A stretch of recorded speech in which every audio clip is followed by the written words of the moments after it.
YouTube. Do I need to enter in new information? Are we good to go? All right. That was easy.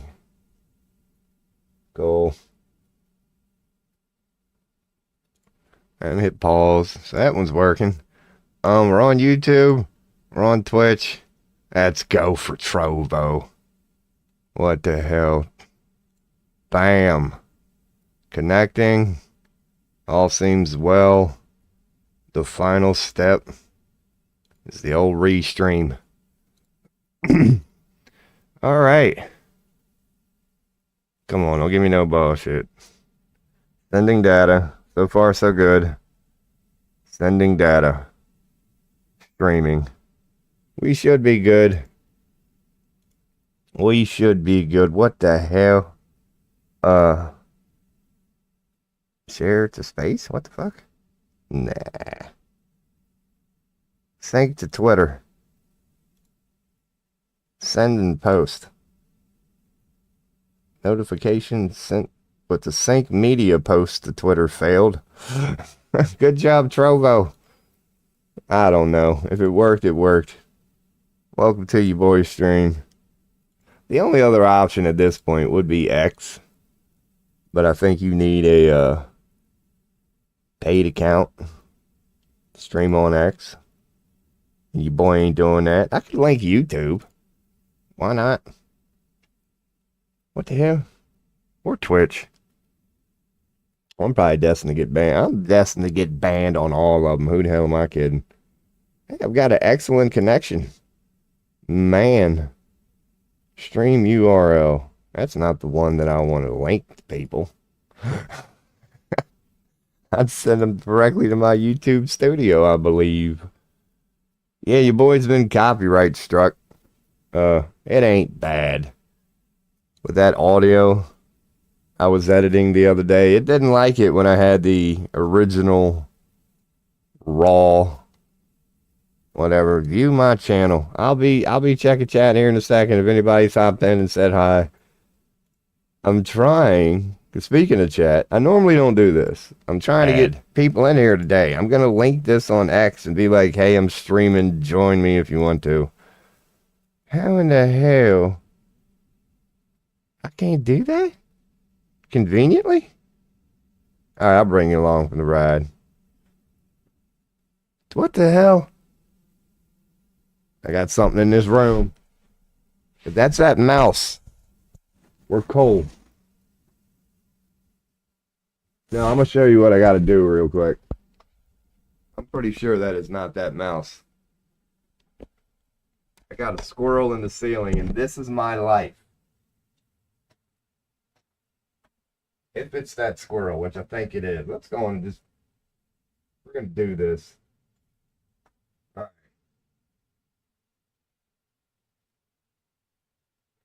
Because, you see, if it's the mouse, I don't want to scare him because I like him. Oh, it ain't the mouse. Fuck this squirrel. It's squirrel.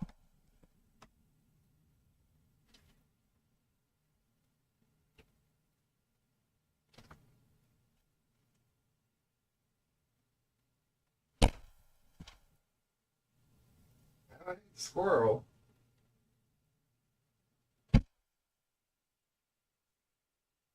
This is my life, man. I'll be out this bitch in 30 days anyway. I'm thinking what that is. I might be fucking not myself, but the next person here. I'm thinking what that is that's a mouse that's trying to like eat his way through the walls. It might be the one I'm trying to friend here, and I might be, like I said, screwing myself. Because, if they start feeling too comfortable, they're just going to start rolling in here and doing whatever the hell they want. But if you bang from time to time, no animal, they get the message. They know, okay, I can't set up shop here. And I didn't get none of that bullshit until I started streaming. So welcome to your boy's stream, man. Oh, it's going to, I don't know. I don't know, man. Your boy ain't got no business streaming right now, if I'm being perfectly honest. Like, when I don't even think I'm still on deep now. I'm on full webcam.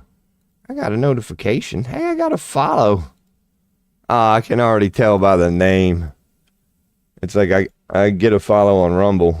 When oh, speaking of Rumble, I'm like, yeah, that's cool. And then when I look at the name, it's like, channel promotion XYZ or something like that. So hey, man, I don't care. Follow's a follow. All right. Speaking of Rumble chat, you boys making sure that he's got his inactive Rumble chat in proper vision for me. Dude, I'm telling you, it better not be that squirrel. I will fuck some bitch up. I'll do it in the middle of... Dude, that squirrel triggers the hell out of me. I hate that squirrel. And I'm an animal lover. I'm not like, a 100% without fail animal lover. Oh, if you want to be a dick. Man, I forgot my damn ashtray. That's all right. We got a old microwavable dinner container. That makes for a perfect freaking ashtray. It's going in the trash can eventually anyway. I'll tell you a story about my little mouse bud, which is kind of funny. Last night I had all sorts of food set out for this son of a bitch. When I stopped the stream and I started chilling, I'm normally chilling like this when I'm just chilling. So I put like food on the bed and just laid a bunch of stuff out because I had a feeling he'd be coming over. Once the sun goes down, it gets a little chilly. He tends to come in and hang out. And this little shit, man, knew damn well that I had well, maybe it's because of what I had. I had ramen noodles and a great value pizza bites sitting right here on the desk and thinking this son bitch would appreciate it. So I'm sitting here watching videos, do what I do at the end of the night, chilling. Next thing you know, I hear a bunch of noise in the kitchen. I go in there. This dude's in the trash can. He's in the trash can, my little trash can. He's in there going through the old ramen noodle packets for them little bits of like dried up ramen noodle that didn't come out of the packet. And I just let him do that. Like, what I did was I gently picked up the trash can from the kitchen, brought it over here. He didn't know what the fuck was going on, other than he ended up in the bedroom. Because I wanted him to see. I wanted him to have a moment of, I need to stop being afraid of this son of a bitch. Because he done came out of the trash can and then really saw the nice setup I had for him. So, luckily, well, not luckily, but I hope he learned something, man. So, yeah, he's was between two of the bowls, and then he started eating some of the ramen noodles that had actually been wet. They were like soft, and I got a little spice in there, a little bit of vinegar in there, and they're actually pretty good, man. And yeah, so then he took out a big old piece of that, man. It was longer than he was, and it took him about 5 minutes, but he nibbled that one down. Now, granted, your boy ain't no dumbass. I can't be doing that every night. It's like they say in the wild. You can't be going to the same pond every day feeding the same ducks this bread over and over again. You might mean well, but you are harming them ducks more ways than you can know. Because that duck just knows to eat or whatever. It's programmed to just, peck and forage all day, however you want to describe it. But yeah, you got to have some nutrients in that shit, man. A little bread from time to time is perfectly fine. Oh my God. Oh, your boy might actually have to answer this one, so we'll get a BRB going real quick. And I'll BRB.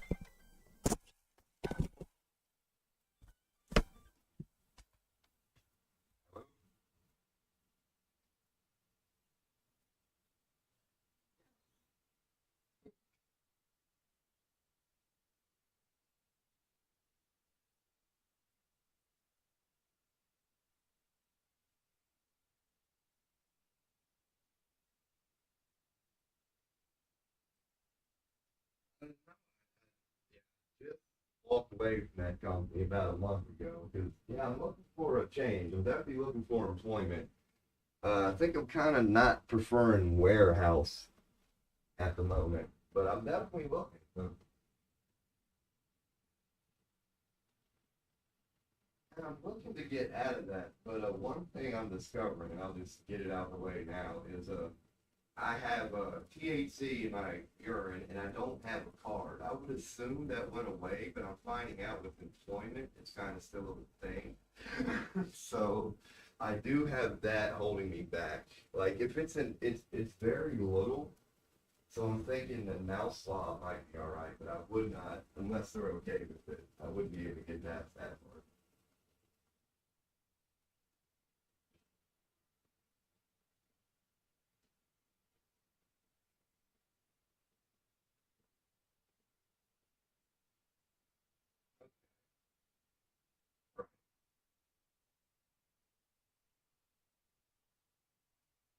Yeah, everybody's telling.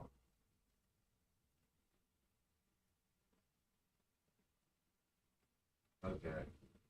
Yeah, because honestly, yeah, no problem. I've been not looking hard, but glancing for about a month, and yeah, this is what I run into all the time. It's still a thing. Okay. All right. All right. Sounds good. Thank you very much. Bye bye.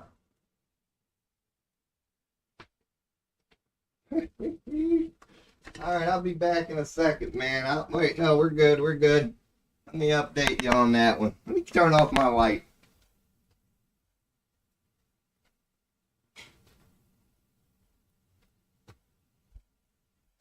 Oh man, see, ooh, where's my headphones, man? I'll give you a perfect example. Wait, hold on. Let me get the BRB out the way. All right, I'll give you a perfect example of what it's like to be somebody like your boy here in the United States.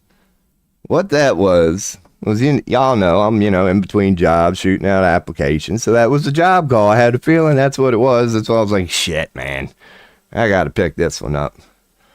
But this is how it went. This is how it went. This is why your boy has a hard time when I'm live on five platforms streaming to nobody, telling people that I can't say I'm proud to be an American right now, because this is how this phone call went. It was a temp agency who noticed that, yeah, my profile on Indeed, whatever. They said, we just want to know if you're still looking. We have a couple positions at the moment we think you'd be good for. I said, I'm definitely still looking. I'd be open for an interview as early as tomorrow. Yada, yada, yada. And I told him this thing. I said, but before we go any further, I just want to let you know, I have THC present in my urine. I don't have a medical marijuana card, and I didn't think in 2025 it would still be a thing, but it is. That's what I told her. And that was the end of it right there. She's like, yeah, you're right. Thank you for your honesty, but unfortunately, all the positions I have right now would disqualify you from that. I said, fine, thank you. Like, I'm not going to give in to that system. I'm not going to agree. It's like the mask thing for me. It makes no sense. Well, it does. It's insurance and I get it. But other than that, I don't know why jobs don't do that. Now, granted, it's only a 1 minute conversation on the phone, but it's like, dude, can't you tell I'm a well spoken individual with a pretty decent head on my shoulder? Like, dude, I have years of forklift experience. You haven't even seen me on one. You don't know how good or bad I am. And you're just going to disqualify me right from the jump. And it's not that person's fault. This is why I just hate corporate America. Like, you're going to disqualify an individual right from the jump because we all know weed stays in your system 30 days. Because I threw that in there too. Even though I smoke it every day, I was like, it's not that much. I could probably get past a mouth swab if that's useful information. Because I know I can't. Anybody who's ever taken a drug test and had anything in your system, you know how much of a joke mouth swabs are. They are designed to be a joke. A mouth swab is when the company needs the the verified shit to give to the insurance company, because it's all about insurance. It's these greedy insurance fucks that are the driving reason behind this. So yeah, it's their way of going, okay, we know you need something. It's going to bring our rates down by 20%. We're clearly going to do this, but we know damn well the sort of people in the industry we're in, everybody does drugs. So those are the type of companies that will do the oral swab. Otherwise, they wouldn't be able to fill their building anytime. They tend to hire illegals, people with like criminal records, just people who they know. And they tend on being like crap jobs. They're bottom of the barrel labor. You're just moving shit around all day, breathing in dusty air. Now, here's another thing about America. If you got a job here in America, you know what I'm about to say is true. God, they have no damn shame. Like, have you ever gotten a visit from shareholders, potential customers, owners of the company, as in like meaningful people? I'll be damned if here in America, most of the time, we show up to work and there's shit all over the place. There's dirt in the air. It's filthy. It's disgusting. Nothing. It's a horrible working environment. And my fellow Americans who have a job, is there not no shame in our job? Whenever one of them people are coming out of nowhere, the grind ain't as important. We can take the boot off the neck. We want to calm down a little bit. Let's take some time and clean up the place. For one day, for one fucking day, you work like a decent American company because you know you got shareholders and money masters coming through. And then the next day, it's back to, ain't nobody got time for, stay on the line and don't you dare move. don't sweep up and clean the area, blah, blah, blah, blah. It's not specifically how it goes down, but it's fascinating to me, just the level of dick sucking that goes on whenever you have like a pyramid scheme, you could say. Because here we are for, our month working at that place, and we got to play the authority game. We see our big bad boss walking around with his chest out, and all these managers and shit are all walking around nice and cocky, and let them shareholders show up. They don't look that way for them couple days before them shareholders get there. Dude, you could see the fear in their fucking eyes. They're so bought into this corporate bullshit. Like that same boss for 30 days who's been walking, oh yeah, get to work. 24 hours before them shareholders get there, you can just see he's like, is everything good? Hey, something like they go straight to fear and panic because of this nature of authority. Like, oh my God, here come the people with money. They must be better than me. Like, dude, all they've got is money. What the fuck are you intimidated by? Like, God, dude, they've got so much of it, they're willing to pay your stupid ass $50,000 a year. So, like, what the fuck are you worried about? I hate a fucking job. I hate power structure. And the reason I love being me, and I don't know why more people across the world don't do it. Like, power structures are not something to be afraid of, and oh my God, they're actually very easy and fun to pick apart shit all over. You can find the dumbasses participating in it and just give them a big old stone cold. Like, it's so ridiculous, dude. The whole nature of authority is ridiculous. And that's why your boy titled this stream Philosophy 101. I'm kind of reaching today, man. Normally your boy be going with the whole neck beard thing and things like that, and I tend to get a little goofy from time to time. But yeah, man, not today. Not today. Your boy's gonna You're gonna try to stick to the topic. Boom shakalaka boom. Which is, I have no topic. Yeah, we're just gonna philosophize today, man. That was kind of cool that I got a call for a job, because honestly, that's what I told myself when I woke up. And it's the God's honest truth, and I am honest to a fault. Look at me, I ain't trying to impress nobody. I will go into it right now. Like, when I got up, and I've been telling myself this for months, Anybody who's been employed for like a month or two, a decent amount of time, man, near the end of it, when that bank account starts pushing that zero, you start going, dude, all right, tomorrow I really got to make a move. Tomorrow is the day. Dude, I've been saying that for probably a good solid 2 weeks now. Because I had a little bit of, leeway or whatever. A little bit of time to dick around. But I guess you could say realistically about 2 weeks ago would have been the good time where you done milked it enough, you done took your time off. But about 2 weeks ago, if I had a good head on my shoulders and was being a decent human being, would have been the time that I would have been actually making moves. But I'm sticking by what I said, man. Check this bullshit out, man. I got a damn part-time position at Lowe's interview tomorrow. Lowe's. We all know Lowe's. Maybe you do. But it's that hardware store. I think it's a global chain by now. It's Walmart's hardware store. It's Lowe's. Dude, if I get a damn piss test for a part-time job stocking some shelves at Lowe's, oh man. God, I might just move anywhere but America.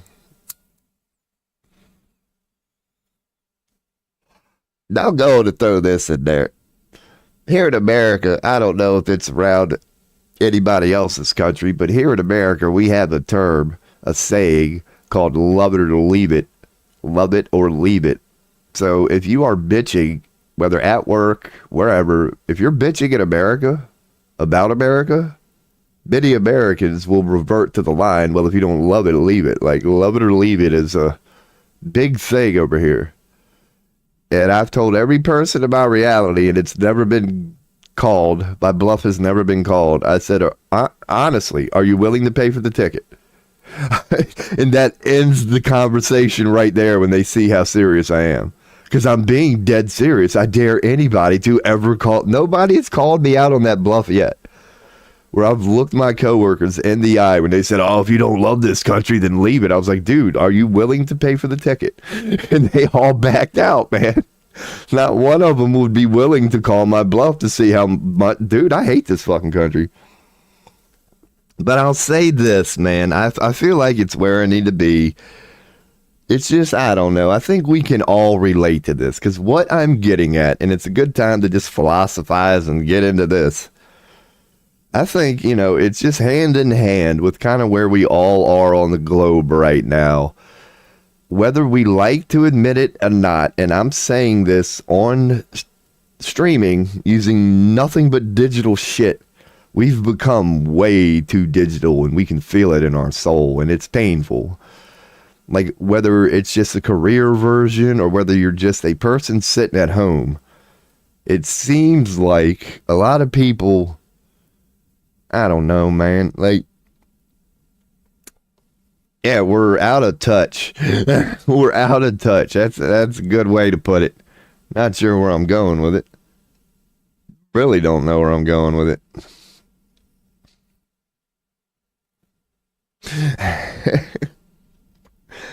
I don't know. Should I smoke some weed? I keep looking, man. I don't know what I'm... Check those. Because I honestly want to do that. I've only been up like an hour. So hold up. Maybe let's give me something to go on. Oh my God. Well, at least you know we're live on Rumble. Dude, when I do that, that is ugly as hell. Look at the schnauzer on that son of a bitch. That's not a mole. That's like a freckle. That little black mark I got under my right eye. That's the Illuminati. They just, they initiated me from birth. They knew I was going to be the one to bring them down. What the Oh, yeah, I'm checking news. Let's check X. Oh, Randall Carlson. What did he say? Around 14,600 years ago, temperatures plummeted. So he's talking about, that part. The Younger Dryas. I love old Randall Carlson. Because I really do need to get more familiar with his work. Because this is what... He's an admitted Mason. Found that out yesterday. But that's something we could go into. Freemasonry. Yeah, it's not And many people are echoing. Oh, yeah, y'all can't even see that. I didn't tell Chrome. I didn't, yeah. There we go. Now we got the browser back up today. That guy, oh, Randall Carlson. He's really big into sacred geometry. He's an engineer. He's an architect. And naturally, yeah, he's a Freemason. That's why he's so damn good at it. But he touches upon, which got lost, but is now coming back as common knowledge. A lot of people associate, the dark Freemasons or whatever. Like, they just associate Illuminati type stuff with Freemasonry, and that's not necessarily true. That's not necessarily true. It's been well explained, and it's getting more and more well explained every year. But it's like, no, you have to think about what the Illuminati is. The triangle version is. What they are is they are a group of people, whatever you want to call them, who realize, secret societies, doing things in secret, conspiring, are actually very effective tactics, and they happen to work. So they came up with the ingenious idea, well, what if amongst the secret societies themselves, that we could infiltrate them all and then sort of have a secret society within the secret societies. And that's where the Illuminati, as we know it, was born. It's not, you could say it's a collection of secret societies, but here's the thing. Just like Freemasonry, for example, they didn't hijack Freemasonry. They went into Freemasonry, they infiltrated it, they learned everything they needed to learn about it, and then they went rogue. Not from within it. Not from within the original, still exists today, Freemason secret society. That's not saying there are not Illuminati plants in there who are basically spies and perhaps try to steer it wrong. But we got to think of it from an Illuminati perspective. That's foolish. They would be wasting their time doing that. Because sacred geometry is real and it's magical. And when you can figure out how to apply it the way the Masons do to all aspects of their life, that happens to be a law of the universe. Like sacred geometry, you could say, is just a built-in law of the universe. It's a cause and effect. There's nothing they can do about that. So they're not going to try to infiltrate something like Freemasonry, which is unlocking the secrets or just, humans understanding the magnificence of sacred geometry. They know there's nothing they can divert. You know what I mean? Because they've went into sacred geometry, they figured it out, and they're implying it. As good as the Illuminati is, it knows that because unless it can break what sacred geometry is, there's no point in them infiltrating the Freemasonry unless they can break a thing called sacred geometry, and they know they can't. So they might as well just leave them alone. They figured it out and just let them do whatever they're going to do with it. And they do that with, I can't say all, but I'm just speaking of the Freemasons now, but their general thing is they just want to know what these other secret societies know. That's been their whole game. It's been hoarding the ancient mysteries throughout time. That's what they do. They just want to know all these ancient mysteries and secrets so they can come up with their own version, is what it is. So they can come up with their own satanic version.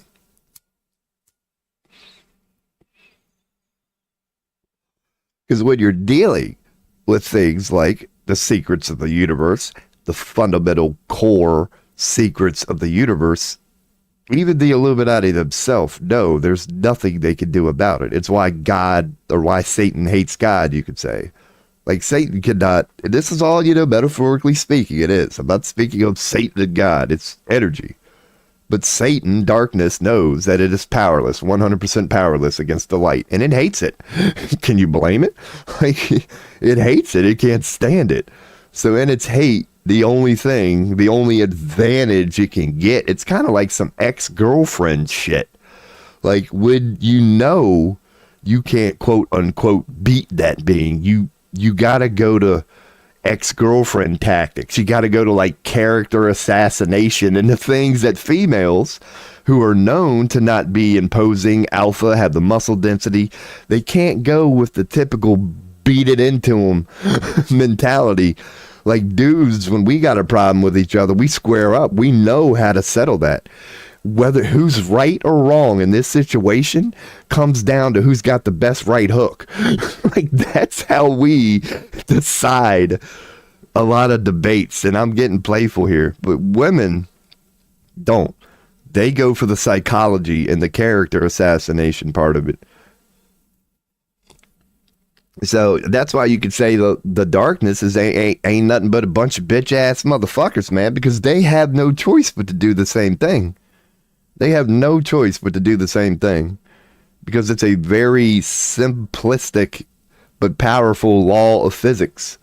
When light encounters darkness, darkness has no choice but to yield 100% of the time without fail. It's a law of physics. Like, test it in any part of your reality. Turn off the light in your room and spark a lighter. That's the example I like using. I don't give a shit how dark anything ever is. In the presence of light, it has no choice but to yield each and every time. That's just physics 101. So it must suck to be the Illuminati, knowing that you're said darkness, and that if you encounter a little thing called light, you will perish before it. What is up, Anna Park 307? I figured I'd throw up the chat. You are the first chatter of today in this half-hour stream. I'm doing well. How are you? My webcam moved on me a little bit. I'm well. I just woke up. I'm a little unemployed at the moment. I got no reason to stream. Really shouldn't be streaming. Should be, cleaning the room, being a responsible human being. But I don't know. I figured I set the bar a little high today. I named it philosophy. I figured I love chit-chatting, but I typically love chit-chatting about deep things. So I want that to be this theme for today. Just deep topics, man, about how it's crazy to be alive. But yeah, I currently live in Pennsylvania, United States.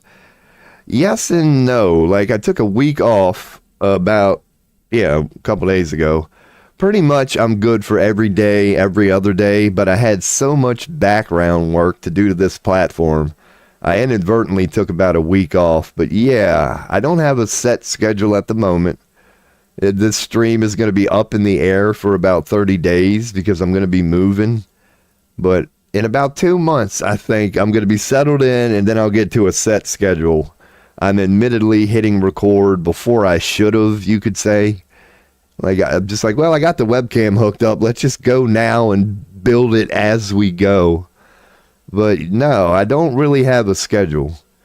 Like, a couple weeks ago, I was streaming later in the evenings, and now I'm back to mornings, but I think I'm going to stick to this schedule. I think I am. That's my long-winded answer. I've admittedly apologized, and as you can tell, this ain't the best stream at the moment. But I got a little bit of work done. Like, I got my transitions done in this. So, yeah. What part of the world are you from, if you mind me asking? Because I notice here on my stream, I don't get a lot of people, a lot of Americans. I get a couple of them. But I get people from, like, around the world, and that's usually cool, because I'm a 100% Illuminati type guy. So it's cool when I can hear people, like, from Morocco, and I'll ask their opinion of what's going on. Yeah, United States, Pennsylvania, southern Pennsylvania. I'm 30 minutes away from Maryland. I'm pretty much right smack dab in the middle of the Pennsylvania-Maryland border. Franklin County, southern Pennsylvania. And it's beautiful up here. Since this is your first time here, I am on Maine. I'll go on and bring this up like I do a lot during the streams. I have tons of pics like this. They're going to be part of the stream this year, where Yeah, man, I'm an outdoorsman being up here in Pennsylvania. I love, make sure you can see it, you can. I love going out here in Pennsylvania on this mountainous terrain and just getting pictures of sunsets. Like, hopefully you can tell where I'm at. I'm on top of a mountain right now, overlooking miles and miles. That's an entire county I'm looking at right there. Like the scenery up here. When you go up there on an evening like this where the clouds are just right and you get that orange look in the sky of all sorts of colors, red, blue, yellow. Yeah, man, it's beautiful over here in Pennsylvania. A lot of hillbillies up here. Your boy is one. I'm toothless, by the way. I don't hide that. What are my hobbies? That's a good question. Let's see. I don't know. Research? Dude, I'm a big old hippie, if you can't tell. Like, what's my hobbies? Yeah, my hobbies are that. That is my favorite hobby. I'll explain it. I've explained it multiple times. Where that is I have found a spot here in Pennsylvania. It's private property in the middle of nowhere. It's where I took them pictures from. There's nobody around. That's my favorite hobby because it's so remote. It's just a carved out area surrounded by nothing but forest, a peak of a rock on top of it. I can take off my clothes from 8 in the morning till 8 at night, walk around there all day sunbathing, soaking it all in, and not see a soul. So that has become my number one hobby for the last 2 years. When I realized I could do that, dude, I can't get enough of that. I do like artwork. I'm the one who made that one up top with Photoshop. I used to be a little bit of a graphic artist. That graphic in the lower right-hand corner is my actual license plate. I drive around town with that sucker on the front. But yeah, I do like it. Used to be one. Not really be one. But I used to do pictures and stuff for people. But yeah, that's over now, man. Like, now I'm just using Canvas and AI-generated images for, like, my logo. And it does suck. Like, I should go back to making my own. But I used to be an intern for a graphic company for a summer. Oh, I had the boring work, man. The sort of stuff that they had me doing was like, I'd be the dude who was responsible for the credits at the end of the documentary or whatever. They'd be like, Rob, we need some credits for them. And I'd get the list of names and I'd have to make it and then make it scroll. But what about you? What are some of your hobbies? Because, yeah, other than getting out and sunbathing butt naked, my only other hobby, I guess you could say I'm in a constant connection with Mother Nature, or with just consciousness.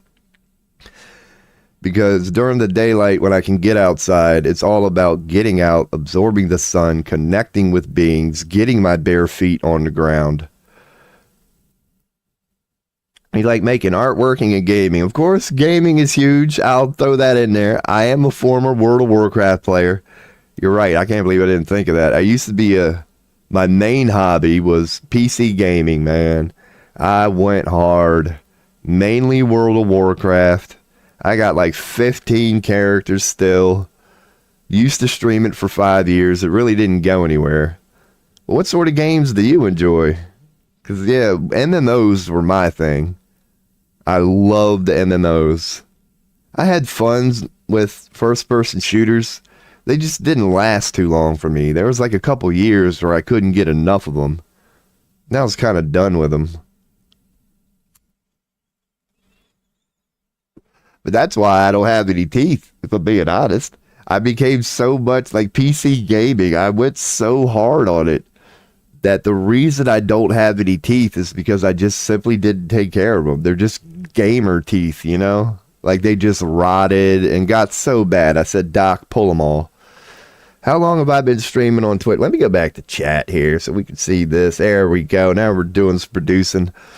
Well, like I said, 5 years ago, I streamed on Twitch for roughly a year. And then I took a 5-year break. I was a gamer. And I've been back, you could roughly say, a month and a half, with plans of being IRL and just chatting now. Like, not always in a room. I do want to do outdoor streaming. I just need equipment for that. I can do VODs now. But yeah, this is, I took a 5-year break and I am back with plans to do IRL. It's not that I'll never game on this stream, but I don't see it happening a whole lot. Like, I'm currently on Trovo and Kick, and I know they're mainly gaming sites, and they get a lot of gamers that come in here.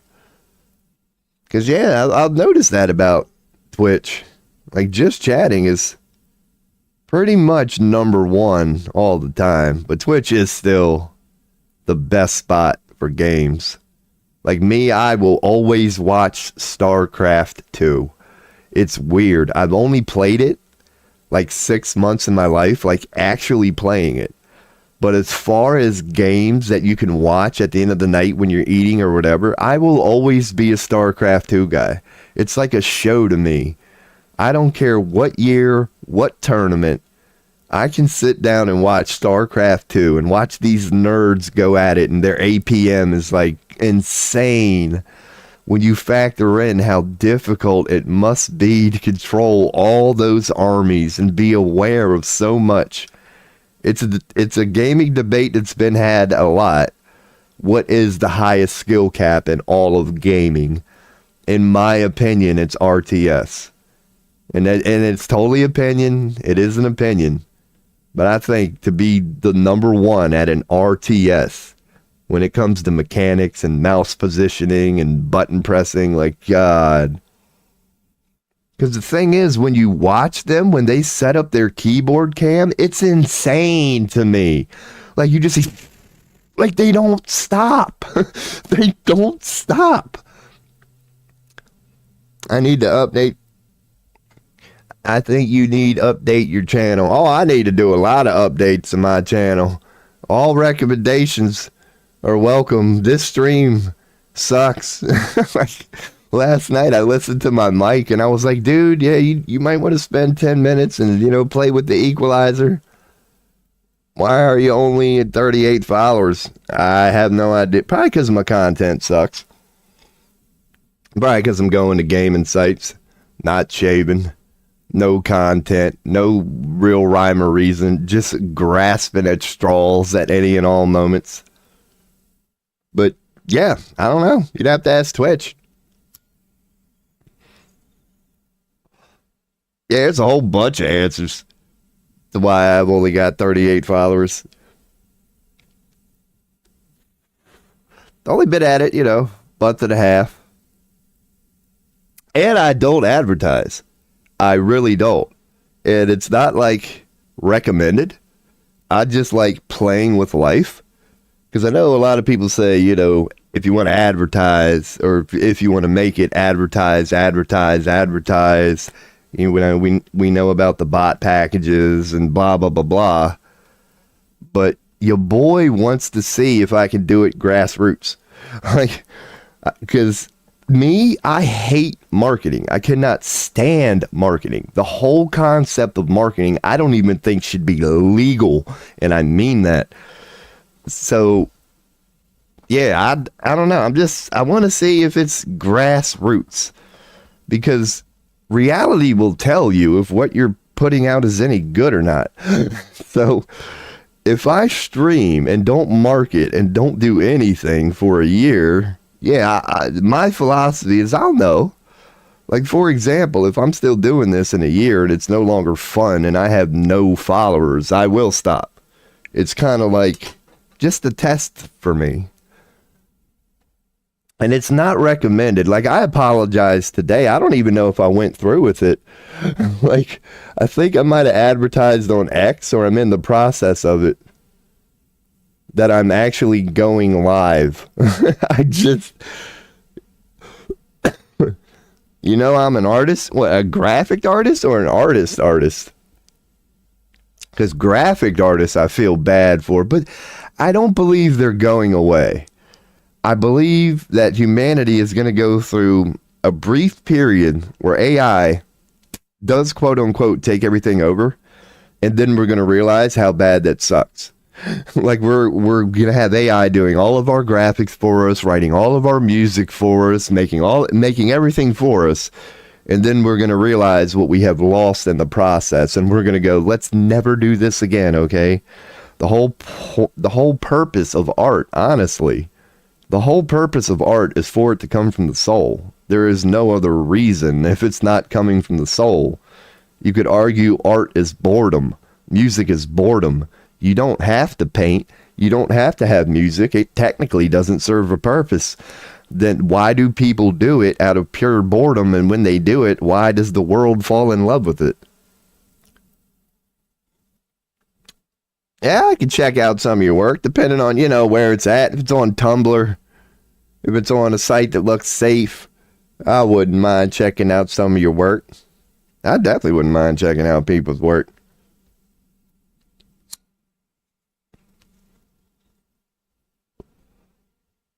Etta Parker 307. That's your Discord. Okay, yeah, I don't have Discord fired up. I guess I could. Yeah, let me do that. Can you add me in your Discord? I don't even know how to use Discord.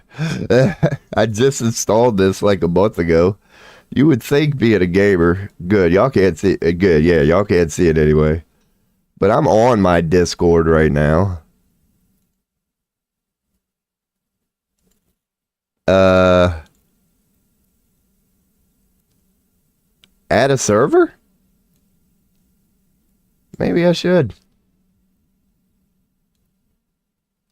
I don't know how to use Discord. My link should be on Twitch. How do you? I good should. Let me add that. Hold on, I got a little stream note here. Let me make sure to remind myself later to look up how to really use Discord. Find or start a conversation. All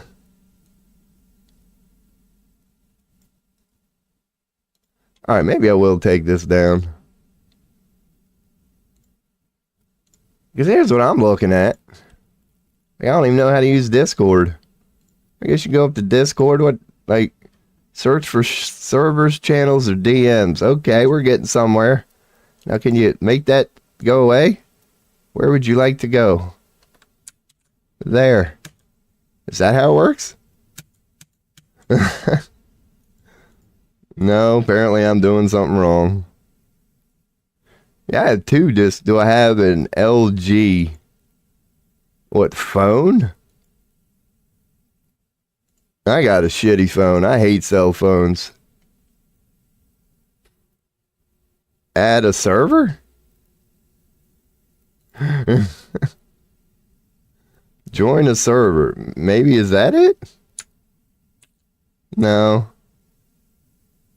I don't think that's going to be it. God, I don't know how to use Discord.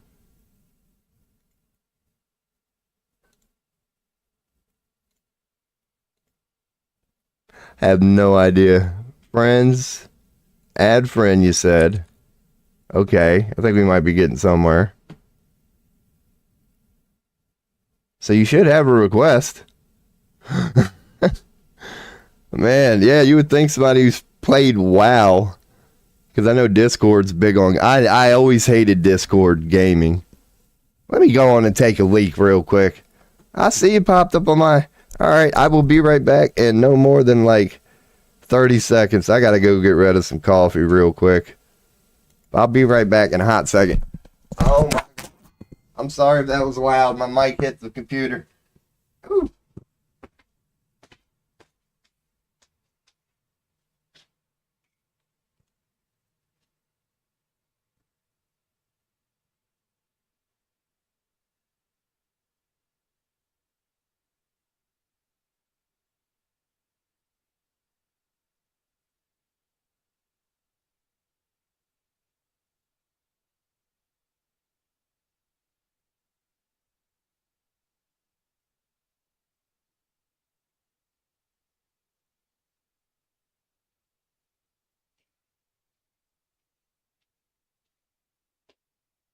man.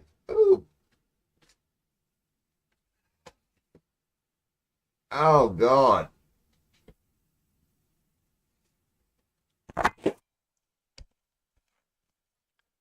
What I get for drinking water. Alrighty. Oh, goodness. Alright, so where the hell were we? Get rid of the BRB. And Discord. Okay, so that's how Discord works. Okay, yeah. That's cool. Yeah, that's cool pictures. It is fun creating. Yeah, alright, making sure the stream can see it. It is fun creating graphics. It is fun. I like it because you get to put your touch on it. Now, when you create graphics, have you ever... Let's go to just chatting. Have you ever created a graphic for somebody and you thought it was perfect and you thought you freaking killed it? And then you send it their way and they're like, well, can you change this? And then, oh, I always hated that.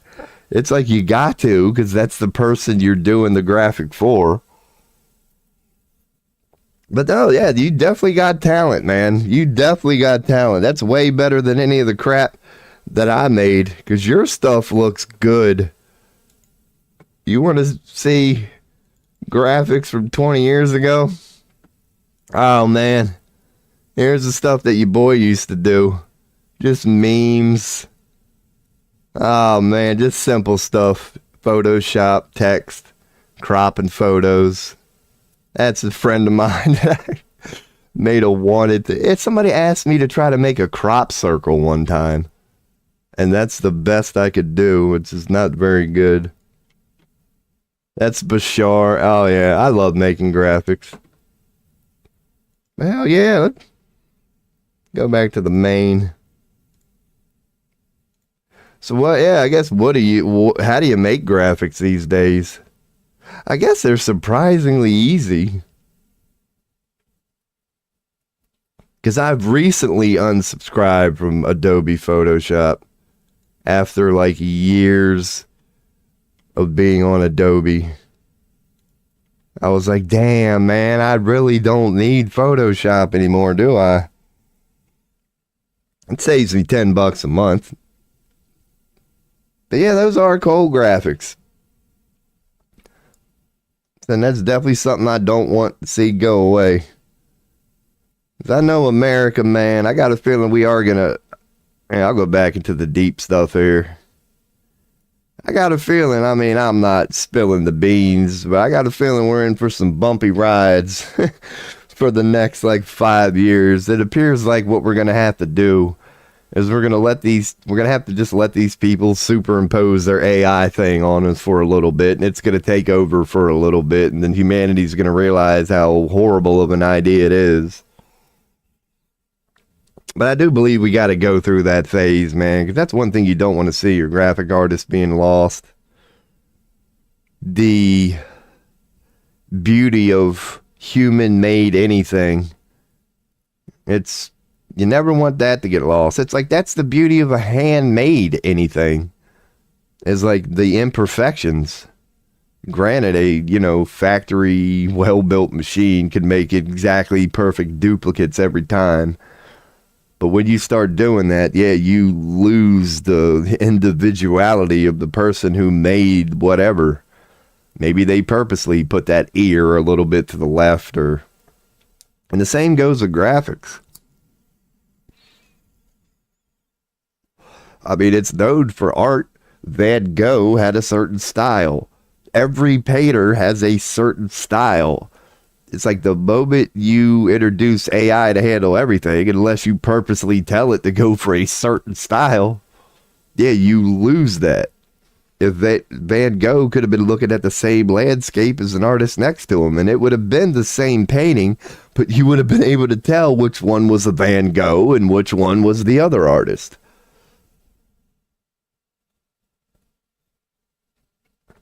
Text on Discord. I don't know how to text on Discord. Please text me here. Okay, so if I message you, I'll use Discord. Yeah, I don't get any activity in my channel. I don't get any at all. My channel's so inactive. I gotta say something every week just to... Oh yeah, once again, y'all couldn't even see that. Well, at least I know how to add somebody on Discord, man.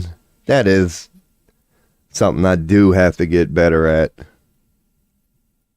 But yeah, it's a pleasure having you in the stream here. I'm gonna... I don't know. One thing your boy does frequently here is check in on the BS for the day. Trending in Pennsylvania? Why is Medicaid? This young lady breaks down all of the Medicaid waste. Oh. This is still Elon. Bro, Elon, yeah, let's go into that. We have been duped, people. We have definitely been duped. Like, remember when Elon bought Twitter and was like, I'm sick of the censorship? Like, he talked about the importance of an open media. I'll be damned. And thank God people are saying it. Dude, Elon, I want the old Twitter back. And everybody freaking sees it. Twitter is nothing. Well, X is nothing but Elon and whatever him and his Trump boys believe. X is gone, people. X is in the toilet. They shadow ban. It's like, check this out. He shadow banned his frickin' X. This is what he's using this shit for. Elon, mother, let's say a child's mother takes to Twitter, takes to X. Yeah. So here's what happened. Let's click on news. I don't know. You all can look this up. This happened within a week. Elon is so busy doing whatever he's doing. You know how he's got like 15 kids? By the way, I have some great ideas for your channel. Now I'm going to keep winging it. No, I'm good, man. I'm good. I thank you. I have no ideas. I'm going to let fate take over wherever the hell this stream goes. If it succeeds or fail, it will be 100% up to me. But I appreciate that. Because, yeah, Elon's ex-girlfriend the other day was trying to get his attention. Apparently, like, one of his sons is sick and needs serious medical treatment. And he's, like, not returning her phone calls or anything like this. So she went to Twitter to get his damn attention, like, hey, call me. Will you freaking call me? Your son needs some freaking help. And of course that got people's attention. It's being covered. Well, she has since been shadow banned. Like, this is... And another example that somebody covered was Breaking Points covered it. Like, go to Breaking Points on YouTube. Because there was some town hall meeting in some, I believe it was Kentucky, small town, where the main outrage of that meeting was Doge. The people in that meeting were complaining about Doge and its impact on U.S. aid and the things that it was saying that need cut, that those people were saying do not need cut. They were up in arms, yelling. It was a town hall meeting. Within an hour of that being put on X, Elon and his boys took it down. Like, you can't find it now, at least not on X. So if you all think, and it's like I log on X now for the first time, like, oh, what's trending? Medicaid's trending. And then you go to it and it's just more, oh, Doge is so great. Doge is so great. Doge is so great. So this is another unfortunate truth, America. It's like, I think we made two boo-boos here. I think we've made two boo-boos during this election because we knew that this government was hijacked, acting upon its own interest. The voice and opinion of the people no longer matter. That's what we were telling ourselves was the problem we had with the Biden administration. So we replaced it with Trump, which is the problems we're saying we had with the Biden administration on steroids. We made it worse somehow. We actually made it worse because Biden administration might have been hell-bent on a dystopia, but at least they were incompetent. And even if they wanted to pull it off, it would have taken them a long time, sort of thing. Trump wants the same things that Biden wanted. The only change is he's going about it differently and in a worse way for us all. Because at least with the incompetence of the whole Biden administration, the Illuminati itself knew they couldn't go full throttle because the dude can't even finish a sentence. Like, you have to be able to sell the story. The pen is mightier than the sword. So now that Trump's in there, it's clear where that's going.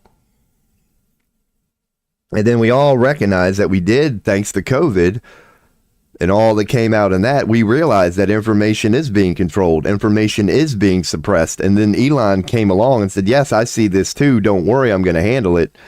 So now Trump said, don't worry, I can see the state your government is in. I'm going to handle it. Has gotten in there, doubled down, and it's now far worse than it ever was. Elon acknowledged this whole control of information thing, said he was going to handle it, got in there, and now he's doubling down, and it's worse than it ever was. So it kind of goes hand in hand, where I don't want to get all doom and gloom here, but your boy is going to philosophize that from what I can tell, purely speculation, that humanity is in for a roughly, what's it, 2025, 5 to 10 year period where it's going to be bad. It's going to be bad. Now, it's only 5 or 10 years. It's going to be the launching pad of all of our healing moving forward. But yeah, the bad news is it's going to get really bad. The good news is that will be the beginning of our healing. Because what it seems like when you just unplug and you look at the big picture, you try to take it all in, and what does it all mean? I hate to be the bearer of bad news, but in my opinion, it appears like this globalist vision of the world, this world economic vision of the world, this Illuminati vision of the world, based on where we're at now, we basically have to let it unfold. It's so far underway. They're so deep entrenched in it. Number one, they can no longer just apologize. They couldn't change their mind on this shit if they wanted to. They're pretty much, they either have to succeed or go down with the ship. And they're going to go forth with this. And you have to ask yourself, okay, let's assume no matter what we say, no matter how much we find out, no matter how much we bark, no matter how much we speak up, they're simply not going to give up on this.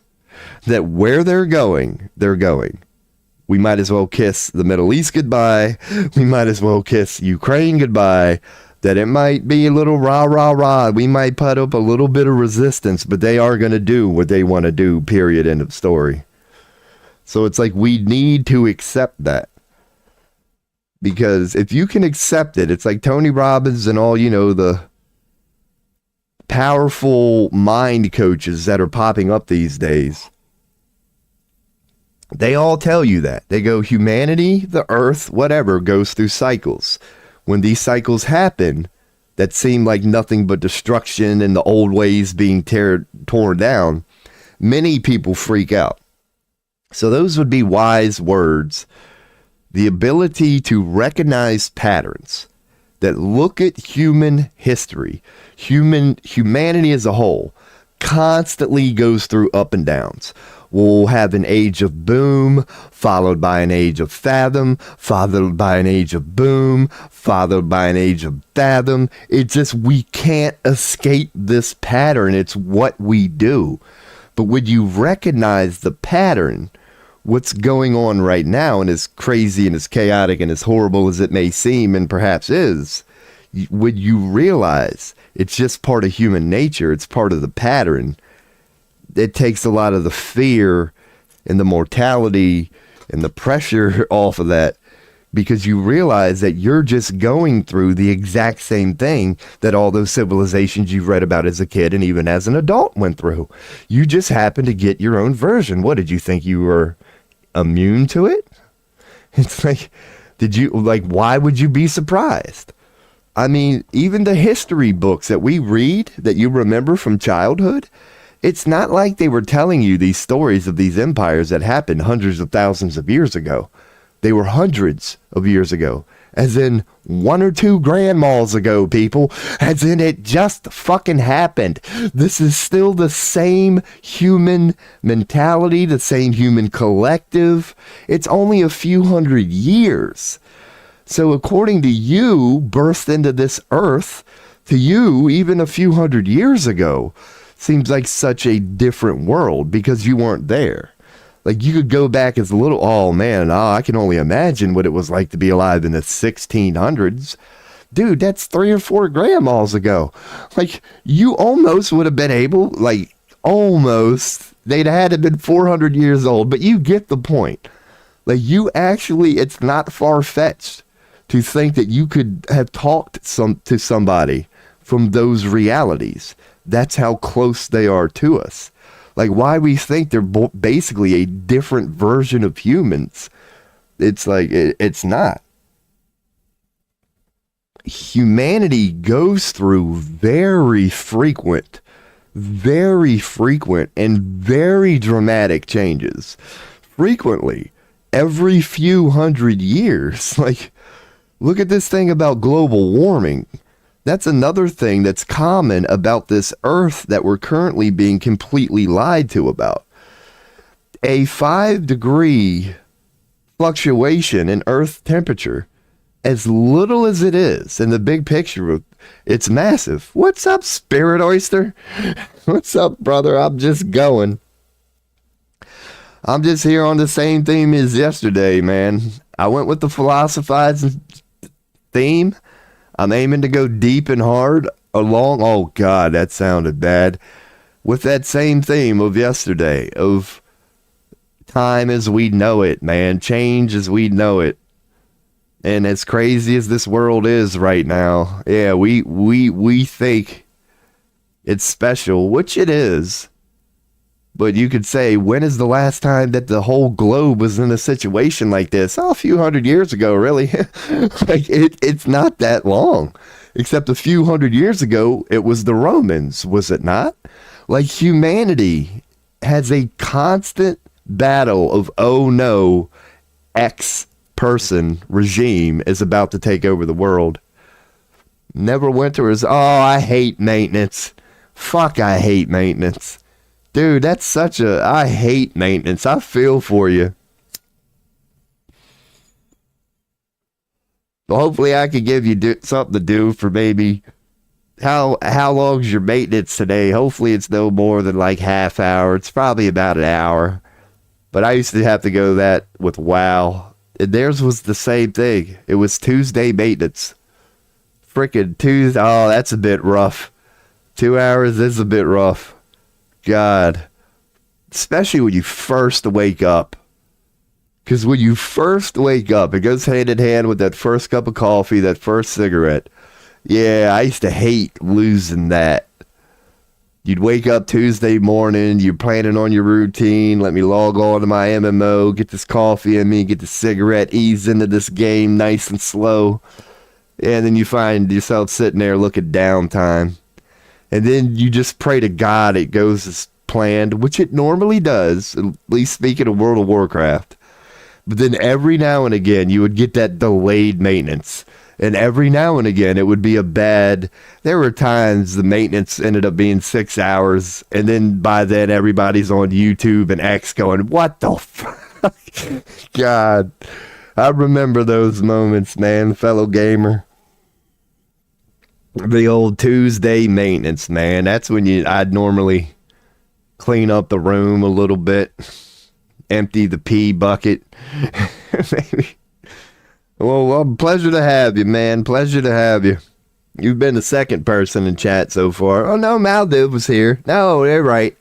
That's the one from yesterday. You are the second one in chat.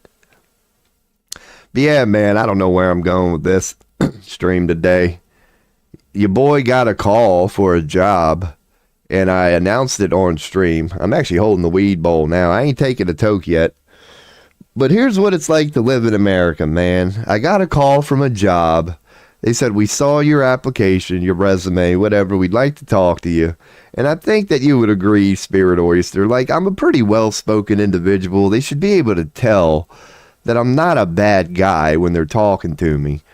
And it was about a minute into the conversation where they were offering me the position. And I said, before we go any further, I just want to tell you that I have THC in my system and I don't have a medical marijuana card. I thought in 2025 it wouldn't really still be a thing, but I'm finding out that it is. So I just want to get that out of the way before we proceed. And I got the, well, thank you for your honesty. Yes, we still screen for that. Yada, yada, yada. Give us a call in a month. So yeah, your boy got a job offer. Oh, what's up? This is Sammy Reese on Twitch. You got some company, Spirit Oyster. I appreciate the follow as I'm sitting here talking about, yeah, your boy done got shot down for another job just because I smoke weed, man. Yeah, what is up, Sammy? Welcome to the stream. I'm not doing a lot of philosophizing, but trust me, it'll go deep real quick. Your boy can't help it. Yeah, that's what it's like to be an American, old Spirit Oyster. We claim to be the land of the free. And you know how important it is to get a job? You know how vital it is for somebody to have a job? Oh, I think that's an echo. I have to figure out what's doing that. Not that I'm complaining about a tight-ass beat. I mean, shit, maybe I'll just keep the echo. But yeah, man, it's like, dude, they want you to work here in America. And I'm willing to work. And just because I smoke a little weed, they're like, nope, we're going to disqualify you based on that. And that's why I'm frequently like raising my hand as I'm not a proud American because of things like that. First time chat. What is up, Sammy Reese? I hope I'm saying that right. I'm already on the chatting. Welcome to the stream about nothing. I love complaining about the system, and that's what I'm currently in the middle of doing. The one point that I love throwing in there, I don't know what part of the world you're from, but it might be a global thing. But here in America, potheads, people who smoke weed, have a reputation of not wanting to work. And the main thing that I always throw in there is like the situation that I'm in now. I'm like, well, have you ever been a pothead? Have you ever taken a toke on the second week of a month and still not been able to go take a piss test 2 weeks later because for whatever reason your body holds on to weed in it for a month? It's like, if you wonder why potheads perhaps have the reputation of not wanting to work, have you ever tried to get a job with some dirty piss? Well, I'm glad you're enjoying the stream, man. I definitely appreciate that.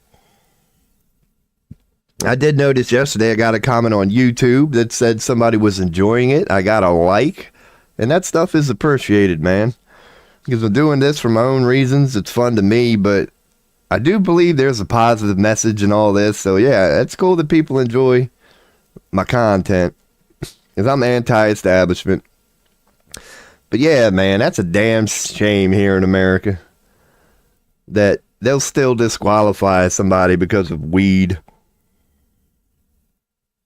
And here's what I've always hated about the system, too. It's like, that's all you got to be is 0.1 micrograms over, too. So even if they know there's so little weed in your system that it's probably likely you smoked it 3 or 4 weeks ago and haven't touched it since, they still won't give you the job. It don't make no damn sense to me. But yeah, that's my situation at the moment, man. Your boy is unemployed. This ain't the greatest streaming setup. But I do aim to be a real dude, man. Maybe people can relate to what it's like to be me. You know, to what it's like to be us. It's not a easy system to live in. That's damn sure. But what the hell was I getting into, man? One thing I like to do here on this stream frequently is keep up with the news.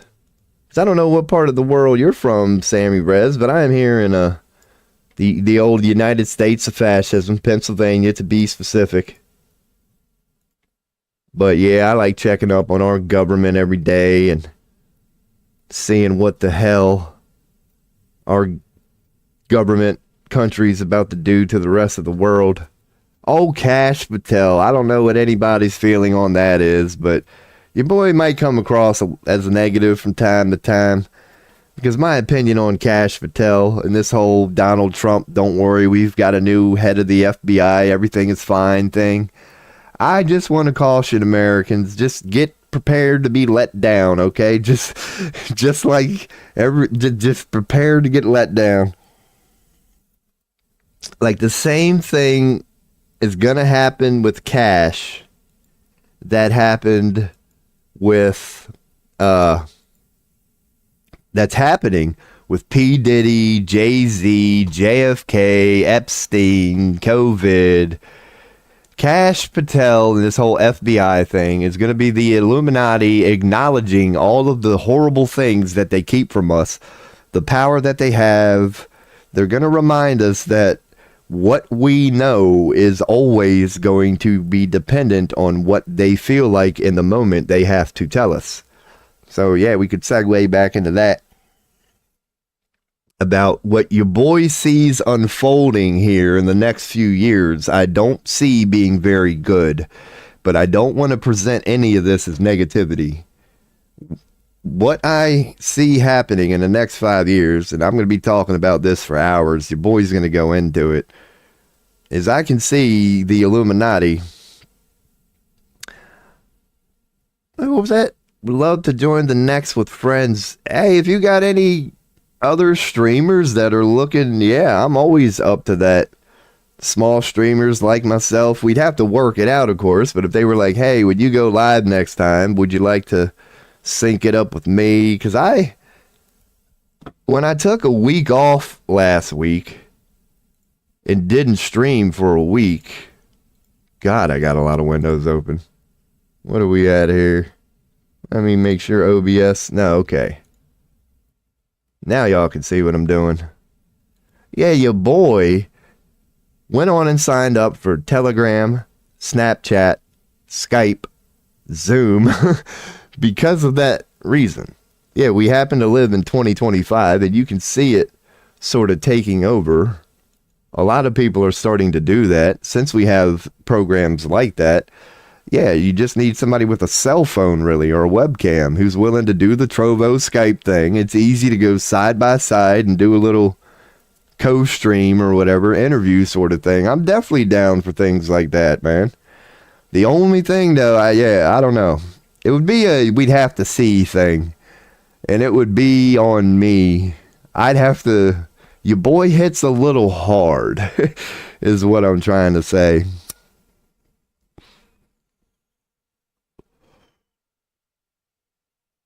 Add me on Discord, Sammy too. I will do that. I added 2 people on Discord today. And you were the first 2 people I've ever added on Discord. So I'm learning how to do that. Speaking of which. So yeah, I'll add you on Discord. Because when I'm done with my streams, like at the end of the day, This is the sort of stuff like I need to start looking into more. It's like it's not the sort of thing I would really want to set up now, but like the days that I'm not, yeah, I'll send you some messages to see what you got in mind. Because I'm the type of dude who, yeah, I'm willing and I enjoy it. I enjoy talking about anybody about anything. And it's kind of like arrogance. It might come across as arrogant, but I like to believe I'm the type of dude who can really like discuss any topic. I'm like a jack of all trades, master of all of them. But yeah, man, I'm willing to talk about anything. Just know that when you're dealing with your boy, it's always gonna come back to like deep over analytical philosophy. Like I'm a big picture type guy who loves seeing how things are and then usually take it to, okay, now how did that come to be? What are the forces in play that would make such a thing? So thank you for, your interest in this stream, because I need to get better at doing exactly what you're doing now. At the end of the day, just going on other streams, looking for other streamers, giving them my Discord, going, look, let's, talk during our free time and see if there's something we can't work out. So yeah, I'm definitely open to all that. And that's where this stream is going to head, man. Because I admittedly am slacking. I guess I'm very humble here. And this stream goes all over the place. So we'll go into that right now. Like, I admit, what you're seeing now is comfort zones. I admit that. Psychology fascinates me, and I know I am not immune to it. The same thing I see within others. But I know right now, like when I just hit record and smoke my tobacco and just am comfortable with this, that it's a comfort zone. It's like I've done it. At one point, it was challenging myself. That's why it felt so good when I did it. We all know what it's like to challenge yourself. When I first did it, it felt like a challenge. I wasn't used to it. Then at the end of the day, it would leave you with a, wow, I did it. That was easier than I thought. Like, that's the nature of challenging yourself. And then if you keep going back to it, it rapidly becomes a comfort zone. That same thing that just a few weeks ago was what you used to legitimately make a change and come out of your comfort zone. You got used to it rather quickly, and now you're back into the same boat. Like, I'm back in another comfort zone. And that's, God, we all have to be cautious of that. That's one of the things about psychology that fascinates your boy personally. Because I like to consider myself a pretty good, I mean, not by what you're looking at, but a pretty well put together individual, especially on the energetic levels. But comfort zones sneak up on me still to this day. Like, I claim to be a shadow worker and good with energy and quote unquote gifted, and I will wake up one day and go, how the fuck did I get here? It's legit pain. I'm having a moment, and then I realize, oh man, I know why, if I'm being honest. It goes hand in hand with being a high energetic being, man. It really does. Because comfort zones are comfortable because they work, but it's low vibration. That's why they say breath work is so important. And I'm just now beginning to understand, the neuroscience behind it all. But it's like, how you can feel your energy raise. And like, I recommend you do it out of curiosity and nothing else. Like, just do a minute worth of breath work, even if you don't believe in it. Straighten up your posture, do what Tony Robbins says. He's a great guy to learn from. But breath work is notorious throughout the world. So when you do that breath work properly, and if you are aware and sensitive enough, and you can witness what it's like for your energy to start doing this. Like, you can feel it. Now, here's the catch. It makes you want to do stuff. That's where the comfort zones come into play. High energy. We all want to raise our vibration. We all want to raise our energy. But just picture that. Like, when you now are doing, it's now, if you don't release this new it's now going to become chaotic because you are indeed raising your energy. You're raising your vibration.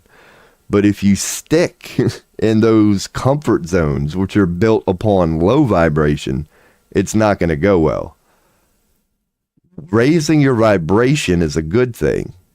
But when you're doing that, you have to. It serves you well to, in those moments when you know you're raising your vibration, challenge the living fuck out of yourself. Because if you take the easy route based on what you're doing, you're going to end up trying to put a square peg in a round hole. It's not going to work. Because in your comfort zone, you're realizing this is comfortable. I can tolerate it. I can get through another day if I choose to. Or I can raise my vibration, and start, but just know that that's not Hallmark thing. Because personal hells are indeed personal hell. What is scary to you, what is a mountain to you, might seem like a molehill to the person next to you. And what seems like a mountain to the person next to you might seem like a molehill to you. You might be looking at this person, you might have somebody like this in your life who is being held back by a personal trauma.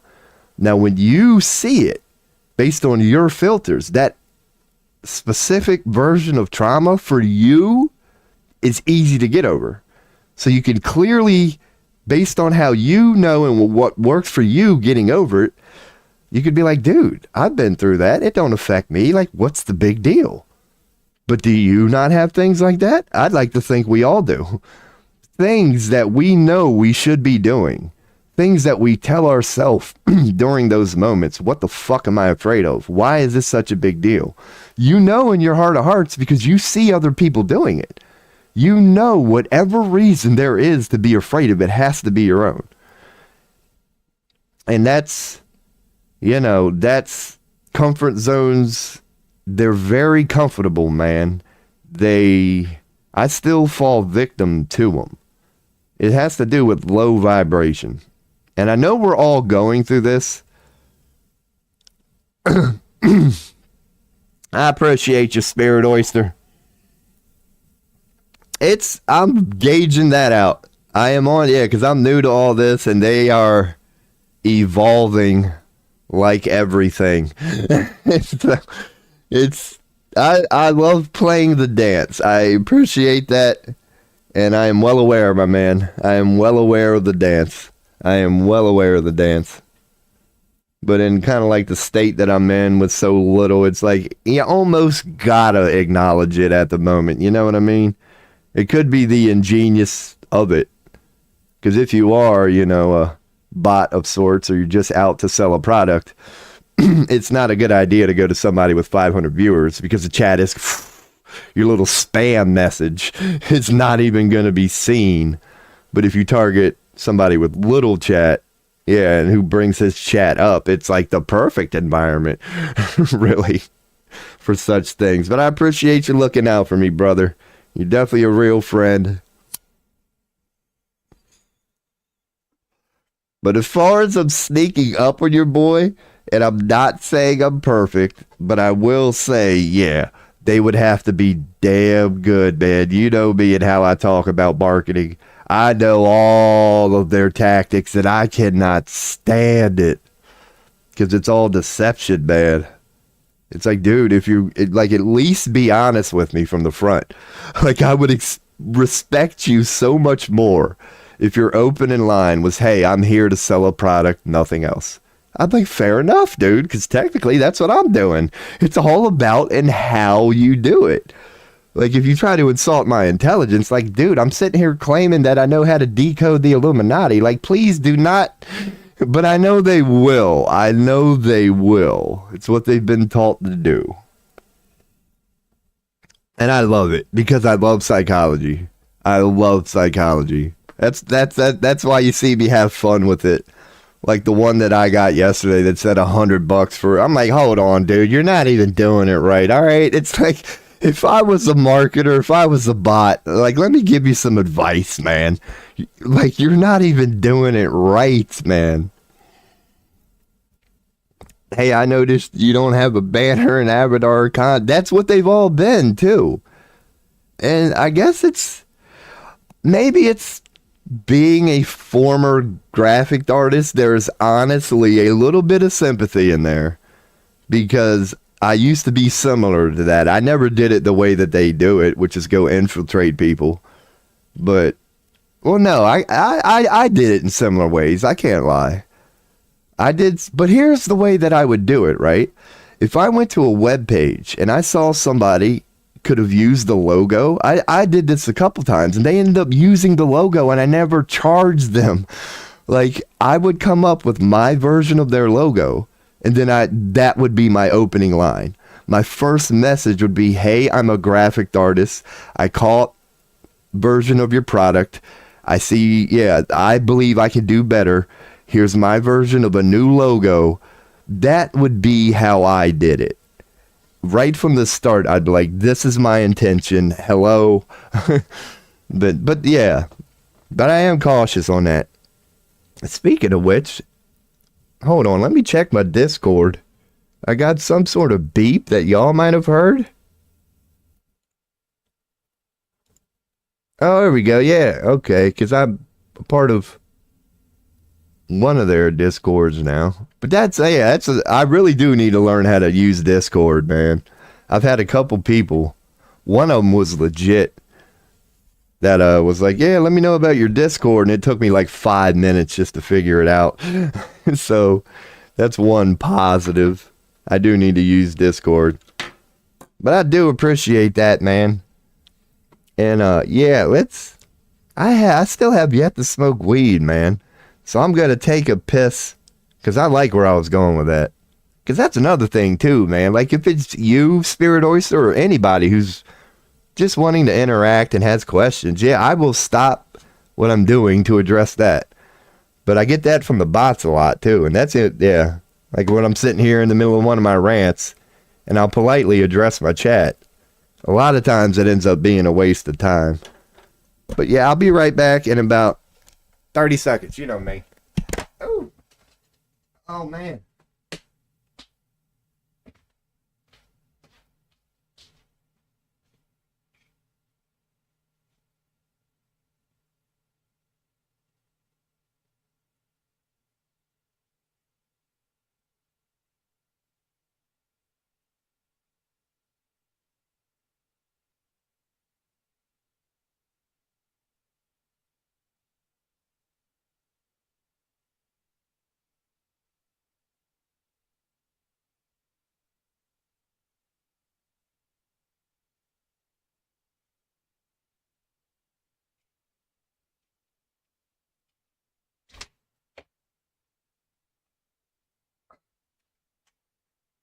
Oh man.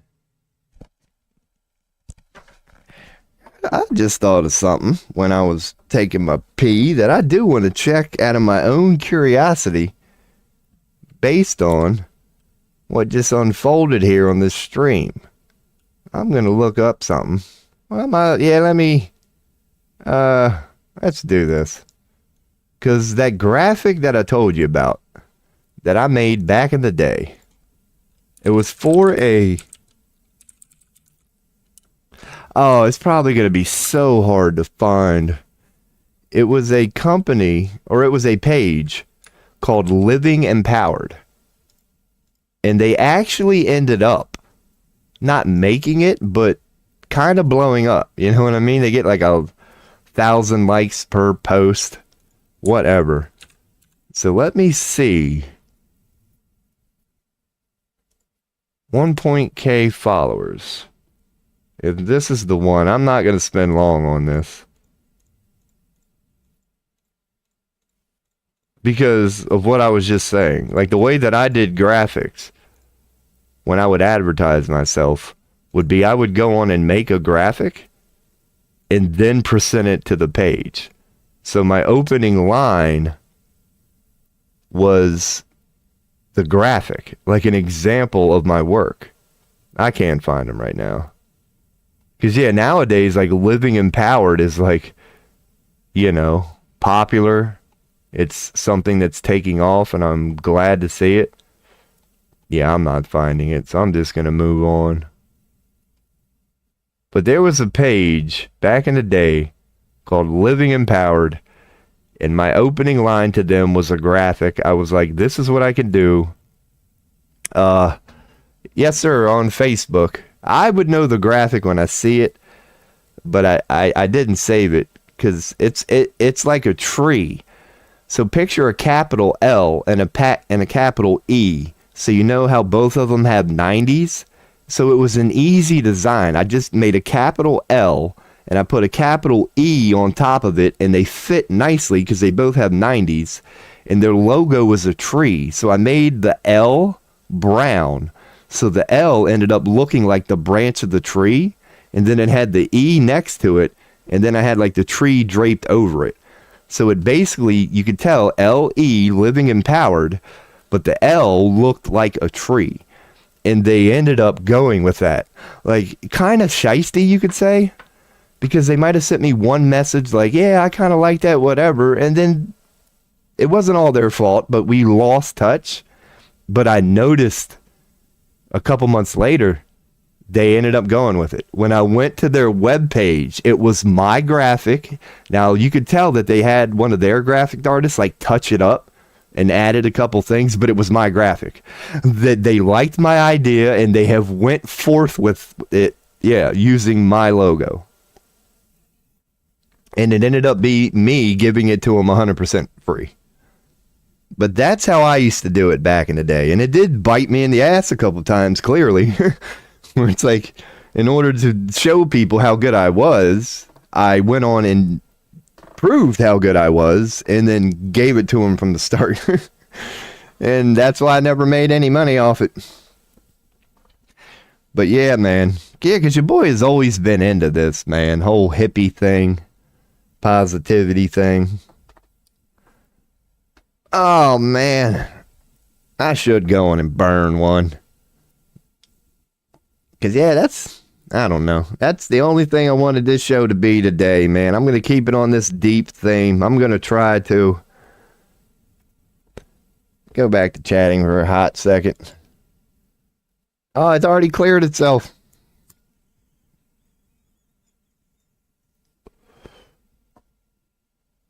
All right, bad.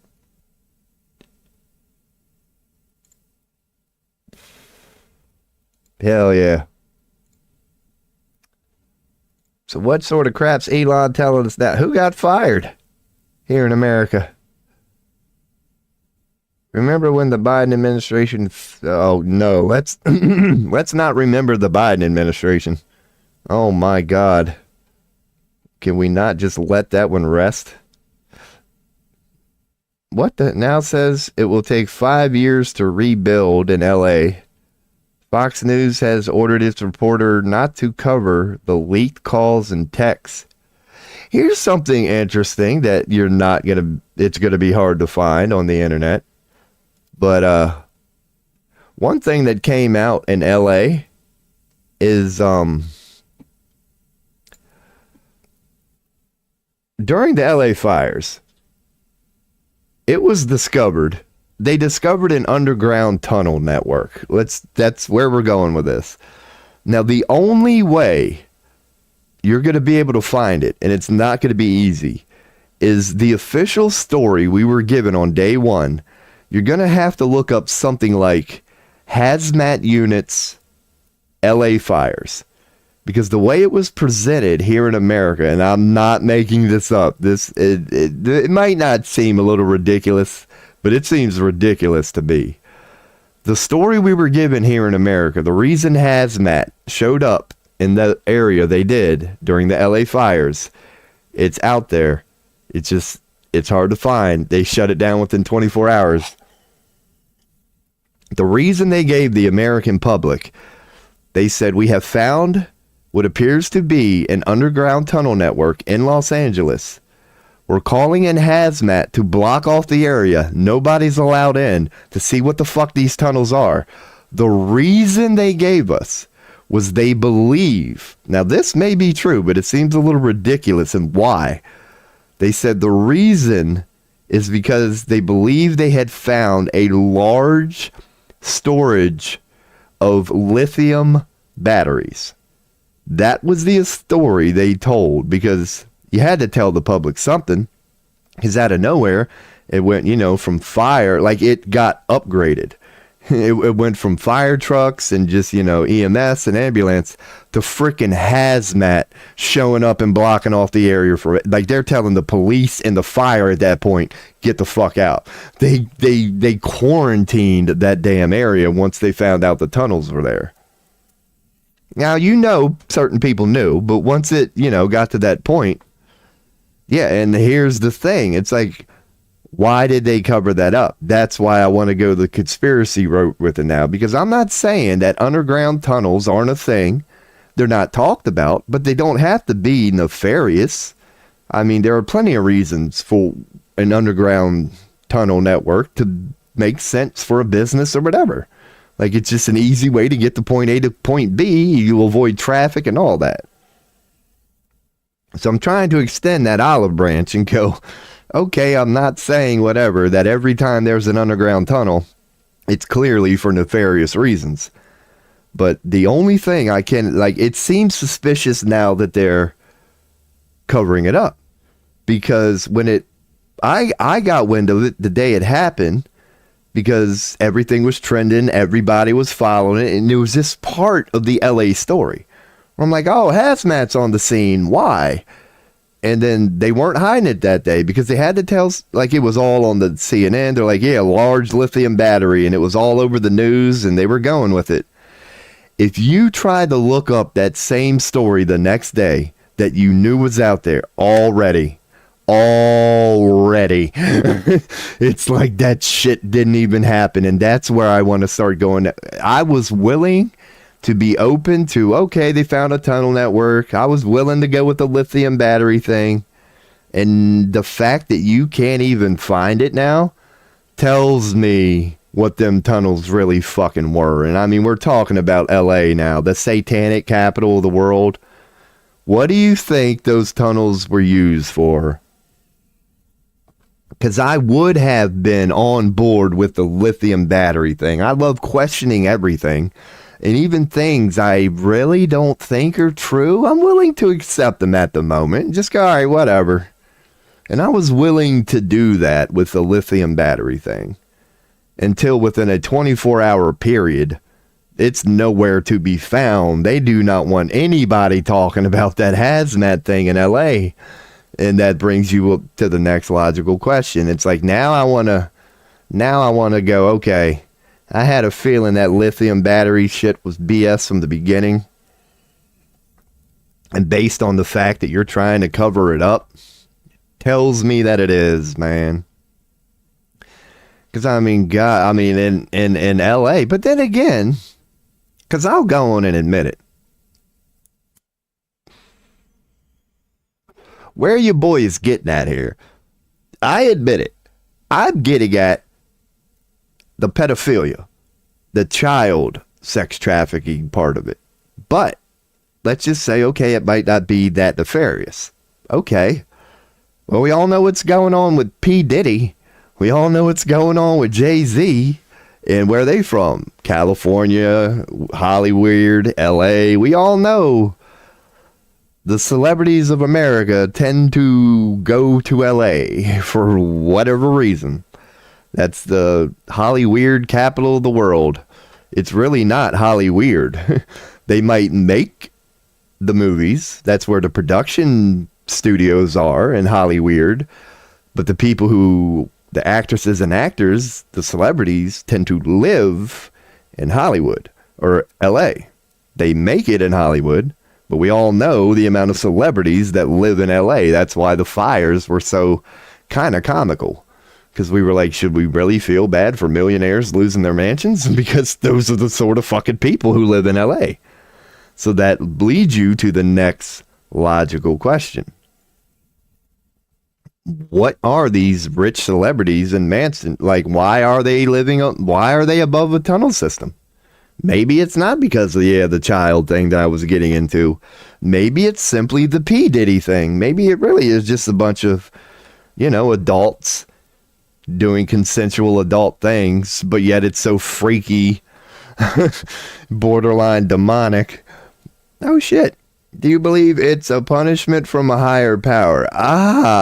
That's a very good question, because I've heard that offered. And I'll throw that up. That came from the wise man Spirit Oyster here. He's asking if, like, the LA fires, do I believe it's biblical, you could say? Because I've heard a couple people ask this question. Not to me. But yeah, that's a good question, because I've heard a couple of theories on this, right? I've heard that one, which is, you could say it's part of end times, and I'm not dismissing it. That maybe that's the light's way of going, hey, darkness, you're going too far. Don't think that there ain't nothing out there that can stop you. That's all it takes is a spark. And it could have been divinity reminding those arrogant humans how fragile they really are. That even though they might seem powerful and they've got all the lustful, that to know their role and they're still a visitor on this planet. It might have been that. I don't deny that. Here's another theory I heard offered, which I'm open to. It kind of goes hand in hand with the Donald Trump thing. It's like, okay, those mansions, as cool as they look, they're not smart homes. They were built, 50 years ago. The point is, we can do better. Look what they just did with Palestine and Gaza. Trump and the money masters, especially the ones who want to build everything into a smart home with smart TVs and smart everythings, they don't mind tearing down the old way we used to build stuff, because they're going to make money on the removal of the debris, it's all going to be nothing but profit for them, because all of these houses were also, you're talking about Hollywood celebrities. They have some of the best insurance plans money can buy. So I've heard that theory offered, as is this actually the work of the Illuminati himself? Did they actually go, let's light this bitch on fire? They told everybody to get their valuables out. They said, this is why we told you to purchase the best insurance for this house you possibly could, because now technically they're not going to lose anything. It's all materialistic, because you're talking about the Illuminati. They know the shallowness of materialistic things. So I've heard that theory offered too, that it's an inside job of the Illuminati, that it's their way of rebuilding. And here's another thing that was thrown in there too, which is worth considering in my opinion. Another theory goes hand in hand with this P. Diddy, Jay-Z exposure of all the freaky things going on in Hollywood. Did they burn the evidence? That's another very valid question in my opinion. Is it a coincidence that while all this P. Diddy stuff and all these celebrities who are going, oh, I know a thing or two, and all these celebrities are going, hey, we might spill the beans here. Maybe it was a knee-jerk reaction, but then again, I can't really go with that one. Because when you're talking about covering something like that up, you'd have to set the whole world on fire to get rid of the evidence, if you know what I'm getting at.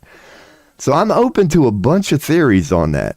I could see it being the work of the divinity, and just darkness is trying to go a little farther than it was allowed to do, and it had to be put in check by the forces of the universe. I'm open to that. I'm also open to the real estate perspective, that maybe they just wanted to burn it all down, collect their insurance money, make a whole bunch of money off the entire process. They view it as pure business. It's insurance fraud, basically. Or I'm open to the other theory. Maybe they got a little paranoid about all this, sex shit getting out. Maybe they thought there was going to be real investigations, real private investigators, and they thought it was just a good idea to go on and fucking burn maybe not, all of their evidence, but they could get rid of where they were keeping a lot of it. But then again, yeah, I just can't go with that theory. There's too many holes in that theory, in my opinion. So, to wrap it all back, which one would I be open with? That's a good question. Because so many are possible. It really could just be natural, because LA was so dry. But here's where we get into the conspiracy theorists. Like, we know the climate of that area. And we know how dangerous it is. We know with Las Vegas, it's not a good idea to decide to put up a city on top of a desert, but you can do it. Just look at Las Vegas. Now, when you do that, you know, your number one concern is going to be the arid, dry weather. So LA has channel funnel systems that could be introduced into the area. And it's a very good question. Why did the Biden administration a few years ago, years before this fire happened, why did they decide to cut off that reservoir? Now, it was about a month after the LA fires, and you know Trump, he loves taking credit for anything. Like, he took credit for reopening it. Like, it never should have been closed. You know what I mean? He's like, oh, LA is a little dry, isn't it? Let's reopen this dam and, introduce some water into the area. So it's like, what the fuck? There are so many. I don't blame the conspiracy theorists for jumping all over this one. Because you have to ask the question. You go back from the original decision. At what point did this American government think it was a good idea to cut off a water channel to a desert city the size of Los Angeles? That's a horrible idea. Why do you think you built the fucking channel to begin with, dude? You realized you had a problem, that area was way too dry. You needed a way to channel water in there. So you built the channel, but you realize you get heavy rains from time to time, that if you don't control that channel, when you do get a week's worth of rain, you're going to flood the entire fucking region. So we were smart enough to know you need to have dams and ways to control it, so you are in control of the level of water in the area at all times. We are humans. We can send shit to space. We're not stupid. But I'll be damned if we don't suspend the same intelligence when it's convenient for like certain people. Why the fuck did we spend all that time and effort building those channels that keep LA, so, keep that environment from where you can exist and not have to worry about a constant state of fire? Why did we turn that off during the Biden administration? So I'm open to I'm bringing it all back now, it's natural thing that it's just what happens when you build a damn city on such dry terrain. But I can't even go with that because we knew what we were doing when we did it. We put the channels in place to avoid such things, but yet here we are. It got so dry. It fucking caught on fire. And it kind of like 9/11 and all the other acts in America. We do have systems in place to prevent such things, but for some reason, just like NORAD with 9/11, for some reason, these systems that were put in place to protect us happened to not work the moment whatever happened, and we got the same shit with LA, man. So I don't know what to believe about LA. I really do not know what to believe about LA. I don't. I am open to many possibilities, but I honestly don't know. I don't know if you're still in chat, Spirit Oyster, and I know it's hard to type. It's probably not even worth trying to answer such a question on like a keyboard, but yeah, I don't know how you feel about it. Like if it was punishment from a higher power or whatever. Because I really don't know. I wouldn't be against that because one perspective that I've echoed frequently on this page, that through all their ingenious and through all their sophistication, and they are a force to be reckoned with, this Illuminati, they are by no means perfect. They slip up all the time. They are human, just like you and I, at least the ones who are being used as the pawns, and they are not perfect pawns. They aren't. They're flawed just like you and me. The Illuminati slips up frequently. Especially these days, because in my perspective, they're kind of rushing things a little bit these days. But then again, not really. Because back in 2015, the World Economic Forum had a 15-year plan, and even they had one before that. So I guess I could be wrong on that too. they might not be rushing things. But yeah, man, just coincidence. I like that answer because you might be right. I'm open to that too. I really am.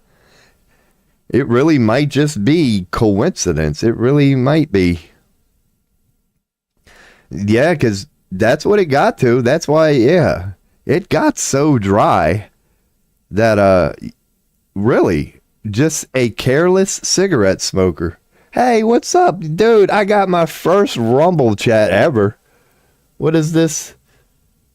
Amalgamation of gnosis. I apologize. It's not, man, those are some big words. I can't get Rumble to integrate with Streamlabs, but I will try to. So, Apple Eater with Rome, you are the first Rumble chatter I have ever gotten. So, appreciate you. But yeah, your boy's just here dissecting the Illuminati. It's a big topic your boy loves talking about here. My man Spirit Oyster over in Twitch asked me, yeah, like what I thought about the LA fires, like whether I thought it was divine intervention or whatever. And yeah, I gave my long 10-minute answer. Here we go. Let me pop out this chat. We're going to get some production going here in a second. Alrighty. So yeah, and my honest answer on that, like I was just telling him, is dude, I claim to know a lot about a lot. And if I think I know, I'll act like it. I don't know what the hell the truth is.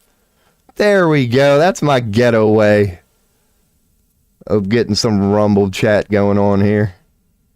I have to crop the window. We can work on it. There we go. This will work for now. Cover my ugly ass up. Rumble be on that fuck shit. Dude, tell me about it. Like, Rumble's a good site. I like Rumble.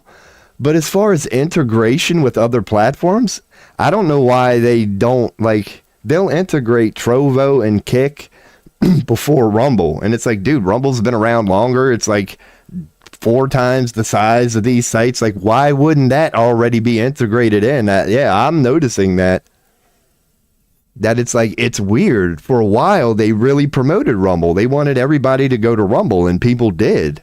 Russell Brand went there. Doc's now on there. Like, they got some big hitters on Rumble.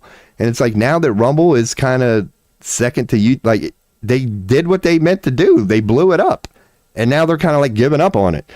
It's like, that's what I'm saying, man. There is a lot of, like, it's not easy to integrate Rumble, man. And I don't know why. The only thing I'll say is, to get a little deep on it, and this is pure speculation, is maybe they didn't like that Rumble turned into kind of like this. But then again, that's kind of what they presented it as, was kind of like a bit shoot. It's like Rumble came to a place where people who were fed up with the system wanted to go to start to express that they were fed up with the system. And maybe the Illuminati was like, oh, that wasn't such a good idea after all. Let's go with Kick and Trovo and make it all about video gaming again. And I'm not saying that is a bad thing. I'm not putting down Kick or Trovo. I'm just saying maybe the Illuminati's getting a little paranoid. They notice streaming is becoming a thing, but they don't like that it's going toward the podcast thing. They want people to stick to gaming. That way, at least you're not on the path of, like, because you know that has to be what they fear the most, is a free and independent media. That would be the one thing that would bring them down. I am convinced that Jesus already came, and when the powers that be uses this occult knowledge to keep us in line. I do believe in Jesus. I do, because I'm into channeling. I'll bring this up. Yeah, your boy's a big old hippie, so I believe in channeling.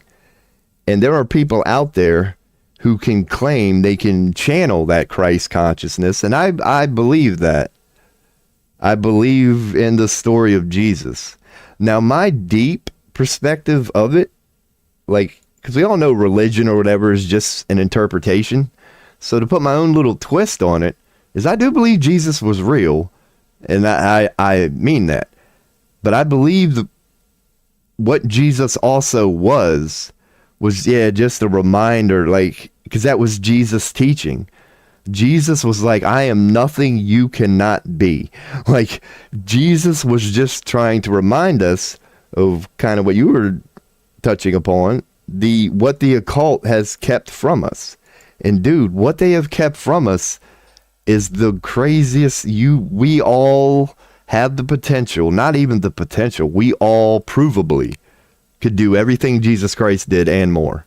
That is fact. But when you're, the occult, and then you wonder, well, if we all could be Jesus Christ, how the hell did we end up here? And that's when you need to tip your hat to the Illuminati, because that is a great question. How do you convince an entire population of people who have Jesus Christ within them to create the world we have created? That's a great question. You have to be rather good at some rather powerful shit to convince beings of light to turn this planet into what we've collectively turned it into. I finished the Gateway tapes. It is all Thelma. Why is our government using Thelma? Who is this Thelma? That might be a good rabbit hole to go down here. Must be windy outside. This place makes random fucking noises. That wasn't no squirrel. If it was, that's the biggest squirrel that's ever existed. Through Thelma, apparently. So what is this Thelma? That's something I have. Unless you call us about Thelma and Louise. Watch, that'll be what I get. Yep, here in America. Are you talking about the 24 film Thelma? Because here's what Google is recommending, if you all can see it. Let me make sure I'm not screwing up. Let's go to the browsing one here. Yeah. That's what Google's recommending. Holy shit, I thought that was Roseanne Barr, and I love that woman. She stirs the pot and she rocks the boat. That's all I care about. I'm not saying I 100% agree with her, but just the fact that she's not afraid to rock the boat from time to time. That's something I don't want to go away. Thelma. Because this might be something I don't know a little something about. Because the rabbit hole goes so deep, man. Just a couple days ago, I was finding out about all this crap. Someone who is not a professional or expert? Okay, a member of a religious faith who is not ordained. I'm with you on that one. I think we might be on the same page here. Because one of the things that I usually say, that I always say about the Illuminati, is most of the people in the Illuminati doing the work of the Illuminati don't even have a clue they're in the Illuminati, man. It's like they're being led to do the work of just people they don't understand. So you could technically be like, oh, they're clearly in the Illuminati. But it's like, do they even know the error of their ways? Or are they just so blinded by the shiny and the money and the man-made power and the systems that they don't even know what they're a part of? Oh, Aleister Crowley. Okay, so that's definitely worth looking into. We'll bring up the Just Chatting for that one, because I know about Crowley. They love Crowley, or at least they make it appear like they do. Jay-Z in that interview he did with the, Crowley quote, that's the only thing that was on his shirt was a Crowley quote. Now, of course, it's Western. Spiritual philosophy founded by the man himself. All right, because once you said Crowley, I'd say no more. They respect the fuck out of that guy for some reason. That sick bastard that he was, man. Is the building stone? Why is our government using witchcraft form a syphilitic drug? I do believe in MK Ultra, and that is a rabbit hole within itself, is it not? Because the moment you accept that, like, MK Ultra is real, and you start to fathom what that could potentially mean, Yeah. If they have the ability to, because you know what MK, yeah, they do have the, you know, mind, dude, what the fuck? I think somebody's about to break in my house. It wouldn't be the first time it's happened. I've just been live swats on stream before. That's that. See, that's how you boys gonna make it, man. I just need to turn myself in one day. It's just get myself raided. Get myself swatted. But yeah, man, they are using witchcraft. That's the part that your boy loves talking about on here. Now, I don't know what your opinion is on the Illuminati, but I got a feeling that they really don't know what they're toying with. Like, I don't deny that they're dabbling in witchcraft, and I'm not saying they're not pretty good at it, but I am saying that I don't think they really know the forces they're reckoning with. Oh, I definitely believe it's real. I'm surprised I just heard about it, but then again, not really. Because that would be the sort of thing that they would, in my opinion, would try to keep, like, to themselves. Is there a wiki on this shit? There is a wiki on this shit. So let's check out the official whitewash. So that's the image they decided to go with. It looks like an owl to me. So they went with, I'm looking for the symbolism here. He's definitely making a hand gesture there. That's got to mean something. Looks like the pinky is slightly out. Maybe that's just coincidence. Get the 12 most powerful Jews in the world and everything will stop. I agree with you there to one extent. One thing I'm very cautious here is I don't use the word Jews. I use Zionists because I believe there is a major difference between a Jew and a Zionist. Like, so I'm with you, except Zionists. If you get, but even then, I'm not sure. Because would you say the Zionists are the ultimate top? Like, I don't know if they are. The reason I'm saying that is because you and I, Zionist is a household name. That's why I don't think they're at the ultimate top.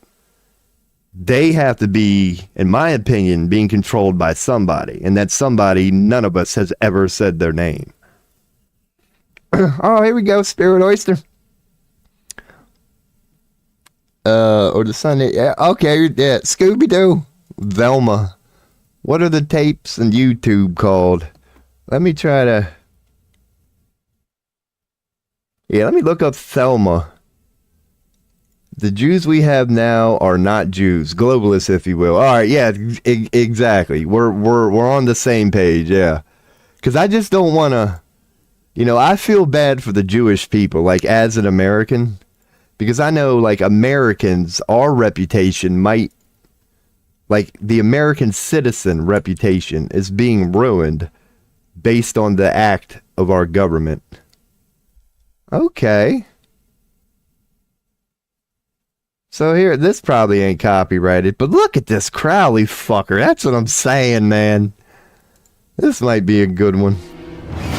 Crowley. Man, because I've read the Satanic Bible, but I've read Antoine Sanzar-Leve's version. I haven't really properly read from cover to cover Crowley's stuff, but I know enough about it to know that LeVay was birthed from him. LeVay was his freaking disciple, as a lot of Satanists were. Gateway tapes, the Monroe Institute. There's a name I haven't heard in a while. If you don't know them, then when you not, yeah, exactly, yeah. There's no way I'd be able to like fully go into what Thelma is at the moment. But if it's based on Crowley, then we already know. Ooh. So the old Monroe Institute. That's a name I've heard, because the one that I've been cautioning about lately that I know you know about is the World Economic Forum. That's another one who's doing the bidding of Crowley, and we're all headed towards that dystopian view. But I forgot about the Monroe Institute, which might mean that one would be more to be concerned about than the World Economic Forum, because the more they try to hide it. The Monroe Institute is widely recognized as a leading center for experiencing expanded state of consciousness. Yeah, that's right, I have heard of this. But no doubt, oh man, you know they're going to have their hand on this one. MK Ultra. But yeah, I have to look into the Monroe Institute again. Because I used to, back in my conspiracy theory days, run across them a lot. Dr. Monroe used to, like, LRH, Jack Parsons. I don't know about Jack Parsons, but if he was a friend of Alistair, God, all right, I could type that. Why the hell am I just so worried about copying this right now? They were trying to bridge the gap between magic and science. That's a worthy cause, because do you think there's even a difference between magic and science? Do you think there's a difference between religion and science? Oh, he looks like a winner. So, rocket engineer, chemist, Thelamite occultist. What the fuck? Oh yeah, Thelamite. All right. Damn, dude, it must be a big deal. It's your opening sentence on a wiki page. It's like, by the way, he was a rocket engineer, pretty big deal. A chemist, pretty big deal. And then they present it as like an accomplishment. And then, as an accomplishment, he also decided to join this cult. Like, dude, why is that even considered an accomplishment? Like, that's not hard to do, to join a cult. Like, what the fuck? To be a rocket engineer and a chemist is not easy. And they put that in there, like, oh, like, he should be just as proud as that? He should be just as proud of the fact. So that's interesting. Yeah, I am surprised I haven't heard about that, because it's such a big deal that they're putting it on wiki pages. Like, it's part of his resume and something to be proud of.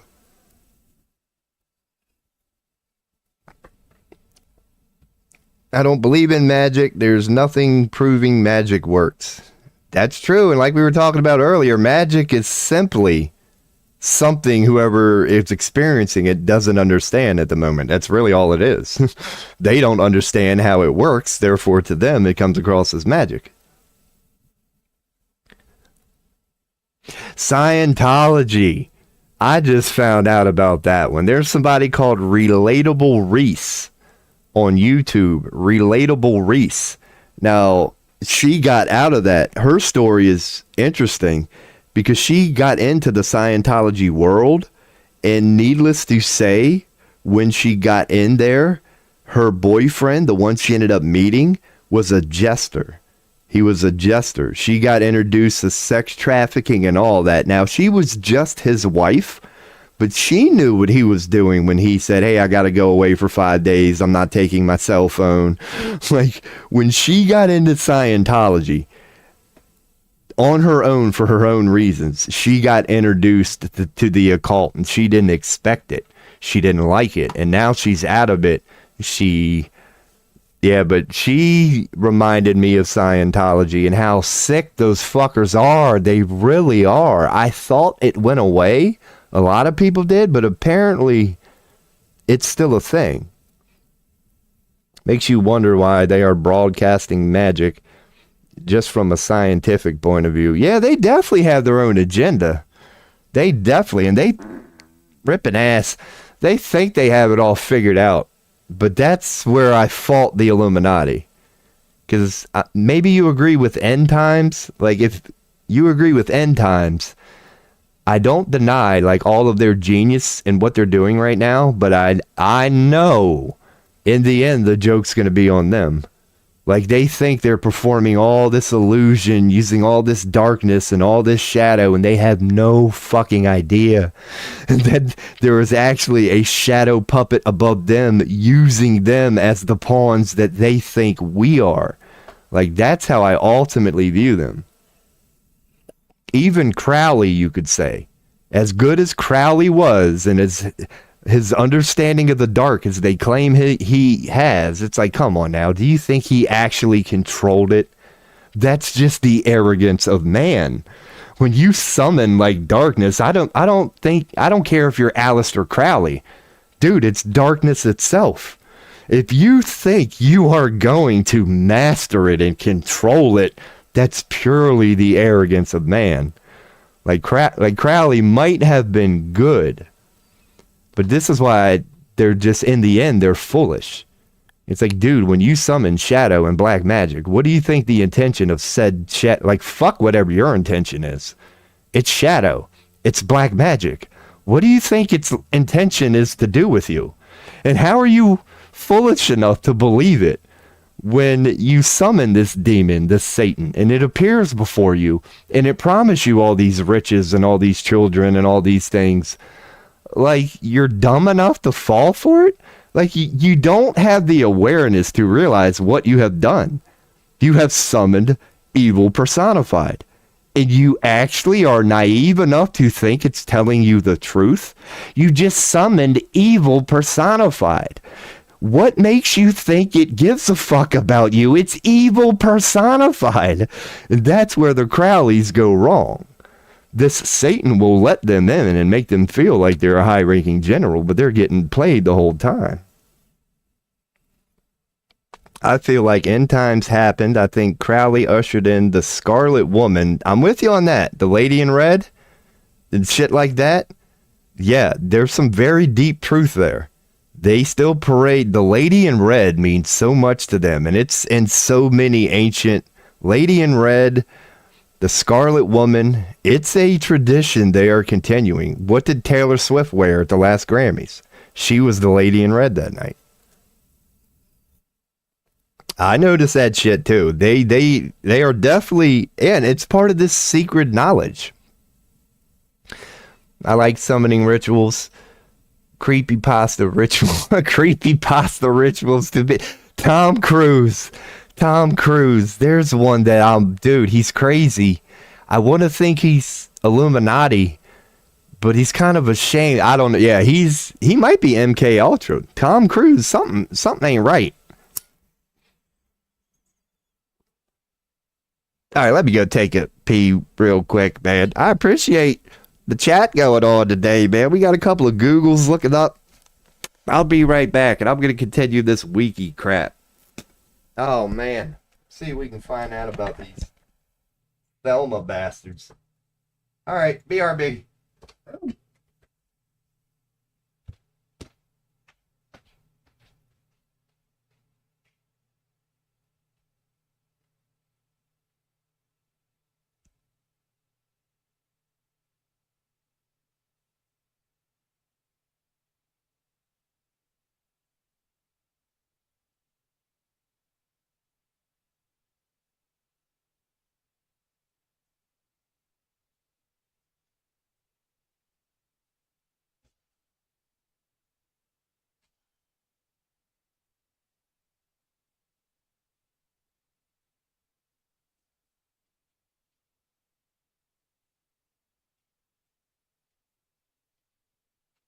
All right, I'm back.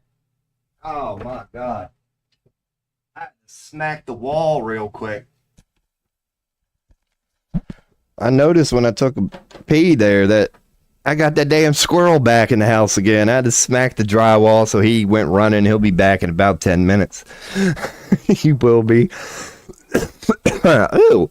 Oh, that's attractive. I got the BRB up anyway.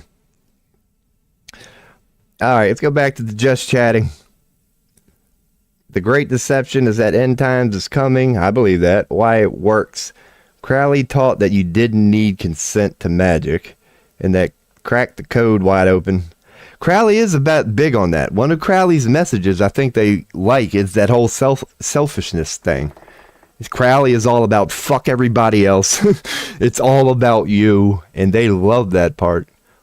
Okay, yeah, okay. I think Tom Cruise is an admitted Scientologist. Well, that explains why he's batshit crazy from little I know about it. According to this relatable Reese woman, when I heard her speaking about it last night, she said Scientology makes you hate everybody. That according to Scientology, every human is born in sin, that you can't trust anybody. It's very similar to Crowley, I guess we could say.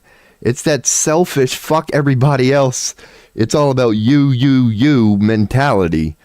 That a thing like, you know, compassion and sympathy, you don't need any of that shit, you know. It's the dog or eat dog, kill or be killed mentality. If you have to step on somebody to get ahead, so be it. That's what I'm getting that Scientology is. What's up, Space Shuttle 40? We're just sitting here philosophizing. It's just we're going straight for the jugular, man. We're going right for what the hell do you think the Illuminati is at the core of all cores? Like, what is it? Who's running it? What does it mean? What are their intentions? And that's why it's called philosophy, okay? It's a good way to put things like this. It's like we're not saying this is provable fact. It's like, what if people are conspiring? Like, what if it's all just conspiring? Space Shuttle 40 taking off? Is it? Maybe we'll get a live fail in action. Because I covered that last time. Old Elon was... Let's go. Yeah, why am I... Let's just go to YouTube. It's going to be... Oh, it'll probably be on X, too. There's nothing more Elon likes doing these days than promoting whatever he believes in and what vision he has of the world. So if I go to live, even if that's even what you meant. But let's see if there's a... No.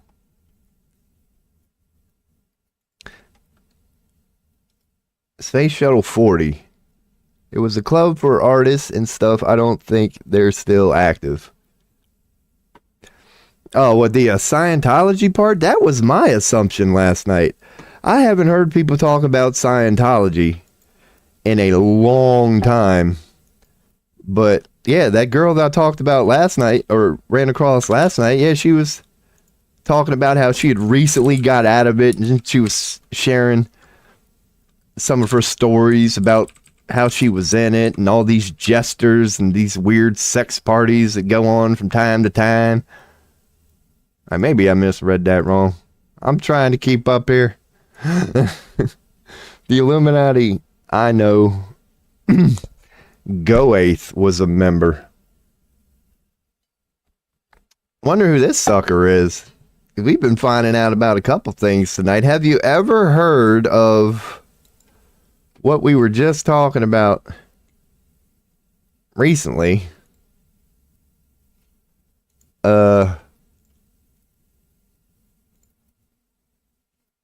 The Thematic occultist. Thelema. My first Rumble chat guy, Apple Eater with Rome, he let me know about this. I didn't even know this was a thing. Apparently, it's another spinoff of Crowley. There's a Thelema spinoff now, another version of Scientology, I guess, another just random cult that these fuckers can join to justify ways of just being a sick bastard. The giant German poet. Let's look him up. I wouldn't doubt he's Illuminati. Germany has a lot of ties in that one. One of my favorite here in America is old Project Paperclip. That one don't make any damn sense at all. It's like Nazi Germany was agreed upon a very bad regime who did very bad things. But I'll be damned that as soon as World War II was over, we didn't have Project Paperclip and we recruited those motherfuckers. Like a lot of people thought that they were going to go away to prisons and never see the light of day again. No, they got promoted. That makes no sense to you, boy. I think America was kind of fascinated by how they did that. They said, how did you convince an entire country to become a piece of shit? We wanted to know how they did it. So we brought them aboard.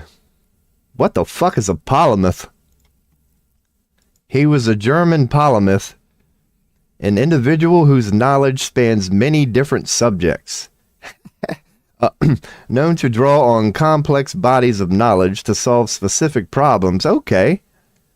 Polymaths often prefer a specific context in which to explain their knowledge. So I'm a polymath. Okay. Not saying I'm a good one. It's okay. He was a dude with an opinion. So what was his opinion? Western literacy? Oh, no doubt. Yeah, Western everything is not Western at all. Like, the Western culture is just the rest of the world's culture. Like, that's what America's known as. The Western culture is what happens when you bring every culture together. That's what we tried. Okay. The metamorphosis of plants. Where was he born? Well, I guess German. Born, what? Holy Roman Empire. Why is that in there? Okay. But yeah, man. The one thing, yeah, Germany. Oh, man, they are good. They really are good. That's one thing I wanted to look up today. Speaking of Germany, let's go to Holy Roman Empire of German Nation. Is that really German's like full name? Because Rome, man. Now, of course, they're just the on the surface thing. But Rome clearly never fell. They clearly never freaking fell. What the hell did I say I was going to look up? Yeah. Let's just see, because I know the shit is currently hitting the fan in Germany. Like, there's like, I don't know. Let's see what X is more and more becoming unreliable. Like, you can see it ever since Trump's been in office, how quickly looking things up on Germany is. Because I know they're in the middle of basically a freaking revolution right now, but then again, who isn't? Christians are getting killed in Germany because Jesus Christ is the only true God, and we don't bow down to a rock. What? Okay. Germany went back 1,000 years. I have to check this out. Let's go with smearing Muslims again. Anytime you see, it's never going to be good. It's been months and months and months of this.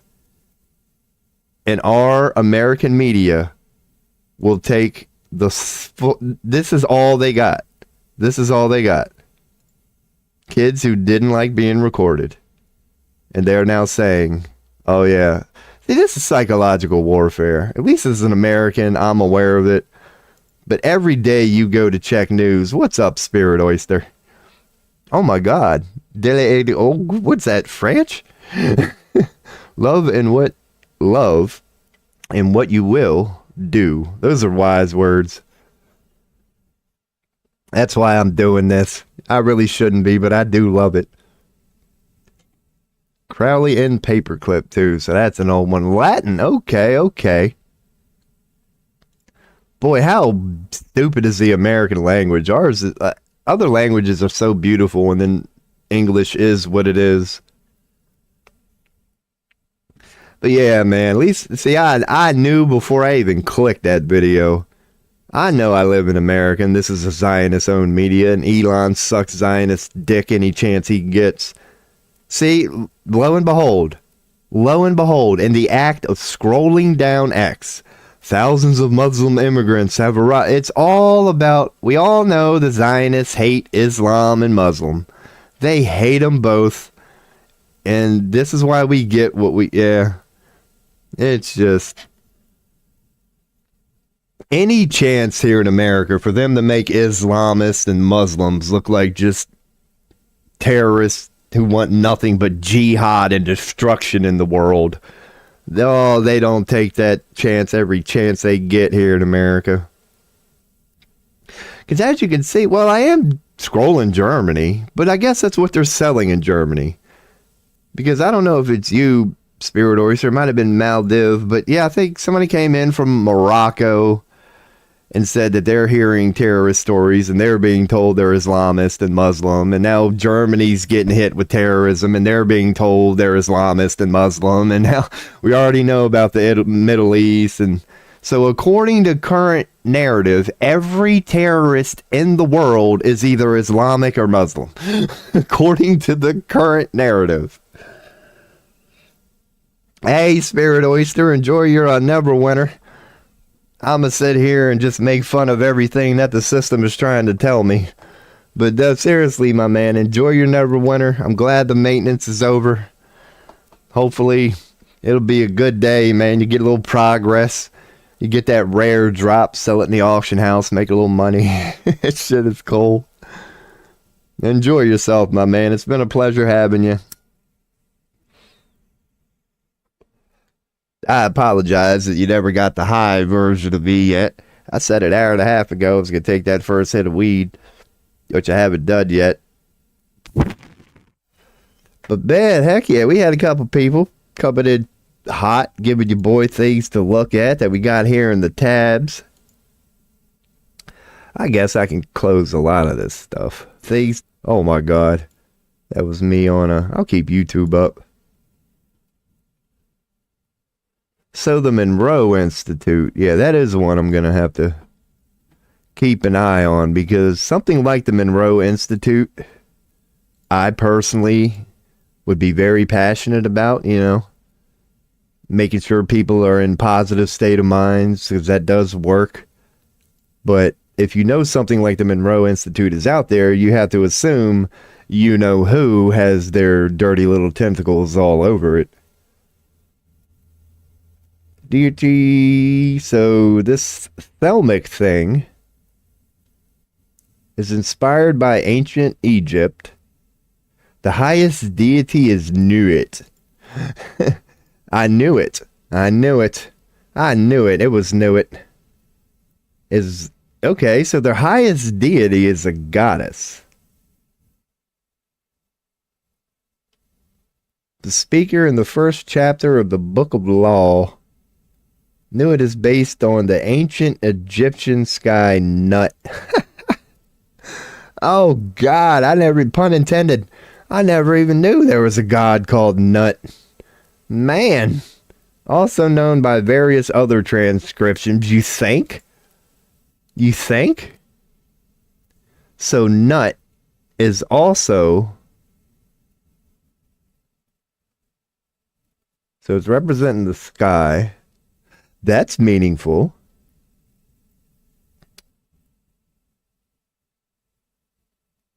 Okay. So Nut is the daughter of Shu and Tefnut. So who the fuck? How is that their deity? If you know it's just the child of a greater deity, then why in the fuck wouldn't you be worshiping this one?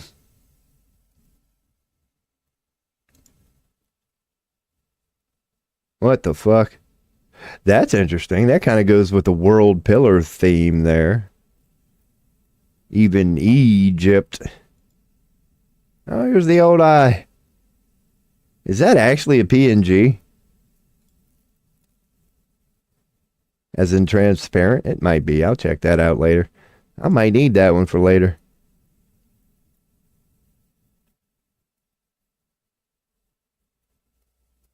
They gave him a little bit of an ass. That's funny. If that's a PNG, I might save that. They gave him a little bit of a bump to show a butt there. That's good. At least we know ancient man had butts. Okay.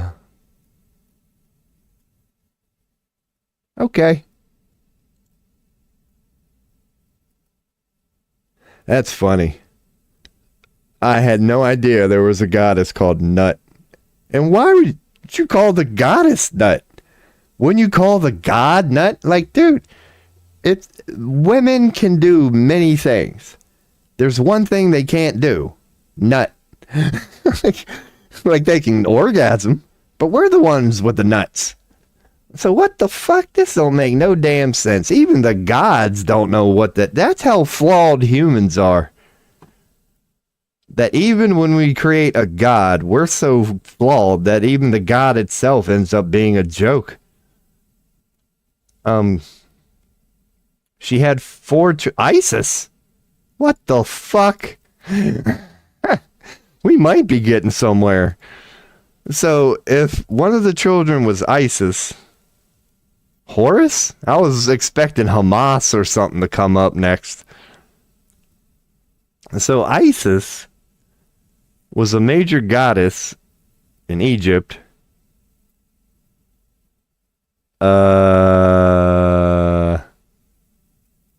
Okay, she's believed to help the dead enter the afterlife.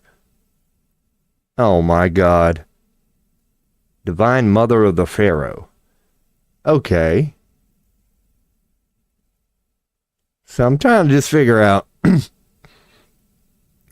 why they named ISIS, the terrorist organization that we all know about, their creation. Why did they name it ISIS? The only real connection I can see here is her big thing about ushering the dead into the afterlife. So maybe that's why they created ISIS, was to go on and create more dead people for them to usher into the afterlife. So ISIS was a big deal. Okay. That's not good either, because it's not like the Egyptian story turned out good. It really didn't. It fell victim to what we're about to fall victim to now. Just the abuse of power. Because Egypt was mighty at one point. Like, look at the pyramids, look at all the cool stuff that they had. But as mighty and, as advanced as they were, I'll be damned that they didn't fall, did they? That shit ended with a bunch of slavery and bad things. And I guess you could say we did it again. All right. Even though it's only been literally like 15 minutes. I'm going to take one more pee. And really, yes, it's time to get deep here. I'm about to blaze one. Give me 30 seconds. I'll be right back. And we're going to go deep.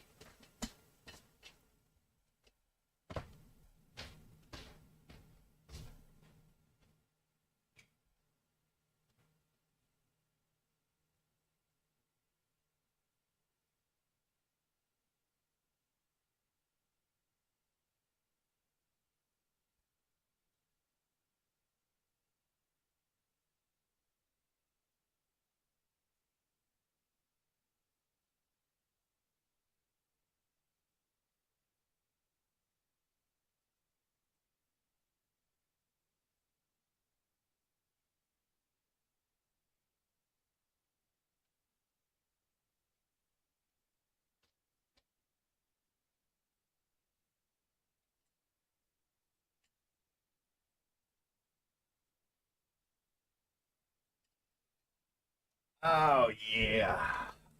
Oh, goodness. Ooh. Yeah, let's put the old hoodie up, man. No, let's go with the beanie. Let's go with the beanie. Let's go with the beanie.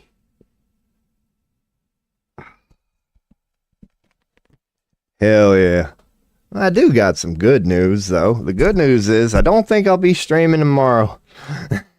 So that's good news for the internet. You won't have to put up with your boy. Yeah, I got a job interview tomorrow at 8:45 in the morning, so I'm going to have to leave at like 8. And then I think I got to stop by and see the old mom, man. I'm going to be, in her area, so you got to be a good little boy and go see the old mom. And then I might have another job interview after that. So if I do go live tomorrow, it will be in the evening. But it's damn sure not going to be now.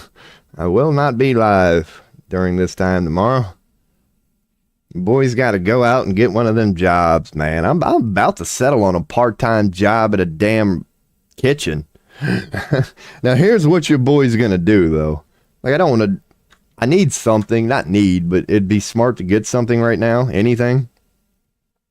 So I'm thinking, yeah, maybe just like a kitchen position, you know, because at least I'll be able to nibble all night. I won't have to make food when I go home. Save a little money that way. And actually, it's a big deal when you think about it, man, because with the price of groceries these days, holy fuck.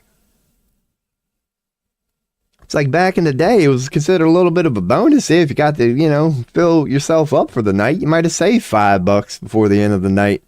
But man, in 2025, with the price of everything being stupid, God, if I can fill myself up with a kitchen position and, you know, be full before I go home, God, that saves you like fucking $20 a day these days.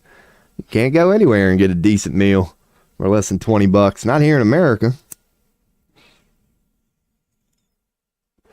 I'll give you a perfect example of something that's not conspiracy theory at all. Let's just do some regular shopping on the internet, you could say.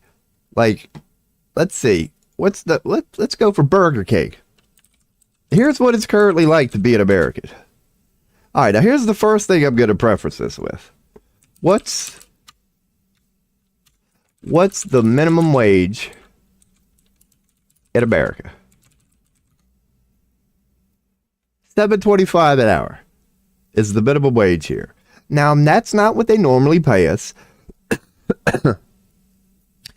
Most part-time jobs, from what I see in my area, currently average anywhere between 12 and 16 an hour. Like, to get $7.25 an hour, it's going to be an easy job. It's not that bad. But that is what the minimum wage here in America is. $7.25 an hour. Normally, you end up making 12 to 16. But when you factor in taxes and all the other bullshit they steal from our check, yeah, you actually bring home probably $7 an hour. So this is just, I didn't mean to click the Burger King sponsored thing, but I did. Never. I'm never going to want notifications from Burger King. Shit, I guess I'm going to have, because I'm wondering if they'll give me prices. Because I guess you're going to have to look. I think I already told them. All right, so maybe not Burger King. Let's go for Wendy's. Now, if they want to know my location, I guess I'm going to have to give it to them. I just want to, here we go. Order now. Allow this time. So if you're in America, right, and you wanted a combo right now, let's just go with a mushroom. Let's go with a simple one. Just a Baconator. Ain't nothing but fucking burger and bacon. I don't think they're going to give me a price here. Start delivery order? Oh my God. Anyway, I was going to show you the price because the whole point was just trying to show people what the fuck the price of something would be. The one thing I could do here is just go to Walmart.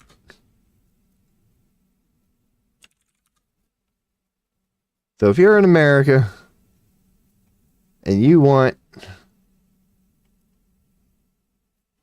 Jesus Christ, great value lunch meat. Let's just go on and minimize it so I don't have to scroll down a billion fucking options. That is the big one? $3.12. So this would be the big one. $3.12. Here we go. So a pack of lunch meat here in America is like $6 something at the moment, which I guess isn't too terrible. It's like, this is what it's like, to be an American. If you're making X amount an hour and you want like one thing of lunch meat, it's pretty expensive. I went nowhere fast with that one. But y'all know, as an American, the point I was trying to make, because you'd actually log in and and that's another fucked up thing about it right there. When you think about that, it's all based on your location. Like, Wendy's is a global chain. McDonald's is a global chain. Burger King is a global chain. They have an infrastructure to deliver to the entire world. But based on your location is going to be how much you're being charged. It's sick. Because they know, for example, and you all know how this works, if you go to like Montgomery County, Maryland, which is bordered right next to Washington, D.C., and a lot of very rich, lawyers, politicians, tech business owners, it's in the top 10 richest counties in the world. Or in America. When you go down there and you go to McDonald's, the same exact burger made by the same exact global company costs like 40% more. Only because they know they can. It's that sick. It's so fucking sick. And it's honestly something your boy doesn't understand, how that's even allowed to be legal. It's like, capitalism is not perfect.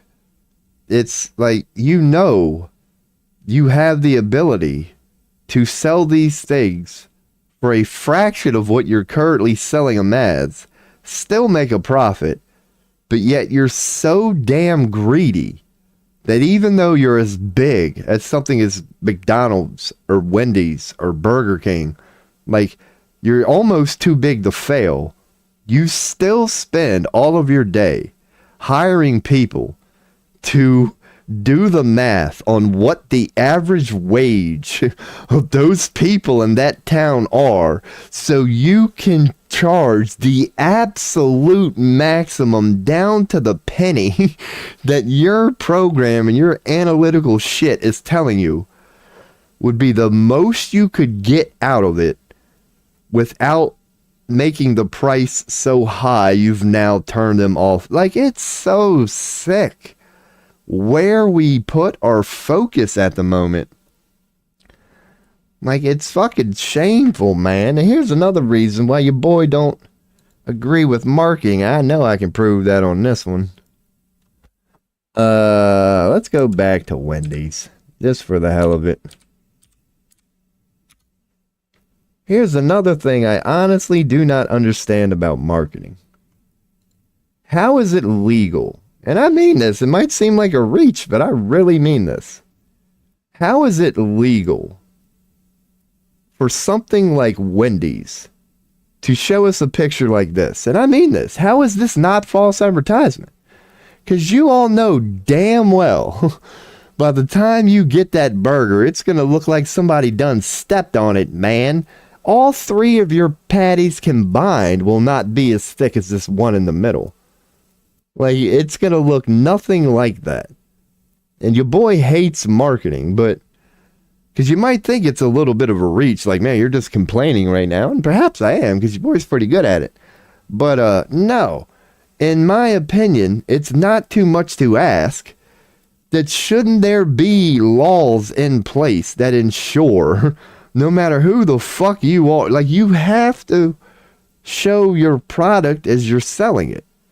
As in, if I was the government, I would encourage people to challenge these corporations, because it's their job to serve us. They're the ones getting the money out of this. Like, make them abide by the laws, but they're not about that.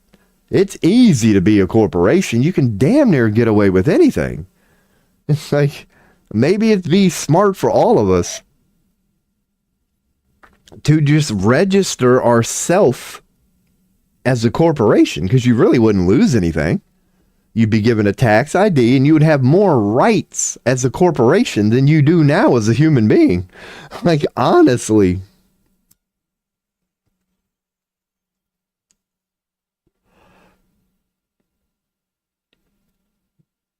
But I don't know. But it's just the corporate world that we live in, man. It's so fucking sick.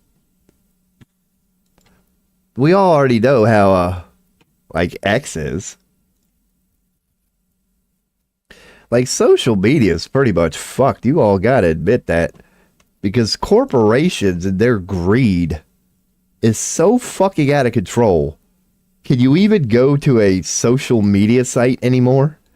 Like, you know why Facebook kind of sucks? You know why X kind of sucks? It's because you all can relate. You all follow the people that you're interested in and you want to follow, but I'll be damned, from Facebook to X, do you not? It's this insane. When you scroll down your wall, is it not?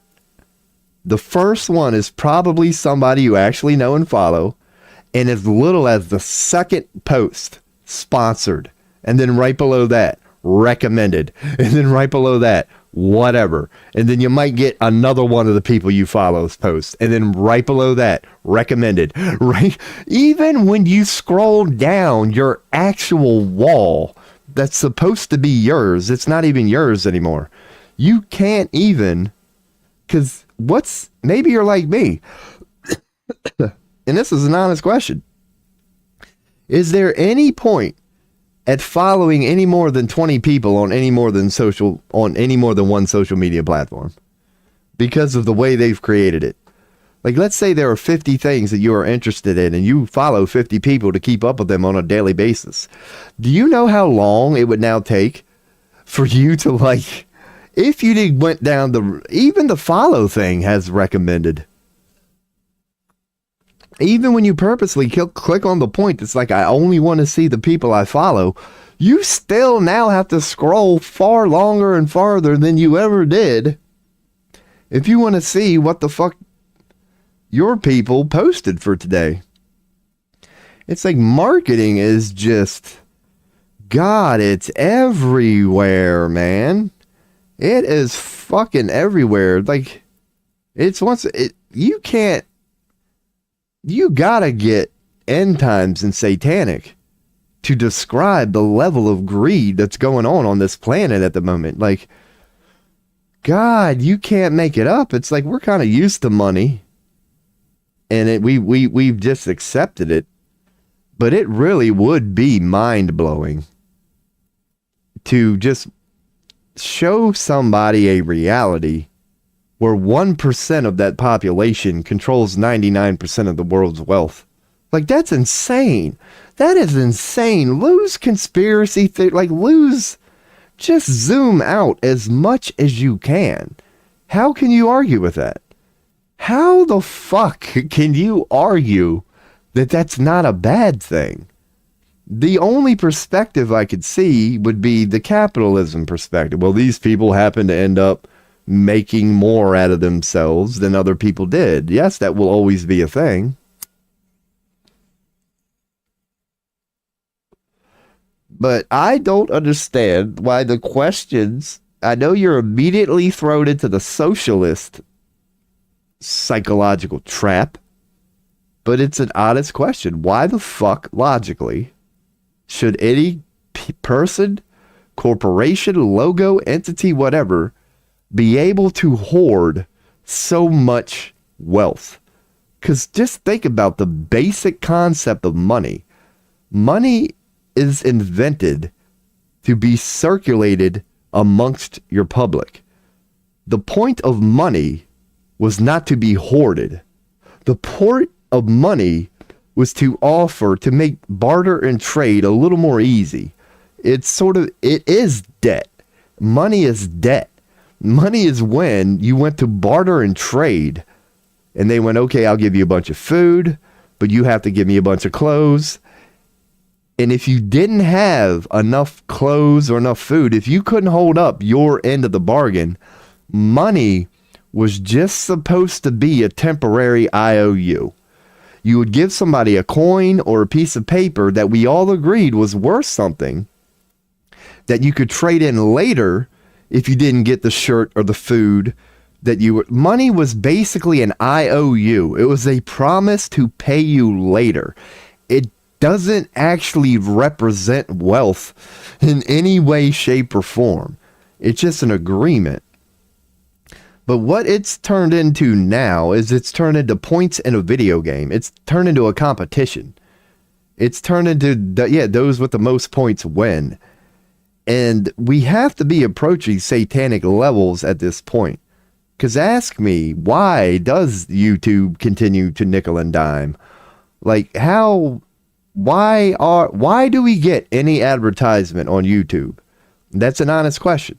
Because you can't tell me it's to keep their business like they need it. They don't need it. Have you seen their profits? Dude, they hit profits. They haven't needed a single ad for the last 50 years.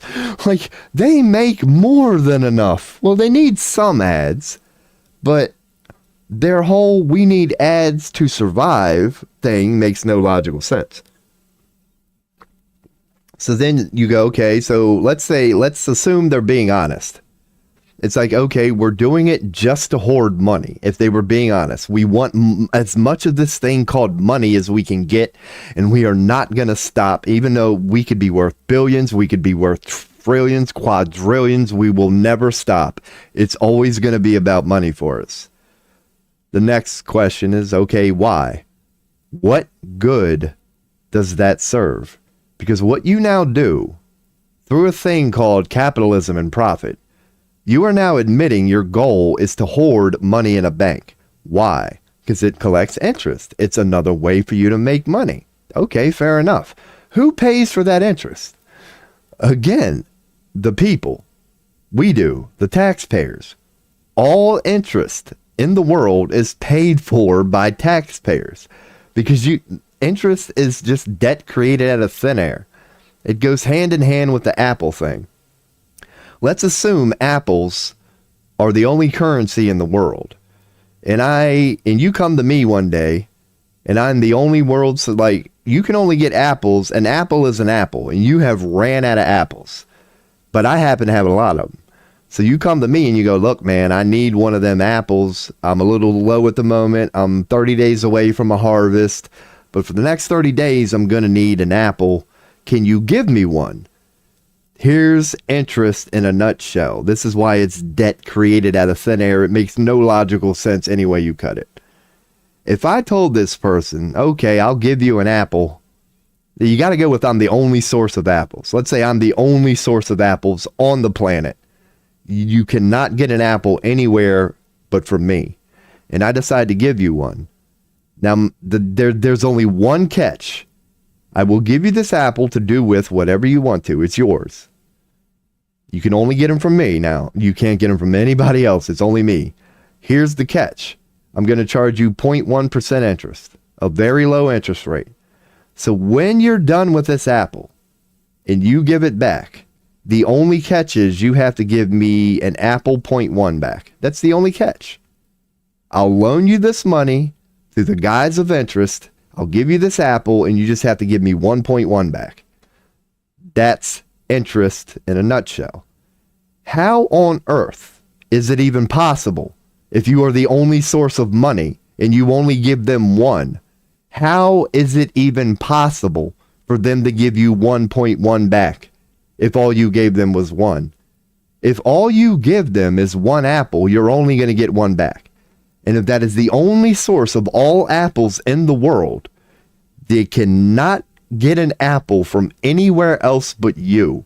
If you've only given them one apple, under the guise of interest, they have to give you back 1.1. It's impossible. It's literally impossible. That is why that's why interest is debt created out of thin air. We legally allow corporations to hoard as much money as they possibly can in banks, and they are legally allowed to collect interest. Where the fuck do you think that interest comes from? And when they put in a $500 million in a bank and get back interest, and then it's the bank's turn to give them back $550,000 thanks to interest, where the fuck is the bank gonna get that $50,000? They now have to write a bill of a $50,000 debt because it's the Apple thing. Interest creates debt. As long as interest is allowed to be legal, humanity as a whole will never escape debt. We will always be enslaved to the money masters based on the system we, for some reason, willfully agree to. That's flawed and doomed to fail from its opening line, the Apple example. It doesn't work. It's impossible for it to work. You can explain it to a fucking child, and it makes total sense. Yet we masquerade as sophisticated, intelligent adults participating in the system that a child understands doesn't work. So if you wonder how wealth could even begin to become so centralized, it's because the system we're all agreeing upon, you can explain this to a 5-year-old child, does not work. It's horrible. It's so dumb. But yet we allow that. And that's why it's so hard to catch up. It's like, I'm not saying anybody like shouldn't start a business or try to build a future. But I'm saying it's like too big to fail is a thing. We have allowed the accumulation of wealth, power, whatever you want to call the corporation or a logo, it's all man-made. We have allowed our inventions to become way more powerful than they were ever intended to be.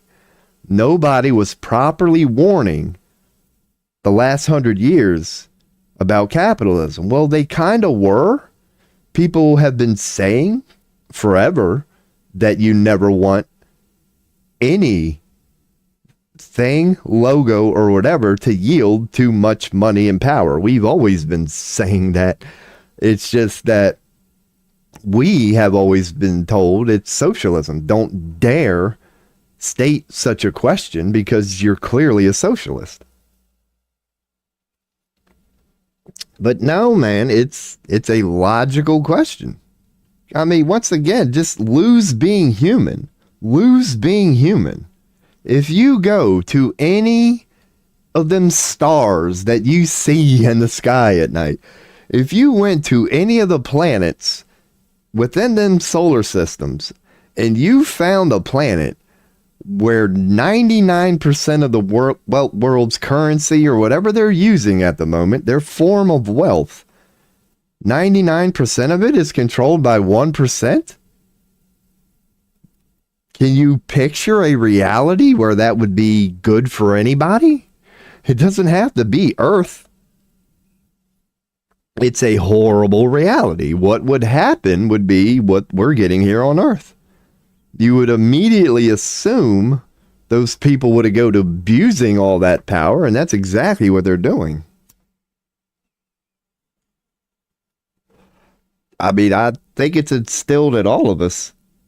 We know how foolish it is to give away the amount of power and technology and tools that we've given away to certain select few people. And we have basically made the bed that we're all currently lying in. We've done this to ourselves. We have not been concerned about the things we should have been concerned about for the last couple of generations now.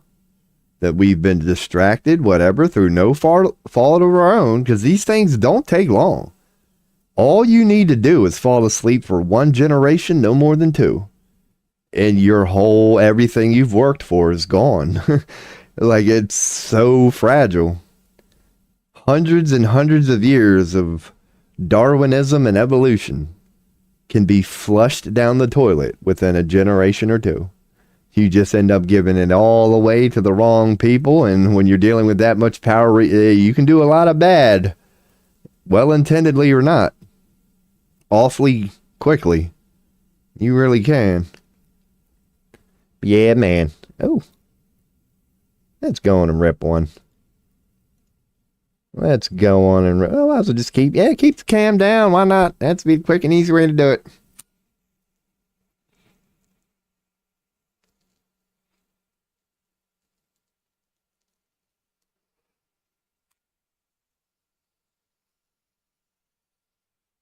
All right. Now we're chilling.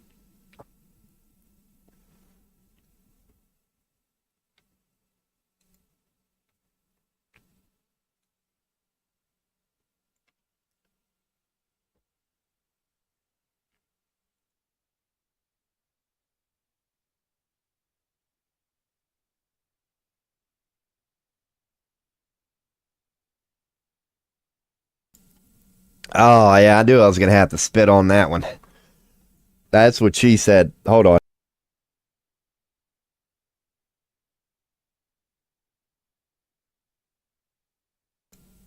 That's attractive. All right, let's settle down and get comfortable here, man. Oh, my goodness.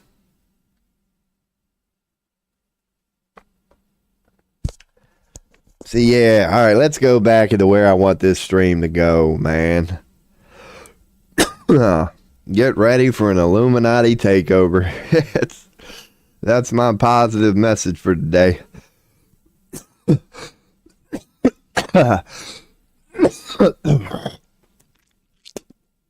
Oh, yeah. Man. I'll be right back in about 30 seconds. Be right back.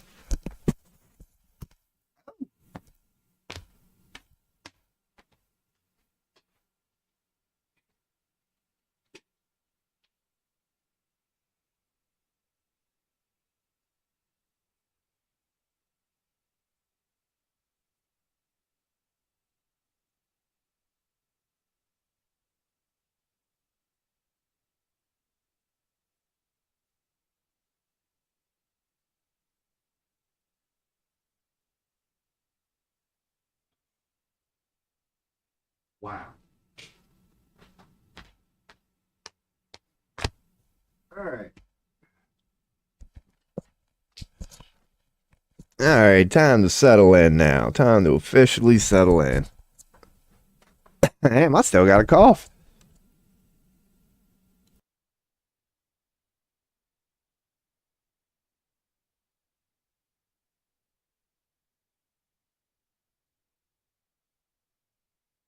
Oh, boy. Hell yeah, now my nose is running a little bit. Oh.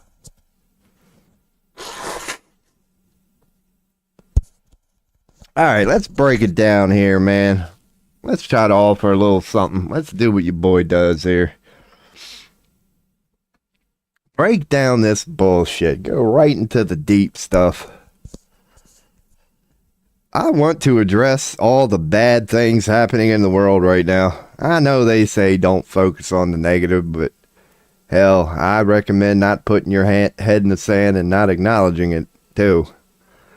As your boy has been saying, I got a feeling for the next few years, we are in for a very, very bumpy ride. And I know I'm not spilling the beans. Y'all know damn well what I mean. But I'm not really here to offer too much of a positive message right now. Not regarding the immediate future. Regarding the immediate future, I see nothing but chaos and destruction. But one thing I believe I know, and I'm not going into it now, but it's good to throw in here at the moment. I do believe from 2050 to 2100, call it a hunch, humanity is going to enter what is going to be known as a golden age. That in 2050, thanks to what's going on now, we are going to enter heaven on earth. That's the positive message I want to throw in there before I go into what I'm about to go into. What happens before we get there? It's part of how we do get there. Oh, that was a good one. It's good to crack a little joke before this line. Because basically what your boy thinks is about to happen is the Illuminati is going to get their way. They're going to get their way. Why? Because we need to see it. Would that not be a wake-up call for humanity? Let's just go on and let the Klaus Schwabs of the world, the Netanyahus of the world, let's go on and let the globalists of the world have the world they want. Why not? Wouldn't that end any and all debate? on whether or not it's good for us.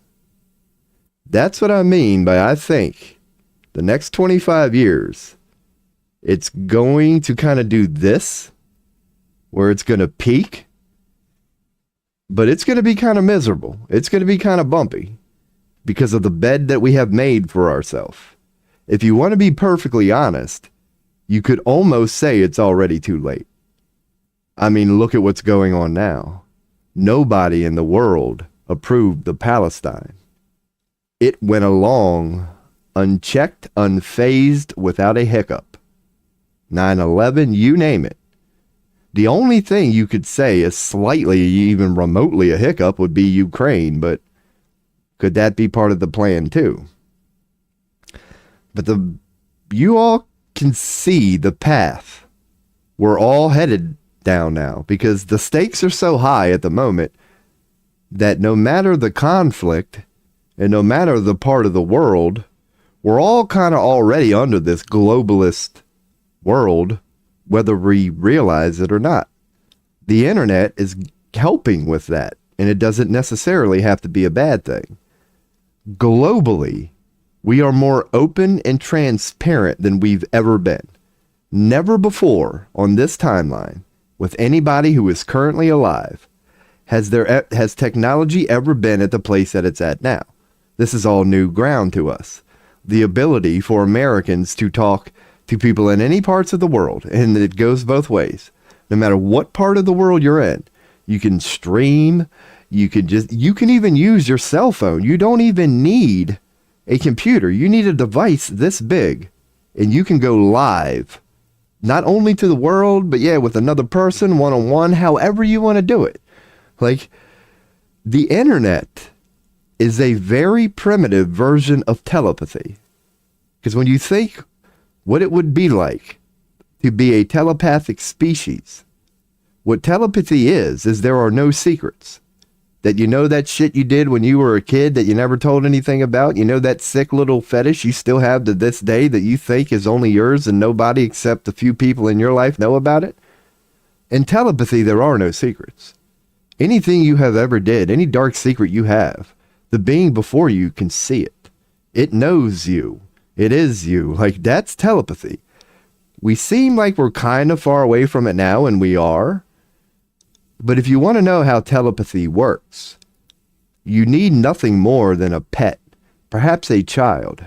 The same thing. Pets are a perfect practicing, and they are willful participants for telepathy. It's that feeling you get.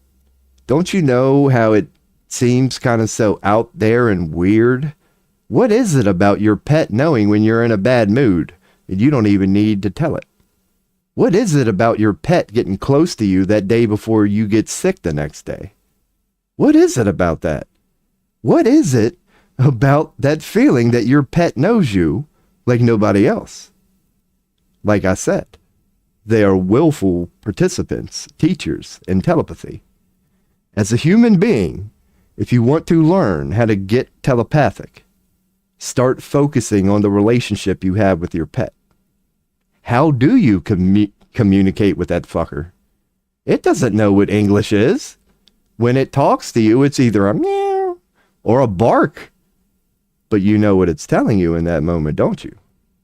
Don't you know your cat's meow? That if there's 10 people in the room and your cat is in 2 rooms over there, and it does a meow a certain way, you know what it's telling you. And to the rest of the room, it just sounds like a meow, doesn't it? No, your cat was telling you something in that moment. How did you pick up on that? The only thing you picked up was meow. That's the beginning of telepathy right there. It's real, and it happens. Don't know where I know where I was going with this. So what the internet is, literally, if you choose to view it this way, it is a very primitive 100% digital version of telepathy. It is a way for humans who previously couldn't express like you do with your pet, how you're feeling at the moment. Like, now other people in other parts of the world know what you're going through, and then you could look at it as like a global level information. We're all in touch with the big picture more than we've ever been. We're all more open and honest, because for so many times it was always, no matter what part of the world you're in, man, I wonder what it's like to be in, man, I wonder what it's like to be in YouTube and just the digital thing in general. Like, their curiosity isn't really much of a thing anymore, which again is another similarity to telepathy. Because when you're experiencing a telepathic being, those things known as Akashic records, they are there at all times. That's why the internet is kind of a primitive version of this. We call them databases, but that's what AI is all about right now. Its ability to be able to access a database. When you look at a spiritual guru, it's the same thing. They're just better at accessing the Akashic records, the database, therefore they come across as enlightened. Like, it's AI is basically a digital version of a guru. It's just something that can do it, whatever you want to call it, and it can just do it way better. It's a guru. AI is a guru of intellect. And that's something to be proud of, but it's not the most inferior thing out there, so do not worry about it taking over the earth. Here's what I'll tell you about that whole AI thing. Your boy loves going all over the place. From an energetic, deep, you are a god, you are the creator of worlds perspective, you could call them the laws of the universe. Can AI take over the planet? Of course it can. Just like dragons can show up right now. Both sound kind of crazy, but they're indeed possible. Aliens could show up right now. That's not far-fetched, depending on who you ask. So AI could take over this planet. It easily could. This is how. It would take over this planet if the dominant energy on the planet at the moment was that AI could and probably will. Because we are all gods and creator beings. We mold whatever world we want to, period, end of story. So if the collective is saying that God loves unconditionally, it'll be like, is that really what you want? That's really what you believe? Well, I love you so much. Here you go. I don't recommend it. But if that's what you're telling me and I gave you free will for a reason, here you go. You ain't going to get no argument from God. It only knows how to be. We're creating this bitch. Like, so, yeah.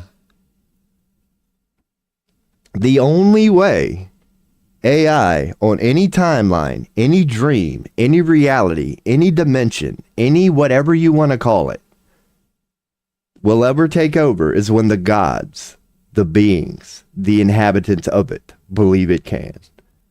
And even that's not scary, because at any moment, those gods can free themselves because they're gods. That's the ultimate truth the Illuminati hates.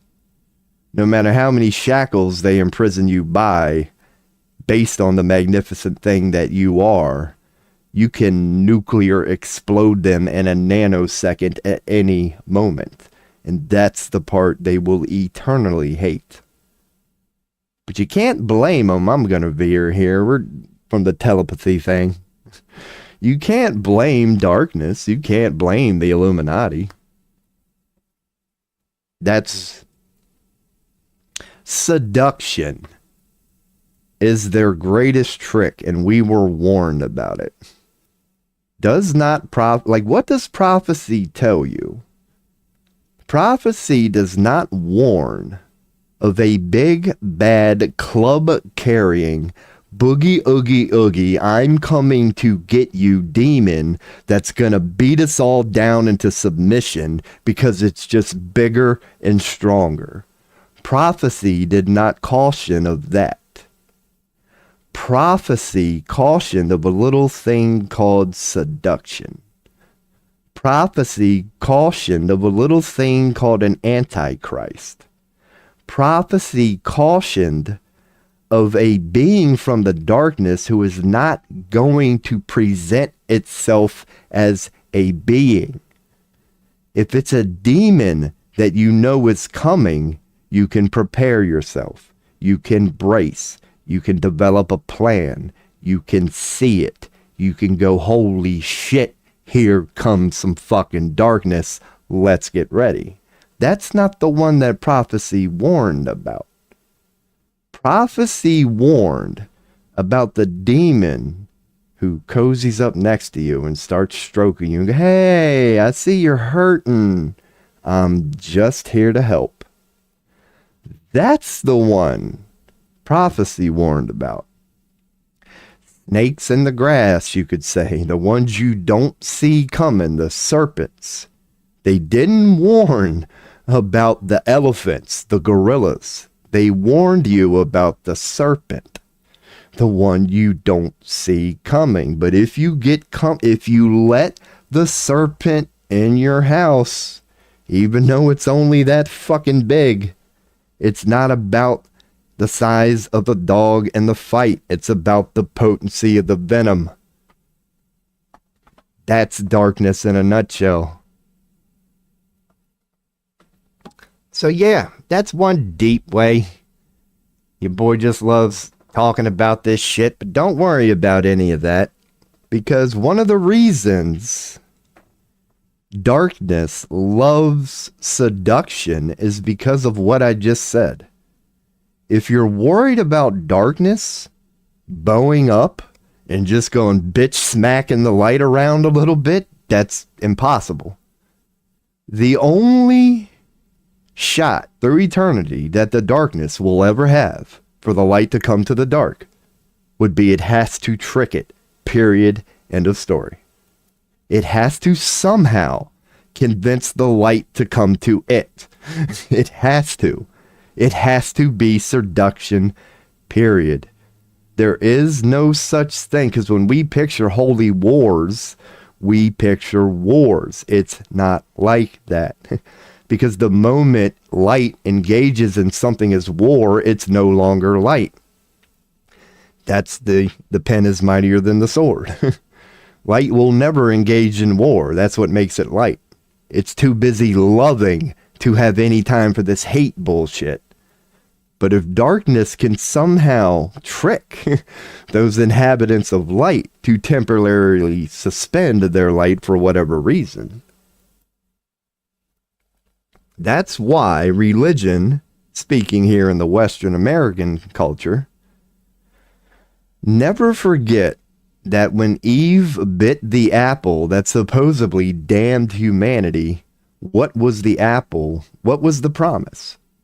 What was the damnation that followed after that? According to Christian scripture, the promise from Satan was a thing called intellect. Now, we think of intellect as a good thing. I mean, I've had a mage in World of Warcraft. Man, the more intellect you got on that son of a bitch, the smarter the son of a bitch is, the better. We all know how that works if you're a gamer. You don't need intellect if you're just swinging the big club, like I was saying. If you're just a warrior, just out, you need strength in that moment. You don't need intellect. You're just looking how to bitch smack a motherfucker. That's how you're going to take him down. That's why Hollywood, and we have the self-proclaimed magicians of the dark that we have today. Prophecy even tells you this. They chose seduction, and it was a rather intelligent choice, because they know how foolish the strong-arm one is. The darkness has no shot versus the light. It went with seduction. That shows you their weakness. They try to masquerade it around his power. But then again, it is. But it's birthed from their weakness. Because if they had any actual power, they would just have it. But they don't have any power. They have to wave their wands and trick people into believing they do. And since nothing is inherently real, only the experience of it, they don't actually need to be powerful. They just need you to believe they are. And then For every action, there's an equal opposite reaction. It's the yin yang. It's chicken or the egg at that point. Did the Illuminati? Yeah. Who created who? Like, you have to believe they exist for them to exist. So it's always a sleight of hand trick for the darkness. Because it's impossible for lightness to come to dark. Hell, real hell, would never ask for that because it would perish. But if it could convince light to do sick shit, and I'm going to wrap it up here. Well, how would you convince the light to do sick shit? That's a very logical question. The answer to that is Eve biting the apple. Intellect. What would the light have to do to become dark? It would have to figure out a way to do what? Justify it. Where? In their head. They're not going to justify it in their heart, because their heart knows that no matter your reason in whatever you're telling yourself is right, your heart eternally knows that if you are foolish enough to take yourself and manifest such a moment that you are slitting somebody's throat right before your own eyes in your own experience, that up until that moment you might have thought they were the enemy, but the moment you slice their throat and see them die before your eyes, you are going to realize you're in the air. You can't bullshit yourself. The only way light will ever do dark things would be if the being of it, or whatever, starts to justify it. Is that not true? That's why the pen will eternally be mightier than the sword. Because light knows that there's no reason for love. There's no reason for war, hate, judgment, jealousy. That's why it's light. That's why it's a guru. That's why Jesus was Jesus. It's just, if those same people, because that's really, look at the Jesus story. The whole Jesus story is that Jesus didn't agree with the story. Is it not? They were trying to trick other people into believing what they were trying to trick them into believe. And the only thing really Jesus was, from a gross oversimplification of it, is he was just an example of somebody going, I don't agree with your story. I think you're trying to seduce me, and I'm not going to agree with it. But yeah, the ones who did were the ones who did what? They justified it. They believed the story of the other people who said killing and all this stuff is okay. And you could argue, that's why human history turned out the way it did. But no, we won't go there. But yeah, that's just, your boy does. I told you I was going to go deep on that one. I was tired of screwing around. Because it goes hand in hand to bring it all back. Don't worry your pretty little head, because you're all beings of light. You're fine. But just know that we're in for a bumpy ride, man. Because this whole Illuminati, these dark, adorable little darlings that they are, that claim to own or know the darkness so well, and it's fascinating watching them being consumed by it, while in the same breath claiming they still know so much about it. It's fucking adorable. But they are going to have what they are going to believe in the moment, and perhaps many human beings too. They're going to have their moment. They are. They're going to have their moment. They didn't do all this damn work for nothing, people. Come on now. And don't insult their intelligence. They done got this far. They only need to go a little farther for their dystopian world. If you think they're just going to give it up, dude. No. Because in their world, it's fourth quarter, a minute and a half left on the clock, and they're winning 57-3. To them, everything's going fine, and they don't care how much we're bitching and complaining. They actually want it because they're energetical masters. So they don't care what you hate, fear, or insecure about or whatever. They know as long as you're in a low vibrational state, you're technically on their team. So they aren't concerned with us. And why should they be? We haven't stopped shit. We haven't stopped anything. Gaza is in rubble. And the whole time it was going on, the rest of the world was going, could you please stop? Like, dude, we're not stopping nothing. We never have and we never will. So just accept it. And I'm saying all this negative things is, yeah, don't worry. I'm not saying end times went away, people. The meek will still inherit the earth. This is part of how it unfolds. But get ready. This is going to be our lesson. Like, we know it's coming and we're going to learn it when it gets here. It's going to hurt. It's going to sting. It's going to suck, people. It really is. Oh, shit. We got a follow-on kick. What's good in the hood, Derek Gala? Oh, shit. You done said something. Oh, here we go. Yeah, man.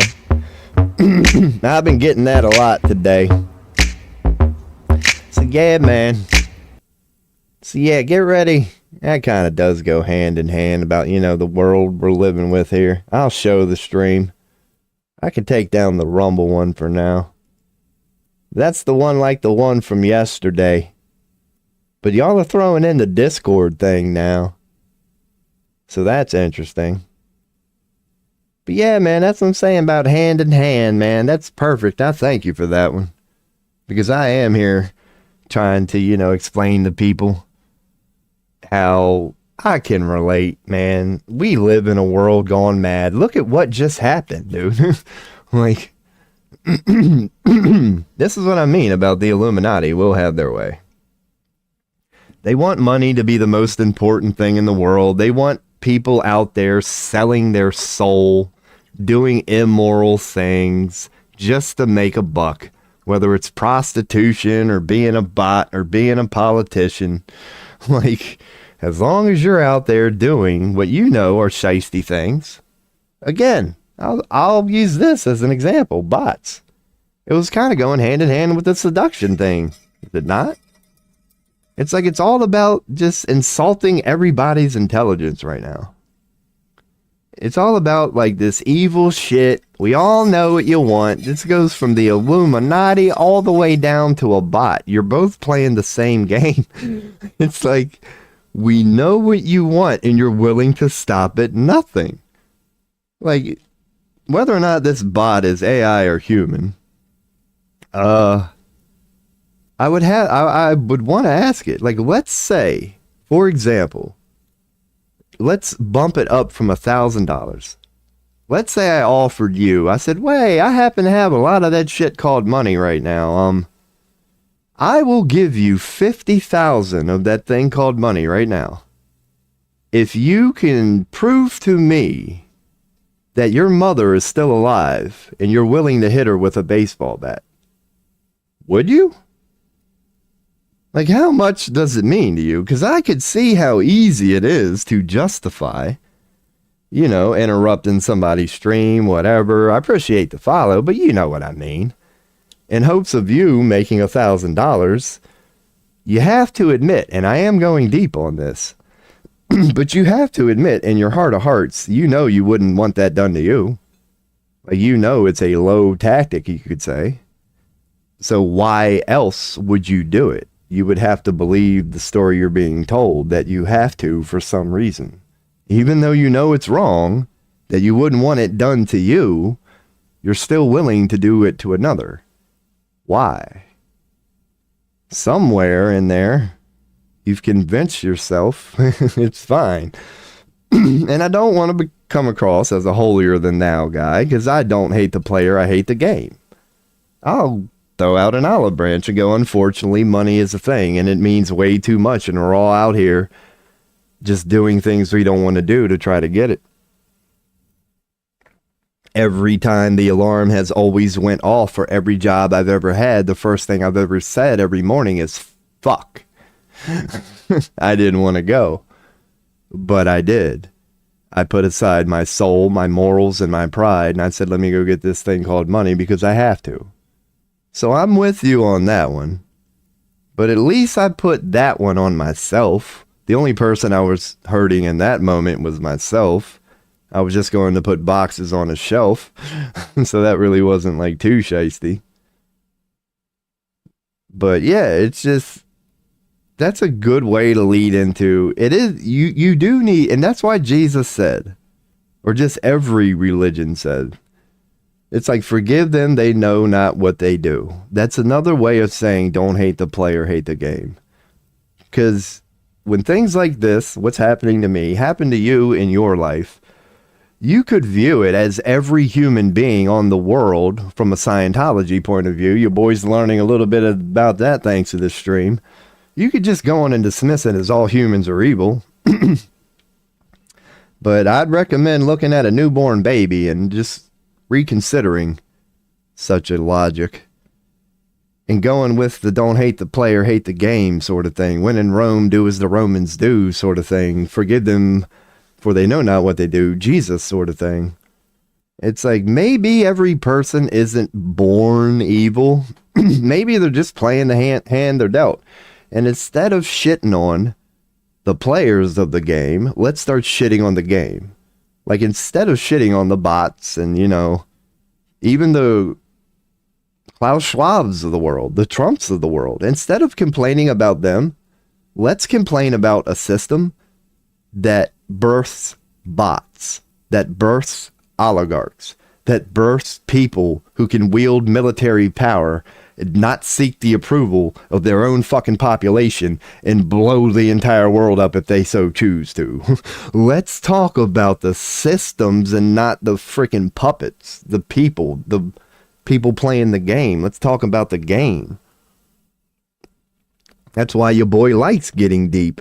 And that's what I said. It was kind of like a perfect segue into all this deep shit. Because, yeah, bots, for example, let's use that. Are they going away anytime soon? No, I hate to break it to you, humans. They're actually going to get a little bit worse, man. Like, these fuckers are in control. And it's not an Illuminati thing, but this is where you can see the magnificence of the Dark Prince. It's like, because at this point, you can't even say that, like, the Illuminati is controlling every single bot on the internet. As good as they are, I'm not saying they don't have the resources to do that, but they ain't got time for that shit. They don't need to control every single fucking bot on the internet. But this is where you got to tip your hat to the Dark Prince, you know? It's like, okay, well then why is anybody on this planet doing what they're doing right now? Seduction, people.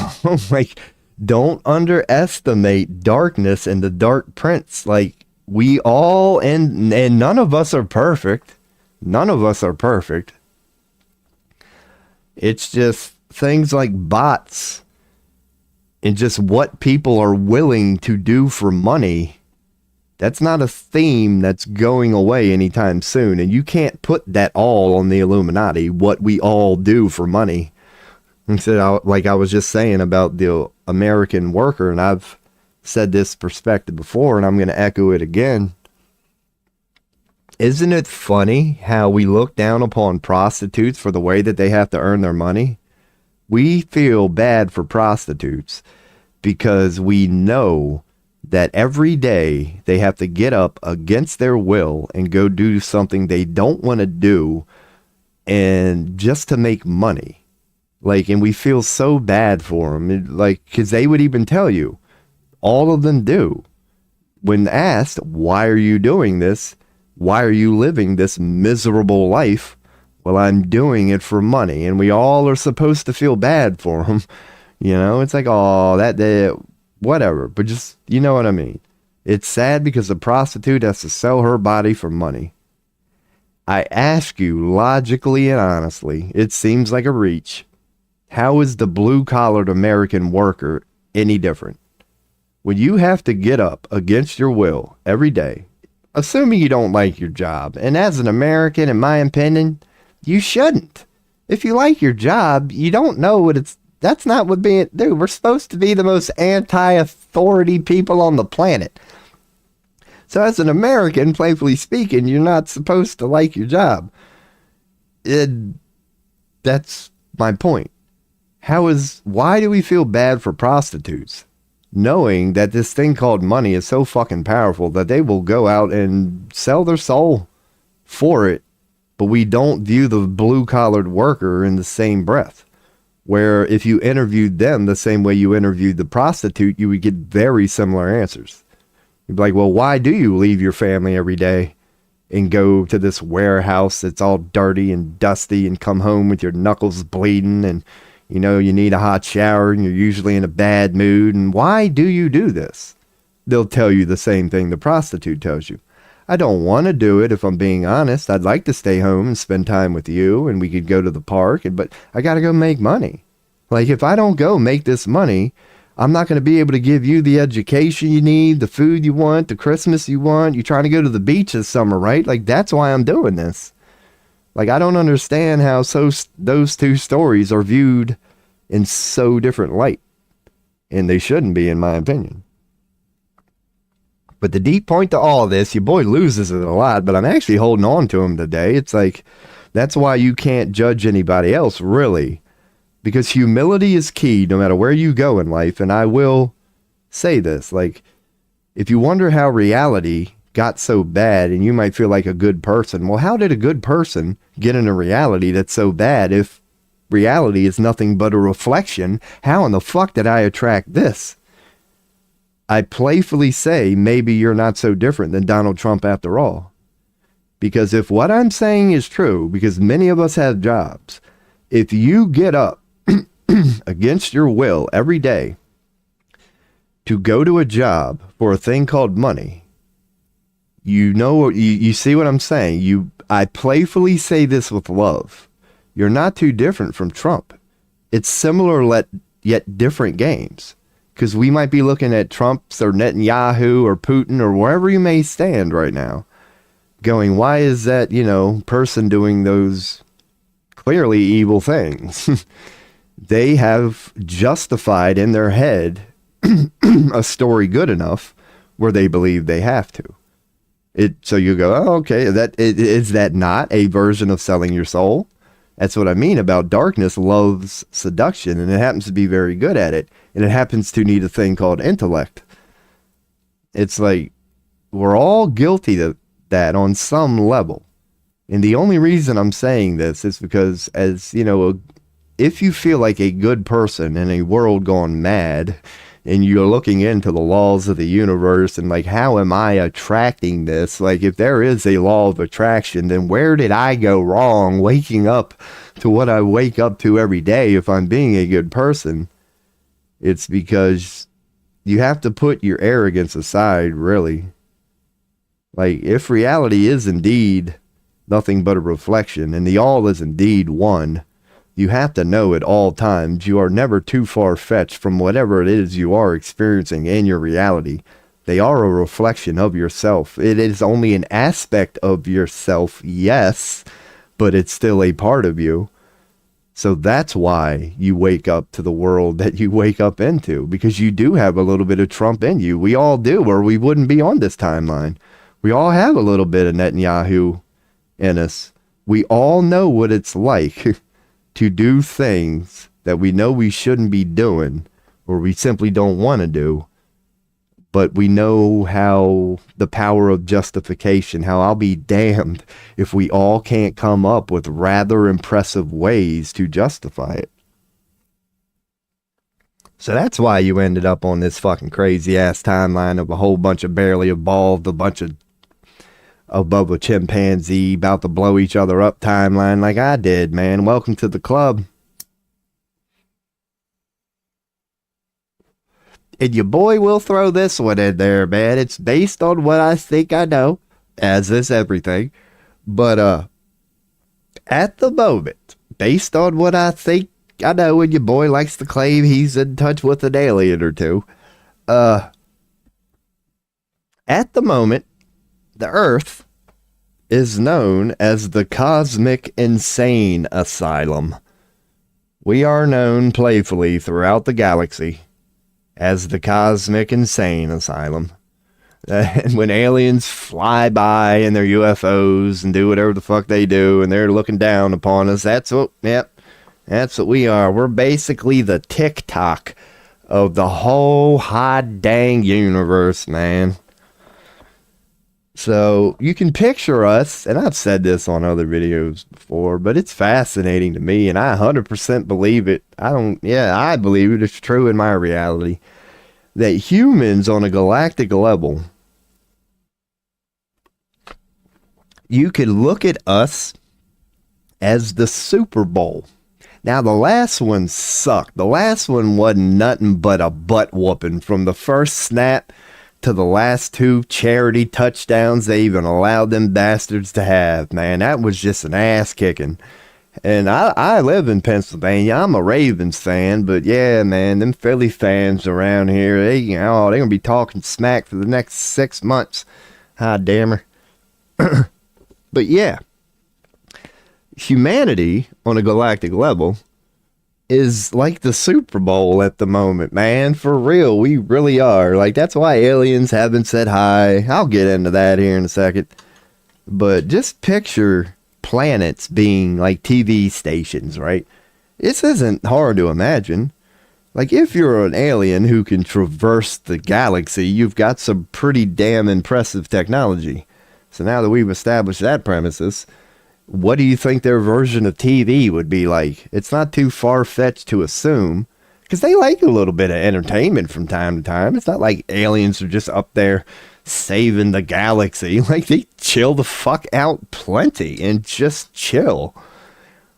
And yeah, from what I believe I know, it's similar to TV. They can just check out certain planets or whatever without even leaving their UFO and just seeing the general I don't know how the fuck it works, but you know what I'm saying. Let's just say humanity is the highest rated show in the universe right now. Every alien that I know of, and I know it's infinite or whatever, there's no number on it. Yeah, man, we are like the Super Bowl. We are hilarious to these people. I mean, you could see how it would be hilarious sometimes, and it is very painful to be here and part of it. That's part of it. But could you imagine being unplugged from it like an alien? Like, it's just a TV show. Like, you got no stock in the game. Like, it's not so funny, or it's not so, traumatic to them as it is us. They can view all the shit we're doing, just not from the negative, oh my God, it puts you in a lower vibration state that we do. It's kind of like a tapping their buddy on the shoulder. Yo, Steve, look, they done started another war sort of thing. Like, they just can't believe how freaking dumb we are. But no, they can, because they know better than we, you could say, why we're doing it. Now, I could get real deep, and well, why not? It's like, there's an alien version up there. There's an alien version of the you that you believe you are now up there with them. So, like, you're technically up there watching yourself with them, but I ain't going there. That's holograms and shit.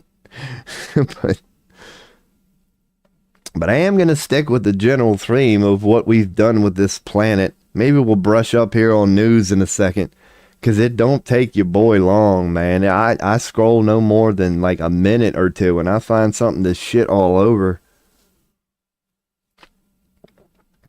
But I am sticking with the general theme of ain't no good news for this stream, man. Just, we happen to live in the world we live in, and we are headed towards World War III. That's the bad news I'll throw in there, because I do have a positive way to bring it all back. Like, we are headed into World War III. Now, what that's going to give birth to is globalism. But I'm not talking about the negative version. It's going to give birth to unity. It's going to give birth to citizens of the world uniting. And it's not going to be the globalist version of globalism, because their dystopian view of the world, I don't know why the fuck they even think they're going to get it, because when you say it, it's fucking ridiculous. Their dystopian view of the world is they want to globalize everything because they believe the mass of humanity will agree that we need a one world, and just that's what they actually believe we're going to. And it's foolish, is it not? It really is. Like, they're believing their own bullshit, but they actually believe, through the World Economic Forum and all the globalists and people like that who don't hide their agenda, that they want a one world government where we own nothing and we're happy, and they actually believe that's what the population would want. So we're headed towards World War III. We're headed towards globalism, but I'm not saying that is a bad thing, because just to lay it all out quickly and go back over it later, there's going to be way more war. There's going to be way more destruction. There's going to be way more death. Prophecy warned you about this. It didn't say 90% of the world was going to be here when the light returned. It said a vast part of the population is going bye-bye, and the meek will inherit the earth. So get ready for a lot of death. And I'm not saying that to scare you, because end times and prophecy is a beautiful thing, is it not? Do not lose sight of that. If you can hold on to the light, if you can get through this last filtering out process, is a good way to put it. Because that's exactly what prophecy tells you. It says those who do not repent, those who do not return to the light, don't worry your pretty little head about it. They're gone. Don't worry about it. They're gonna go bye-bye. They're gonna be removed from this planet through no fault but their own. Prophecy has already told you that. So that's what I mean. There is a happy ending. What I'm saying is positive. But what I want to caution about, ask yourself, well, how do you think we're going to get there? Do you think we're just going to shake these people's hands and they're just going to beam up Scotty? No, they're going to have to rapidly disappear somehow. So how do you think it's going to turn out? Turn on the news. That's how it's going to turn out. This is how it's going to turn out. That's why your boy is cautioning that we are headed from 2050 and 2100, roughly around that time period, to a golden age. But we have to end the dark night of the soul. We have to go through prophetic prophecy before we do that. We are headed there. We are headed to heaven on earth, greater than any of us have the ability to imagine. It's going to be that damn good. Like, your boy claims to be cocky and a little bit of a Mr. Know-It-All, but I have no fucking idea how magnificent this explosion of light is going to be. Heaven, its freaking self, doesn't even know, in my opinion, and cannot wait to see. Like, that's where we're headed. But until then, get ready to kiss a lot of motherfuckers bye-bye, man, including those little shitheads in your own reality. And I'm cautioning that with love. You know exactly who they are. We all have people in our reality who are not doing very good right now. They're slipping farther and farther into the darkness. And if end times and prophecy is real, wouldn't they be? You might be able to extend a hand out to them one or two more times. But you know as well as I do, we're getting there. We are getting there. That person in your reality, God bless them. It may even be you. I admit it. It's me. I'm in the middle of like a very dark spot. I'm just alchemy. I'm doing what you're doing with mine. But all those people in all of our realities, including ourselves, who we know aren't taking that leap of faith. Time's running out. Call it repentance, call it whatever. You better find you and find you some you real quick, because this World War III thing does appear to be the way we have collectively agreed to do this end time thing. Look at the amount of death that's going on right now on this planet. It's insane. When you look what COVID did to us, when you look at this whole woke thing and how many men are cutting off their penis, their boys at the time, and how many women are taking out their ovaries, our ability to reproduce is plummeting. Our COVID, we took a big hit. all this war, and oh, it's a damn shame. It's 50,000 dead here. It's 100 dead. These are adding up, people. We're losing millions upon millions of people. Our death rate is skyrocketing, and our reproduction rate is plummeting. And there are people warning about this. Like, end times is unfolding right before our eyes. If you ever wondered where all those people were going to go, how the meek were going to go inherit the earth, you are witnessing it right now. That Satan, darkness, the Illuminati, call it whatever you want, would figure out a way where children would morph theirself, and the parents would actually approve of it, and their ability to reproduce is now gone. That humans would find a way to hate that person and that person and that person and kill that person and level that country and actually find a way to fucking justify it. Like, we're waking up to Satan personified, just like they told you we would. So get ready for Satan's. We are about to witness. If you were Satan, you're cracking your knuckles right now and you're going, yep. Now here's the thing that I'll throw in there. Satan does this. Darkness does this. It's like, well, the world's going to blow up itself, and like, who's going to enjoy that? There's going to be nothing left. Isn't that what Satan does? Satan just goes on to the next planet, the next realm, the next dimension, the next soul, the next atmosphere. Satan, darkness, just loves itself some destruction. That's the foolishness of the Illuminati. Like, oh yeah, we got this black magic figured out. This whole damn world is about to be reset, and every inhabitant within it. And whether or not they're gonna, yeah, man. So just get ready. Get ready for a good old-fashioned cleansing, a good old-fashioned exorcism, you could say. Get ready for a good old-fashioned end times. So yeah, they are going to get away, and they are getting away with what they want to get away with. So your boy can sit here and tell you now. It's like, all right, well, how is Palestine, how is this whole Middle East thing going to end? World War III. How's this Ukraine thing going to end, Rob? World War III. Like, because what's the concern around the world? We're headed towards World War III. We are. Like, that's the point I'm trying to make here.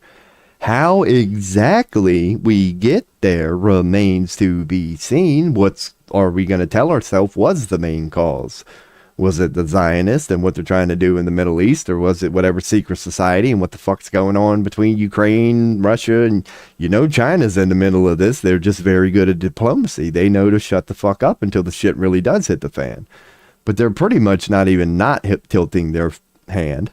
They are on Russia's side, period, end of story. They just don't go around parading it every day, but they say enough where we know. So yeah, get ready. And then like, oh my God, that's what I'm saying. So let's assume World War III does happen. Like, let's assume they decide it's on. That this Ukraine thing is not going to be settled. We are going to quote unquote war. It becomes the diplomacy has failed. And now we're going to the tactic of beating the other side into submission. You don't want to discuss this at a table, so we're going to discuss it on the land. That is what you would call World War III, right? But here's the thing that none of us know. Even the Illuminati themselves don't really know because it's never been done before. We don't know what a World War III with the current technology we have would look like. It's never been done. We have no reference point. It's never been done. We don't know how it would turn out. Because let's start talking about some of the technologies. The one thing we know for certain, it is going to be nothing like any war that has ever been fought here on this planet before. Those old things you picture of bombs falling from B-2 bombers and Panzer tanks and, things that used to be impressive that are now primitive, if not obsolete.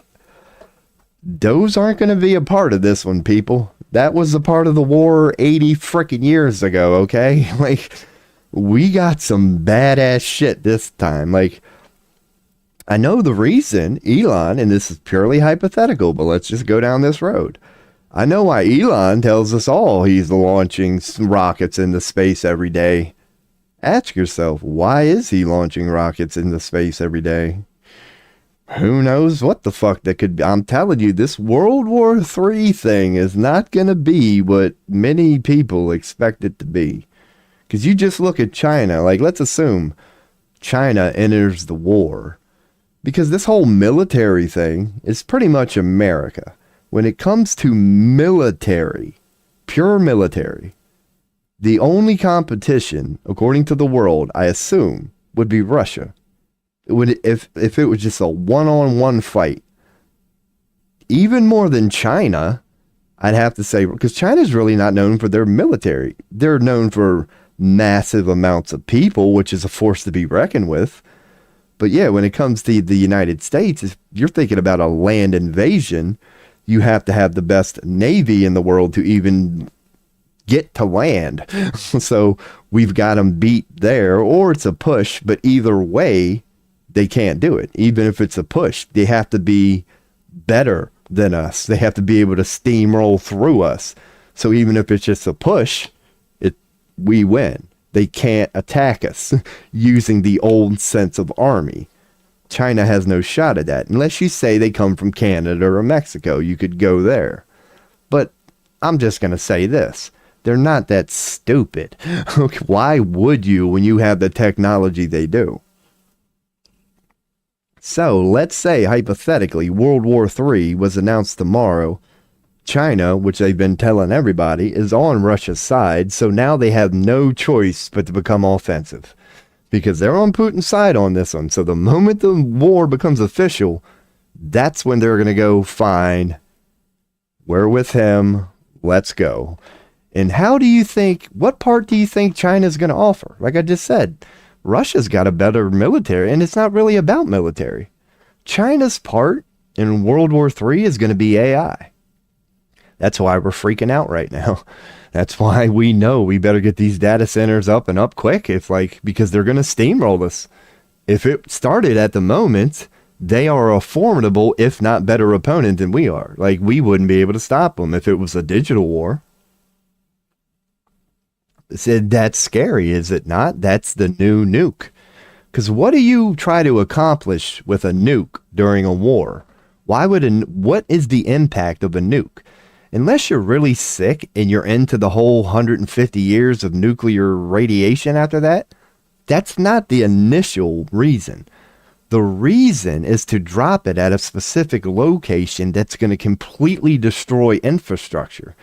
It's the nature of war. You win war by collapsing the system, the country from within, and they can no longer fight. You have to show up a lot and do it, but it's not like when you show up, you go for residential areas. When you show up to invade a country, you know the blueprint of taking it over. Where do they get their energy from, and where is their government stationed? The moment you take both of them, you now control the country. You don't take over every damn house. That's the point of nukes. You drop it to take out government, energy, power grids, to begin to take out all the power. You can't fight a war without infrastructure.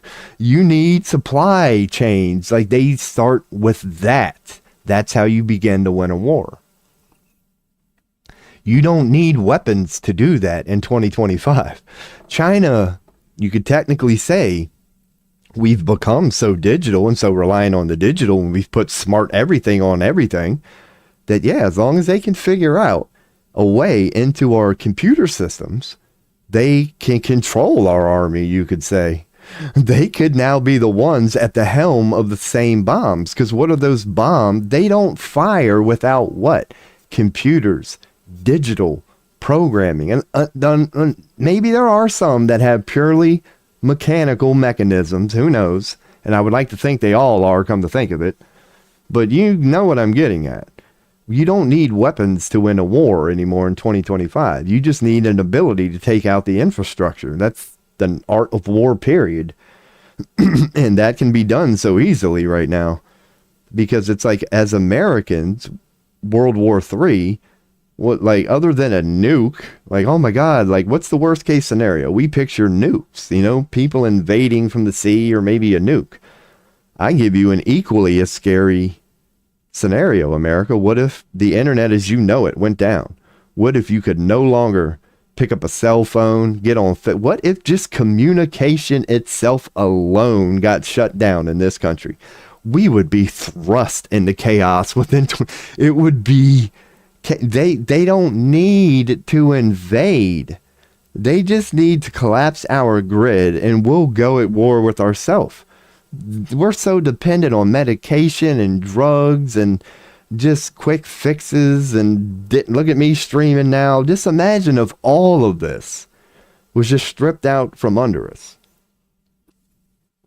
So that was kind of a veering specific that I wanted to get into of the general topic of, yeah, get ready for World War III, because it is coming. It's just interesting to philosophize, or that's what I like calling this stream. That's the term I've been going with lately. Is what the hell what would it look like? Definitely not what we're being told. So we're going to have to, like, you know, actually do some critical thinking and figure it out on our own. But that's what your boy's thinking, man. Is that it's not going to be nothing like we think. Because, yeah, it is kind of full. But then again, maybe it is, because for some reason the United States has been surrounding Russia with military bases for the last 20 years. So I don't deny there's definitely still some boots on the ground plans. Like, they've been setting it up for 20 years. That's what I'm saying. The big point of this podcast or stream is the Illuminati's plan has gone unchecked forever and will continue. Like, by the time we get to end times, that's what the story is going to be, because that's what end times tells you. End times doesn't tell you that at any point humans figured it out. End times tells you humans were completely blind up until the very last moment. Like, at that, during the process of the people going bye-bye, the process we're in now, even in the process of it, most people aren't even going to realize it's happening. And yeah, it's fucking crazy. It's crazy how accurate it got predicted, too. Right down to the wars and rumors of wars. And I guess I'll kind of veer off into that. But yeah, Randall Carlson.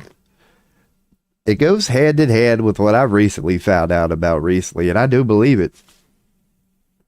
What if these resets of humanity, just happened more often than we think? Because even, let's look at our current timeline. Let's just look at from 1776. Like, from 1776, the birth of America, until now, like, look how far technology has come. Like, we don't even really, from a technological standpoint, we barely even resemble, like, what the hell humans were like then. It's like, so if humans can do what we did here in America in as little as 200 years, kick everybody out, hit reset, and in 200 years be going to space, like, to evolve that quickly, like, my God, can you imagine what the potential of the real human history is? Like, we think the current paradigm is that it takes humans a long time to evolve to things like electricity and, you know, internet and things like that. I have a different opinion on that. I like to use America as not the only example, but a example similar enough. Because I'm not saying they started from absolute scratch. There was a civilization there. They had houses and roads. They weren't primitive. So there was some evolution already present. But having said that, the point stands.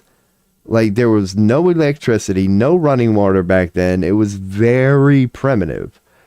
How did we go from that to what we are now? And it's not specifically an American thing, but we led and paved the way for technology, yeah, humanity evolved so quickly from a society without running water and electricity, no radio, no TV, just horse and buggy was as technological as it got.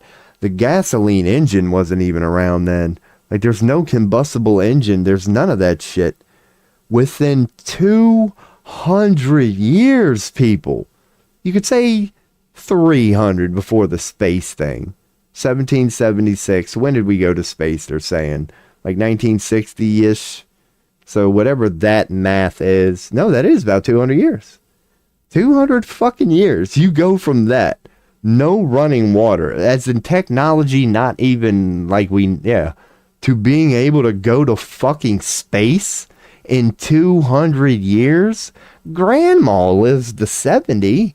It's like, dude, that's 3 grandmas. That's 3 generations. That's how long it takes humans. That's what makes me, when you really start to let that sink in, when you really start to fathom what America represented for humanity, it doesn't have to be an American thing. Because what was America anyway? It was just a collection of immigrants from all parts of the world. So it's not an American thing. It truly is a humanity thing. Because, dude, there's not a part of the world that isn't responsible for the birth of America. It was a come one, come all, nation of immigrants. Most of them were European, but there's a reason we have been the most diverse culture on the planet for a while. So yeah, it's just America is what it was intended to be, you could say. It's not American at all. America is what happens when you take people from different parts of the world, remove their nationality, remove every label they've ever given themselves, and just let them be free to relabel and create themselves however they see fit. That's the story America should be. How when humans, as a human being, go, you know what? I'm not going to be British. I've been given an opportunity to be something new. It's called American. There's no rules here, apparently. Apparently, this is a place that doesn't have a thing that I ran from, government and monarchies. Like, anarchy, basically, is what people were seeking when they came to America. Was as little government influence as could possibly be allowed. And that's how you know government sucks. Because that's the proof is in the pudding right there. You could use it as a scientific experiment. I mean, just have a society without a government and put it up against a society with a government. And if you could do an experiment and let 200 years go, watch the society without a government do what America did in its first 200 years. And then watch a society with an overbearing government do what China's done in the last 200 years. You know what I'm saying? Like, oh my God, like you'll end up like China, where you will have very impressive technology, but all of your focus has went to tracking your citizens in some weird dystopia, where America without a government, all of its focus went on going to space and creating the best medicine and being able to heal people the fastest and creating the best art and the best music and the best literature in the world. Yeah, government only sets people back, man. And if you could run tests, and you can, it's called human history, you would be able to see that. If the idea of government worked, there would be one that would be timeless. There would be some ageless empire that has never fell. Why? Because it works. It would be the blueprint. It would be the shining example. It would be millennia old by now, and it would be a beautiful kingdom if it truly worked. The reason the only thing we get in human history is people attempting government, ending in revolution, people attempting government, ending in revolution, people attempting government, ending in revolution, is because government doesn't work. When for some reason we all did it again. Humanity continued to go forth creating governments, and lo and behold, we're all in revolution. Like, we all hate our government. We all know they're the problem. We all can't wait to get them out of the way, and we all know the moment we do, we're going to go back to being just fine. It's an idea that simply doesn't work. And those who don't learn from history are destined to repeat it. So even though we spent our childhood, and it is kind of ironic when you think about it, I guess we're too naive to realize it in the moment, and that should be the responsibility of the adults. But yeah, when you're a kid growing up in school, isn't it ironic looking back on it now that we were reading all those history books about all those civilizations who gave their power away to the few, and those few ended up getting a Caesar knife in the back, and it was all about corruption and revolution and the Egyptian pharaohs and the slaves, and that's how it always turns out, man. You can't give your power away. And the ironic part is, while we were learning all that, nodding and agreeing in school, what did you do before you even started your day? You had a little pledge allegiance to the flag, didn't you? Oh yeah, let's go on and do the same damn thing that they're doing. Let's go on and start the day saluting the flag and pledging allegiance to our government. And then we're going to sit down like good little boys and girls in history class and learn about how this shit don't work. How it's never worked. It's a bad idea every time you do it. Oh, you gotta love it. You gotta fucking love it. Because is that not where we all stand right now, man? It's just a globe full of people who learned about how bad of an idea it was to give your power away. And now we're all sitting here waking up going, are we going to World War III today or tomorrow? Thanks to a little thing called government. Oh, you can't make this shit up, people. The only people who have to think humans are smart are humans. I mean, I don't even think a bird flies by this. Man, I bet cockroaches even look up to us and go, y'all motherfuckers can't even clean up your garbage right. You do realize that you wouldn't have cockroaches in your house right now if you weren't a filthy sumbitch. Is that not true? I don't think there's a cockroach I don't even think looks upon us. Maybe if you see one out in the wild. Maybe if you're just walking by and you see a cockroach, you might be like, there's a well put together human being who's out in the wild. But I guarantee you, even a cockroach in your own house, it's probably reality telling you, just like, dude, I'm here because you're just a dumbass. I'm just a cockroach trying to remind you how stupid you really are. Is it that difficult to pick up last night's pizza, man? Is it really that difficult? And here we both are. Just who's the fool in this situation? Who would you rather be? The poor, unfortunate cockroach who's probably about to get stepped on, or the filthy sumbitch who got a place filled with roaches? Man, you gotta love it. Also, you boys out here going deep, man. And as usual, nobody gives a shit, but I'm enjoying myself, man. I usually get like after stream comments. There's a something. Gotta follow on Kick. So what's up? Who's ever kicking it on Kick? Quinn or no? That rolls off the tongue easy. Oh, I'm sorry about that echo here, and I still ain't figured out why it's done that yet. It's some new feature I've added within the last day or two. But at least that don't get copyright struck. Appreciate the follow there on Kick. We are here live on 5 platforms. Other than a bot, there's been no action in Kick today. We got a little action on Twitch and my first ever Rumble chatter. So that's cool, man. Because I do like me some Rumble. But I am liking me some Kick and Trovo too. And I do want to apologize, I guess, to anybody watching on Kick or Trovo. Because if it is like a gaming site, I know I'm not the only one for the chit-chatting, just chatting crowd. But ain't no gaming going on here, man. I know I'm kind of in enemy territory, and I say that playfully. But this is just a just chatting stream. I like doing comedy. I can be stupid. I love this being dumb. But I do love going deep a lot. And yeah, I was like, let me get back to the deep part.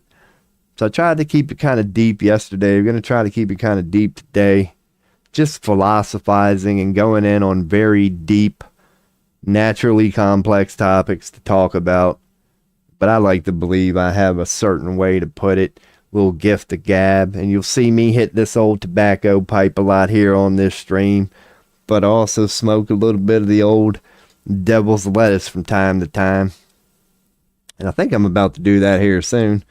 Because, yeah, man, it does make going deep pretty easy. So I'm going and caution people now. Yeah, where we're about to take this stream is, yeah, really deep. So if you're into, like, metaphysics and, like, consciousness and energy and, you know, things like that, that's where your boy aims to go.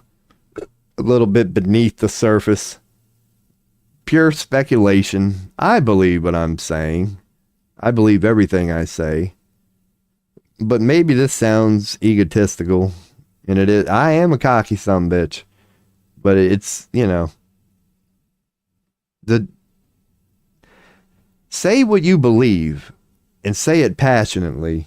Don't be afraid to stand up for yourself. But even if you're a person who believes like you have something to offer and you have something you want to say, yeah, just always be humble. Always be willing to learn. Always know that even though you think you know that you don't know. Yeah, I'm one of them dudes. But what's up, Mammon? Mammon. I like that police one. I wonder if the emotes will show up in just chatting. There we go. How are you doing? I'm all right. I just got done ranting my butt off about the Illuminati, and I'm about to go back into her. I said, so if you like deep conversation, this will be the stream for you. And by all means, feel free to chime in if you got any questions. Comments. I hope you are doing well today, good sir. Or ma'am. I am currently living in Southern Pennsylvania, United States. I'm a proud hater of America because I think that's the most patriotic thing you could do. So I love shitting on this country. Not because, you know, I want to see it go away, but I definitely want to see it change. Like, I don't like what it's become, and I don't think a lot of the world has liked what it's become. Because I talk to some people in different parts of the world, and I assume that the reputation of America is just dog crap, but it's not as bad as I'm assuming it is. There's still other parts of the world, from what I hear, that view America in a remotely, you know, still positive light, but I would think that we'd be damn near Nazi Germany to the rest of the world at this point. Like, oh my God, man, would you people just stay home and stop poking your nose? Because God, from Vietnam to Saudi Arabia to Afghanistan, does it ever go good? Oh my God, no. Quanner, what's up, Quanner? What is my opinion on electric cars? They are horrible. Like, to preference that, I hate Elon and what he's doing because, number one, if you know anything about Nikola Tesla, it was all about electromagnetism. So what he's presenting as Tesla and Tesla technology, which has to do with batteries, would be an insult to Tesla, who wanted to eliminate the battery and did. So, yeah, this whole Tesla electric car shit, 100% BS. And it's killing the Amazon. It's killing the Amazon because in places like that. Because the reason they're on this battery kick right now is because not anybody can make a battery. To get all those precious minerals you need, like lithium and all those, I don't know how it fucking works, but you have to go to a very few select places in the world, and a lot of them have already been mined. So now they're down to just burning the fuck out of the Amazon, which is loaded with lithium and all that shit they need. But it happens to be the lungs of the earth. But these people will stop at nothing, so they don't give a shit. But yeah, they are in love with batteries at the moment because it takes so much to make them. It's not. It's arguably harder than refining oil. So they got the jump and they got the monopoly on it. And now that they've got a monopoly on it, that's all they want is everything battery. But it's not gonna last. It's not gonna work. They don't give a shit. It's just a temporary buck for them. They know it's gonna be about a 10-year phase, and they don't give a damn because it's just a big money hustle for them. It's just a way for them to make money. They're making money off the electrical charging stations that are going up, or they've cut back on them, but they've already made a killing off of it. And in 10 years, they're going to be the same companies tearing them all down. They know exactly what they're doing. That if we started with this battery shit, it should have been back in 1960, and then maybe it would have made sense. But out of all this technology we have, we decide to go back to batteries in 2020 or whenever we started. I think it's all a hustle, man. They say it will be good if electric cars, no. They say better for the environment. Yeah, and that's what I'm saying. It's total bullshit. It's not better for the environment. If we had an unlimited supply, even then, it's just a bad technology, because water-powered technology has been out there for a while. Like, it's hard to find, but it probably has changed. But the water-powered engine has been around since like 1960, and that's the one thing that I can never forget. It's like, we have known how to make water-powered engines for 200 years now. Ever since the invention of the gasoline engine, we've known it, but we don't use it. The reason they don't is because you can't make any money off of it. Because when you use hydrogen to power an engine, the only thing that it emits when it combusts is what? Steam. It's water. When you boil water, when you evaporate water, you create steam. When you evaporate gasoline and oil, when you combust that, what do you create? Sludge. That's why maintenance on our car is so difficult, because of all that sludge. It will tear an engine apart. That's another reason they didn't go with hydrogen. That's why they picked gasoline off hydrogen. The moment the combustible engine became a thing and they knew we could do it, they just had to figure out what to do it with. They went with gasoline because, again, they know water falls from the sky, therefore anybody can do it. But in order to monopolize it, they had to make it something that you would need the most talented people in the world to be able to get to, like something like oil. So they knew by making it oil, they could control it, and it could never be something that could be done LLC style, like a grocery store or a butcher. Like, if you don't go through the process, and you have no shot at making gasoline. And if they chose water, it just became, it was all money for them. Because how awesome would that be, even going with the combustion engine technology, for water or gas just to be changed with water? Dude, all those emissions tests and all these pollutions, and they love to package it like they care about the environment, and that's why they go about electric cars. It's like, no, you can't tell me they don't know about this water-powered engine technology. They clearly do. They're the governments in the United States of the world. If people in basements know about this shit, they clearly do. But for some reason, they didn't choose it. So that's why I just can't believe that all electric cars are good for the environment thing. It's like, dude, well, water-powered engines is just one example of a technology that truly is good for the environment. And you act like that one don't even exist. You actually go out of your way to suppress it. So what the fuck sense does that make?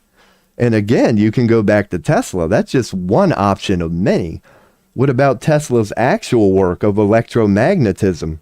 That he took it a step farther. He said using electromagnetism and the energy that surrounds us all and is readily available at any and all times, and is more powerful than any of us can even fathom.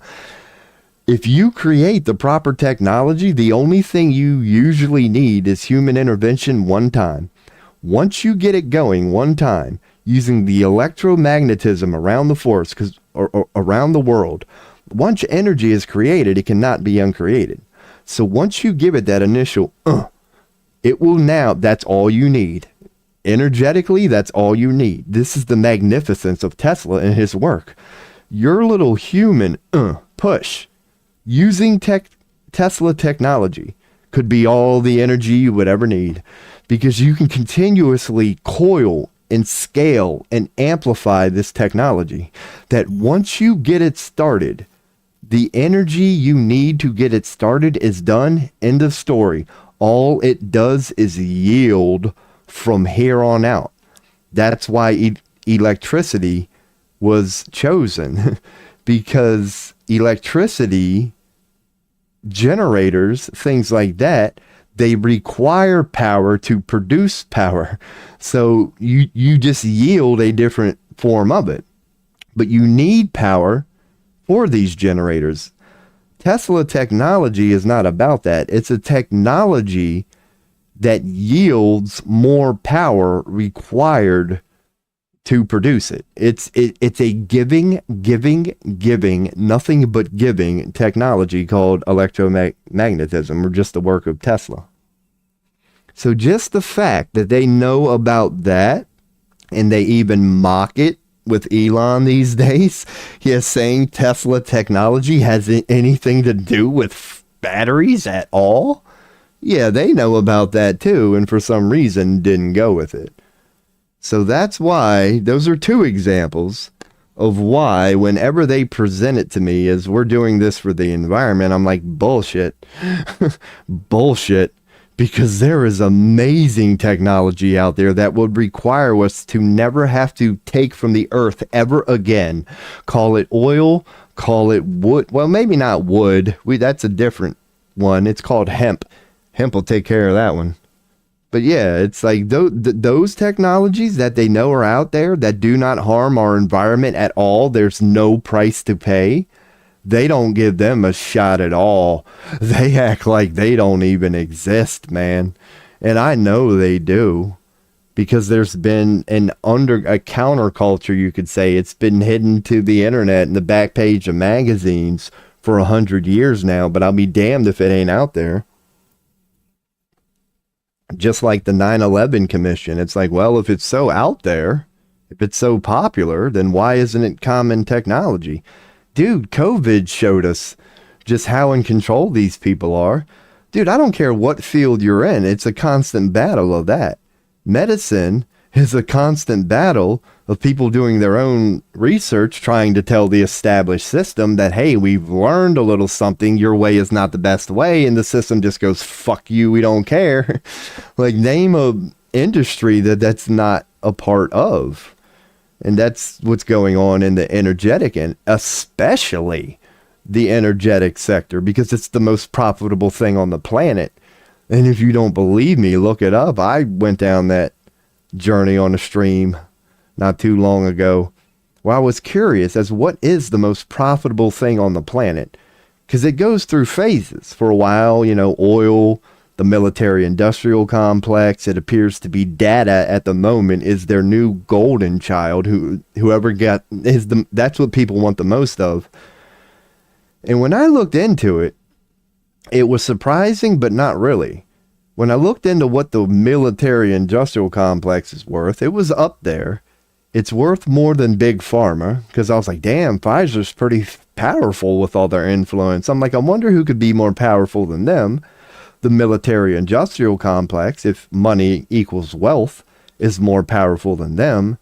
But there's a sector that blows the military industrial complex out of the water. It's the energy sector. When I saw the numbers for what energy brings in, as in the electric bills we get all month, like gasoline, energy, just any form of energy we have on this planet, battery, whatever, that's the most profitable thing on the planet by far. It's worth more. If you control anything on this planet, according from what I think I know and what I've researched, it's energy. It blows the military industrial complex out of the water. It blows Big Pharma. It blows all of them combined out of the water. It's insane how much money. It is a multi hundreds of trillions per year when you fathom the amount of money that's brought in through energy alone, dude. Holy fuck.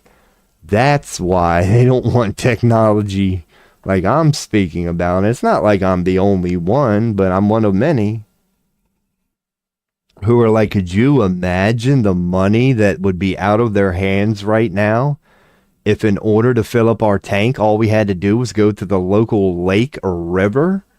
Do you imagine the money that would be out of their hands right now if Tesla technology was allowed to exist, and all we would all need, and this is provable, is a machine about this big that once we get it started would power our house and every need we would ever need 100% maintenance free. It would just be a little box in the corner that would spin and spin and spin and spin.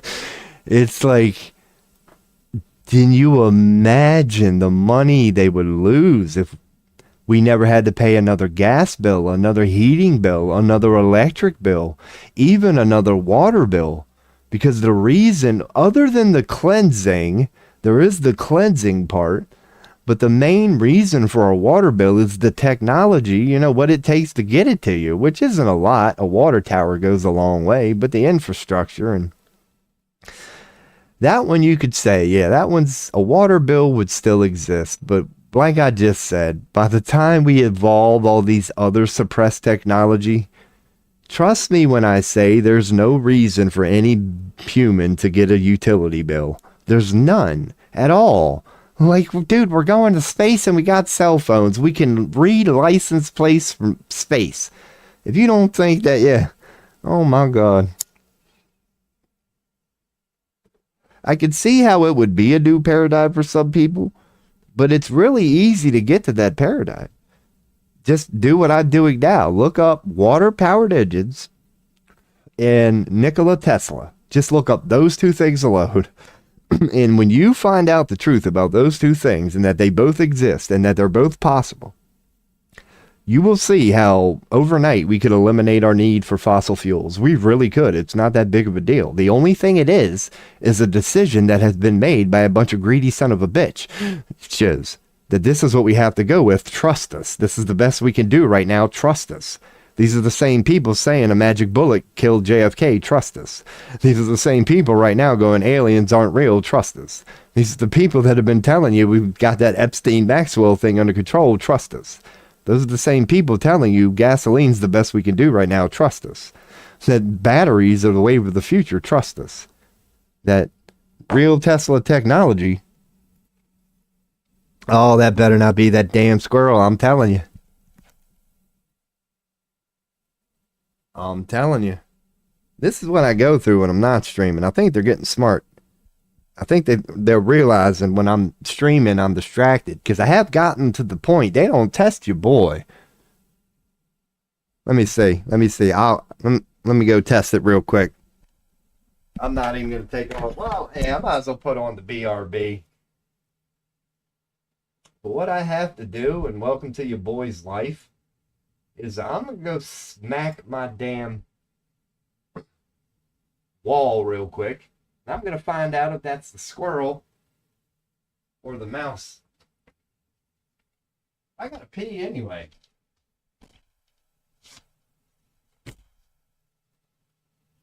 Alright. I don't think it's the squirrel. It's this punk ass would have run. I got to pee anyway. I'll be right back.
Heck yeah, man. Oh.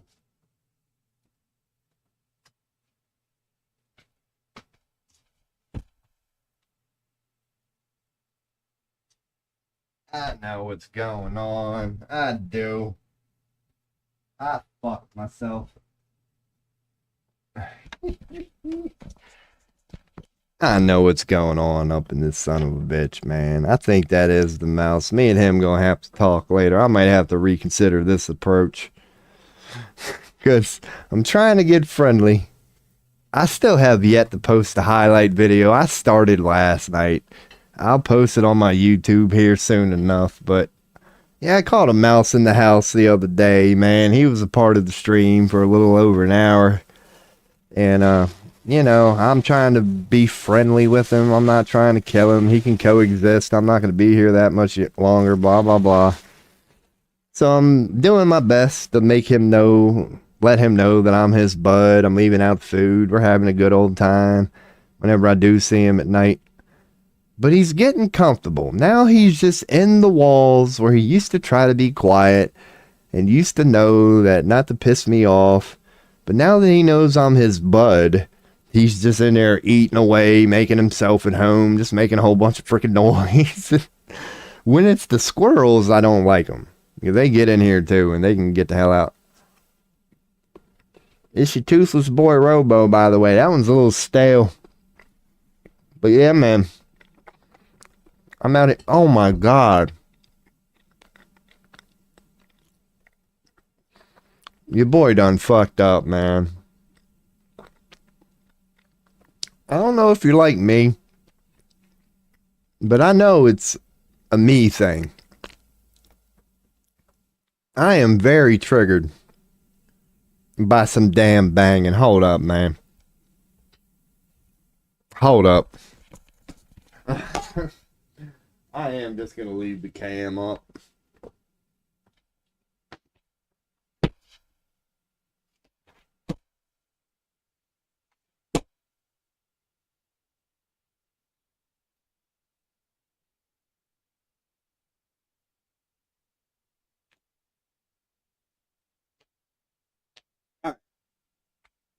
All right.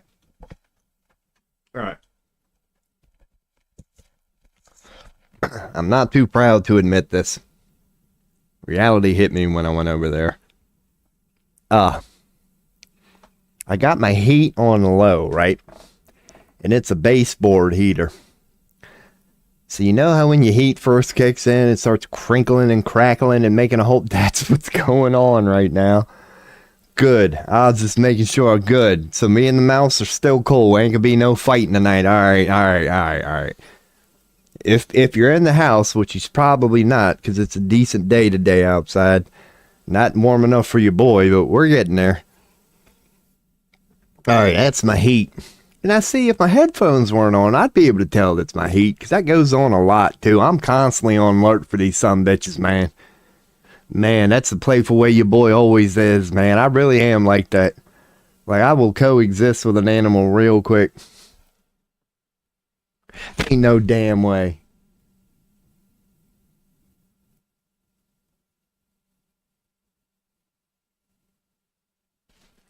That is a mouse. I'm gonna have to fuck this dude up. Really? Have to fuck this dude up.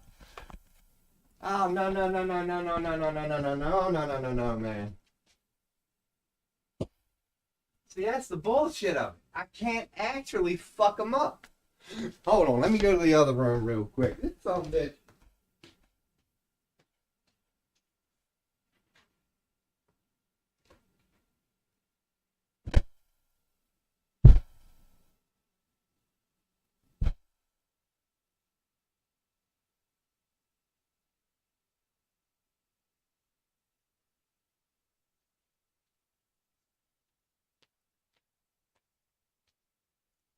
Keep streaming this, I'm telling you.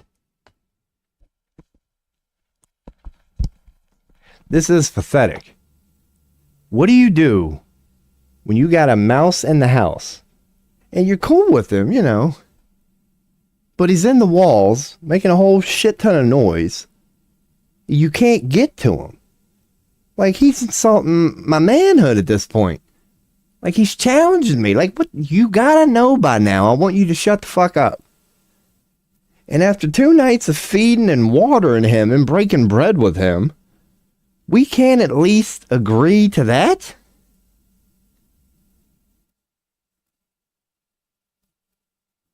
Might have to go down to some chemical warfare next, man. I might go reach for the bleach. Oh my God, poet and didn't know it. Yeah, I thought we were buds.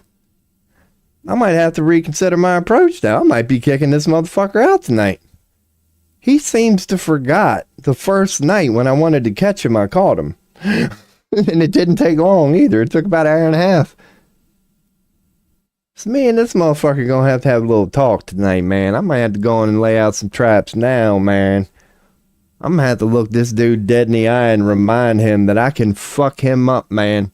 Cause I can hold a grudge, dude. I don't care if it's 9:30 tonight. I ain't gonna forget this shit. Oh, I can hold a grudge. You ain't gonna wait to know 9:30. And you see me put down the bowl and be like, I bet he's in a good mood right now. Let me go say, oh, me and you gotta talk, man. Me and you gotta get some shit straight before we go forward. Maybe I will just keep giving him ramen noodles every night. Because I said earlier that I gave him ramen noodles last night. And I know not to do that every night because ramen noodles got no nutrients in that shit, man. Like, you probably killed the poor son of a bitch if all I gave him was ramen noodles. But if he keeps doing that shit. Because this really is how your boy is. Maybe it's an animal thing. Because I, like, consider myself really an animal guy. But before I can get to lovey-dovey in an animal, we got to get some shit straight first, man. Like, I'm trying to be your friend here. Am I asking too much? Not to, just annoy a dude when he's sitting here trying to stream on 5 platforms to nobody? Like, I'm doing important shit here, man. Maybe that's his way of telling me to get my ass a job. Oh my God. Don't you hate computer chairs? Hell the hell. Dude, this is blowing my mind. This is blowing my fucking mind. There we go. How do they end up consuming what they consume? Boy, this room ain't that damn big. But I'll be damned if the 6 inches of room I got to roll around in this little area here ain't enough for my blanket to end up on my wheel somehow. 10 inches. Oh my God. What the fuck? Oh, man. Should we get on Plenty of Fish? Gee, I wonder why I'm still single. Man.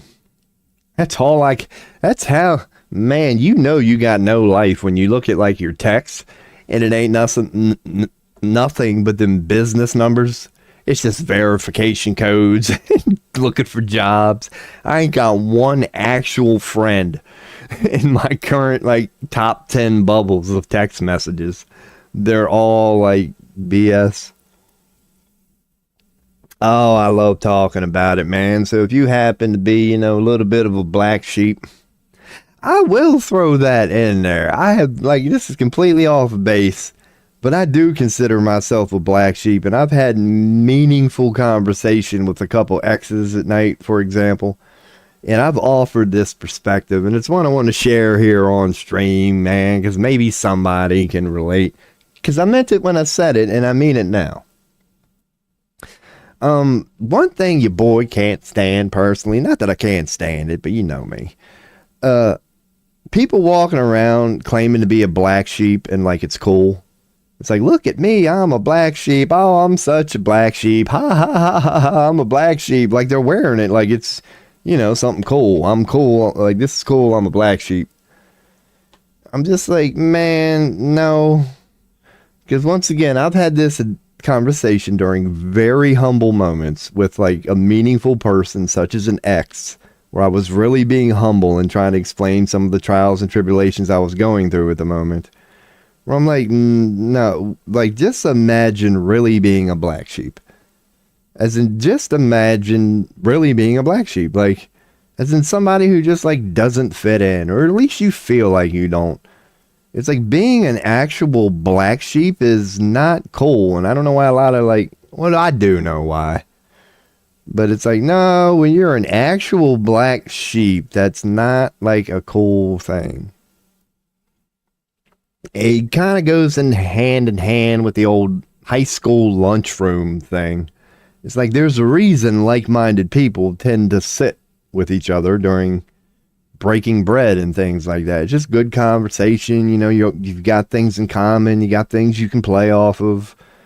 Yeah, being that black sheep, like in the corner, like that's a black sheep. When you're that one dude, not saying that was me, but it's the picture I'm trying to paint. A real black sheep, like those people, normally are not well put together, man. Like a true black sheep is not walking around going, look at me, I'm a black sheep. They're usually walking around sad or mad or just like, that's what it's like to truly feel like a black sheep. And yeah, man, I don't know where it started. Like I said, the boy likes going all over the place.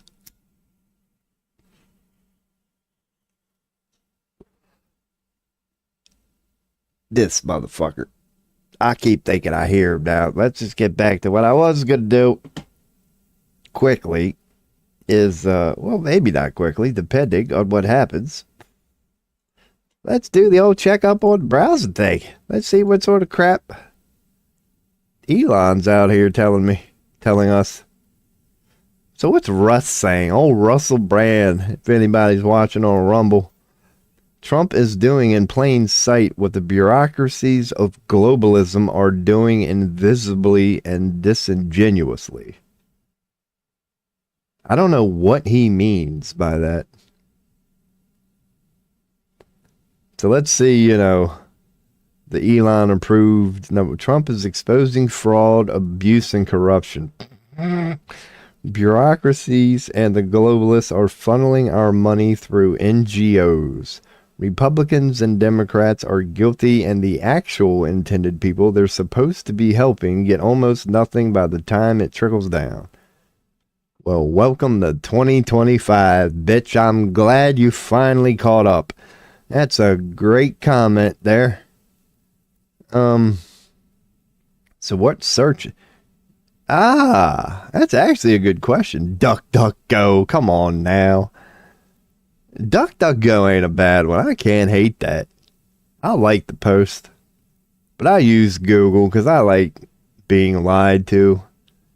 Mr. Beast now announces, okay, he is a neurodivergent.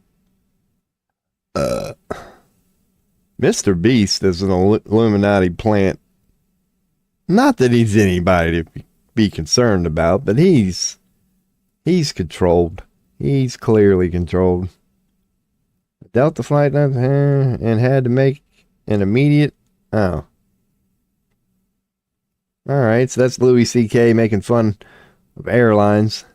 So nothing really trending at the moment. The one thing that I haven't checked today, let's check the daily propaganda.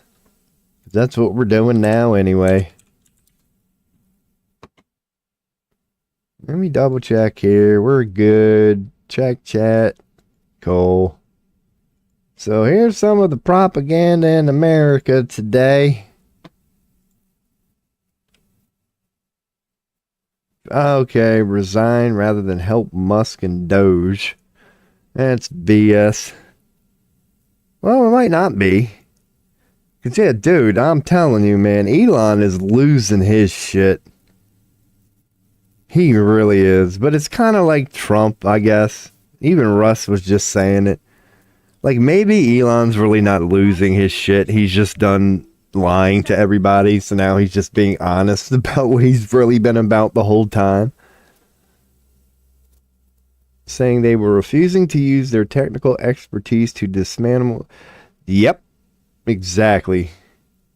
Well, good on them. That's exactly what I've said about Trump. And I don't know why Americans, I'm not saying Americans are fault, but I know most Americans, number one, don't follow politics too closely other than a 5-minute scroll on their phone. But it's like Trump did not lie. I'll give him this. He did not lie when he said that he was going to cut the federal government. I'll give him that. Most politicians lie during election But he did lie during an election, but he kept his truth on that. He kept his word on that. He did, and he is in the process of cutting down the federal government. I don't deny that. Here's the part people have a problem with. Everything he's cutting, basically, say this playfully, but most of what he's cutting is things we never asked for. Things, there aren't many good things about federal government, but he's going for the few that actually go to the people a little bit. Like he's big on the postal thing, because here's what most uncultured, ignorant Americans don't know, and maybe some people across the globe, but the American postal system is like world renowned. Like, because we used to give a shit about our citizens so much that we were the first country that came up with a way, something like the United States Postal Service, where you got mail delivered to your house every single day, absolutely free. The only charge is if you wanted to send something out. That was a feat, because like no country can do that unless your economy was in the state that we were, you know, when we first started off. We had an amazing economy. We had more money than we could ever spend. So when our government gave a little shit about the citizens way back when, they said, well, you know what? There are things we like them to know. We noticed that they like communicating with each other. We're going to come up with the United States Postal Service using all this money that we got thanks to these people. We're going to give them back. And it was a 100% free service that has worked beautifully. And Trump is now saying, oh, you know, it's a big waste of money. Like, this is his way of cutting the federal government. He's not cutting the military industrial complex. He's not cutting the data collection agencies. He's not cutting the branches of the IRS. He's cutting postal services. He's going into U.S. aid. Think about that. U.S. aid. And granted, he's finding legit corruption in there, but even that is no news. If you said 20 years ago that the Red Cross was a fraud and they hoarded 90% of the profits, you were called a conspiracy theorist. Now Elon is trying to take credit for that. Hey, thanks to Doge, I can tell you that the Red Cross is a fraud and usually it just hoards 90% of the profits. Dude, when I said that 20 years ago, I got fucking fact checked. Like, what the fuck, dude? Like, damn it. Trump is cutting the federal government, but he's cutting the agencies that look into the government, that look into corruption, agencies that enforce monopoly laws and make sure that oligarchs don't become oligarchs. He's getting rid of those sort of services. He is cutting the federal government, but he's cutting the things that none of his people who voted for him ever asked to be cut.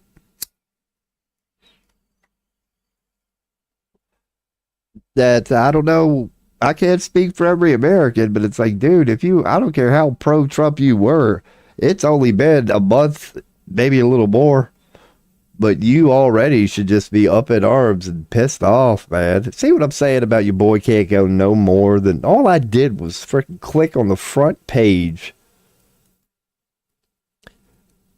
But that was good news. Yeah, because at least those 20 federal employees said, I'm not going to sell my soul.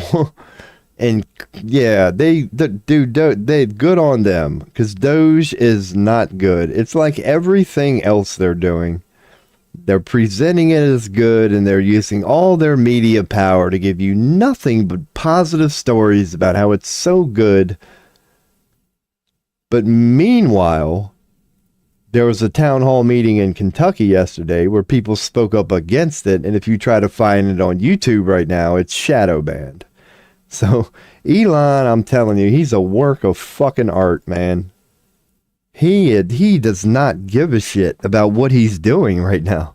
He purchased, he told us all that he purchased Twitter because he was tired of the censorship, and now that he's got control of it, the only thing that matters to him is making sure it's censored. Jesus Christ, dude. Like, his way of creating that illusion, it just goes hand in hand with the fucking Biden shit that we thought we got rid of or whatever. His way of I'll give it to him. Kind of like Trump lied too. he wasn't lying when he said he got rid of a lot of censorship on Twitter. But again, he got rid of a lot of it that people weren't even asking to be removed. It's now a lot more easy to post like porn links and just nudity and just, you know, teenagers in bikinis and that sort of shit. He definitely made that sort of degen shit. Oh, that's more wide open on Twitter than ever before. So there are signs out there that Twitter is more free than it's ever been. But start talking about politics, and then you're going to see why he really wanted control of Twitter, for the same reason that the people who had control of it, like, he just wanted to be in control of the narrative, man. And he offered an offer so ridiculously big. It's like, all right, what the fuck do I care anymore? And yep, now he's in control of it. And I like the idea that has been offered by many people,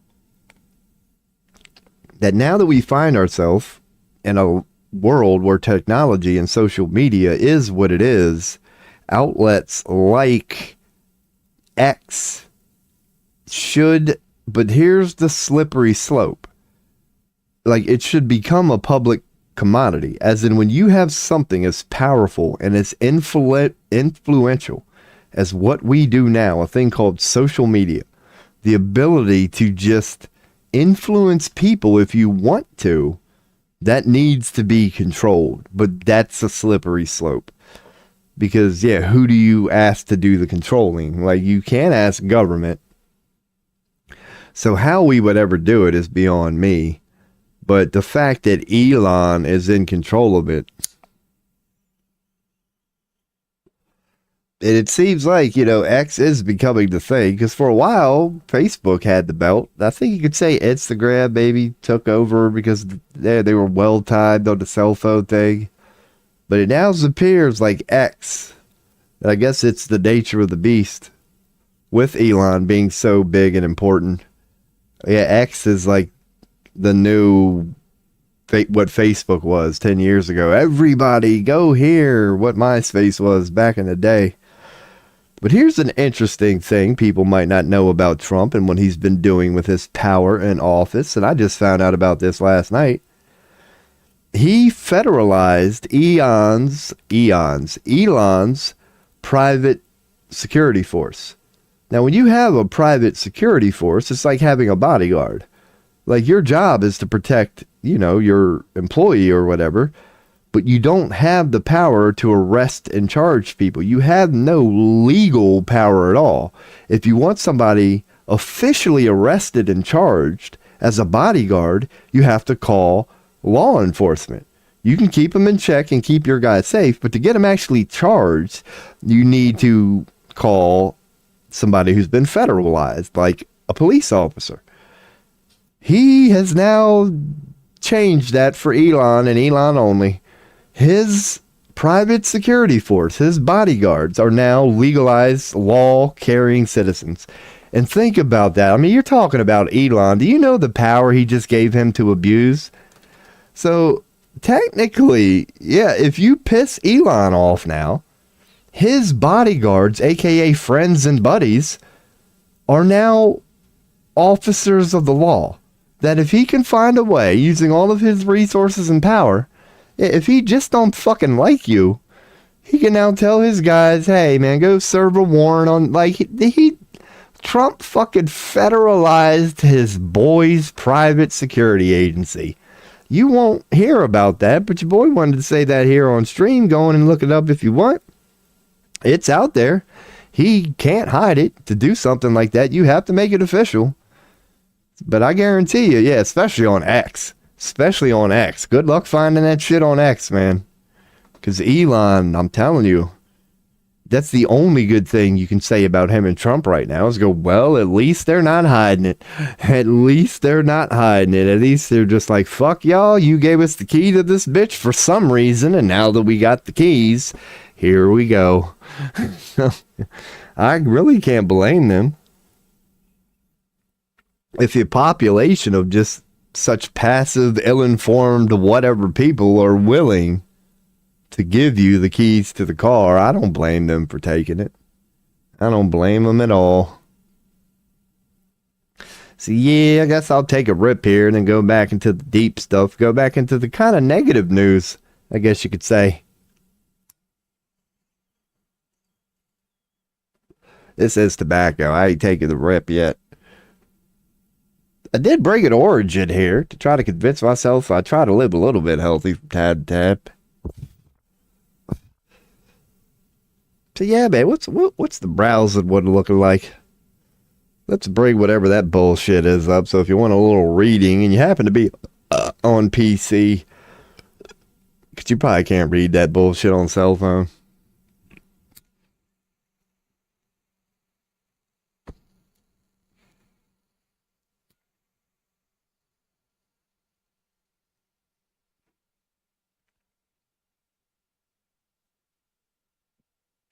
I will say that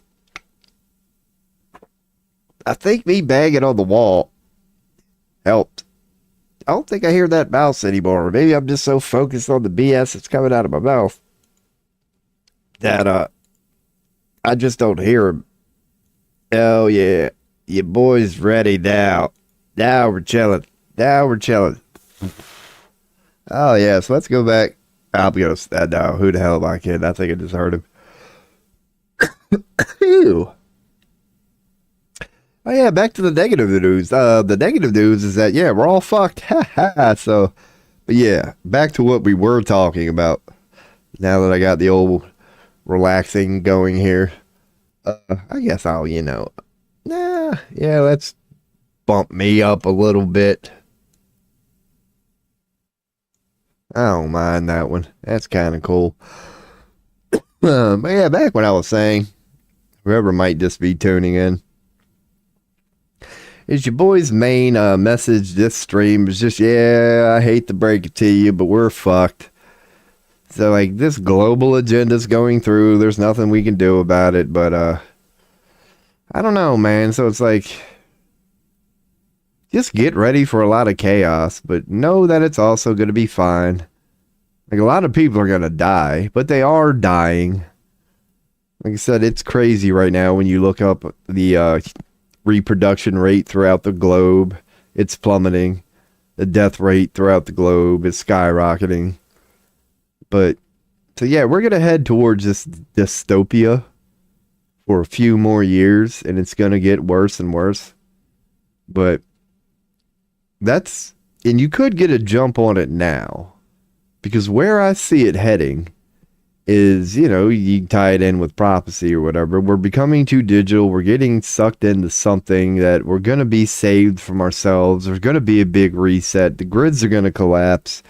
And people are going to, I don't know if this is really in prophecy, but you speaking about it now, it's pretty much inevitable. It's like there's going to be a big reset. There's going to be a going back to the roots point before we usher in this new world.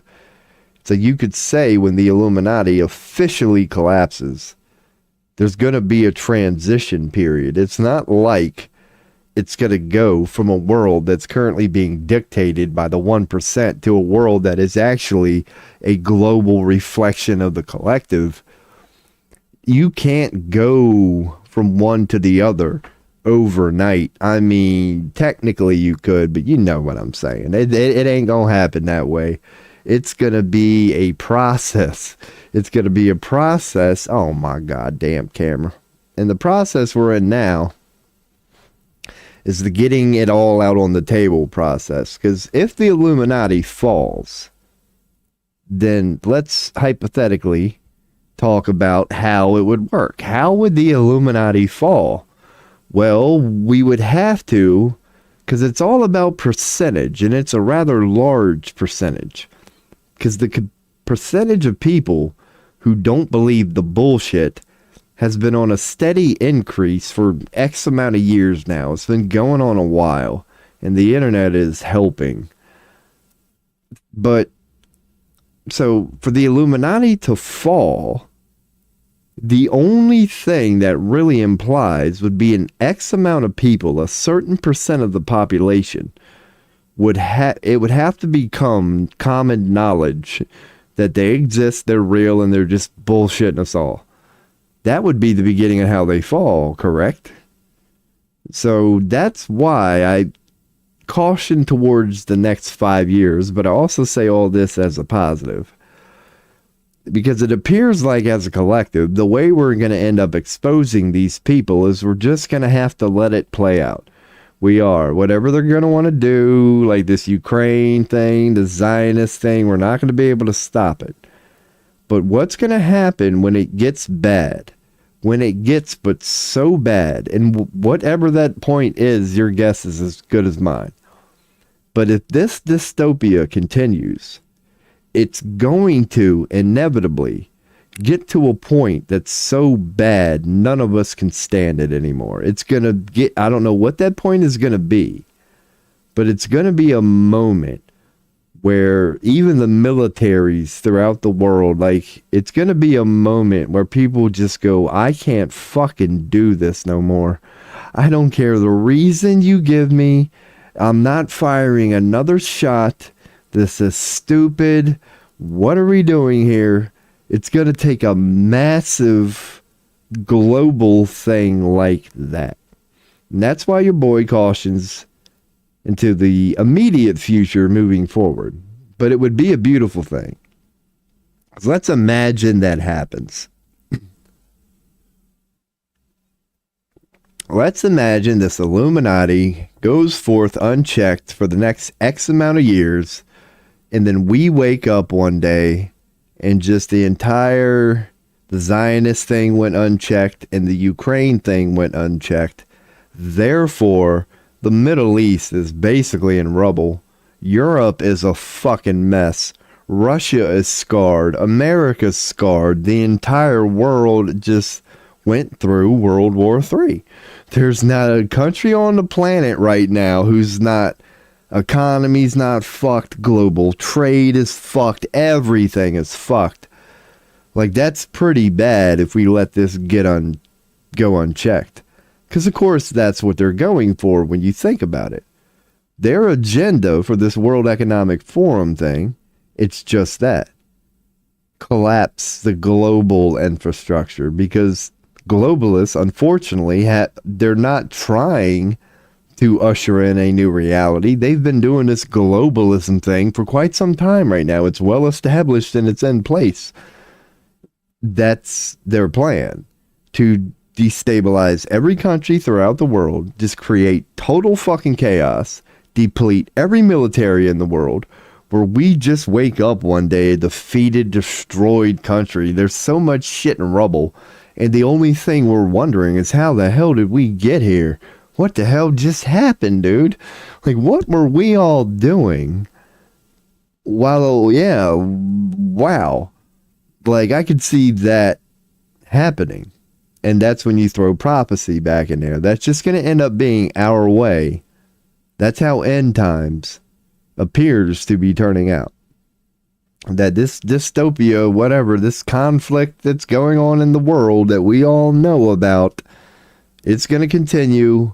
It's going to get bad. We're going to go to World War III. We're damn near going to kill ourselves. Every country of the world is going to be thrust into chaos. And I know all this sounds like doom and gloom right now, but dude, is there any such thing as a good version of end times? You know, I don't think prophecy ever said, don't worry, it'll be fine, man. It's going to be a great time. And even prophecy said, just hold on during this, man. Just hold on. As the rest of the world around you is just falling apart, and you can see it, and it's wars of and rumors of wars and disease and just everything good and righteous inverted and put in your face, that even during that massive amount of craziness, just hold on. It's that simple. Light is always there. Jesus, God, Buddha, heaven is always there, and it's always looking out for you, and it will look out for you. It's a good thing to have on your team. Just stand close to that. Be close to that. Be the love, be the light, be the change you wish to see in the world. Do a little repentance, admit that you played your part in this too, as we all did. And you'll be just fine if you, quote unquote, repent. Because we're headed towards that dystopia that appears to be our way of end times. that appears to be our way of cleansing ourselves, that to wrap all this together, that's going to be our way of learning our lesson, would it not? Because next thing you know, we wake up to all these dead bodies and suffering, the collapse of life and society as we know it, and we're all put back into the fucking Stone Age, and we realize what? We did it all for nothing. Like, we're going to find ourselves back at square one, you could say, which would be a great way to learn globally that perhaps our focus wasn't where it needed to be. Because here's the next logical thing I'll throw in there. I guess I'll leave it up that way. It's like, I think we all can agree right now that this world kind of sucks. That we're not doing the best we could be doing with it. That we all could be doing a little better right now. That this consolidation of wealth and this perpetual war and this continuous uprising of people only to be shot down by their own authority and their own government and a self-inflicted wound. Like, we could do a lot better than that. I think we all can agree upon that. So here's another way you can find solace in all this, quote unquote negativity that your boy's cautioning about. If it's really that bad out there, if we really all agree that it's that bad out there, this Illuminati or whatever is has the control that they currently have on everything at the moment, then what's so scary about setting a lighter to that bitch and just watching it burn? And yes, I'm talking about the world before you. Doesn't it make sense from that perspective? Like, granted, you don't want to lose everything. It's not like 100% of creation is evil. Hardly any of it is when you want to get behind it. The only thing evil, sinister, nefarious about any of this are the few people we've bestowed the power upon to control all of it. That's the only evil part of any of this equation. It's really a small factor of it.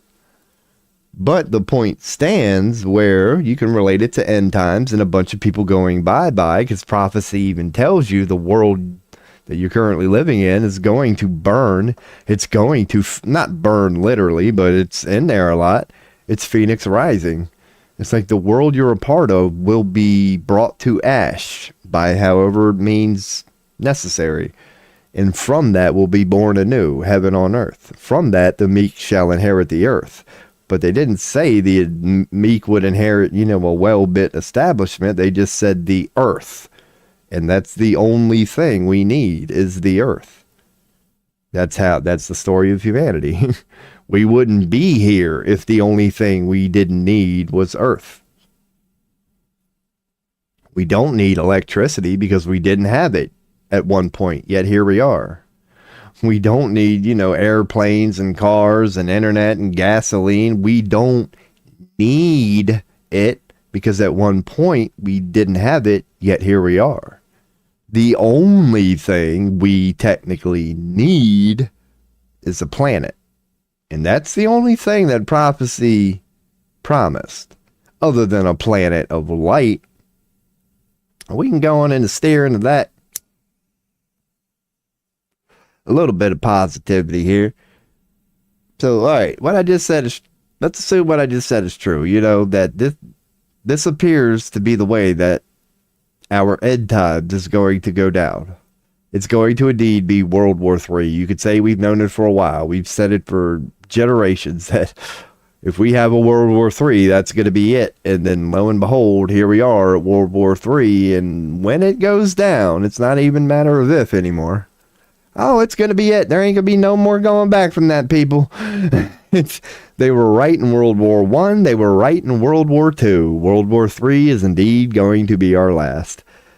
So, yeah, you wake up to a world that you done damn near blew yourself up. Shit's a fucking mess. The global system's collapsed. I mean, who's to say? I mean, if you end up dropping nukes here and there, we might fuck with the world. There might be some tectonic plate shifts and earthquakes and all the things that you really wouldn't be surprised if they were associated with a little thing called end times. So yeah, you wake up to all this, death, destruction, and carnage, and just, all right. the reason that's gonna be the beginning of our golden age is because how we are going to go into a new paradigm is we are going to basically have no choice but to shift our mentality on a dime. And like, the meek will inherit the earth, and the right ones will be here that are meant to be here, and they're going to be rather good at what they do. But what are they going to be asked to do in that moment? The day after doomsday, you could say. The day after end times, you could say. Where do we go from here? You know what it's going to be about in the middle of all that destruction, death, and bad shit? Some of the most beautiful things you can possibly imagine in your soul or in your heart. At that point, it's going to be about healing the ones who made it out. At that point, our focus is going to need to be and going to be, how do we heal? Now that we know what not to do, now that we can clearly see because we've woken up to what it's like to let it go unchecked. Like, now that we know, let's focus on the healing for once. Like, it's going to be sad that there are going to be so much, death, carnage, suffering. It's not going to be easy moving forward. It's not going to be an easy time. It's not. But from that will come the greatest healers. Will come, because we will figure out a way to pick ourselves up and knock the dust off. That's what humans do. That's what we always do. And we will do that. And that is why it will be the golden age. That is what prophecy tells you. Because just imagine that. It's going to take a lot of pain. It's going to take a lot of suffering. It's going to take a lot of tears to get there. But after we're done crying, after we see the wreckage, after the dust has settled, then the main goal of all humanity, it won't matter your color of your skin, there won't be any nationalities, it's total destruction or whatever, it's a reset of everything. We will finally come together as the human brotherhood we are, as one, and go, how do we heal our planet? How do we clean up this mess? That will be the paradigm we go forth with. Because once we start cleaning up, once we start picking up the pieces, we're going to realize how good we are at it. It's going to become contagious. We're going to realize what we have forgotten, how good it feels to help the less fortunate, how good it feels to be sympathetic and compassionate and all the divine traits you can imagine, how good it feels to be of service, to be a servant, not to a government, but to a God, but to something that is instilled within all of us, doing the right thing simply because somewhere within you know the results are going to be amazing. Like, healing feels good. Like, it does. It sucks having a headache, but when that headache goes away, isn't that it's orgasmic? And I'm reaching here, but you know the point I'm trying to make. Without that wonderful experience of, the brain freeze of eating an ice cream too fast, the brain freeze sucks, doesn't it? You go from, oh God, to, but that's what it's going to be. Like, we're going to have our moment of the brain freeze going away. Like, it's going to stop hurting. There's going to be nothing left. That's going to be the price. Like, we're not going to stop ourselves like we were told we wouldn't. That we were going to damn near destroy ourselves. But within that, that's going to be the lesson. That God doesn't have to come down and write it down on a piece of paper. It just has to give us free will, set back, and let us destroy ourselves. And then that's the lesson we needed to learn right there. Because that's not like reading it in a book. That's not like learning about it through whatever. That's actually waking up in the middle of it and going, holy fuck, what have we done? Look at all this dystopian just bullshit. Like, what the fuck? And then from asking ourselves, how do we fix and change that, is going to be the golden age from 2050 to 2100. Because you got to admit that it's kind of like spring cleaning. Don't you get in a mood? when you can finally open the windows, get a fresh air, get a breath of fresh air. And even though cleaning sucks, and we all know, doesn't it put you in a mood where from that cleaning, by the end of the day, you want to write that book that you've been that's where we're headed. That's where we're headed. We're going to go into a spring cleaning, which, yes, it sucks. It's chores. It's something you got to do. It's borderline maintenance. But in the process of our spring cleaning, once they hang themselves and all the dust has settled and we learn the lessons that prophecy said we were going to learn, the golden age is going to be birthed from how good it feels to clean house from time to time, to sweep up a little bit, to start, and then when people walk by us, we're not the immediately knee-jerk reaction. We all admittedly, you know what I'm saying, it's an aura in the air. It's not like, oh shit, look the other way, like the way that we currently feel about each other. Going back to the roots is something, because technology, like they say, we just evolved where we shouldn't have. It's not that we didn't evolve. We evolved at the pace that we were supposed to evolve in. It was just very lopsided. It wasn't a well-balanced spirituality and technical thing. It was just all technical, and the spirituality got butchered in the process of that. I don't know where I'm going with any of this shit. But that's what is going to happen. That's your boy's philosophical speculation on that. From a purely energetic, I guess you could say, from a big picture standpoint, that it appears like this Illuminati, whatever, that's going to be our version of end times.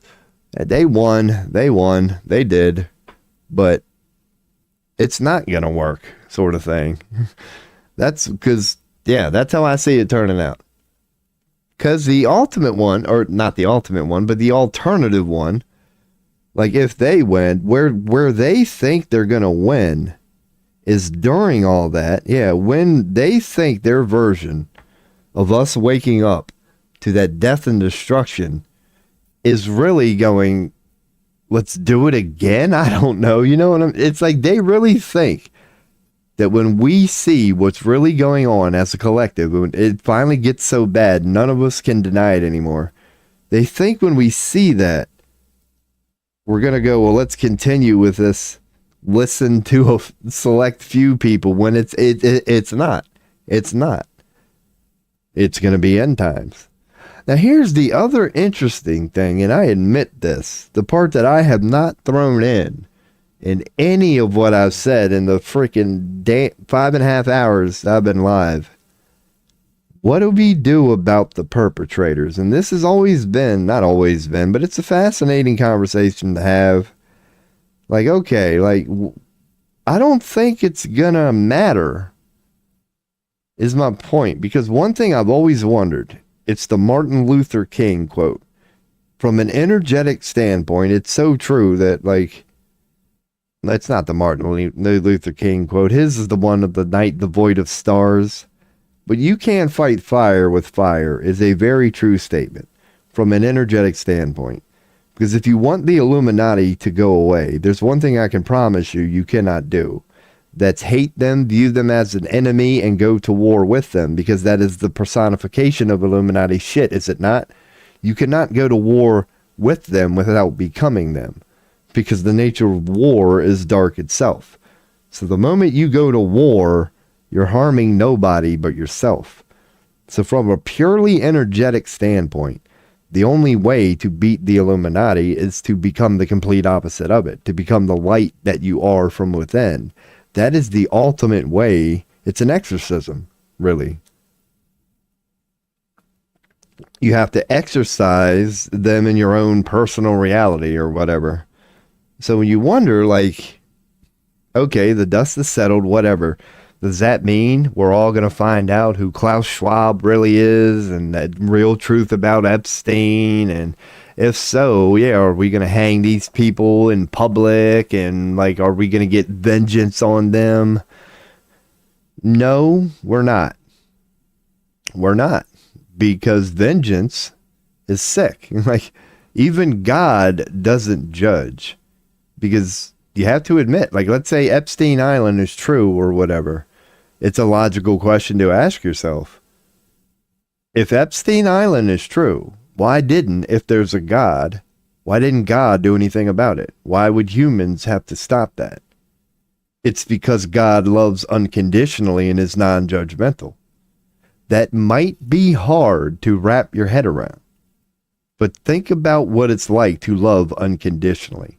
The closest way I've come to being able to describe it is if you're a parent, you could know your kid is out there doing something bad. You could know that he's a thief and he's probably out there stealing another car tonight. You keep telling him, quit that shit. But because it's like, well, why don't you turn him in? Like, you would probably turn anybody in on this planet if you knew they were stealing cars. But because you happen to be the mother or father of that child, you never give up on it. You know what I mean? Like, when it comes home, you go, you went out and stole one of them cars tonight, didn't you? And you can tell because it's your child. Yeah. And you don't turn them in. You go, look, man, you've got to stop that shit. I'm telling you, you're going to get caught. And so you could say you're doing some evil shit there. Like knowledge of a crime. But why aren't you? Why? Because they love them. It's a perhaps poor analogy. But if you ever wonder why God, this ultimate light, doesn't stop the Epsteins, the Klaus Schwabs, the Hitlers, the whomevers of the world, it's because God loves on an unconditional level that is admittedly hard to fathom. You would have to love on an unconditional level, so unconditionally loving that you would be willing to give a being free will to do whatever it wants. Good and bad. That's how much God loves. It's hard to fathom, isn't it? That's to truly, by the definition, love unconditionally. There is no condition, no matter how good or bad, that you will refuse to stop loving whatever. That is, as sick as it may appear, the true definition of unconditional love, is it not? The closest thing I can, a parent to a child is one example, but anybody who's ever had a sacred love knows what I mean by that. It's like whether it's a pet, whether it's a friend, whether it's a spouse, you know what it's like to love somebody unconditionally, as in they don't have to be perfect before you. You're actually proud to tell them, no matter what you do, I love you so much, I will never stop loving you. That doesn't mean I have to approve of it. That doesn't mean we ain't going to have a talk and I'm not going to tell you about your dumb ass. But that never means I will never stop loving you. That if you want to be that person and do that, I'm not going to try to be you. I'm not going to try to steer you. It's hard to wrap your head around, but yeah. I mean, it really is. As it naturally should be. I'm pretty sure even an alien and even a guru, even Jesus Christ would tell you, yeah, I'm pretty good at this loving thing, but not quite as good as that thing called God. How it does it should be mind-blowing. It should be. It is. It truly is. How can you love that much? How can you love that much that you can witness literal hell and still just sit back and go, I know you're going to come out of it eventually, my child. I am not going to stop loving you. Like, it sucks that you're doing this. You're only harming yourself, technically, blah, blah, blah, blah. We won't get into that. We could, because that is true. That goes hand in hand with the, there's technically no such thing as the outside thing, which is a Pandora's box within itself. But it's technically very true and technically very accurate, and you can describe it. So, yeah, man. You deep-ass philosophizing boy, man. Hopefully I'm delivering on my rather bold titles today. That's what I figured I'd offer, man. Just a dude sitting in a room smoking way too much tobacco. I really do. I smoke a hell of a lot more when I'm streaming. Because normally when I'm at home just doing my thing, I know to get up every now and then and walk around, stretch. I'm a big stretcher. Just ask your mom. But yeah, man. Yeah, not when I'm streaming. When I'm streaming, it's like, let's slam this freaking coffee, man. Dude, I done killed half the pot. I got a little left. So yeah, man, because I did. Your boy wanted to try to just piece all this shit together, man, for... I like talking about this stuff, if you can't tell.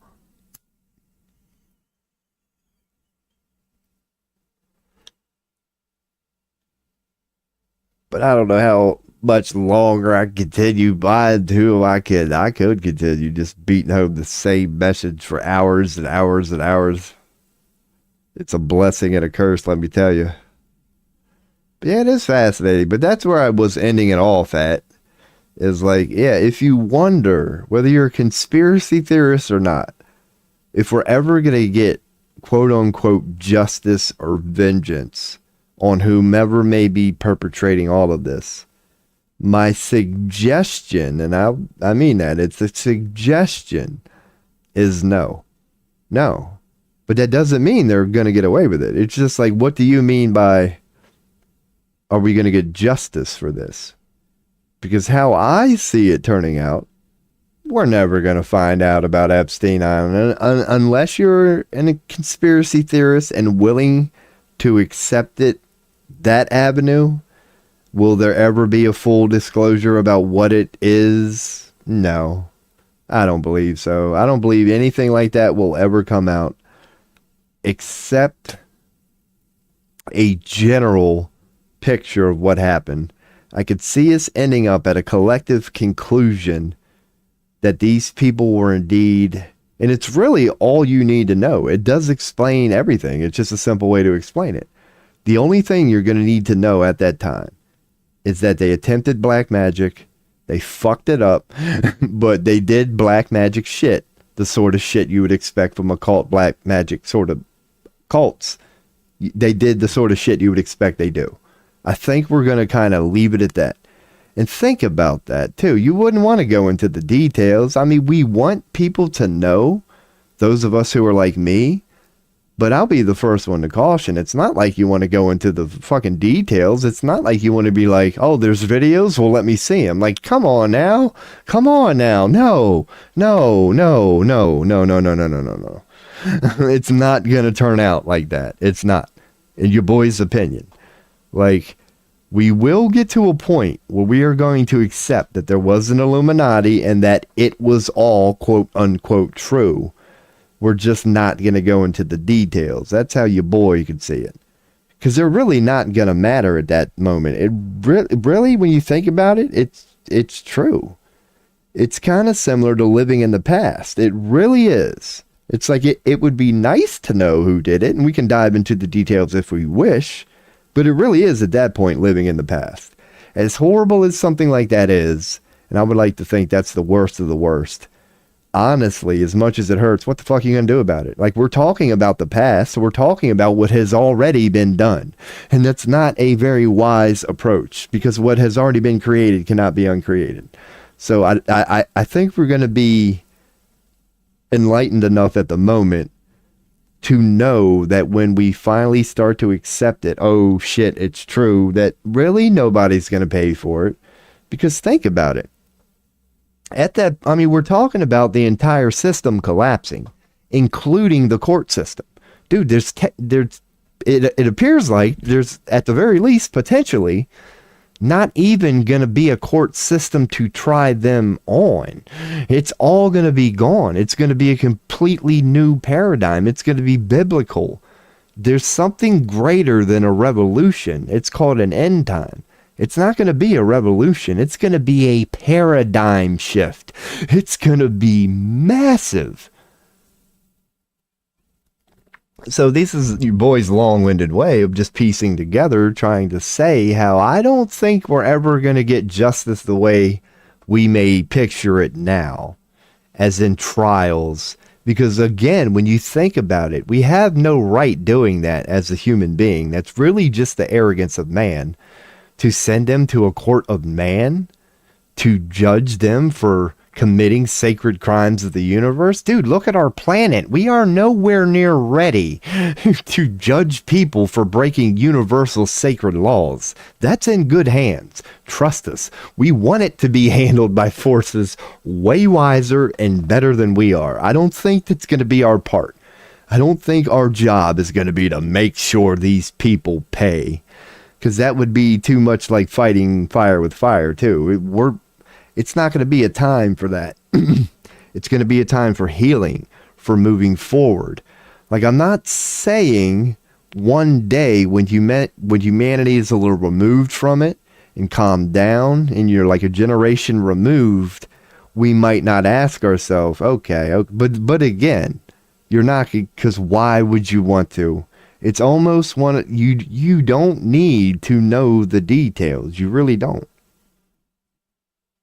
Because many conspiracy theorists, I'm one of them that can relate. It's like, dude, I've seen and encountered shit through my, conspiracy whatevers, that once you see something, you can't take it back. Like, once something has been created, you can't uncreate it. So I've had legit experiences, whether it's just through reading an article or seeing a video itself, where I've been like, oh my God, you know what I mean? A legit moment where it's like, dude, I got to turn away. Like, I can't even eat for the rest of the night now that I done saw that damn thing. Oh my God, it's really that bad. It's like, dude, you don't want to do that to everybody. And we're not going to do that to everybody.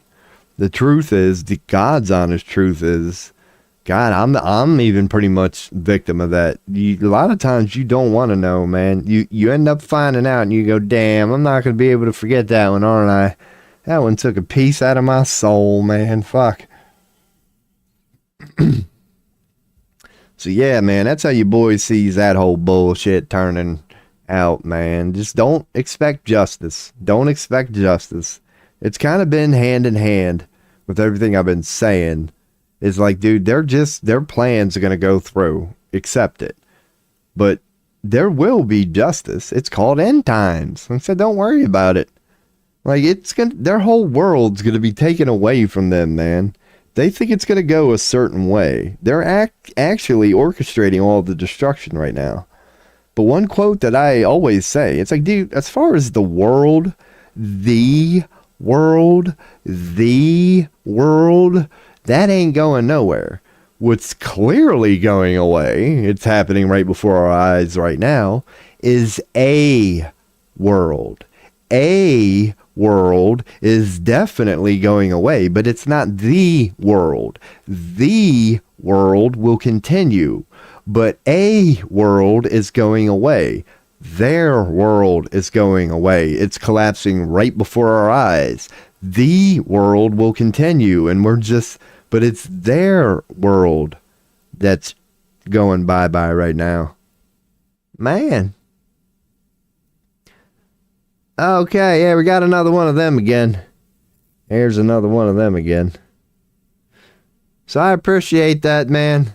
Believe me, I'm well aware by now. I could wake up tomorrow morning and recite what you've just said word for word. I've seen it so many times. So I appreciate that one, my man. I'm here talking about end times. I don't know if you're interested. And no, unless my notification ain't working, you got a little ahead of yourself, man, because your opening line here is that you followed me. And I ain't heard you should get partition, I believe, man. I ain't heard no damn partition in the background yet.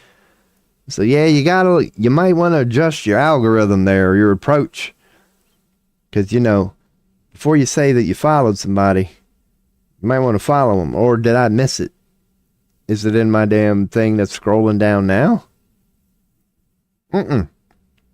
Because Quanner now was the one who subscribed before you, and he's highlighted at the moment, or that's probably your boy. Wait, no, that was a real one. Never mind. Sorry, Quanner now, if you're still in the chat. That wasn't a bot. The boy above him, the one before him. No, not even that one. Derek Hassan. See? He types, well, you might not, yeah, you can't see, but his message was very similar to yours. That you might even, yeah. Anyway, y'all got to step your game up. I wonder this. Does anybody actually take them? I'm thinking no way in hell, man. There's no way in hell. I don't think you've ever gotten one yes, have you? There's no way in hell you've ever gotten one yes. Like, not at all. I mean, if so, hats off to you. And if you don't mind, if you've gotten a couple yeses, please send me them people's link. Because I got one heck of a deal for them, man. I got a little thing called dirt outside. Oh, I could put some in a cup. Man, I can probably get a solid 50 out of that. I appreciate you, man. Yeah, I don't know if you're interested in end times and stuff like that, but yeah. Welcome to T-Boy Stream. Man, is that why they want everybody to go to Kick? Well, I don't know. Once again, you can't judge a platform until you're actually somebody. When you're on the bottom of the barrel as your boy, you got to expect what you got to expect, man. Damn. Yeah, once you actually get active chats and, ain't nobody in mods and things like that. Because that's the thing. Yeah, ain't got no mod right now. But really, honestly, I wouldn't be modding y'all anyway because the view's a view, man. Y'all check back in, like and subscribe. If you want to come, spam your BS tomorrow, I'm not saying you can't. But just, you do owe me a follow. Because let me ask you this. I mean, I live in America, and this might be hard to, really, like, is this false advertisement here? Because you're presenting yourself like a business, like you're selling a product, and your opening damn line was a lie. So, I don't know, man. We might be on some legality points. This, man, if I don't get a follow, I might have to sue. That's what your boy's getting at. Add me on Discord. So you're also pretty much confirming that the couple of people I added on Discord I'm going to have to remove soon. You're not helping your cause, man. See, y'all didn't think this shit through.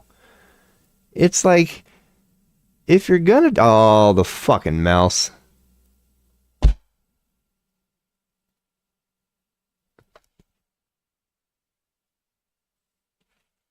Yeah, y'all didn't... Because, see, what you're trying to do, and you have to admit this, is you're trying to infiltrate. You're trying to sneak into a motherfucker. Social media. You're trying to slide into my DMs is what you're trying to do. So it's like, if you're going to do that, then you might want to scale down the number of bots you got out there doing that. Because, the first time is the first time. Add me on Discord. The second time's just a coincidence. But the third time in a few hours... Like, you see what I'm saying? You're defeating. You're not even good at what you're doing, is my point. Like, because the first one I pretty much knew. The second one I pretty much knew. What's up, my man Saddam Bimu on Trovo? How do you like that, Jeff? Hell yeah. I hope that's not too loud, man. That was the old DMX. I'm just messing with a bot, man. It ain't a Trovo bot. Hell, you might be a bot. I'm just going to go on and assume everybody's a bot at this point. But yeah, man, these sumbitches don't even do it right. Like, don't even tell me, like, you're on Discord right now. Because that's the thing, man. It's almost like, the girl who cried wolf. These bots are going to fuck around and end up getting me, like, insulting actual people who want to join on Discord and shit. One of these days... Watch, man, I'm actually going to get somebody that's got like 10,000 subscribers, well established, and he just wants to give me a shot. And at that point, I'm like, hey, I ain't going to fall for your BS right now. And that's thanks to these bots. So yeah, man, if you are just checking me out on Trovo, I appreciate the follow, my man. And if you do happen to be a streamer, I'm kind of new to this, but they're definitely going with the Discord thing now. Probably going to be common on Kick and Trovo because they are gaming sites and every gamer has Discord. So I just wonder, like, what the fuck though? Because these bot companies, and they'll never release it, I would love to see their undoctored data. As in, what is the percentage that it actually works. How is this profitable? I guess bots are freaking cheap. There's not a lot of upkeep with it, so you don't lose a lot of money. A program's a freaking program. Hell, you can go on guru.com right now and probably find somebody to program a bot for $5. So I guess the upkeep is, there's really no investment. So I guess at that point, it's just like fishing, and all it takes is one click. Because that's how these greedy corporate fucks are. That's how they think. Dude, that's really how sick the corporate mentality is right now. And I don't think what I'm about to say is an exaggeration. It may be. But I'm picturing like one of these bot companies looking at their data going, hey, we got one click out of a million. Send it. Like, that's good enough for them. We've annoyed 1 million people, but one person, we got $100 out of it. Send it. Like, how on earth can you justify your existence that way? That is an honest question, and I'm not saying this as a hater. If you believe you have an answer, let's set up an interview. Please enlighten me, because I would love to know, man. How can you do that and not feel like a complete pile of garbage? Like, it's worth it. 1 out of 1 million. We got $100. Cause dude, you're talking about, like, I don't know, man. What the fuck is 100? This is worse than panhandling at this point. Just trying to get $100. That ain't gonna change nobody's life. That's like, it's $100, dude. That shit'll be gone by tomorrow. That's what I picture these bots are, man. It's a sad world we live in, man. Let's bring her back deep again. Money is indeed the root of all evil, is it not? Thanks to money, we as a species, we all have to own this one. We now wake up to a reality like this. Just, you don't even have to leave the house to get panhandled anymore, because y'all know how it is. When it happens in real life, man, it's annoying. It's sad. You're out there just trying to live your life and go about your day, and you got this half liquored up drunk. Hey, man, can you give me a nickel? I ain't asking for much, man. Everybody's got a nickel. Like, that's what we get. We can't escape it, man. Oh, it's hilarious. I love it. I hope it makes for good content, man. That's how sad my stream is. Here I am shitting on bots with some of my best content. It's when I get to talk about one. So, joke's on me, I guess. What's worse, being the bot or the pathetic bastard where your chat don't even move fast enough where the bot's going to be the only comment sitting on there, even if you decided to hit stop in 12 hours. Oh, man, we's bubblier than hell. But that's the one thing. That's another thing that I'll say about you bot people, man. Another way you're doing it wrong. It's like, if you're gonna interrupt with your BS, just make it a moment like this when a dude's just sitting here going, yeah, I don't know where I'm gonna go next. But when he's in the middle of trying to break down the Illuminati, he's trying to caution people as to how he sees World War III turning out if it does go unchecked. Yeah, man, timing goes a long way, my man.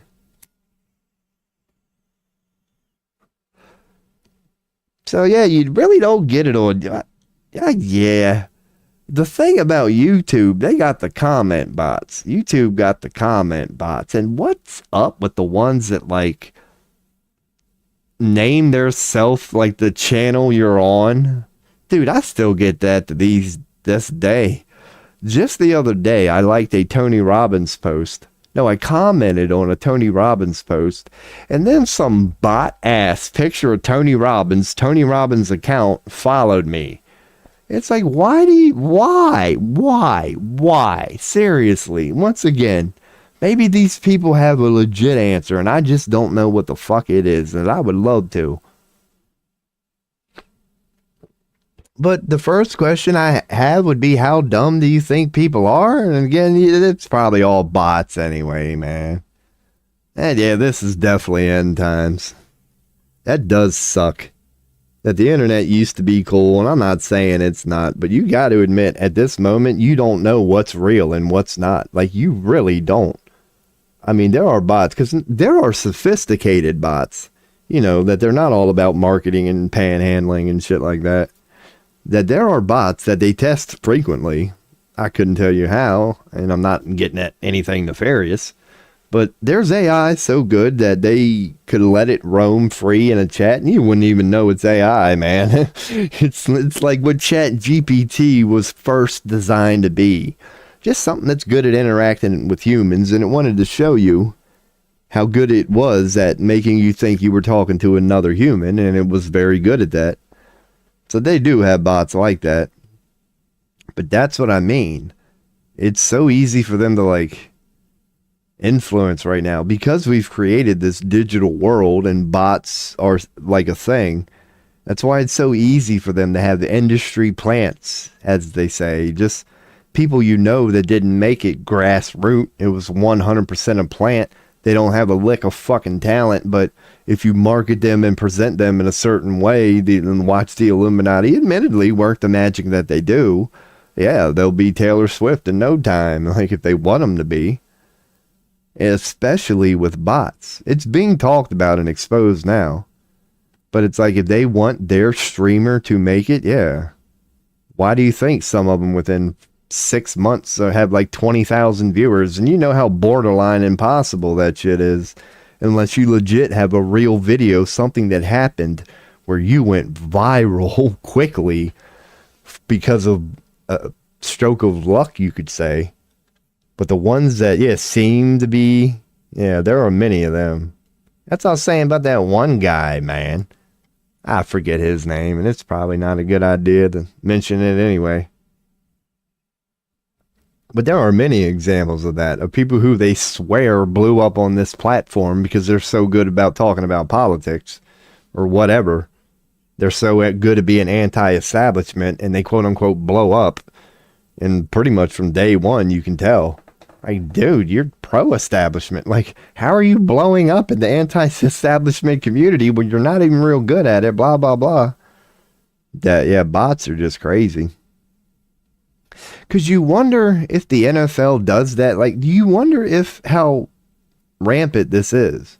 Because I'll be damned. Well, the NBA really ain't doing it. Maybe they should. But like the NFL, for example, and the WWE, for example, they're always breaking records. They're always, no matter how much the fan base says their product sucks at the moment, they're always going, good news, we broke records this year. You wonder if they're doing that to themselves. Because when you present yourself, what makes the NFL so valuable to advertisers? Because they can prove X amount of people watch their product per show. But we're at a point now that, they can fake it.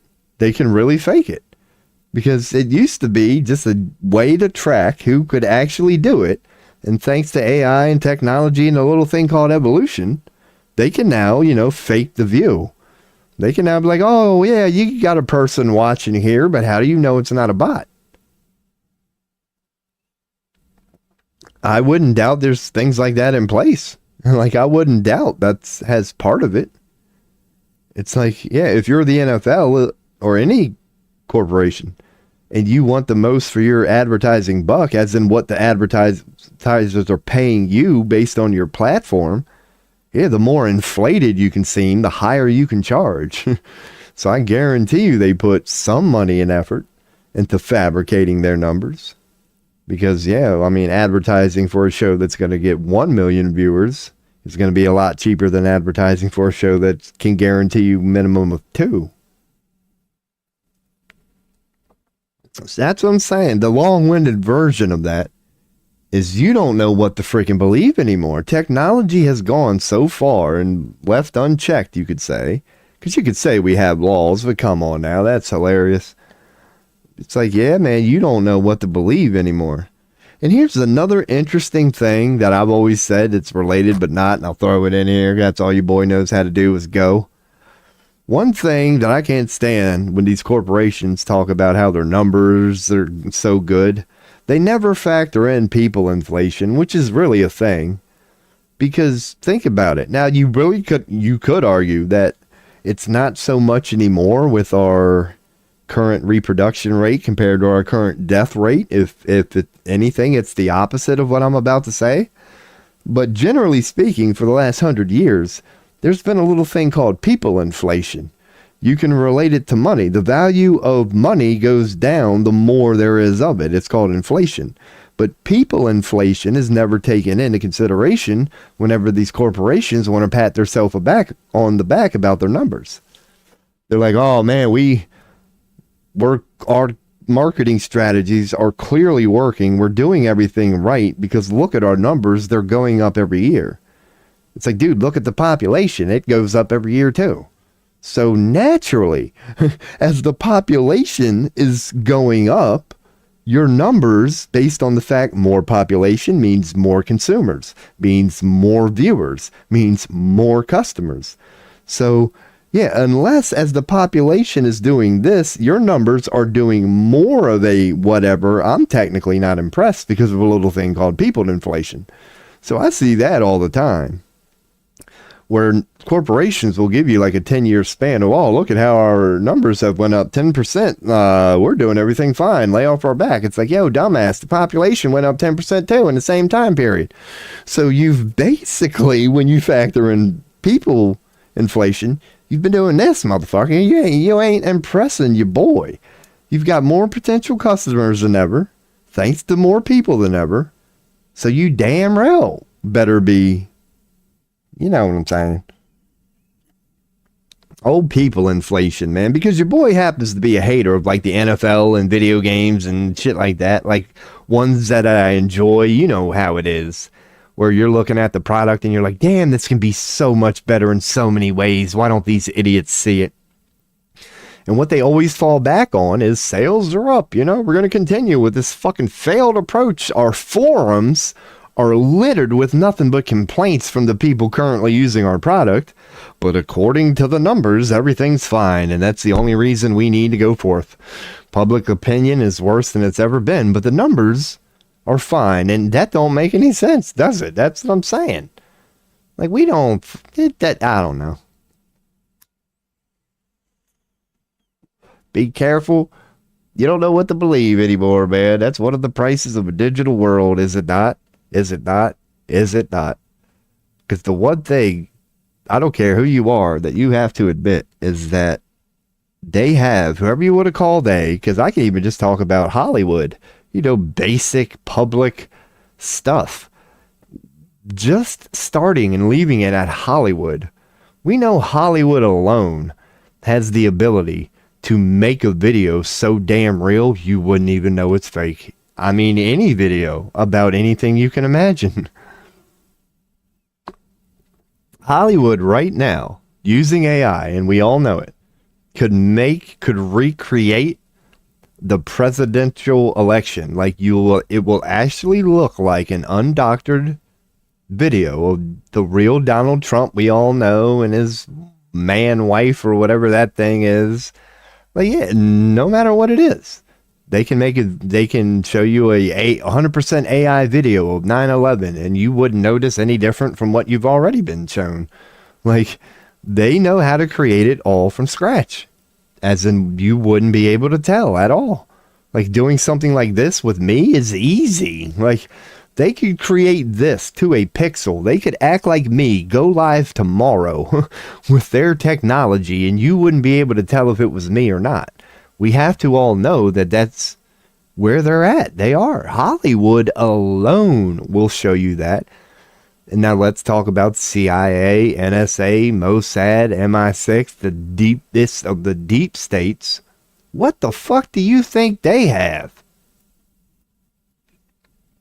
So that's why that's another reason where it's like, I'm not saying be paranoid, but I am saying, as crazy as it sounds, no matter what you see these days, even if it's the news going, we have video of this happening, and that's all you need to see to know that this is happening.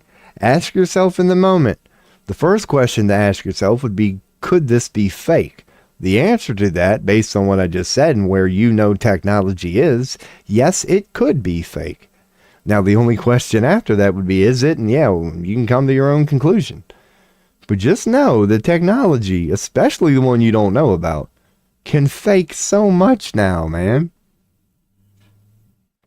Because what's that old, not old, like that old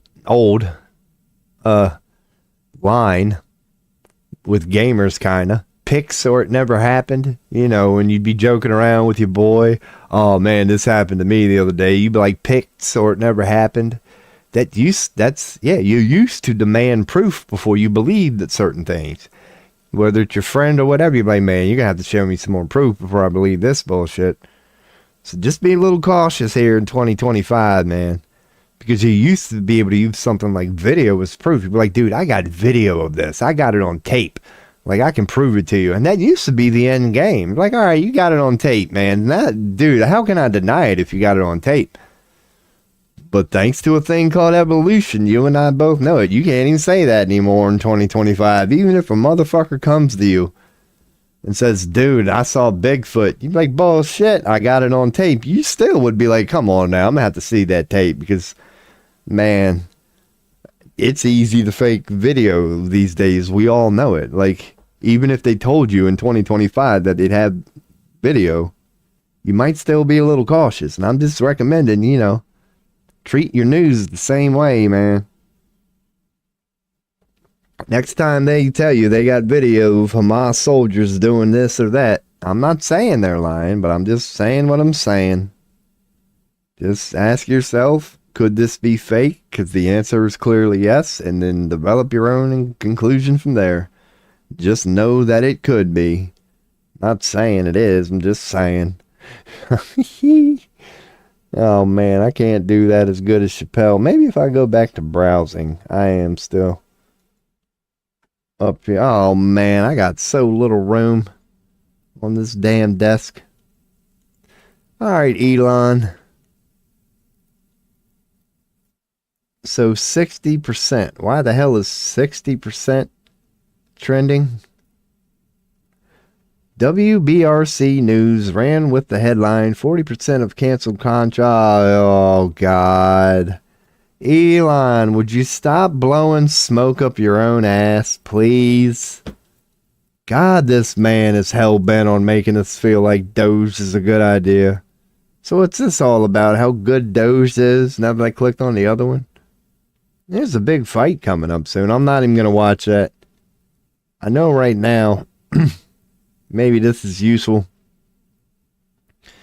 for somebody watching on the platforms that I'm on. I can tell you right now, don't watch Joe Rogan highlights while you're streaming. YouTube didn't like that. I woke up to some copyright strikes, 3 of them, and they were the little segments, only like a minute or 2 long. I just decided to mute the audio. But yeah, don't react or whatever to old JRE. Of course, that's one they would be all over. Because just imagine if you're, the Illuminati, and this is conspiracy I'm about to talk about, but I believe what I'm about to say. Somebody like Rogan, any outlet where people are allowed to speak freely about the sort of things that he speaks about, they don't want that to get out. But the cat's out of the bag, and Joe Rogan's too big to fail at this point, so they can't censor him at all, really.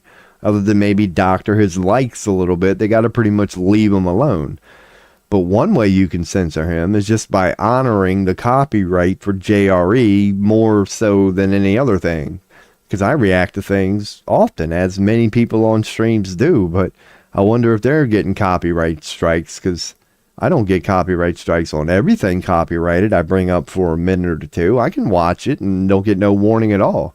But I'll be damned at the moment that I started watching some Joe Rogan, I woke up to 3 copyright strikes this morning. They were only concerned about the Joe Rogan part. Now that is conspiracy, and I'm not saying it's true. But I just want to throw that out there because, yeah, I'm a new streamer. I'm trying to learn, admittedly trying to learn how DMCA works.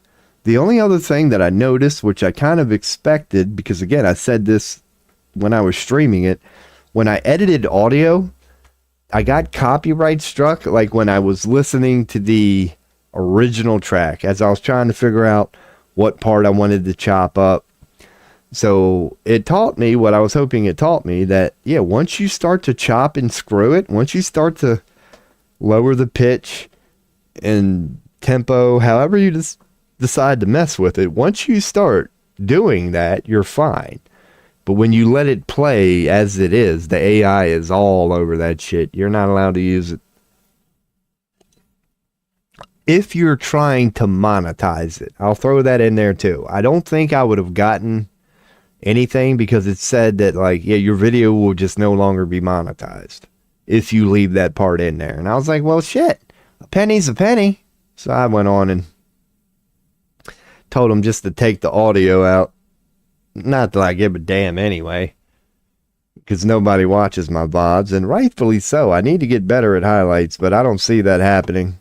I'll just go in and say that now. There will be a few highlights coming out, but you'll probably get a lot of highlights in like a month. I'm going to keep that shit up there. Because when I move, which is inevitable, it's going to happen in about a month. Yeah, of course, you know, them few days where you can't move or where you're in the middle of moving, it's not going to be a good time to stream. I am going to have to take a few days off, inevitably at some point. So those will be the times where if you're going to get highlights from your lazy ass boy Robo, yeah, then I can see.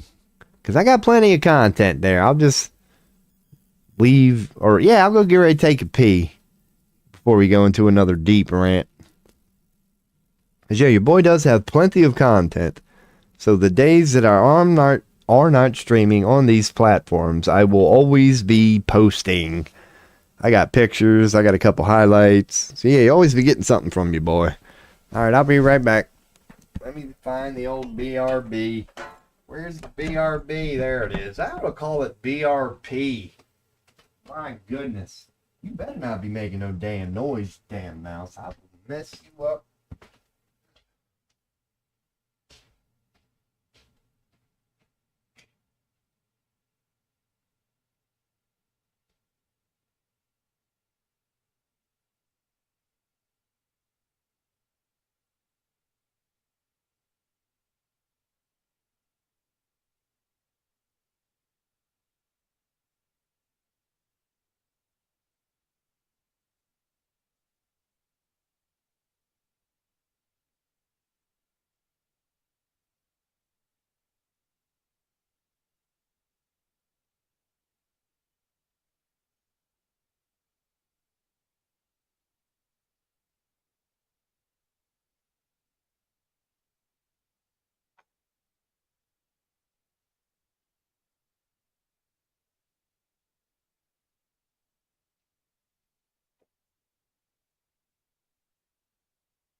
All right.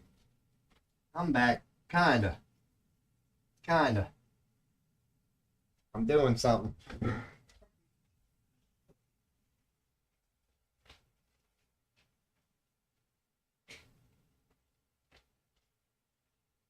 All righty. Here we go. Oh. Oh, yeah. Oh. Heck yeah, man. All right, I am back, and I got a horrible idea for content, but that's pretty much the theme of this show. Yeah, man. You know, because this is one way that your boy likes for people to feel a little better about themselves, man. What your boy decided to do, that I didn't have to do, but we're going to go on and do it.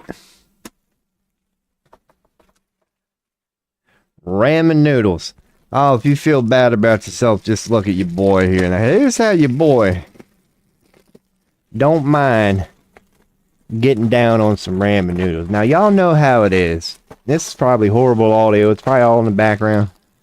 You gotta break it up, man. You gotta break it up into 4, and then you gotta smush the 4 corners and break them down even further.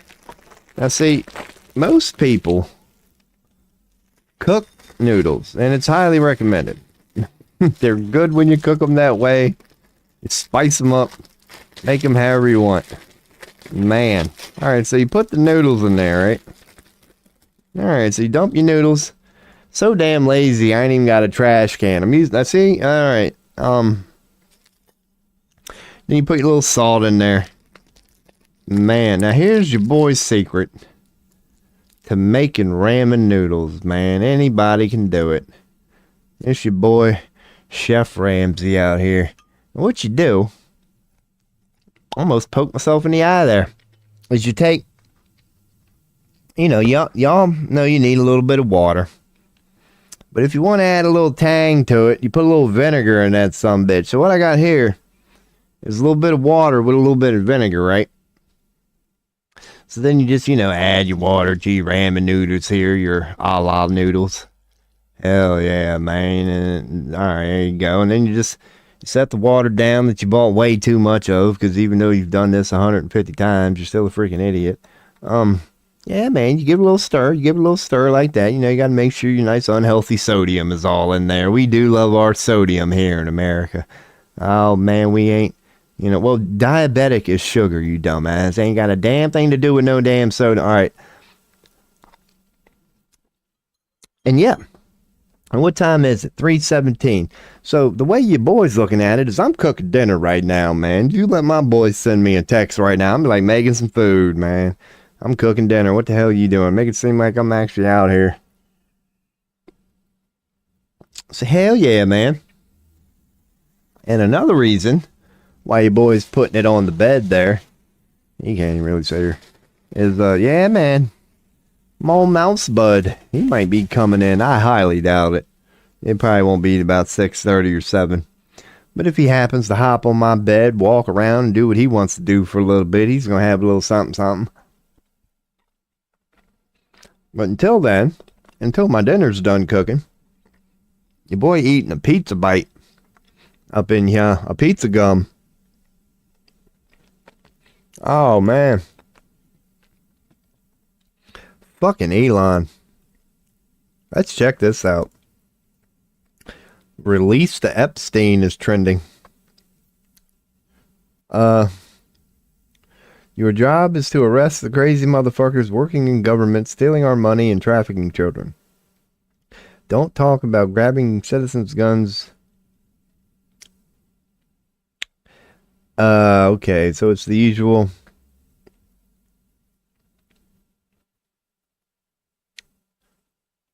Yeah, didn't he say that he would? We're not going to get it. That's this is what your boy's been saying all show. That's exactly what's going on now. That better be the heat. Don't let that be a damn mouse. Yeah, ain't ever going to be any justice for that crap, man. It's just going to be like the P. Diddy thing, and it's be, oh, we're going to get him, we're going to get him. No. Ain't nobody going to get got, man. You can't expect it as Americans. What do you expect the government is about to do with this Epstein thing?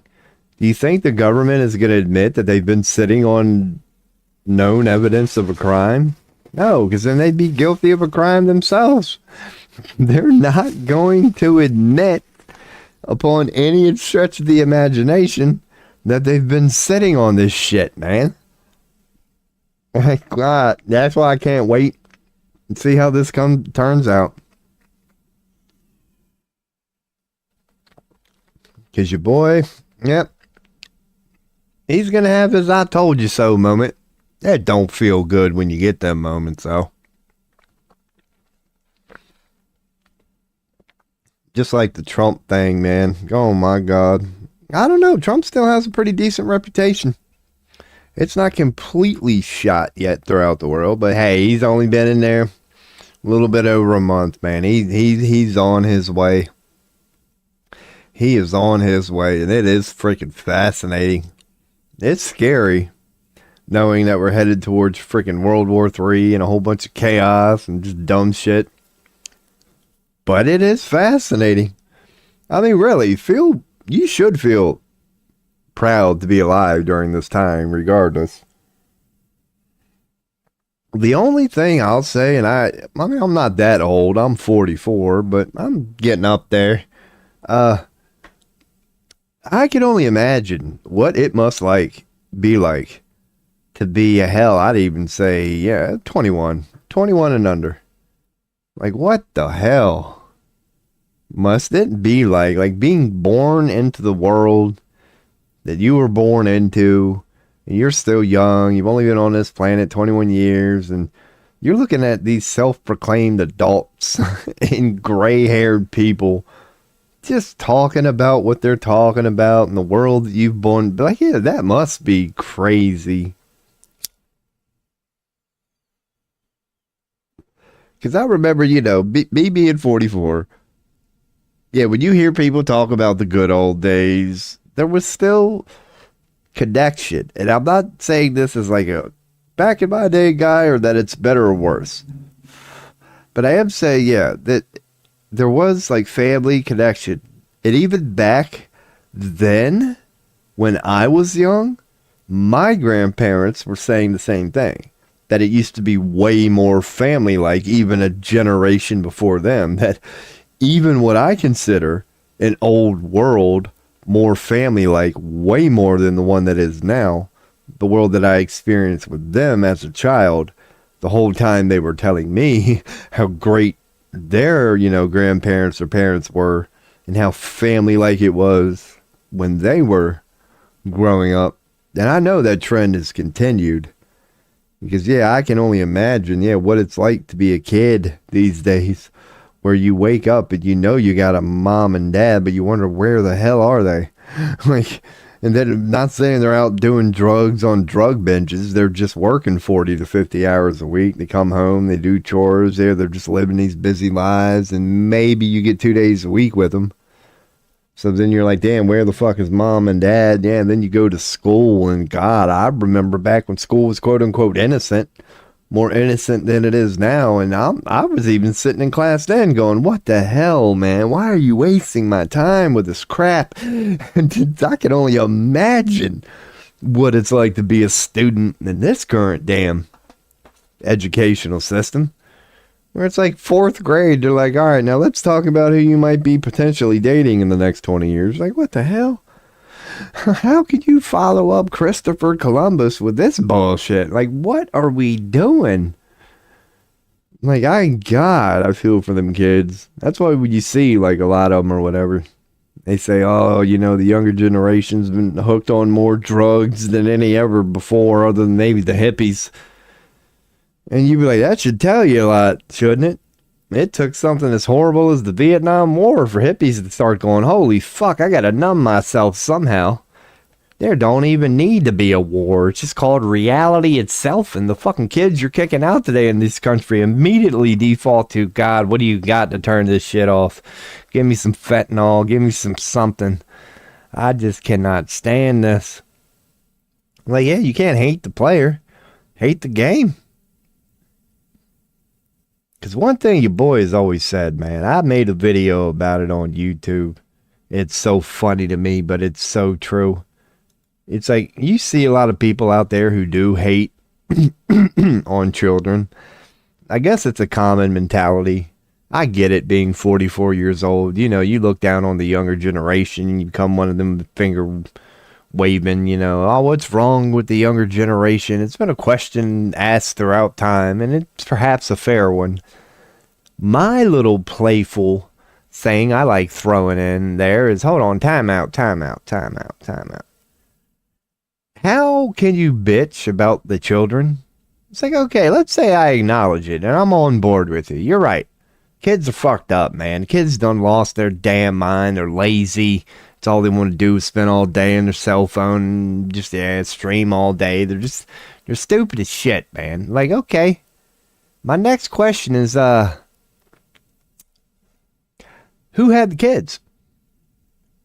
If there really is a broken generation that's so horrible and confused and just out of touch with reality, and what gives birth to such a child? They're called failed parents. That's what, if you want to talk about the cold-blooded truth about it all.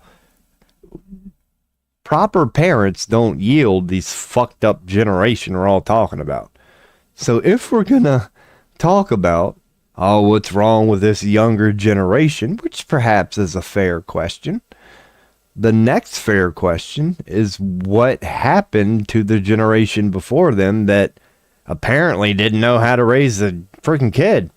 Because if that generation was fine and nobody was complaining about the children, and they're that okay, well then what traits did their parents pass down to them that made them well put together individuals? Because you can't give birth to a messed up generation of kids unless you haven't broken the generation before it. That's the key part that I think is always left out there. It's like, if you're going to acknowledge that the kids are, the younger generation is whatever it is, then let's start talking about how that comes to be. Because you have to have failed parents. So the next logical question is, how do you raise a failed parent? Yeah, man. Your boy likes sticking up for the kids from time to time. Because it's like, man, can you blame them for being a little crazy right now? Because again, it goes back to the adults. Like, they were born into the world that you created. Like, this is the world you're handing down to them. And you wonder why they're a little rebellious? And why they are a little reluctant to participate in it? Perhaps they know what you know within, but you're participating in it regardless.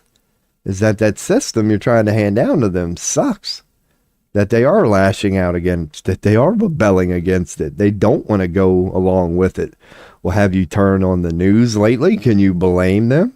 Maybe they know something you don't know.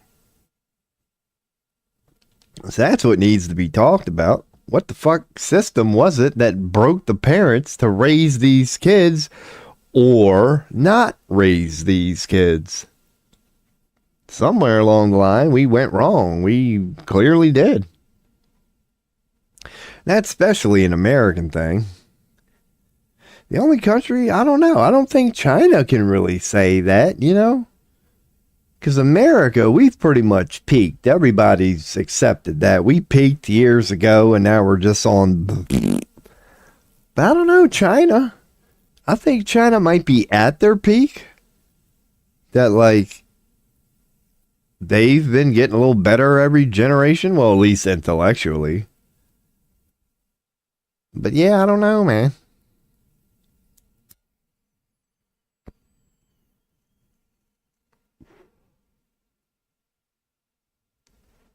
I'll just move on.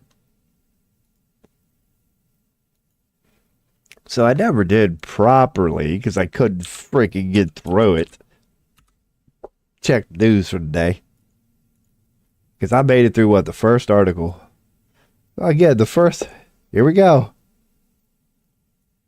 Right there. Musk renews threat to firefoot. Oh my God. Dude, Musk just owns the media. I'm telling you, he's got as much stroke as the Zionists at that point. Speaking of Zionists, I wonder what smearing of Muslims is going on today here in the West. Let's see. Let's go right to Fox News. Frustration at Elon spills over after closed door House GOP meeting. Well, if it was a closed door House GOP meeting, how in the fuck do you even know what was said in there? So a massive migration shelter, that is the heat, in a Democratic-run city opens despite residents' furious opposition. That might have been the Story that Elon is censoring. Nah, that's a different one, I think. That's in the Bronx? I'm just looking for the pause button. There we go. Thank you. Stop. So, this was in New York City. Okay. That's interesting. Man, see, they want you to watch the video. Or no, you need to join Fox News to access a massive... Here's the thing that is cautious, and you can only see it because I'm not joining Fox News, but here we go here. See, a massive 2,200 male-only migrant shelter. That is a good question.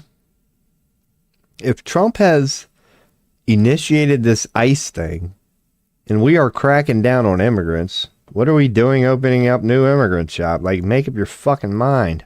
Are we cracking down on immigrants or not?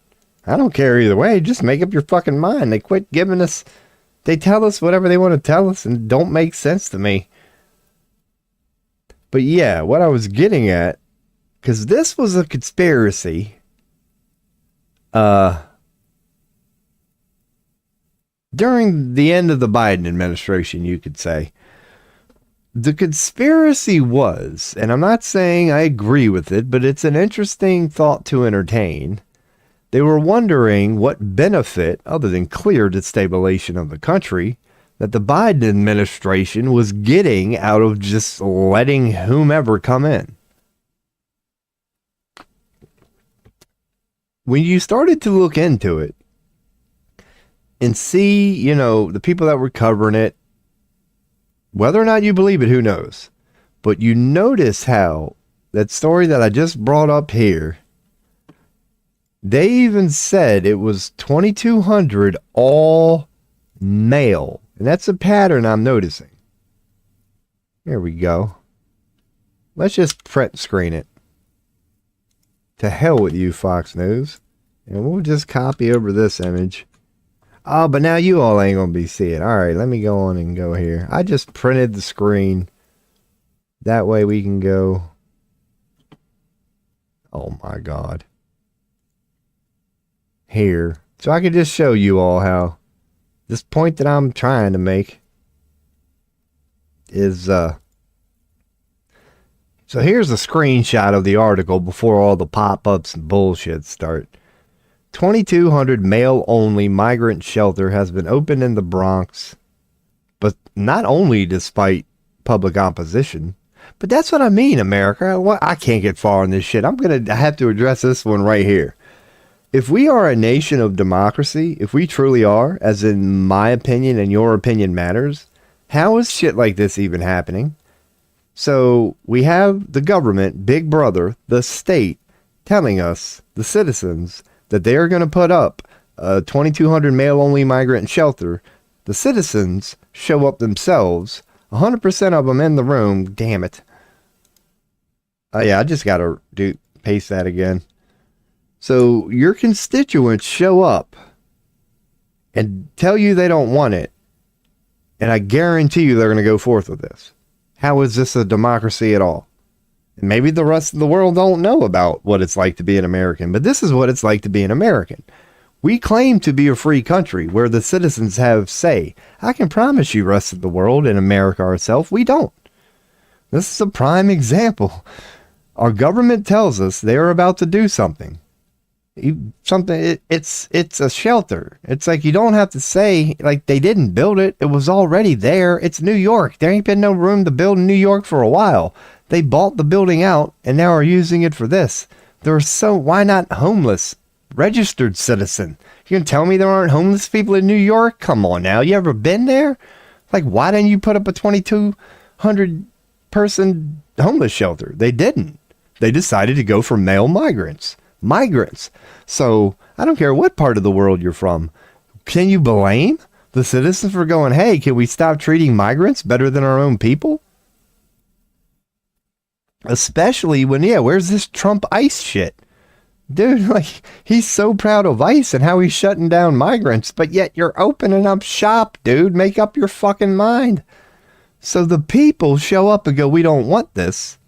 And I guarantee you it's going to happen. I guarantee you. They're saying this happened last month. So the residents also, then why are you posting at Fox News?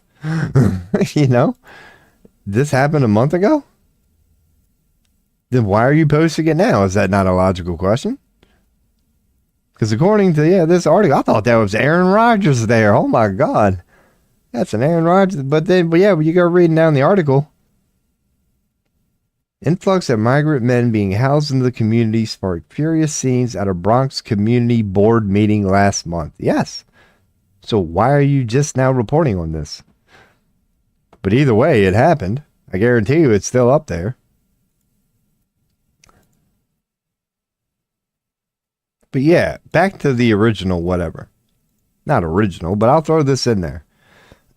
Like the Biden thing, I don't know how true it is, but yeah, when at the end of the Biden administration, there was a lot of people wondering why, like what's going on with this? And according to what was found out, it appeared to be a vast majority, as in 70, 80, perhaps 90% of the migrants they saw freely coming in over land or sea or whatever happened to all be male. Like I've seen this repeated. Like, so that's when the conspiracy theorists started philosophizing. They're like, they're 60 to 80% male? What the fuck? This makes it a little weirder, doesn't? That's when you start to wonder, you go down the are they recruiting an army thing. And that, once again, it's just pure speculation.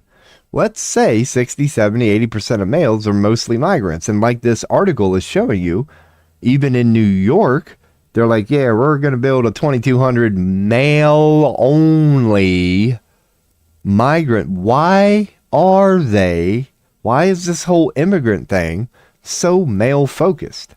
Because when the laws were laxed and anybody could come through, it was still mainly male. And now that I guess you could say we got ICE and we're sort of cracking down on this immigrant thing, we're still saying, no, the males can stay. We don't want the males to leave. And the next question is why? And you can see the conspiracies that start to come out of this before I even say them. Let's assume, tying it all together, that it's true. What are you doing? Recruiting, or just letting in males?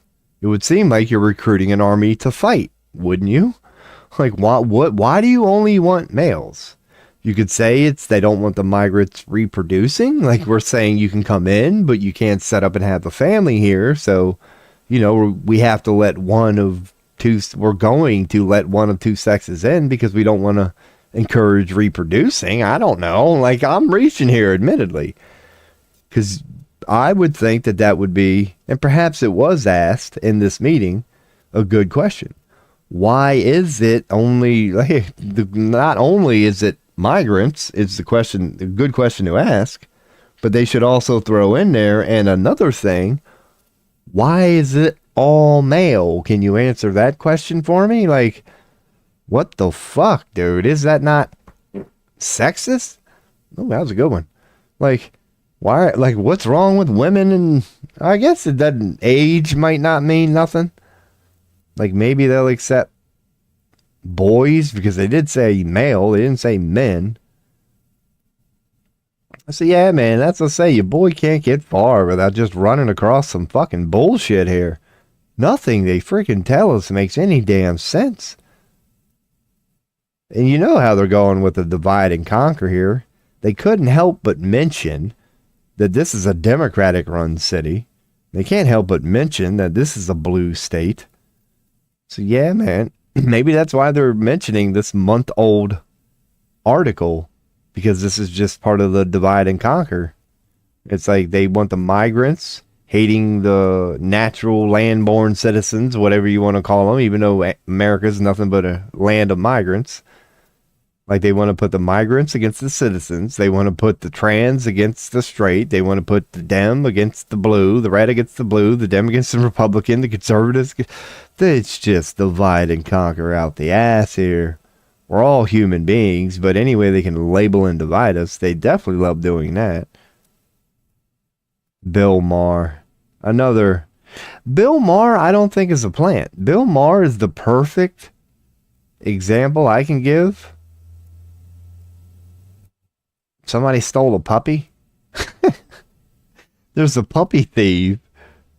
Yeah, somebody stole a puppy, apparently. How retail giant is keeping age shelf. Oh my god. I could just. Holy shit. When you see it, all this shit is just so fucking hilarious. Yeah, Bill Maher, in your boy's personal opinion, is somebody who's like in the Illuminati. I wouldn't say he's controlled opposition. He's just a dude caught up in it, man. Like he gets his meeting with these people and he knows what not to say and he knows truly who he's working for. Because every now and then he'll throw out some pretty cool shit that does seem anti-establishment. But then when the shit really starts hitting the fan, like Hamas and Ukraine, you see where he really stands. He knows what not to say. He does. He's allowed to rock the boat to a certain extent. But he knows, like all the rest of them, though, the first rule of Fight Club is don't speak about the Fight Club. But this is funny as shit down here. This whole egg thing, I don't know. If you're in America, you've gotten wind of it. But if you're not in America, we got an egg thing going on again here in America. They tend to go to this every, like, year now. It's fucking weird. Now, the last time they did this shit, we called them out. The American public called them out, mainly comedians. But the last time they tried this egg shit, many people playfully took the cameras and stages across this nation and said, how in the fuck can you tell me there's an egg shortage right now, but there's no chicken shortage? There's like, how does this make any sense at all? That the chickens are fine, the chickens are doing what they're normally doing, we're just having an egg shortage. And I think they're going with like a coli or something. Because one thing, because I live in southern Pennsylvania, this is how you know it's bullshit, and I ain't making this up. Like, about a month ago here in southern Pennsylvania, apparently there was a rash of stolen eggs.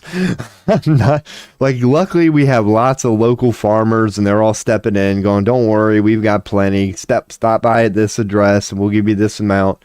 So nobody here is panicking. But as far as the retail stores, this shit started a month or two, and I cautioned it. It's on one of my damn streams. Where about a month or two here in Pennsylvania, suddenly, like, all these eggs were missing. And now, you know, you fast forward to, and I'm sure it's been happening through communities across the nation. And now we wake up to, yeah, how they've monopolized it. Walmart. That hadn't purchased any. So it's Walmart. So they're telling you how Walmart. Come on, people. Oh, it is. It's right in the title. So come on now. Once again, this is exactly what I was getting at. The globalists are totally doing whatever the fuck they want to do right now, and they're just doing it with eggs here in America. Walmart, you could say at the moment, is not doing as good as they used to do. Everybody thought Walmart was the behemoth. And now, you know, Amazon has made them look like fucking secondary small talk. They're kicking their ass. They're taking a lot of their business. So this is their way, I guess, of giving back a little bit, you know? It's like, man, what can we do to Walmart? Because here's another thing, and I mean this. Anybody living in Franklin County, Pennsylvania knows what I'm about to say is true. The Walmart gas stations around this county, the ones that offer fuel, are 5 cents cheaper than anybody around them. It's insane. It's always a constant line because they are by far the cheapest gas anywhere around. This is their way of, I'm telling you, the globalists can do whatever the fuck they want, man. Like, they know Walmart's losing money to Amazon and shit, and they're trying to make up for it in ways that they can. So they're funneling them all to the Walmart gas station here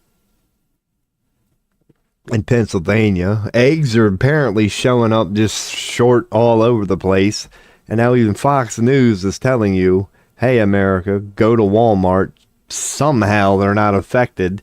And this is their whitewash way of telling you, because they know, you know, that people are dumb, but they're not really dumb. Like, they're going to start going, oh, of all the places, why is Walmart the only one that's not affected? So they've already got their fucking whitewash shit right on the front page, nonetheless. Right on the front page here. I'm pretty sure it is. It was, because I ain't been to nothing but the front page. Today's biggest news on the story. Oh my God. I guarantee it's something stupid. It gives update on Pope Francis. State's trans bathroom law takes effect as top proponent calls it a victory for safety. Okay, so okay. Good. I remember doing that one time as a kid, man. It's a totally innocent story, but regarding that trans thing, I remember one time being a kid, I wanted to go in the girls' bathroom and just hang the fuck out. You know, who the hell knows why? I was in the girls' bathroom, yeah, and eventually one of the teachers or whatever walks in, and she's like, you know this is the girls' bathroom, right? And I'm playing dumb. No. She's like, yeah, the walls are pink. You can't tell? Like, yeah, that was funny. So I walked my happy little ass out of there, man. I was always getting in trouble in school doing stupid stuff like that. So I don't know. I shouldn't be going to these bastards at all. Because you know you ain't going to get any real news. So the last thing I'm going to do here regarding this checking news bullcrap is I'm going to go to my old reliable. Because sometimes you can tell just from titles of videos, like what's really going around. Breaking points. They tend to cover shit that I'm... Alright, so yeah, see what I'm saying? So fuck Mad Al, but Israel demands all of southern Syria. We've talked about this on this stream many of times. You can kiss it goodbye, okay? Lebanon, you're done. Syria, you're done. Like, it's just, how are they going to do it? But they're going through with it. So, get ready for Hamas. Like, Lebanon, you're done. Syria, you're done. Especially Syria. Oh, you don't have a prayer in hell. You got too much valuable stuff, man. They want that land. So, Syria's done. So that's good to know. We've talked about it here on this stream, and now you're starting to see it unfold. That's why I like old breaking points. Because they do keep up with the things that I'm interested in. Before I go back to the deep rants.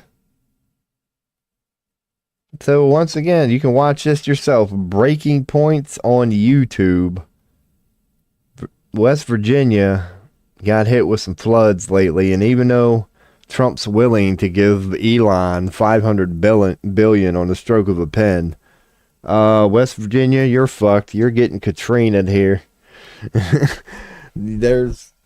I know y'all can still hear me. There's definitely things this government can do. They can definitely help you. We have plenty of money and plenty of resources, as you know, West Virginia.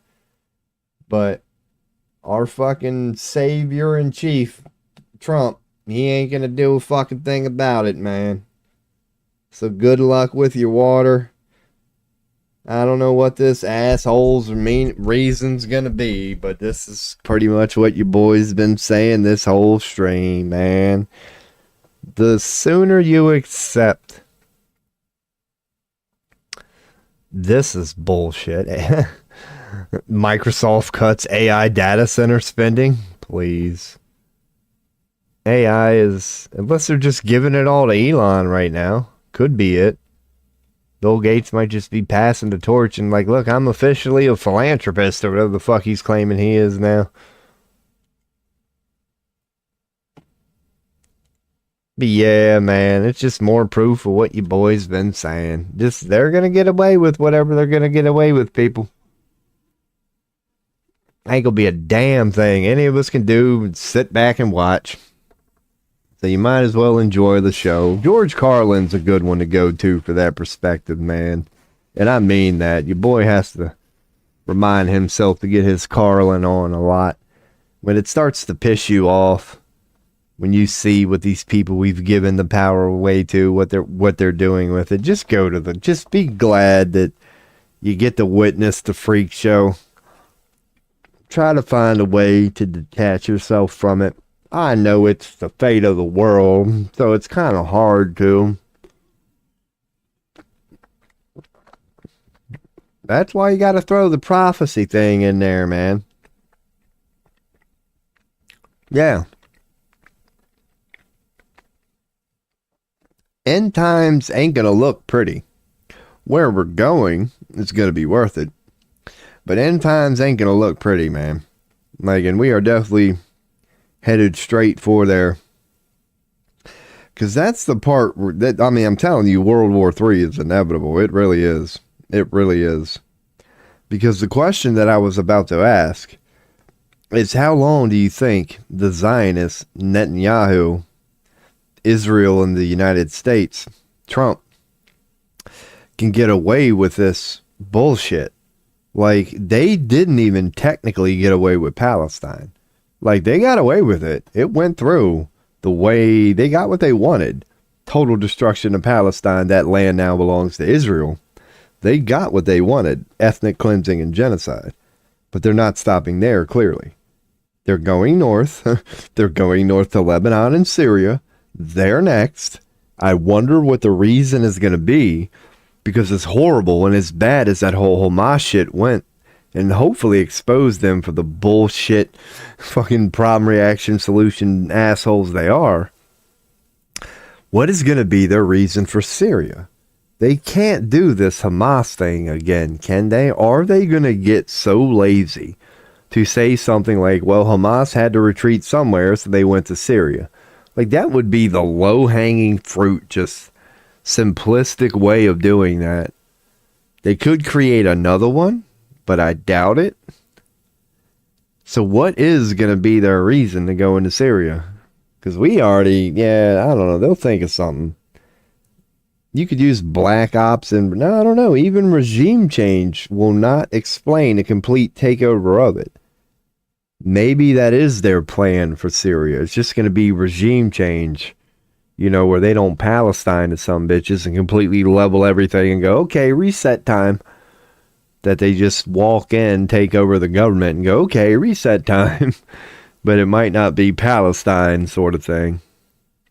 So, okay, let's continue with this. At what point is not only Putin, but the rest of the world going to finally go, okay, we hoped it wasn't true, but it is. You're trying to take over the Middle East. And even if we were foolish enough to go, okay, you can have the Middle East, who's to say where you're going to stop? Like, we're on to some Hitler shit at this point. Like, the Zionists are the new Hitler. They've already taken out their one neighbor. Now they're going for their other one. Their neighbors around them are being thrust into chaos. The writing is on the wall. So what story could they tell? It's all going to go horribly wrong. That's been the theme of my message this whole show. That this is the process that we're heading down. That it's going to make no sense why they go into Syria. The lie is going to be way worse than that bullshit we were told about Hamas. The Ukraine lies are going to continue to get more and more ridiculous. It better be my heat, man. But we need to be shown this. Because eventually, if you just assume that it's going to go forward like this, Putin ain't going to be the only one that's like concerned anymore.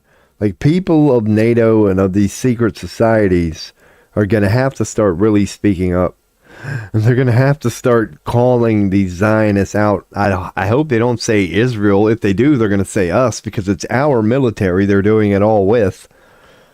It's like, I know the rest of the world is eventually going to reach a point, if they're not already there, where they're going to be like, no. And like, dude, we saw with Palestine, Good luck trying to tell people like Netanyahu and Trump no. Like, let's see how good that works out. The rest of the world is going to go, can y'all please stop occupying the Middle East? And they're going to go, no. And then what's going to happen after that? Hopefully not the same thing that happened in Palestine, where it's like, could you stop on this Palestine thing? No. And then you wake up and it's in rubble. Hopefully it won't be that. But I can see that. Because Netanyahu, yeah, call it, pure arrogance or whatever. It's like, dude, you've already did what many people didn't think you would do. You wiped the country off the map. It's now yours. Ethnic cleansing and genocide in 2025. You somehow pulled that off. And you're not happy with that? You now want your other neighbor, Syria? Like, dude, nobody knows how you pulled off the first one. And you have the gall, the nerve. But then again, you can't really fault them because of what I just said. Even though the first one went as bad as it could have went, and as far as hiding it, it went horribly wrong. The entire world watched it unfold and knows what happened. But I'll be damned if they didn't technically get away with it, did they? It's like you could say that the world's mad at the moment, that we're all sitting around going, you shouldn't have did that, but they did that. So I can't really blame Netanyahu or Trump going, yeah, they're a little mad over that Palestine thing, aren't they? They didn't stop it, did they? So, yep, full throttle. Here we go. If we take over Syria, we're just going to piss them off even more. But why do we care? We're replacing them with AI anyway. Like, I don't know what the fuck they could be telling themselves right now, man. God, it's crazy. So yeah, man, get ready. Because they're not going to fuck with Egypt. They are not going to fuck with Egypt. That's off limits. They are not allowed to fuck with Egypt. As much as they want Egypt to take on all of their fucking mess. No. Egypt has its own role to play right now, and even the old Zionists know that, yeah, they want to piss off the Illuminati itself, whatever you want to call it. Start fucking with Egypt, man. We'll start fucking with Egypt, and let's see how good that goes for them. They do hate Muslims, though. They do hate Muslims. But one thing that is known throughout the world, it's a global saying throughout the world, I'm sure many of you have heard of it, where Egypt goes, the Muslim world follows. So, as much as you hate Islamists and Muslims, Zionists, you know to keep going north. You do. You know not to go towards Egypt. No, you could fuck with parts of Africa, but you ain't fucking with Egypt. Because you let them go. I mean, look what they did to Gaza. God, you let them into Egypt, we're going to lose one of the 9 wonders of the world. It's so, like, they're not even good at it. Well, we are. It's not like Gaza being in rubble. It's on accident. The current theory being going around, and I agree with it, that Gaza was basically a testing ground for new weapons. That's why it ended up the way it did. They weren't going for pretty. They didn't care about what the rest of the world saw. They just needed to test their shit in real time. That's why you got that one video that got leaked of the drone that mistakenly fucking blew up. Well, they say mistakenly, but you know it was intentional. But that's an example of Gaza was just a testing ground for their weapons. Drone weaponry is new, and though they've tested it using all the military tests they could possibly use, they've never actually tested it out in the field. And not that Palestine had any fighting chance or military worth to speak of, so they didn't really practice getting away from defenses. But they did practice, the precision, just basically open target practice is what Palestine ended up being. Man, it got so sick too. It's some of them things that a lot of people are glad they don't know about. But your boy will give you an example. You gotta admit, Hitler was pretty sick.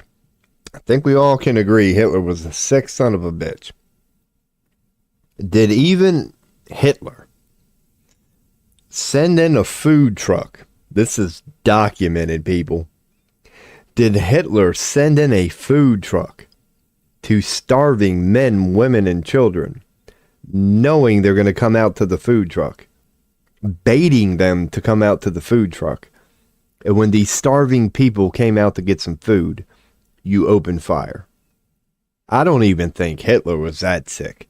That's what's going on in 2025, people. These are the sort of tactics, provable tactics. Oh, they got called out on it. I mean, you can look it up now. It ain't going to be easy to find. But if you start looking up like food trucks, like you'll get the whitewash version. It'll probably be something like Hamas did this and Hamas did that. But I'm telling you, man. I'm telling you. Because they're not saying Hamas is the one that shot up the food trucks. But I don't know how that they would word it. But that's pretty damn sick, man. That's how sick that whole thing got. That in order for them to target practice, they weren't above baiting, starving people out with food just so they could test whatever weapon they wanted to test at the time. That's why the whole damn thing is in rubble, man. I think I even saved that one of that. I need to get better at saving more, but yeah, I'll bring it up if I still have it. Yeah, like here's one image. It's a poor one, but I'll bring it up. Oh, it's like, yeah, this is the result of that, war, you could call it. Is this. Like, there's just one poor picture, but a picture nonetheless of what Palestine, Gaza looks like. All that to get rid of Hamas. There's nothing left. There's a little bit of paint left on like the top of this building, but you can't even see like paint. You've incinerated paint. There's no color. I'd say the couple more, not many, but this is the example of just, that might have been the only one I have in this particular folder. I do have this one. Because this is a picture of the Palestinians returning at one point. And just look to the right. Again, that used to be a fucking entire city, dude. You're talking homes and buildings and just, it don't even look like a civilization was there anymore. So you had to do that. You had to do this. Because you're telling me you can't find people who frequently parade around like this and this. So in order to find people like this who are apparently so hard to find, the boogeymen called Hamas, who parade out in the open with rocket launchers and like dropping off coffins of dead people, apparently, surrounded by people who appear like citizens, well-dressed citizens too. Man, for a region in chaos, that everything looks brand new, does it not? That's a brand new jacket. That's a rather nice brand new jacket. But they're surrounded by, refugees and people in the middle of war, by the way. Bear with the story here. Yeah, so that's what they give us there. Dude, and here's another thing. Let's throw that in there real quick. These people who apparently are so hard to find just love a good photo op. Oh, let's check her out there. Man, let's go on and we can't find them, but I'll be damned. What's that, paparazzi? Is there a fucking paparazzi for terrorism? Is he now going to go to the governments that claim they can't find these people and go, dude, I get pictures of them for every day. Here's $1,000. I'll tell you where I took the pictures, since your fucking satellite technology apparently can't find these people who are walking around in the wide open fucking space with fucking carrying coffins. Yeah. Hey, here, check this out too. You can't help but you gotta love the cell phone. So apparently, in the middle of being in a war-ravaged, war-torn country, you can still have an iPhone to go with your brand new jacket and your well haircuts. Man, ain't no neck beards going on there. I guess they are all children. So there you go. There's another one. Can you answer me why everything behind us are young men? They're children between what, the ages of... That looks like a youngin'. Yeah, let's zoom in a little bit. See? Young. So apparently they like young people there in Hamas. It's like, I don't know, just, always look beneath the surface, man. Let me check chat. I didn't think there'd be no chat. That's not the shit I was looking at. That's shit. But yeah, this is what we apparently did. This is what is apparently the end result of looking for people who stand out in the open and love photo ops. Is that in order to find people who don't hide, you have to level an entire city like this. Now, here's another point I'll throw in there that I threw in there yesterday. Israel has said from day one that they could not do this without the American military. As in, like, they really don't even have a military to really do any of this, and all of this was done by American military and American technology. That is an open, documented statement from Netanyahu himself. He cannot do this without the support of the United States. So what you're basically saying is he called the United States and said, hey, we got a terrorism problem. I hear you're pretty good at it.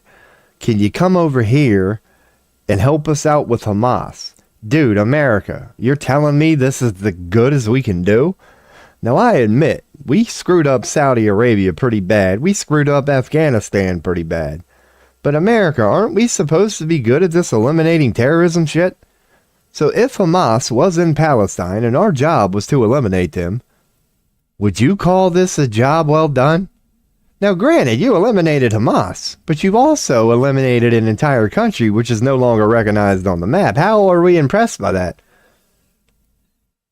Another way you could have got to this same result and eliminated Hamas, you could have did what you did to Japan. You could have just dropped the nuke and leveled everything. You would have been able to tell the same story you're telling now. Hey, sorry about all the, sorry about that. But hey, at least Hamas is gone. Like, you could have sold the same damn story with a nuke, man. So why'd you waste everybody's time and drag this shit out for months, when if that was your goal, you just could have dropped the nuke on these poor son of a bitches and been done with it.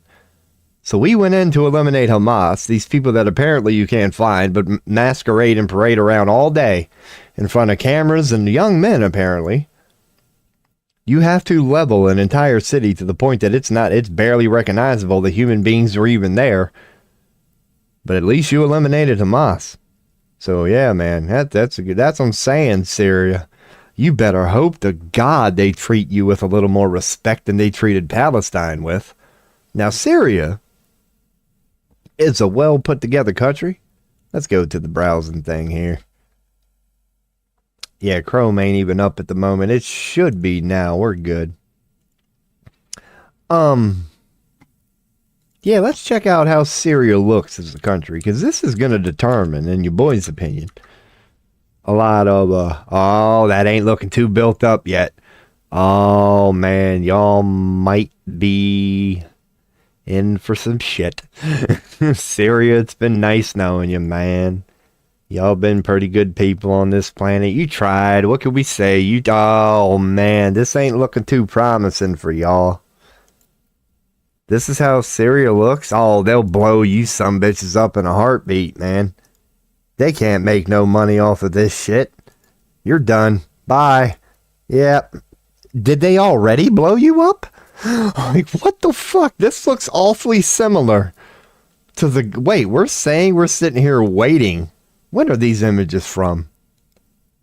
America's Abandonment of Syria is an article from the New Yorker that was written in 2020. So, okay, we've been fucking them up since 2020. Yeah, Syria, you're done. We've been softening the blow, dude. No wonder you're next. Oh, man. Yep, you're screwed. So the job is basically done. Okay, that's what I wanted to check out. Cool. So no wonder you're next. Because they've been at this shit for a while now, apparently. When was this article from? Updated March 16th of when? Here we go. Right up here. So this is 2015. So this is from 10 years ago. Oh, yeah, you're done. You're done. Syria's already done. They're just announcing it now. Well, who knew?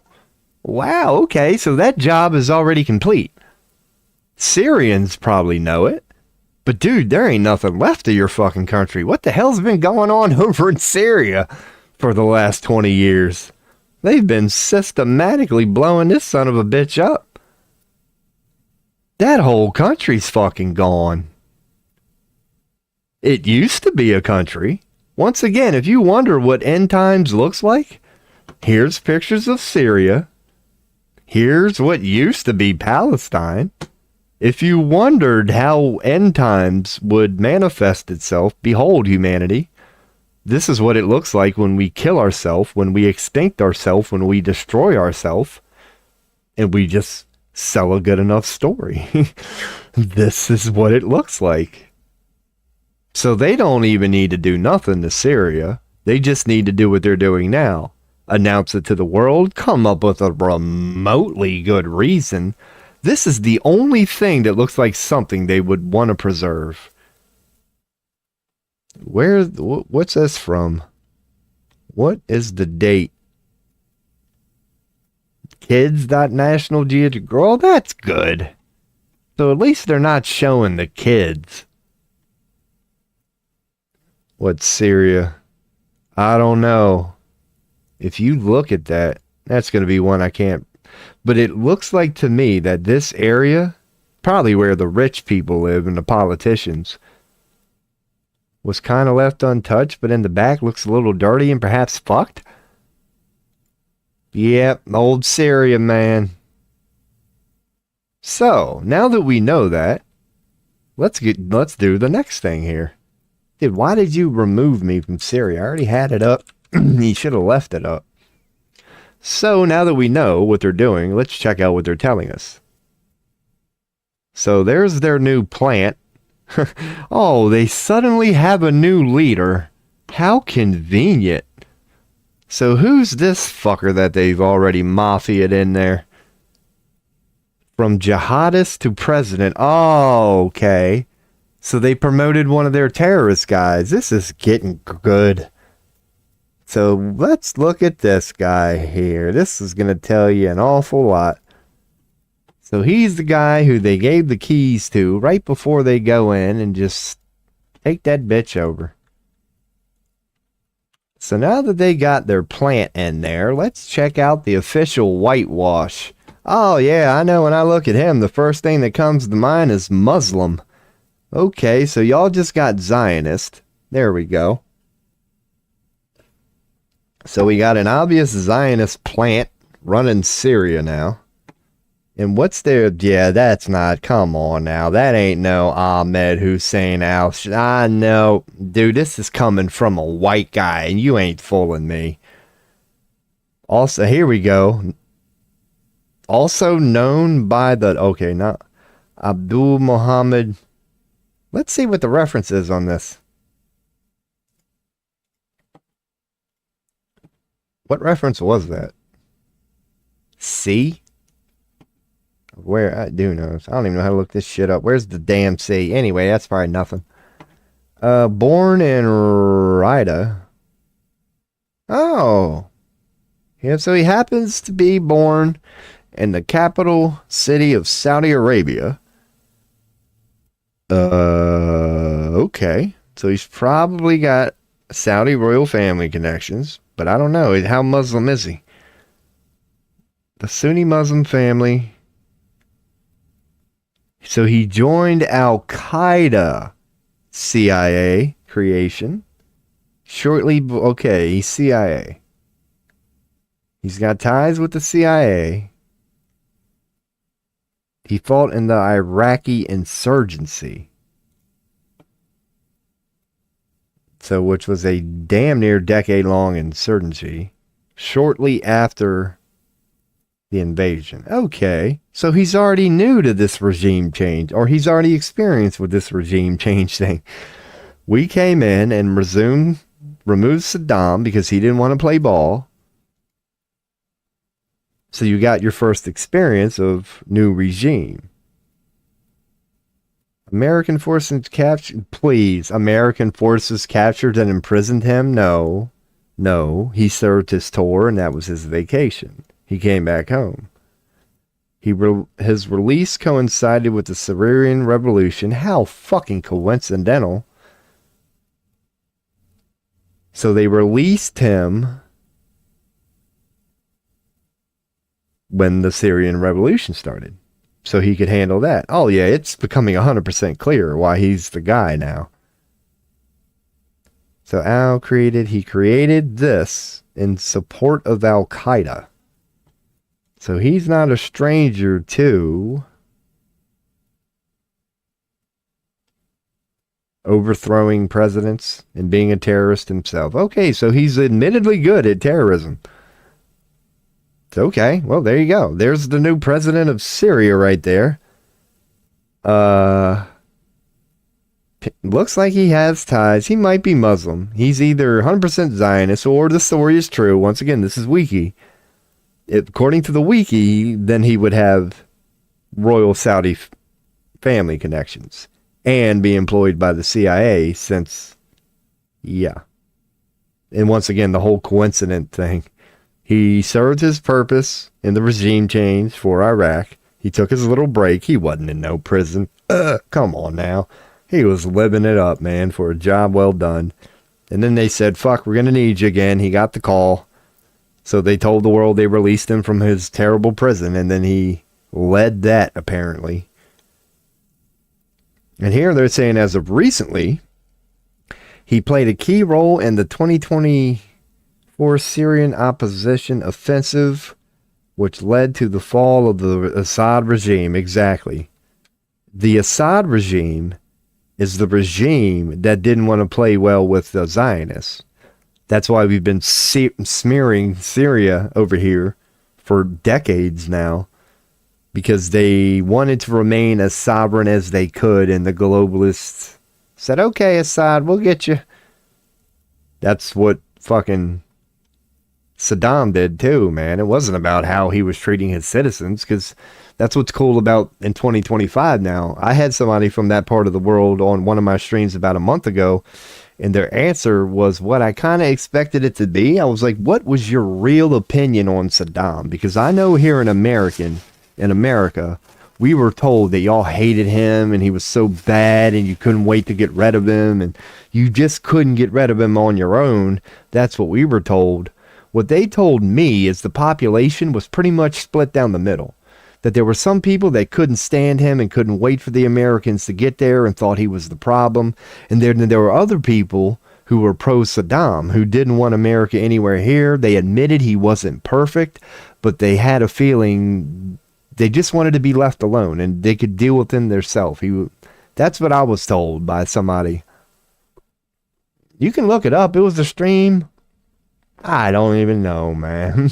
It'd be impossible to look up because I do fucking 12-hour streams and I couldn't tell you. AI could find it.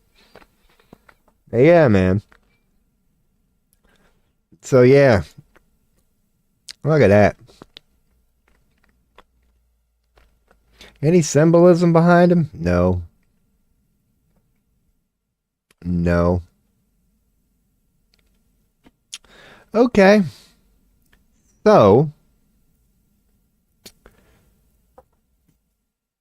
Syria Dialogue Conference, a historic opportunity. So that's his interim leader? What's this national dialogue shit?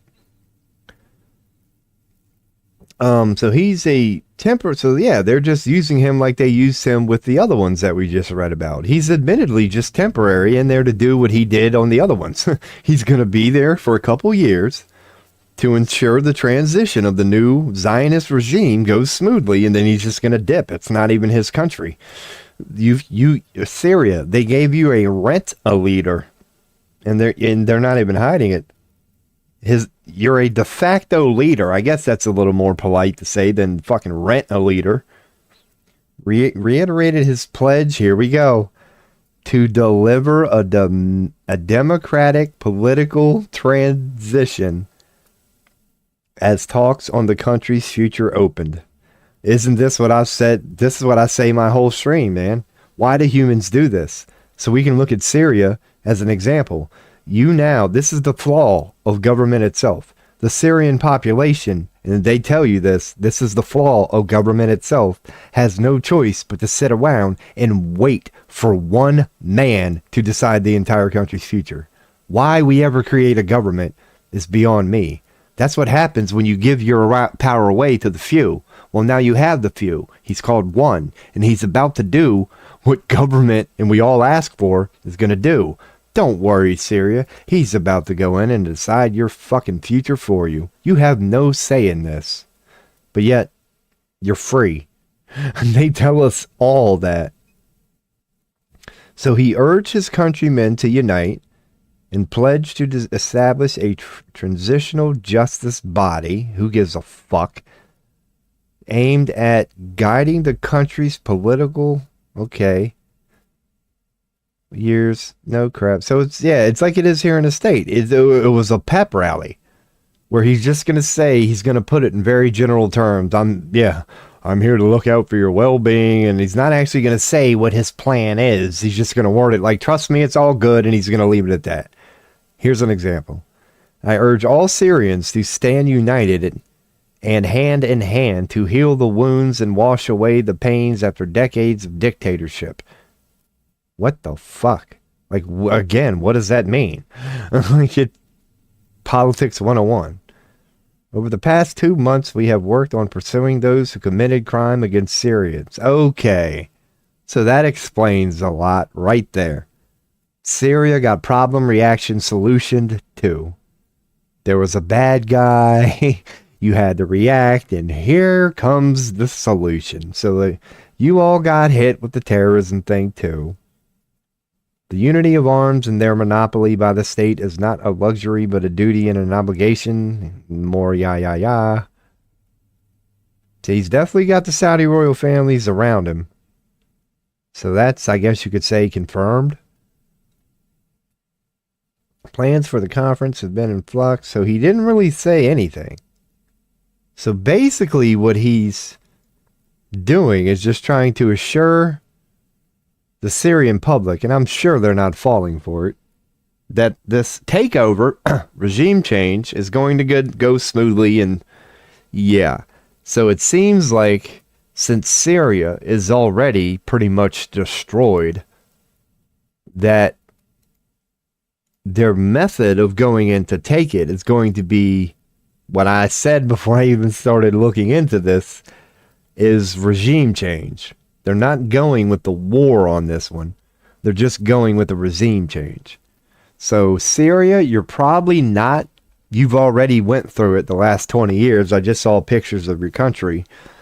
You probably don't have to worry about being Palestine. You already have been. So at this point, they're just coming in to claim you. So the only thing I could see would be the whole Trump real estate thing coming into play. That, yeah, they're probably going to build a bunch of homes that are way better than the ones you're currently living in, and they're going to be real nice, and they're going to be for the 1%. Who knows? But it's clear that the Zionists want more land, because they did. They ran out of land. Israel, the Zionists, ran out of land. It's like playing a video game. You have no more. They just want to expand. So they're going to take your land through diplomatic measures, and then that's going to be their way of expanding. Okay, so that explains Syria. We don't have to worry about a major conflict there. That's going to be purely diplomatic. So, yeah, man. And I think the only ones really around Syria. I need a bigger map. Yeah, Turkey would. No, Iraq. Iraq and Saudi Arabia, you're probably fucked. Well, again, it's very similar to Syria. You could say the work's already been done. The last post 9/11 has been prepping the Middle East for this moment. Let's see, map of the Middle East. There we go. This is a little better. So, yeah. Now, Jordan is probably going to be fine because they're Israel's sister or whatever. They coexist just fine. They're friends. So, Lebanon, see ya. Not even going to put up a fight. But what does Lebanon currently look like? That's going to explain a lot. Because again, that's beachfried, pristine property. They want it. And there's no way they're not going to get it. So what does it currently look like? Here we go again. We're noticing a pattern. That one looks pretty cool. So this is recent. Oh, that happened to be an Israeli. Oops. Oh, a drone got away from them. But as you can tell, yeah, they're already done. This has been underway for years. Lebanon, there's going to be no need to go through you all either, apparently. It looks like they've already done that. So, yeah, at least they left that beautiful looking. So, Hezbollah. Okay. That's the card they're going to play for this one. So, you're about to get Hezbollah. Or you're in the process of getting Hezbollah. Problem, reaction, solution. Dude, that's like the only thing they got left to go on now is terrorism. Problem, reaction, solution. So yeah, you're already done. That is a surprise, but not really. But let's look at this. When's this one from? 11 months ago. But once again, you notice what they didn't touch? The beautiful looking beachside real estate. They're going to need that for later. So they're leaving the beachside real estate alone. But if you're anywhere inland in Lebanon, I don't know, that looks pretty beautiful, and that's inland. But when is this picture from? 2019. I wonder what that looks like now. That might be one of these pictures. I don't know, that looks kind of beachside. Let's bring this one up real quick. That might have just been a specific thing. They just made one go boom there. But this was apparently in 2024, September. So that would have been, what, 6 months ago, 4 or 5, something. So Hezbollah reported that 16 of its members were killed in the attack. All right. So 37 people died from another Israeli air. So they've already been at war. Even oh God, poor Lebanon, dude. You're already at war with the Zionists. So when they blow up a target, kill 37 people, they immediately go to their Hezbollah to go, oh, don't worry, 16 of them were ours, to, kind of make the people feel a little better. It wasn't all innocent women and children. There's some Hezbollah people in there somewhere. Hezbollah reported that 16 of its members were killed in the attack. They love hammering that home. Let's just look up this. I'll give you an example. Here we go. Let's count Hezbollah here. So, of course, all right, it's in the title. We got 12. It's already telling us. Hezbollah. Hezbollah, Hezbollah, Hezbollah, Hezbollah, Hezbollah, Hezbollah, Hezbollah, Hezbollah, Hezbollah. All right, so you're getting Hamased. You're getting Hamased. Okay, so that answers that question. It's the same answer as Syria. Lebanon's already fucked. But they look to be a little more well-established. The only other thing I'll do before I bounce out of this one, and let's go to time. And let's try to ensure that all these are within the last year. Yeah, it was the same one. But yep, it's okay. But once again, beachside. You think it's a coincidence that Hezbollah's not hiding in any of them buildings? They only tend to hide in buildings that look like this.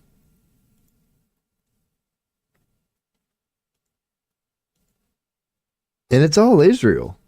Israel will leave troops in 5 locations in Lebanon.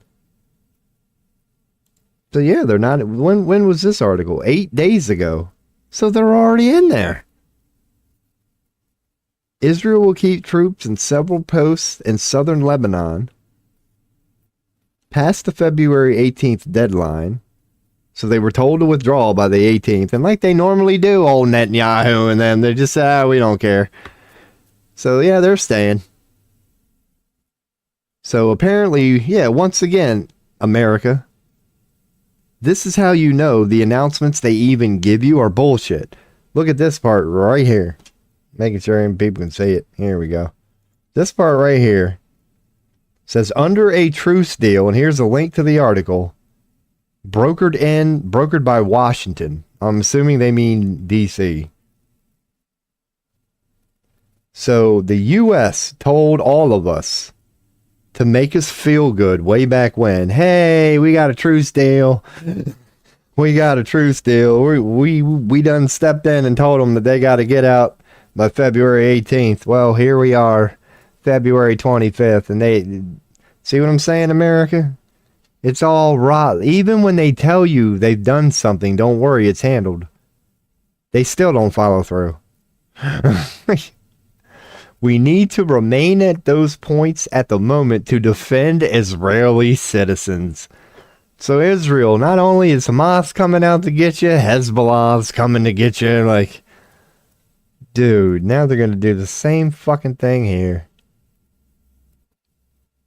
Basically, the security situation is very, very complex. No, it's not. It can be explained with 3 words: problem, reaction, solution. Woman killed as Israeli forces fire. Oh, yeah. Okay, so who knew? They have already... God, dude, they can't wait, can they? Palestine's gone. They're already in Lebanon. Syria's done. They've already got their guy in there. It's okay. So forget Lebanon and forget Syria. The Zionists have them. So now what's next for them? It's got to be Iraq.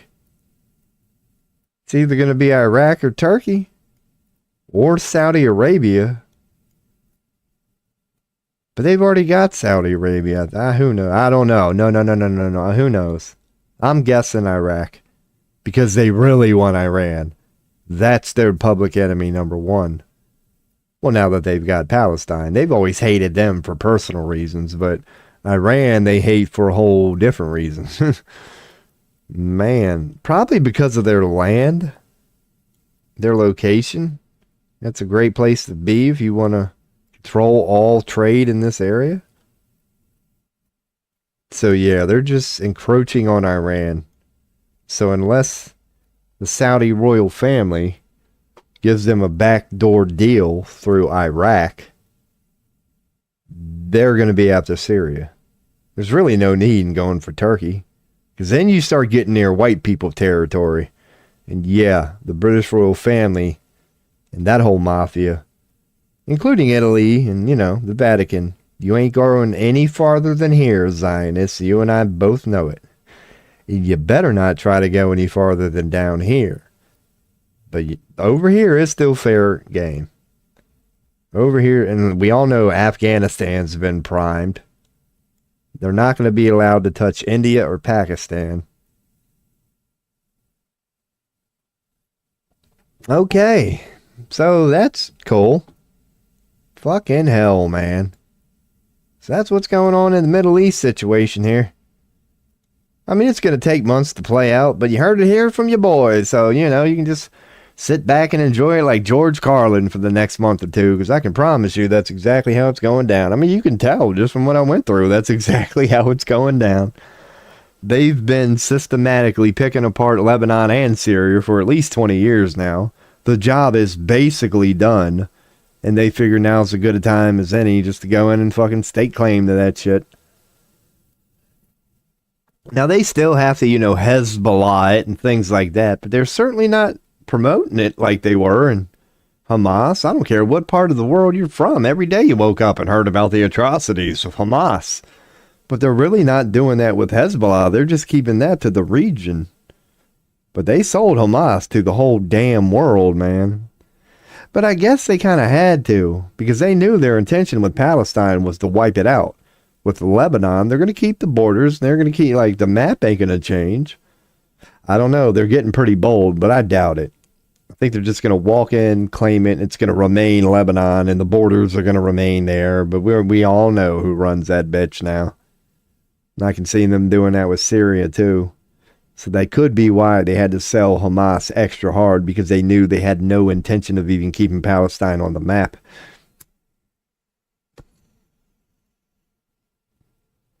So yeah, man. There's a little Middle East update from your boy Robo here, man. Little continuous update on end times and how it's all going to turn out. That is not the Holy Land. You got to deny that. We can throw that in there before we perhaps go back to the deep part of all this. And it's all happening in the Holy Land. Ain't that a bitch? Must just be coincidence. Must just be coincidence. All this crazy shit happens to be happening right there at the Holy Land. Now you could say Egypt is the Holy Land, and it is. It is part of it. That's why, yeah, they ain't going that way, trust me. They are not going that way. Even though I will say it's crazy, and even I'll admit. Hey, here we go. What's up, Maldiv? I got somebody in chat, my man. I haven't seen these messages. Hello, Luban. Oh my God. Yeah, I actually got some feedback from other parts of the world. What's up, Maldiv? Syria not safe near to Iran. Exactly, you already know. If you're even still here, man, I'm sorry. I went in on that one because that was, you know, new to me. I was learning in the process of that. I was curious. Love Lebanon, but they are done. Poor country. 1 year ago, central bank went bankrupt. Feel sorry for them. I do too. I really do too, man. Because you know how it works. Yeah, you mentioned the central bank, and that's usually what initiates the regime change from what I can tell. Like, the moment you start not wanting to go with that whole central bank thing, you're sealing your own fate. I don't care what sort of leader you are. When they approach you, when they fly to your country and they have that backdoor meeting and go, hey, we think it's a great idea that you adopt this world central bank now.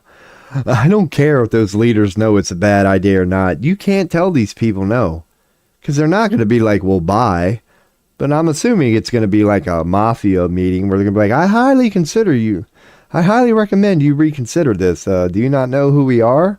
I'm trying to do this diplomatically, man. We're basically telling you that you're going to have a central bank. You ready for this? And if you are, the Saddams, the Castros, the old Syrian leaders of the world, if you go, no, I'm sorry. I got to go with my people on this. I'm not going to sell our economy out to you. It's the only thing we have is our economy and our trade. I'm not giving it to you.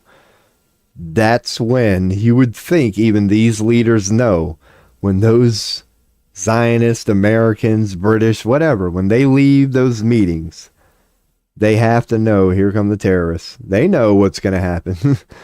They know damn well in a month, out of nowhere, Hamas, ISIS, or some new one happens to be living in your country. And here we go. They're going to come in and save everybody. But true, I'm kind of off base here, because usually when they do that regime change, kind of like we were looking up that one guy, Yeah, that's how it starts. Their first terrorist organization just goes for the government because you got to destabilize the regime you want to dethrone. So you do destabilize that current regime first. That's always the story when it's done that way.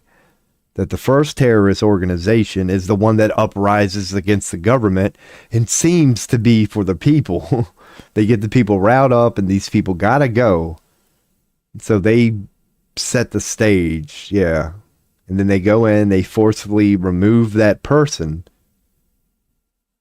It's freaking crazy. There he is. You're still here, Maldiv. What's up, man? And the sad part, they are all happening near us. That's why I'm so glad to have people in the parts of the world that you all are in. Because I said, I'll believe, actual people way more before I'll believe what we're being told here in America, man. Because I know it's all BS. I know we're just as Netanyahu as Netanyahu. We really are. We're just a different side of the same coin. And yeah, you got to feel bad for all of them, man. Because I do. Even my admitted naive American white person perspective, I can tell it's that biblical thing of not Jews versus Muslims, because the Jews have nothing to do with this. It's the Zionists that hate Muslims. It's the age-old Zionist versus Muslim struggle. And even though it's generations and generations old, it's like they want it to end now. They want it to climax now. They're like, this is it. We hate you all. We're not hiding it anymore. You're not sovereign. This is going to be Zionist territory. Regarding this war or conflict between Zionists and Muslims, we win, bitch. That's what I see now. That there has always been a global effort to kind of smear Muslims, but it's kind of big, especially with terrorists. Like, why is that? Every damn terrorist in the world right now is apparently Islamic or Muslim. Like, why do they hate everybody, man? It's like, because I'm sure, again, when you go talk to Middle Easterns, real Muslims, Islamists, if you actually went on the boots and ground and interviewed people like you, the rest of the world would see that Islamists and Muslims are just other people in other parts. Nobody's this sick, man. But it is sad. It is sad because they're just caught up in the mix. The only crime of any citizen in Palestine, Lebanon, Syria, or whatever is just being born. They didn't have no choice. I don't know why I'm Robert and white dude in Pennsylvania. They don't know why they're whomever they are, wherever they are. Their only crime is being born where they were born at a time they were born in it. They're innocent people who don't want no part of this, who would be willing to coexist with these Zionists if they would actually give a fuck. It's like, dude, there's plenty to go around for everybody. The good earth is rich. Like, what the fuck are we fighting for? Why does it have to be a hostile takeover? We can coexist. You know, Muslims, and that's what I mean. I know Jews, good-hearted Jews, they feel that way too, man. Just like a good-hearted Muslim does. There's no reason that Jews and Muslims can't coexist. It's like saying there's no reason black people or white people can't coexist.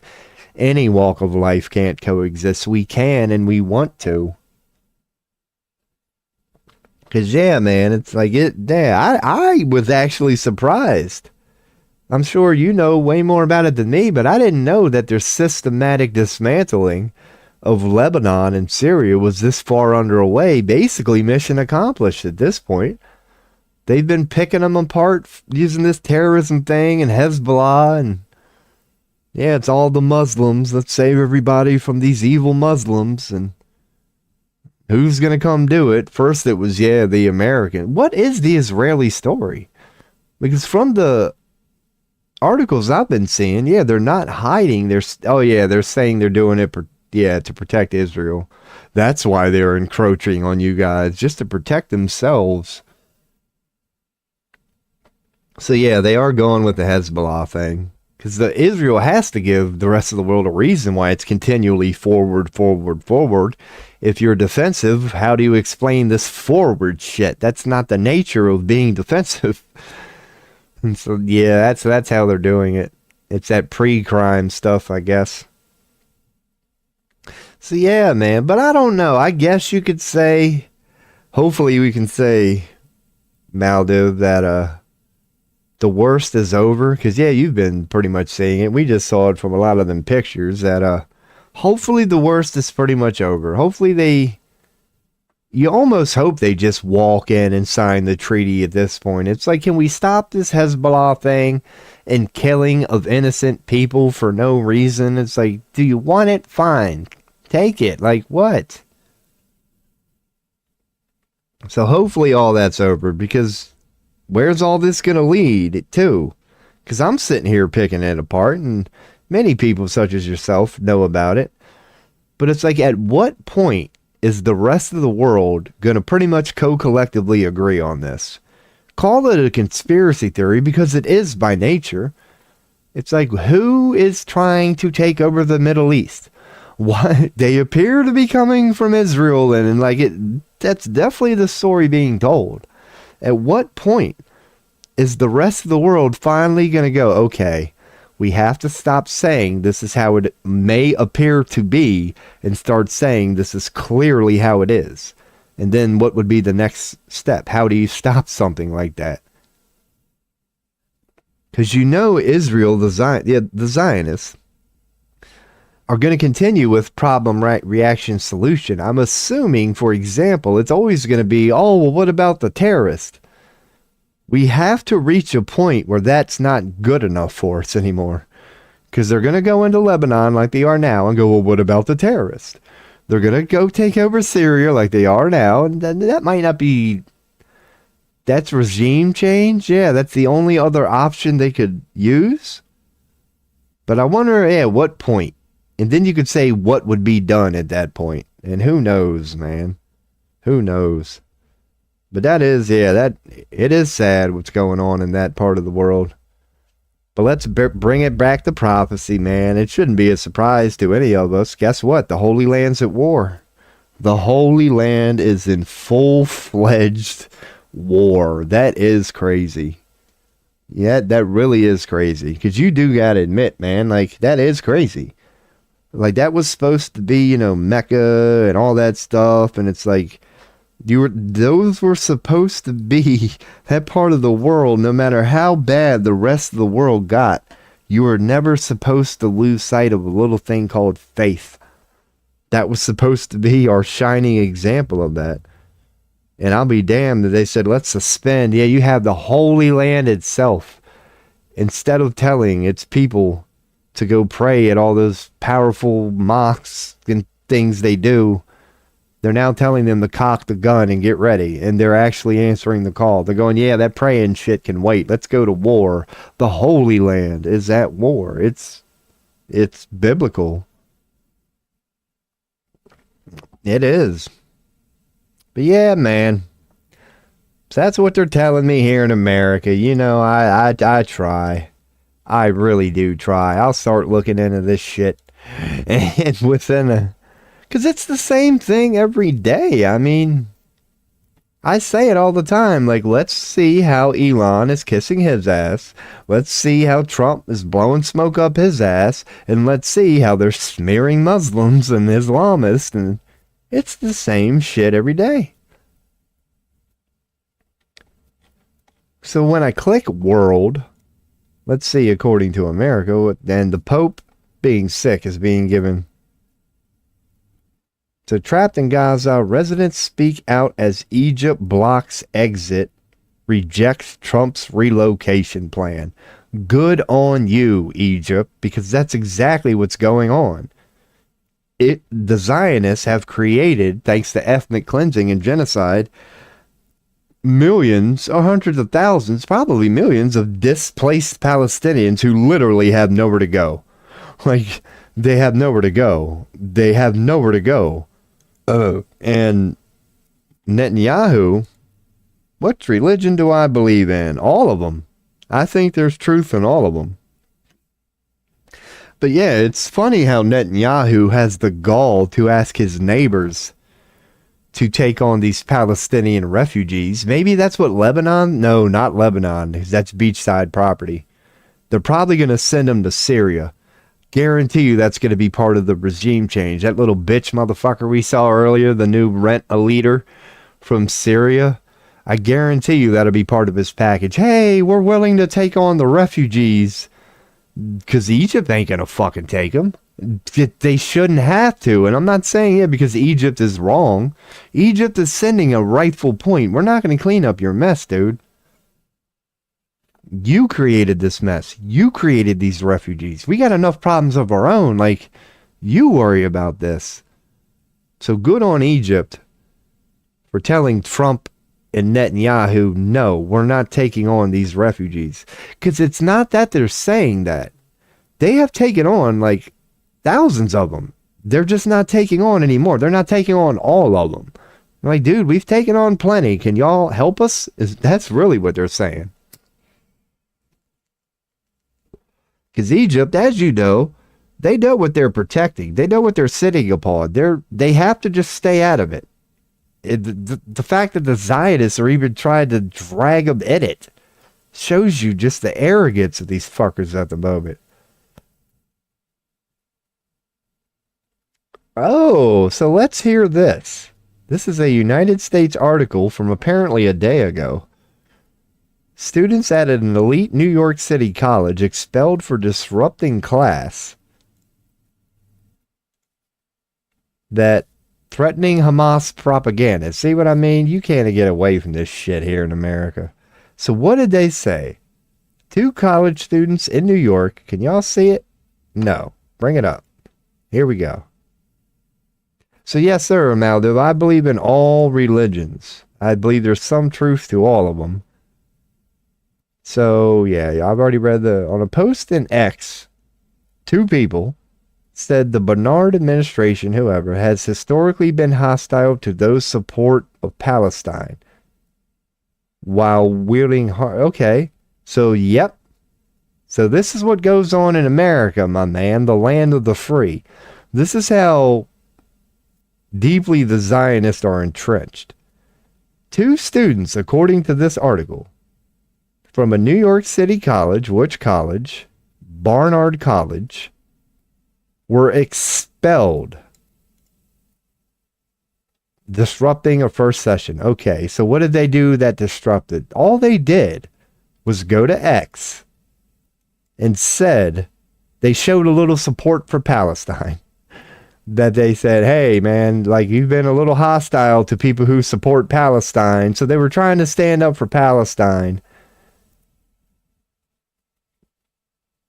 So they were trying to stand up for Palestine, and they got expelled. So that's what I'm saying about, like, not every American sees this, but it goes hand in hand with the, why is every terrorist? So you are Muslim. Well, pleasure to have you on the stream, good sir, because I've kind of like, yeah, you feel bad for them. I feel bad for Muslims because I know how you're smeared in the light you're presented as. Very sneakily. It's not open, as you see from this article. It's not like we hate Muslims.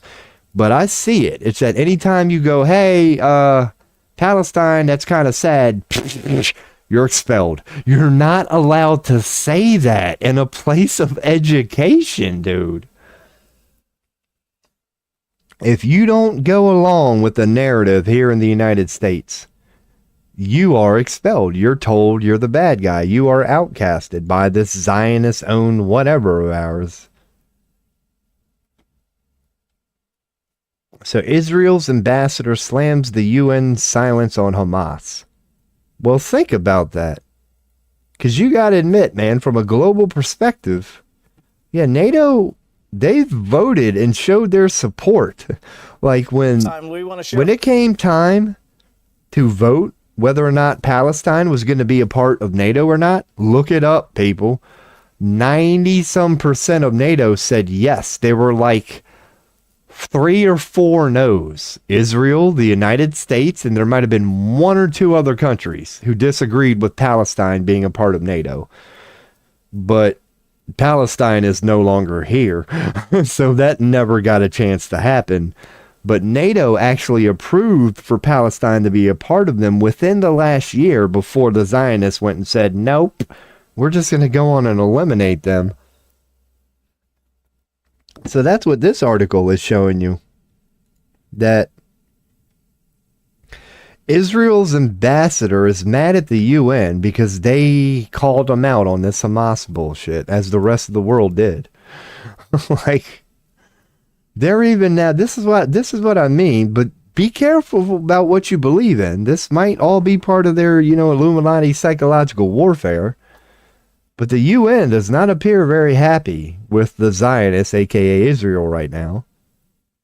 Because there are, like the ICC, for example, they issued a arrest warrant for Netanyahu, which is still active. He's still wanted. They said that when he came to America. They said, America, he's wanted. No, he's not wanted in this country because Trump withdrew from the ICC. So technically, because he's not a part of the ICC anymore, America isn't, Netanyahu's not wanted. But he's wanted in the 128 countries that are a part of the ICC. He's technically, not even technically, he's provably, legitimately, literally a criminal who's been summoned by federal law, global law, and he's telling the world, he's telling NATO, he's telling the ICC, that's great that you invented those laws, but I don't give a fuck. And the arrogance of that is insane. Because it's not like humanity didn't learn from Hitler. We put in systems where we swore we would never let genocide happen again. Netanyahu, this whole Palestine thing, violated every single one of those global laws. That, just like what happened with, what are those laws called? That came out of, what happens when you torture prisoners. There are now global laws that says no country can ever do that again without answering to a global body. Have a good night, Maldiv, man. Thank you for checking in one last time. Definitely, you helped me with a couple comments of where to go from here. So you have a good night, man. I've been streaming way too long. Going on 8 hours. You might not see me tomorrow, but you'll see me no later than Thursday. So have a good night, brother. Because, I forgot what the hell we were even talking about. Maybe that is a good chance to... get ready to take a little pee here. So that is good timing. Maldiv. While you're, gonna go on and retire in for the night. Your boy's not gonna retire in, but he's gonna go take a little squirt. Maybe get a refill of water, come back and, I don't know, bitch about the Illuminati a little bit more. When in doubt, bitch about the Illuminati. That's what I say. I'll be right back. Oh my God, that was a little loud. It's a little chilly in here, man.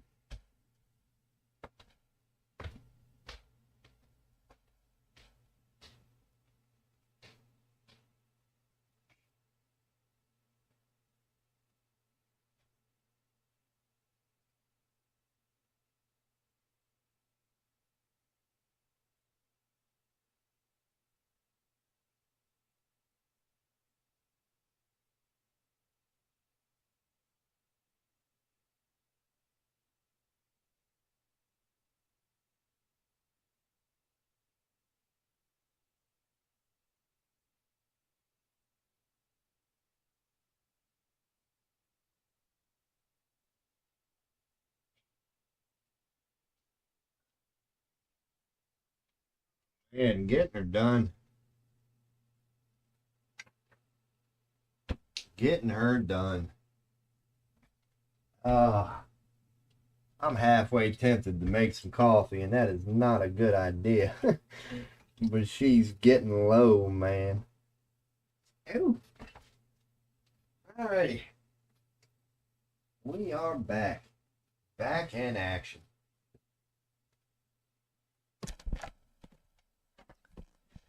It's still a little early. It's only 5 o'clock on the dot here in Pennsylvania. Yeah, your boy's got himself a job interview tomorrow.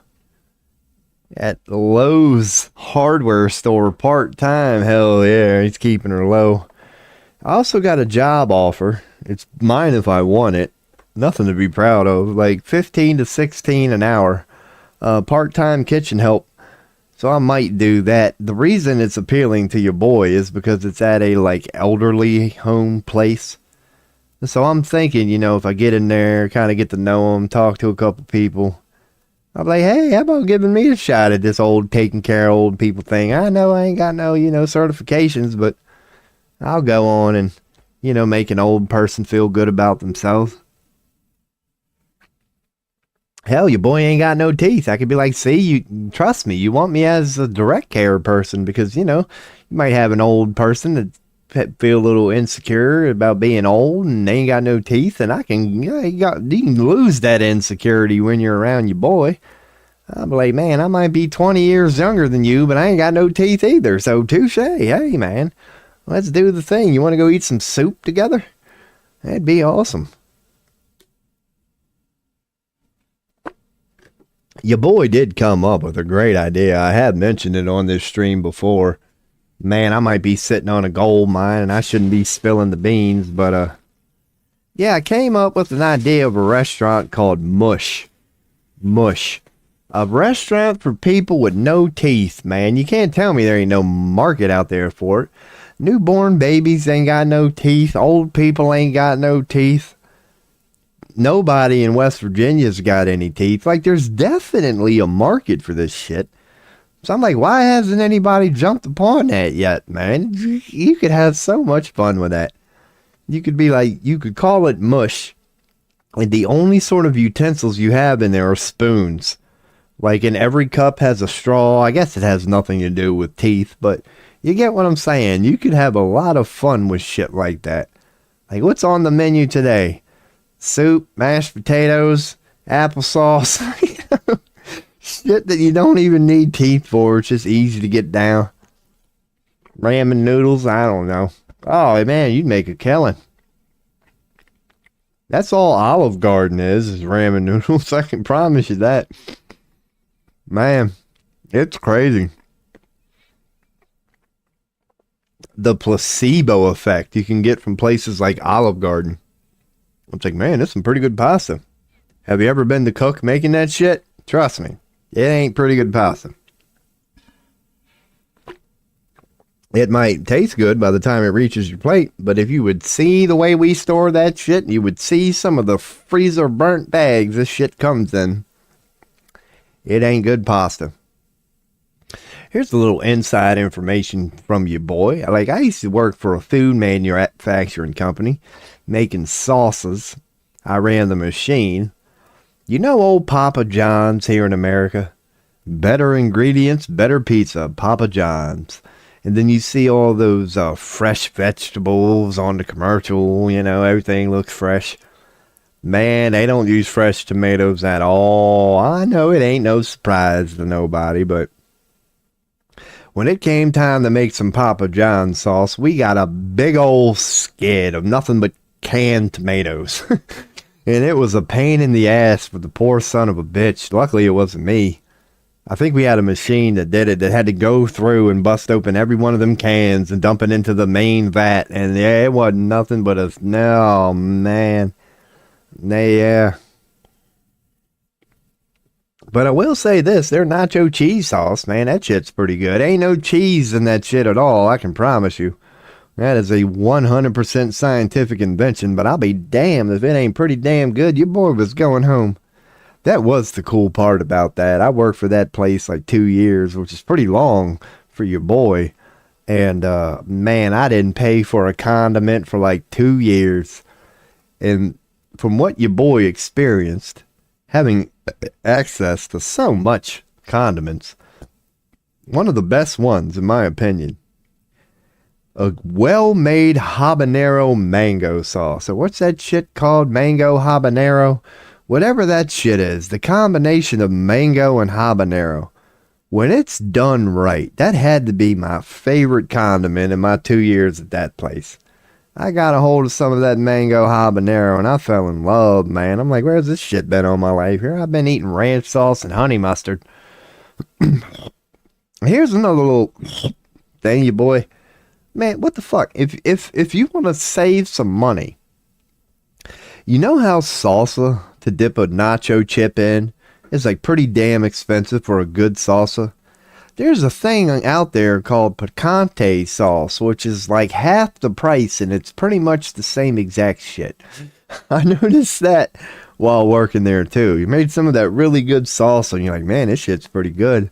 And then you made some cheap picante sauce, and you're like, dude, this kind of tastes like the freaking salsa. What the hell am I doing going out there looking for fucking salsa, being shocked at the price every time I decide to buy a jar of it, when I could be getting picante sauce at half the price and still have the same damn experience? And here's another thing your boy's going to throw in there, a little inside information of how I know for a fact placebo effect works. I won't drop names, but there was a brand name ranch sauce that cost a certain price, and then there's a generic name ranch sauce that cost a certain price. I can promise you, as the dude who ran the machine, the only thing I had to do was change the label. It was the exact same thing, I swear to God. But on the shelf, it's now going to be presented as this ranch sauce for $4.99 because it's so good. And right next to it's going to be the exact same fucking thing for like 50 cents less. And I guarantee you there's going to be somebody out there who's going to fight with their spouse. Their spouse is going to tell them, no, I'm telling you that stuff is different and it's better.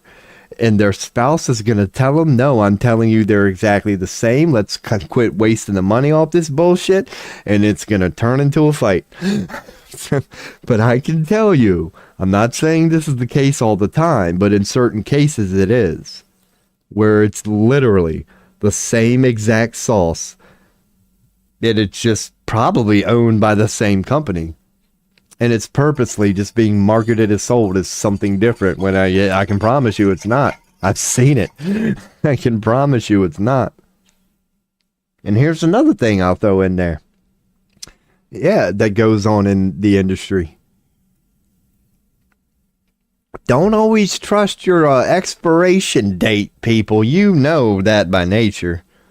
But I can tell you that I've seen it firsthand, that people aren't too proud to bend a little thing called federal law when it comes to whether or not you're going to throw product away or not.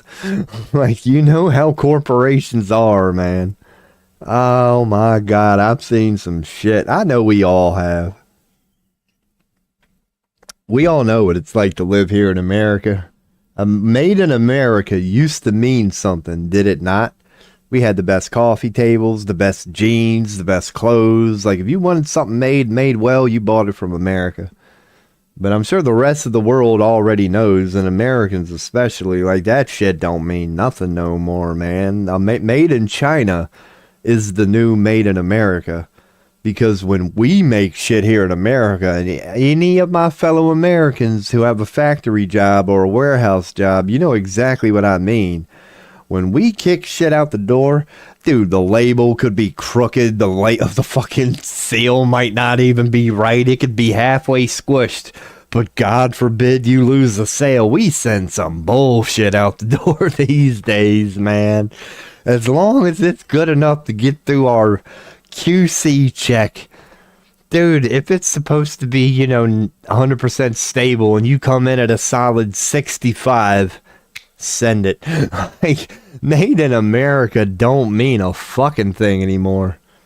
Because if you end up being somebody like me, where one of them employees who wants to slow down and take a little pride in your work, you're the fucking black sheep, man. All day you got micromanaging, shoved in a locker managers going, well, this guy next to you, can get him out a little quicker than you are, and you're reminding them, oh yeah, this is the same guy last week that you found ketchup in his ranch, and you're asking me, why am I not getting his...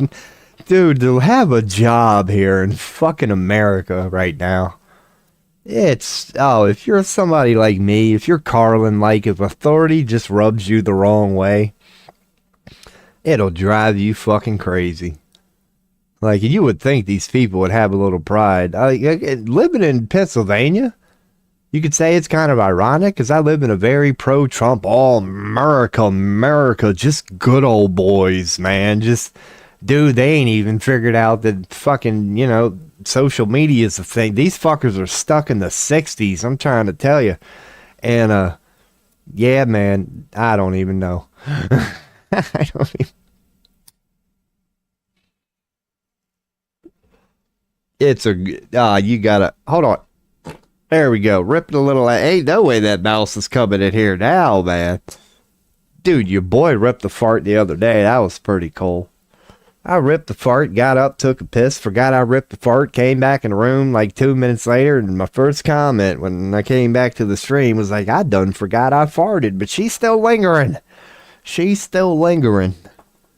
Man, here's another thing you boys gonna throw on in here while I don't know how to shut the fuck up, but let's go on and go with it. I can't lie. I don't have to say this right now, but I'm going to.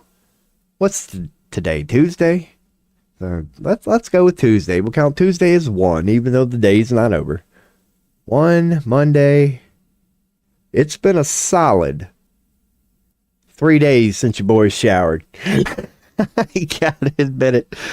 Man, I'm not saying I'm a grimy son of a bitch, man, but hey, when you got an opportunity like this, when you're in between jobs, why not just go on and sit around to the point where you can smell yourself? And I'm there now.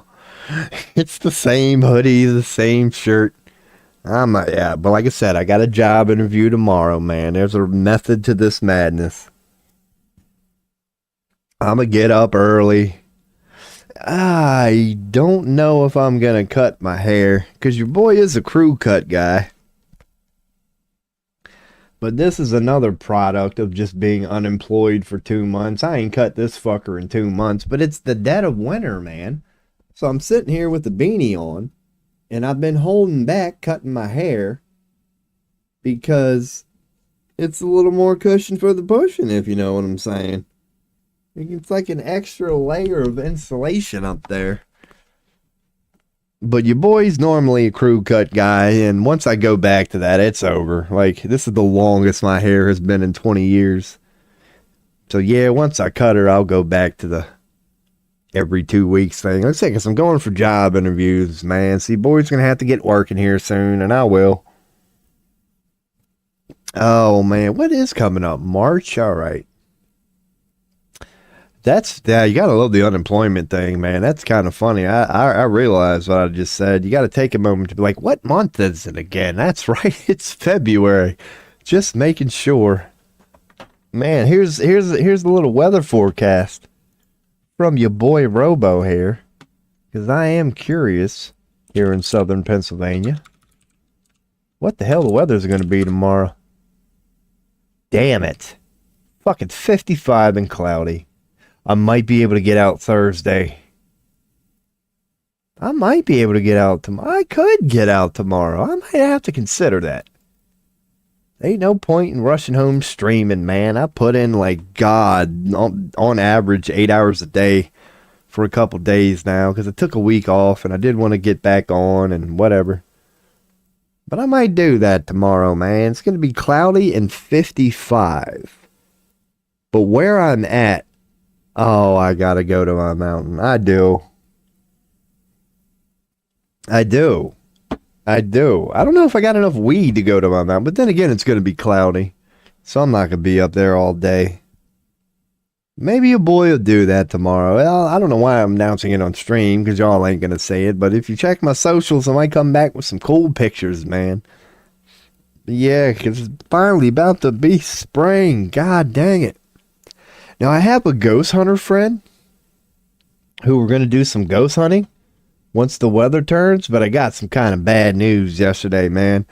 He's developed some condition. I don't know what it's called, but it's something to do when your chest tightens and it starts pressing on your lungs and your heart. So he might be going under the knife here soon.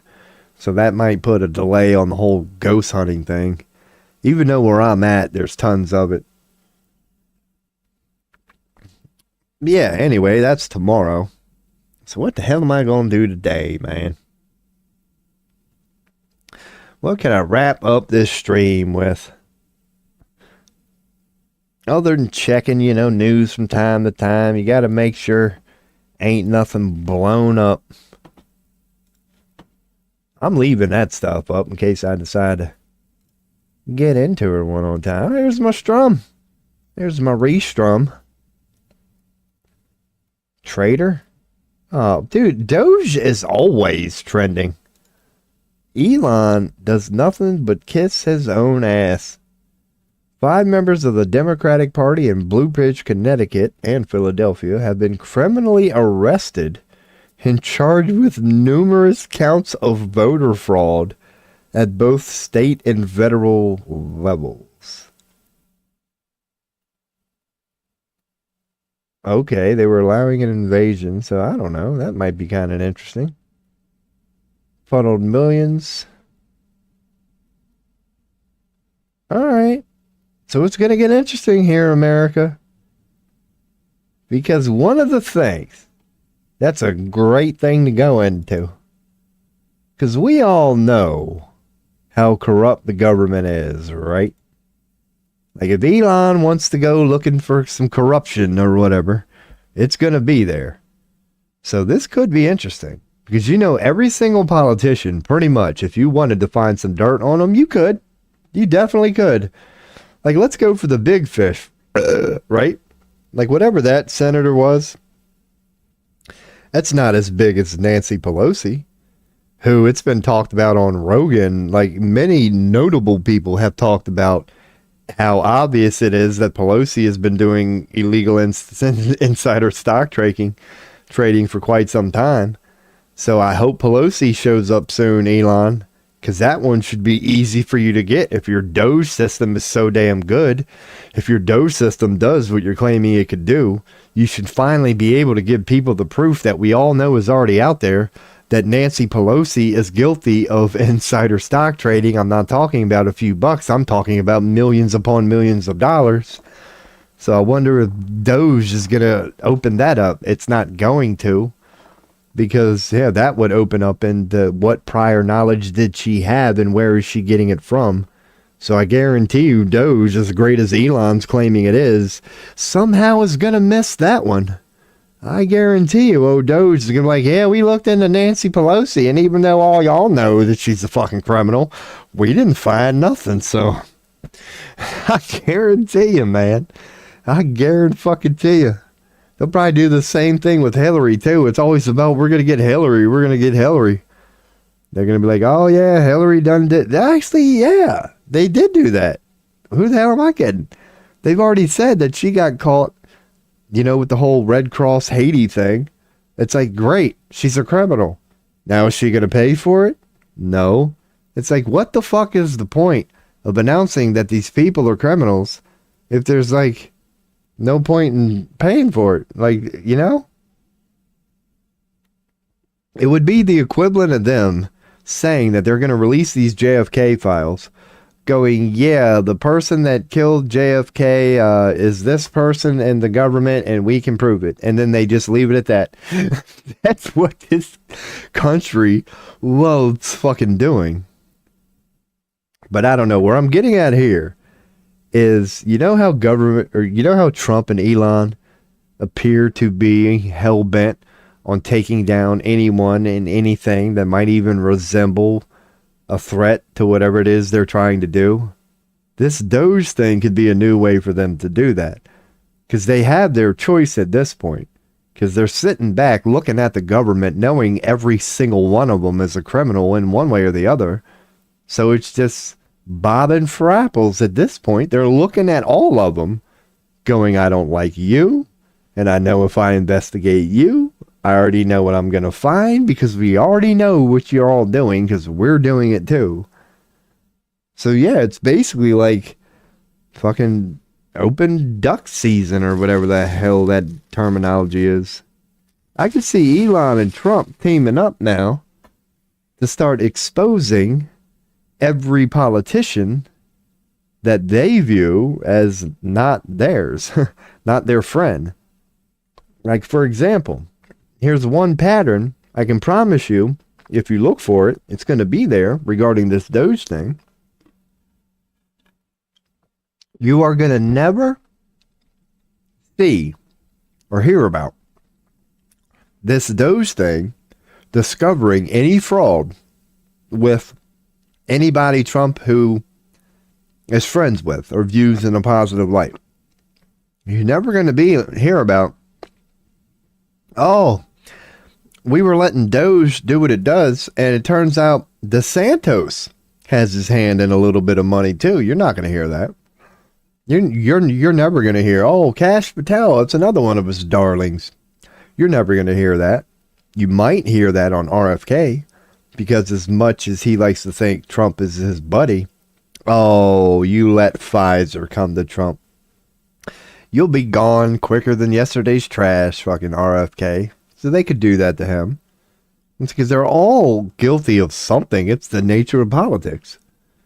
So, yeah, that's going to be interesting to see.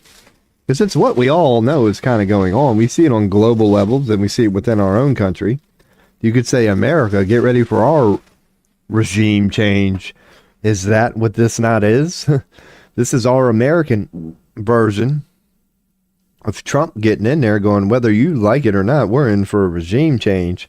Now, that would be a great thing if Americans were anything remotely resembling informed, because we would be able to tell who he's removing and who he's going to replace him with, and it could work.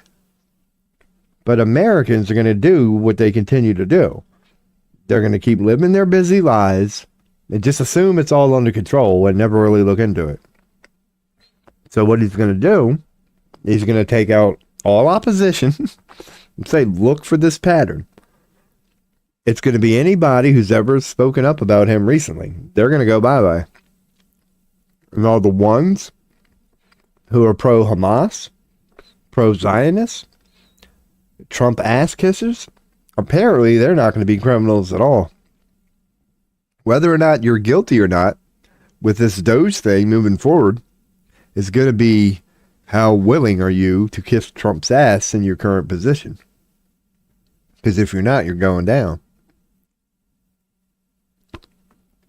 Now, I would like to think that's going to have some blowbacks. It's because the Illuminati is just fighting with themselves. So how will, yeah. Oh, it's going to be interesting, man. It's cool to see. It's already started. Fucking buckle up. Buckle up, man. The Civil War is underway. It's just starting in D.C. as it rightfully should. The country is at war with itself. So, again, mission accomplished, globalists. You definitely got what you want. I don't know why we think like anything is changing. Man, it's a good thing we got that Biden administration out of there. They were about to destabilize America.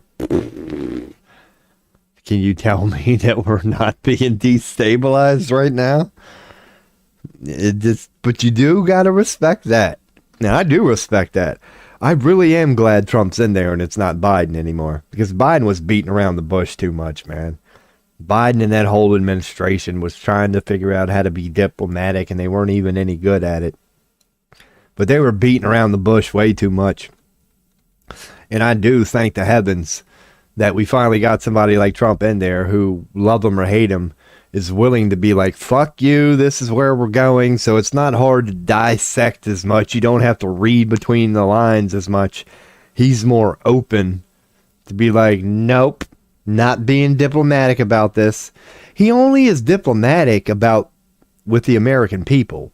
When he's in front of a podium speaking to the American people, it's a lot more mild. It's, hey, I'm doing this, and his normal Trump mannerisms, or he does this shit all the time. Well, you know how we're going to, when he starts doing that, he's trying to make peace with you. When you start doing that, he's trying to soften the blow. So we get a lot of that tonight. We get all that, hey, America, I'm just looking out for you and all that shit. But you do got to hand it to him. When it comes to dealing with the government, like the people who work with him, he gives them a completely different attitude. He'll go, I don't like this person. Fuck that guy. He don't say it like that, but you know what I'm saying. So I do respect that. He, at least amongst the government, he's being clear as day what his intentions are. It's to clean fucking house. but not of what he's telling the American people it is. I'm here to expose fraud and get rid of the people who aren't looking out for you. It's like, no, you're here to use exposing fraud as the reason to expose the people who could potentially come for you or question the narrative or rock the boat a little bit. This is tobacco. I figured I'd explain it while I went on and went full screen for some reason for that one. Oh, man, she's bubblier than hell. God, I should hit stop. But your boy is making a foolish decision, I believe, at the moment. My mind and my logic and my... No, who am I kidding? I got this backwards. My heart is telling me to not drink more coffee, to switch to water, to get up and walk around a little bit. But the little shithead in me is telling me to make another pot of coffee and potentially turn this into a 16-hour stream. Yeah, which is not a good decision, especially when you got a job interview tomorrow. But then again, that might be more reason to do it, man. More reason to do it. Just, walk in feeling like crap. It's only Lowe's. And I might not even get it, man. That's sad. That's sad. If your boy can't get a part-time job stocking shelves at a warehouse because he smokes a little bit of weed from time to time. Once again, welcome to America, dude. This country, I don't know what the fuck they're telling the rest of the world, but it ain't nothing like it's been packaged and presented, man. Jesus Christ. I don't think other parts of the world... Yeah, that's what I'm going to start asking people when they get in my chat who are from other parts of the world. I'm like, tell me something. Is marijuana piss test a thing in your country? Or is it just this self-proclaimed land of the free, who might be literally the only country on the entire planet who has ever or is still currently pissing people for fucking marijuana, man? Like, what are we doing? Canada, maybe? Canada. Yeah, because they're pretty white. I could picture white countries doing it, man. But I can't picture any well-established, olive or darker country doing that stupid-ass shit. Oh, what's up?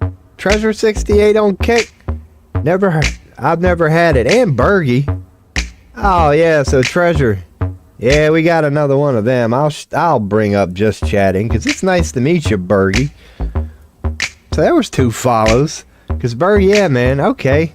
What part of the world? I'll shut up for a second. If you're commenting to my piss test thing, yeah, what part of the world are you from, Bergie? Because, yeah, regarding this treasure bot, dude, this is about the 4th time today I've gotten some shit like this. That is an echo. I gotta figure that one out, but I like it anyway. But, yeah. Appreciate the follow, my man. So you're tuning in from Texas. Alright, so you're part of the American land of fascism as I am, but at least you're in one of the good parts, man. Dude, I seriously envy you, because I'm not like a, Rogan ass kisser or whatever. I'm not a Rogan fanboy. I like him, but I'm not giving credit to Rogan for this. But Austin, Texas is becoming the place to be in this country, man. Like, Texas is the place to be right now, man. It really is. And a lot of people who are there are saying that. Like, yeah, I just recently moved to Texas, and it's great, and it's way better than where I was, and it's nowhere near as woke, and you actually feel like a little bit of an American when you're here. You moved here from Illinois. Do you like it? Because, yeah, the story that I'm hearing from people is... And I agree, man, that it's a nice place to live. Because I am a fan of comedy. I love comedy. And yeah, just the comedy scene there alone. You are now the comedy capital of the United States, without a doubt. It's no longer New York. It's Austin, Texas. Well, good, my man. Welcome to the stream. I'm glad you do like it there. Because America, I shit on it a lot. As a red-blooded, patriotic American, that's our duty. Is to constantly challenge authority and, question authority. But yeah, man, I was just explaining to people about, what it's like to be American. Because I know that we get a lot of people from parts of the world. And it's like, dude, I don't know how common it is. But we still test for freaking weed here, at least in Pennsylvania. Because in Maryland, it's been 100% decriminalized. So I don't know if they piss test as much in Maryland as they do in Pennsylvania. Because in Pennsylvania, it's recreational if you have a medical marijuana card, which I do not have. But even if you have that medical marijuana card, it doesn't help you at all when it comes to THC in your piss. It doesn't matter if you have the card or not. If it's in your piss, you're done. A new therapeutic solution for stress when I moved here. What would that be? Weed? Breasts. Amaranth. Amaranth on Twitch. There's a good one for stress. Just go to the pools and hot tubs. Hey, it works for you, boy. It really does work for you, boy. It's freaking sad. Guns. Here you go. Oh, God. I've heard, my man. Yeah, like, I like to, claim, men need to be men and shit like that. And I'll be the first one to admit I'm a bitch when it comes to the gun thing. I'm sure I'd be good at it and could hold my own, but yeah, I'm not a shooter, but I know what you mean. God, do I hear that a lot. Yeah, just practicing that and going out, and there's an American thing, and it's probably, God, it's such a Texas story there, where you move to the perfect state to do that. If you just want to go outside and get your cowboy on and cap off a little bit, target practice, oh, I guarantee you Texas probably has groups all day, man. Like I said, the true American spirit. Well, good, man. I'm glad you enjoy it and view it as that and use it as that. It's a good skill to have. Who's to say you might need it sooner than any of us think? Because, yeah, you know that would be one of the last states to fall would be Texas, man. You got some... Hey, we got somebody else to chat. How far you reckon I could cram a Zen down my fuck stick? A Zen? As far as, I don't know, man. Transcend physics. Take 2. Take 1 from me. I hit the back about every 2 minutes on this damn stream. Hey, if you're going to go hard, don't go if you ain't going to go hard regarding anything in life. That's what I say. Yeah, that's the only thing I do. Oh, yeah, without a doubt. Not a good one either. I'm going to get it to the base and try to go-gurt it back up. No, that's pretty good. That's pretty good. So you're going to recycle it, huh? Kind of like resin with weed, man. Even when you smoke the weed, you can still get another hit out of that son of a bitch. You just scrape it a little bit, you'd be all right. Be all right. But yeah, man. And another thing I playfully like, I don't know if you partake in the old devil's lettuce, Bergie, or Hellcat. But yeah, man, one thing I frequently have said, it's like, dude, you know how potheads got a reputation for not wanting to work? It's like, have you ever tried getting a job with dirty piss, man? It's like, I guarantee you freaking alcohol stuck around your damn system for 30 days like weed does.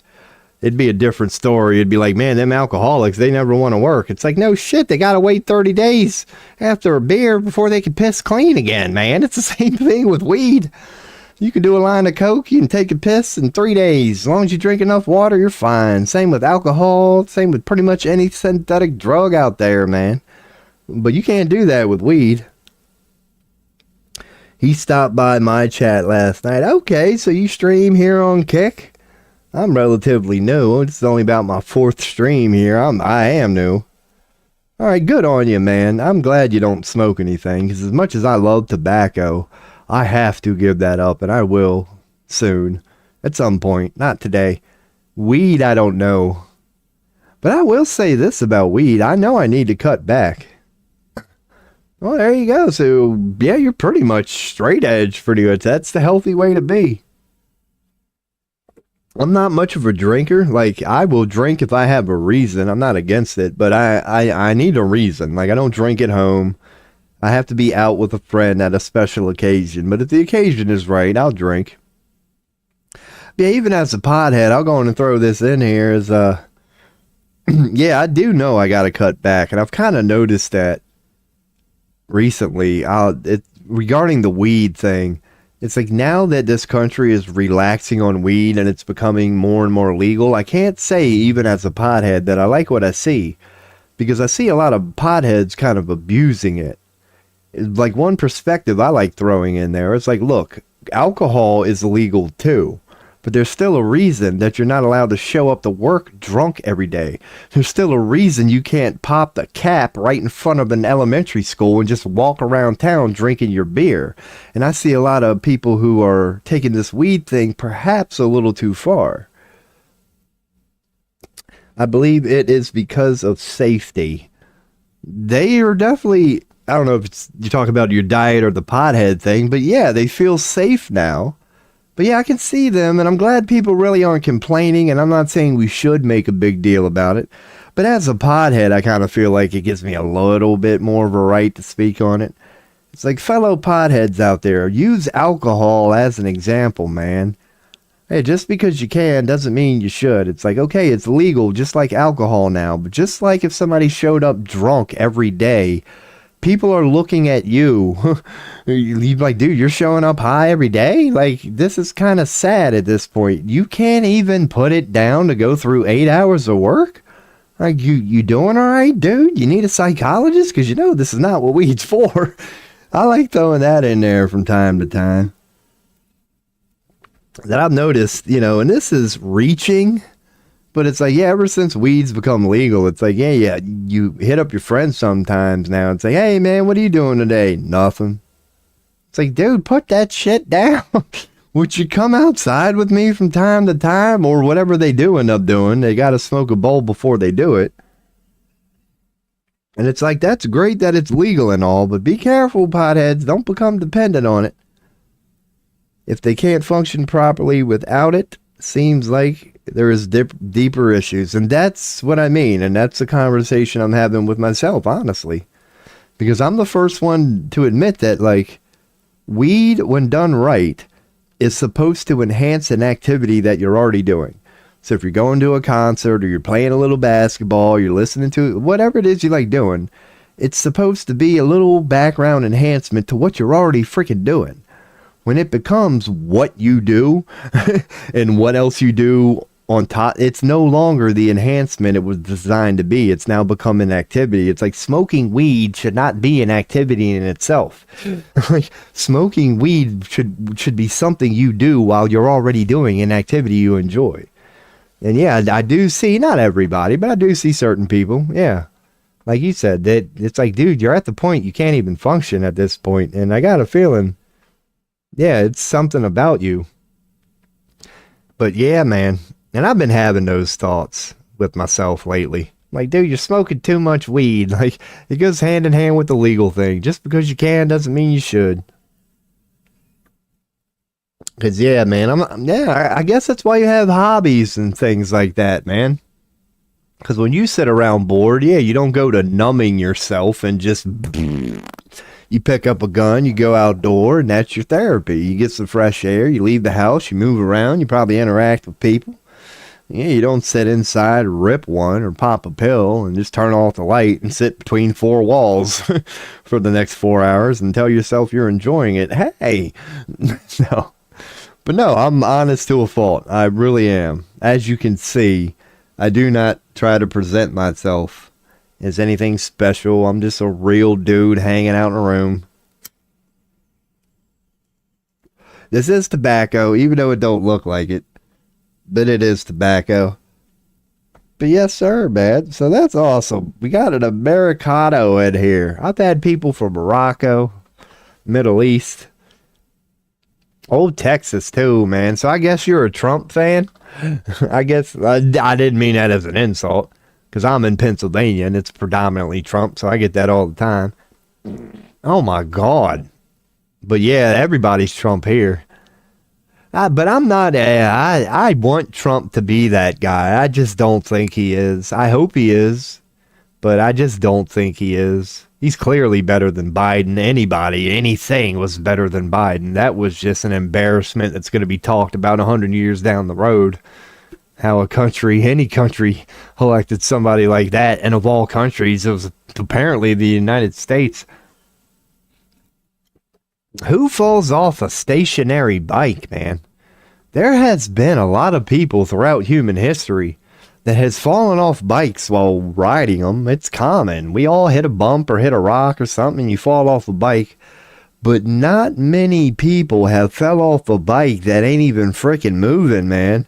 All he was doing was sitting there on a stationary bike, and apparently that was too much for him, and the dude keeled over. What we went through with Biden was... Hey, I appreciate the follow, man. I really do. Yeah, I think I asked you if, you do stream. You said you got a troll earlier. Because I will definitely make sure to like and follow your stream. I guess I could check her out now. I'm just sitting here and talking crap. Because, yeah, man. What do you stream on, Kick? If you do stream. I'm assuming video games, because I've kind of said before, like, I know that I'm in enemy territory, you could say. It appears to be a gaming site. But, you boys here for the IRL thing. I got a gaming oh my site. God.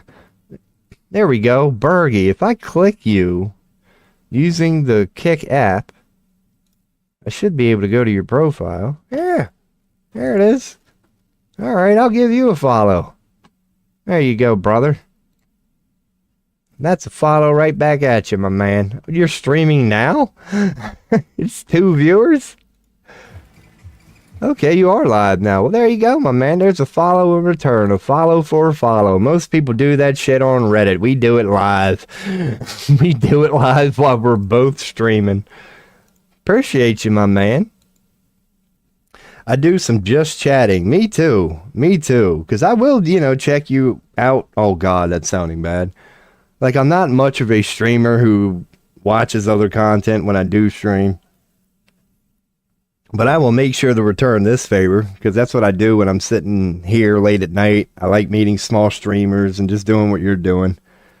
So it's appreciate you, man. I appreciate you. I'm a just chatter too. I try to stay deep. As like if I go to, oh my God, this stream. This might have been what you came in on. Like, I put this graphic up a lot. Because, I just like going deep with things. That's why I got philosophy in my title right now. Which I know is a little bold. But that is the nature of philosophy. Just going in on deep topics. And that's what I like going in on. The deep stuff. Not the on the surface, everybody knows it stuff. Speculating, hypothesizing, going, well, what if, like just that sort of thing. I go through about 40 pounds of bird seed per week. That's cool as hell. Your boy's got no teeth, by the way. You may or may not have already noticed. I used to get down on bird seeds. You need teeth for them to do that, crack them open. If you're talking about the sunflower seeds, those are the ones that I fell in love with.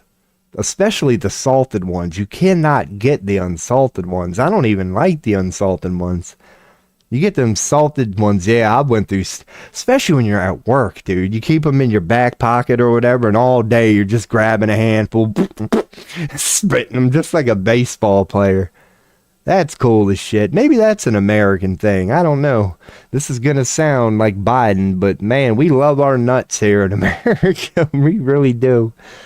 Nothing like a good nut in your mouth here in America. This is why your boy needs to make highlights, man. I should make a highlight there. Here's a funny thing.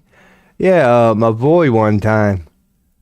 A question you could ask yourself from time to time. Is fist a noun or a verb? Most people assume it's a noun. No, trust me, I've been on the hub a couple times. Fist can be a verb. I've seen it. They don't teach you that in school, but fist can be a verb. It's not only a noun. My boy told me that one time. I was in tears. I'm like, you son of a bitch, you're right, aren't you? Nobody ever taught me that fist is a verb. What time is your interview tomorrow? 8:45. And it's currently 5:44 here in Pennsylvania. Yeah, I'll be fine, man. So I got to get up, shower, hop out. Lowe's, man. If I get piss tested and denied to stock some shelves part-time at Lowe's, come on now.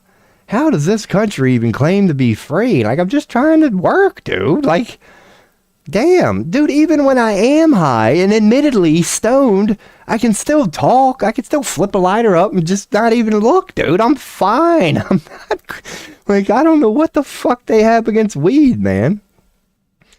But if not, like I was saying, I have a safety net. I'd like to find a good full-time job, but I got a little time, and I'll be moving back home here with Mom soon. But, yeah, I could fall back on a part-time job as a kitchen, man. Get a little free food, hang out with some pimply teenagers for a little bit, man. That'd be easy as hell. I'd be the old toothless, dishwasher in the back. Just leave me alone, man.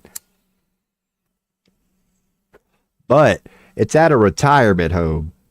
And I actually applied for the direct care position because I left a well-paid warehouse job. The money I walked away from is borderline insane, but look at me. And yeah, because I'm sick of it, man. I know I need to go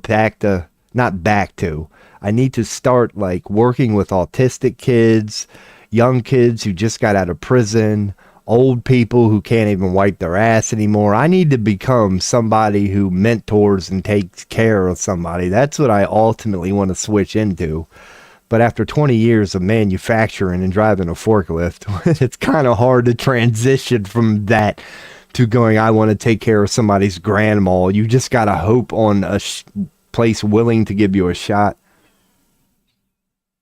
That's my long-term goal, especially now that I have a platform, but I'm not going to open up like that. But in the back of my mind, I'm thinking if I can go in there, do a good job at it, be proven that I'm good at what I do, then maybe a few months down the line, maybe next winter, for example, when I got to go back indoors with my content, if I'm working at a place like that, I could be like, would you mind if I document some of my interactions with these old people who I've now become friends with and just make that a part of the stream? Go live from a retirement home or an autistic place or some prison rehab center, just somewhere helping somebody. The people in my chat are great people. Go follow them and they will follow you back. Alrighty, I'll be a part of your stream later. That's awesome that you do have a good community. Because that's where I can't wait to get.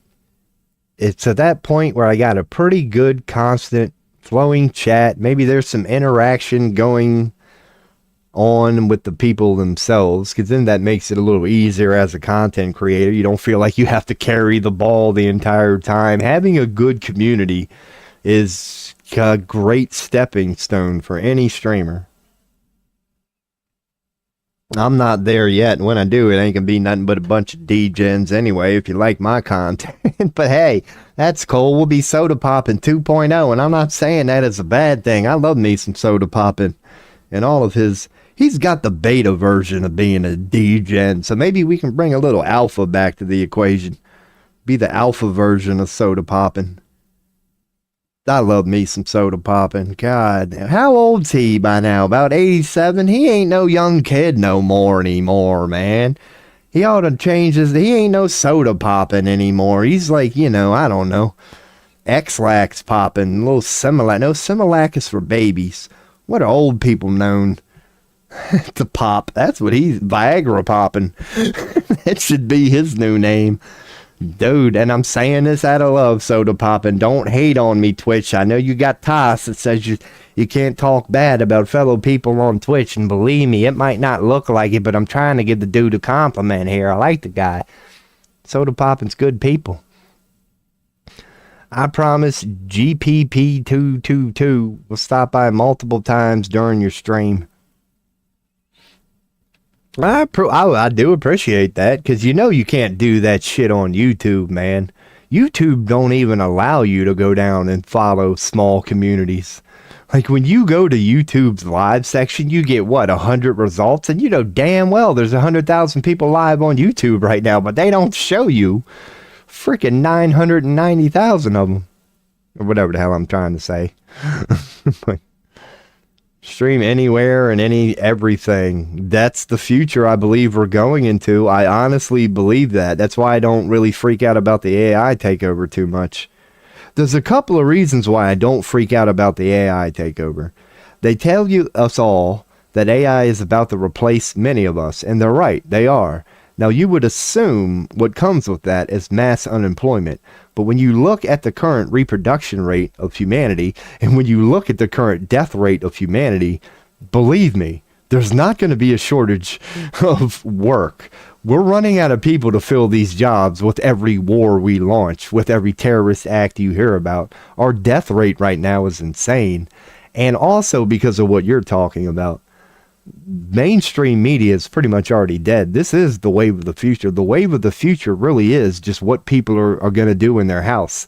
The days of having a broadcast studio, and I'm not saying that's not going to be out there, but people with their own webcam, with their own cell phone, with their own digital recording device, creating their own content is the wave of the future. That's going to be the new channel. Going through channels is going to be the same as just going through streamers. Which one is your favorite? So I believe that we need to be concerned about AI, but not really, because one thing that's unfolding along with the same technology that gave birth to a thing called AI is that same digital technology is also giving a birth to a thing called social media, content creating, streaming, and like you said, just record any damn thing anywhere. And like, even if you don't make it big, you can still make money off of it.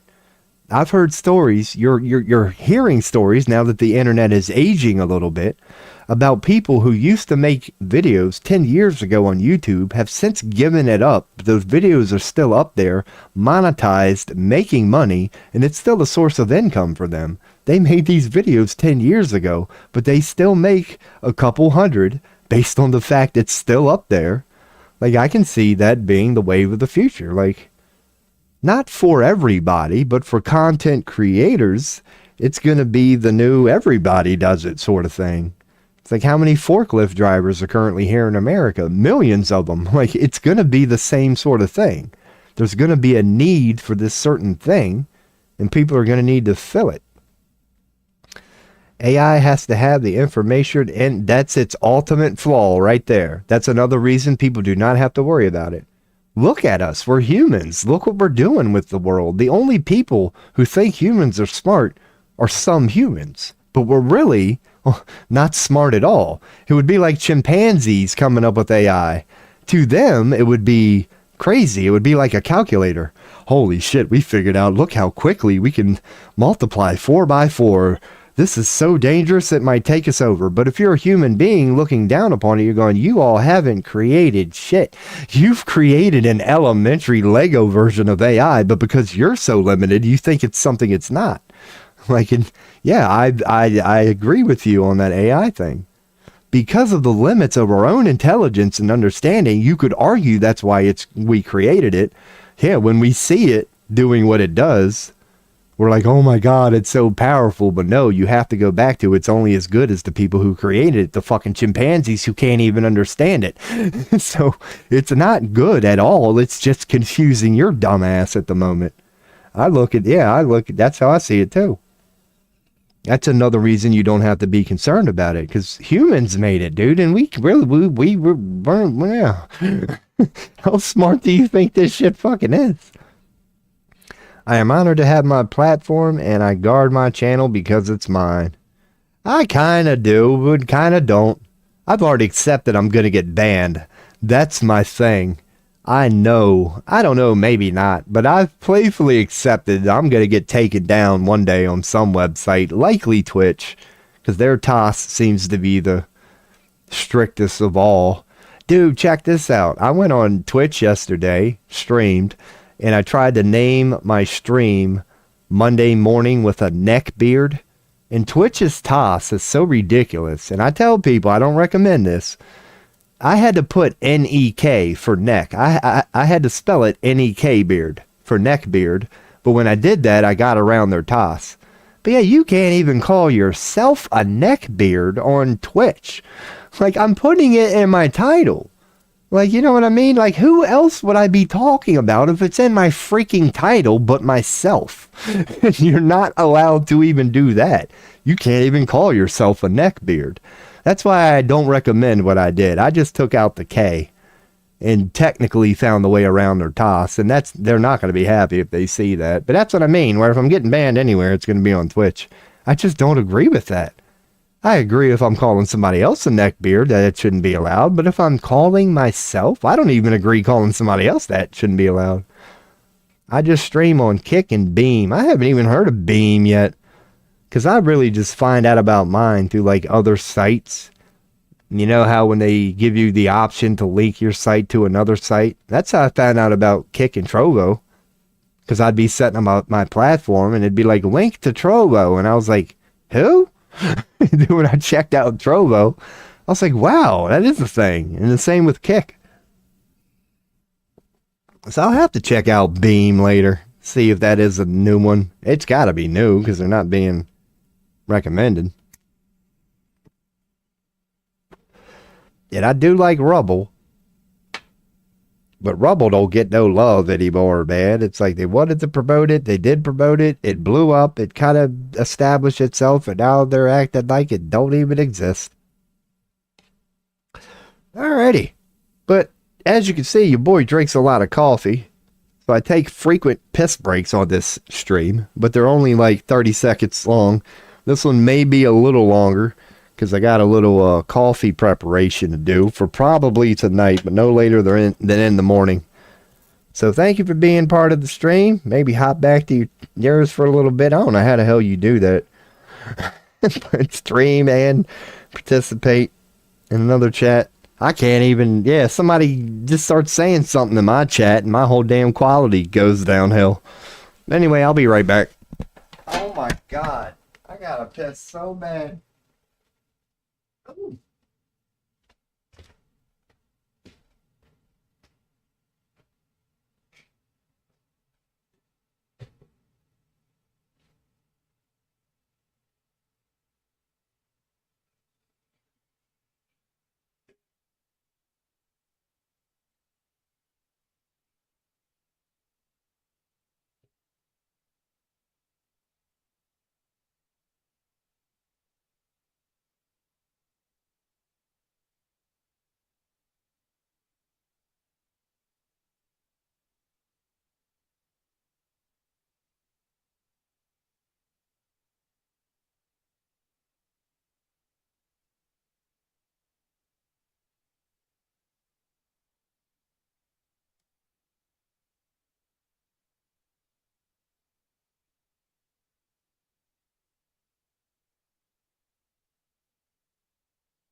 Alright, I'm back. Oh my God. Alright, back in the saddle again. Your boy had to stop lying himself, man. I just went on and made the coffee. I freaking loaded her up. Because what definitely sealed my decision was I noticed I was about to finish off my current container of coffee, which means I have now cracked the seal on brand new fresh coffee. So I just could not turn that down, man. Just cracked the seal. It ain't gonna get no fresher than this. If you like to have some freedom to look at Beam, the CEO of Beam has given me the clearance to live stream at the gun range. To look at Beam. Can't anybody live stream at a gun range? Is that illegal? I guess it might be illegal to live stream at a gun range. I've never tried that. Live streaming at a gun range. What is Beam? Shop Beam. Streaming? Next generation of streaming. So Beam is a thing. Who knew it was a thing?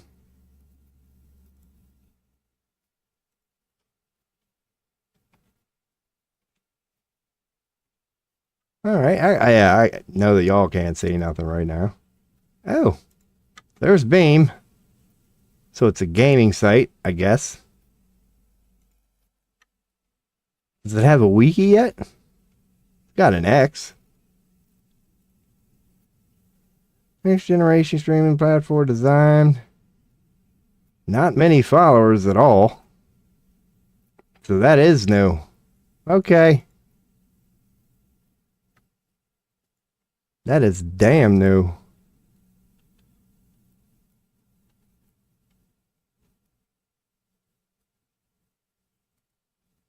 Okay. So that is interesting.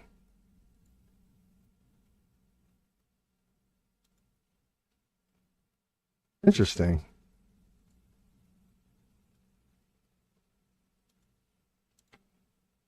Interesting.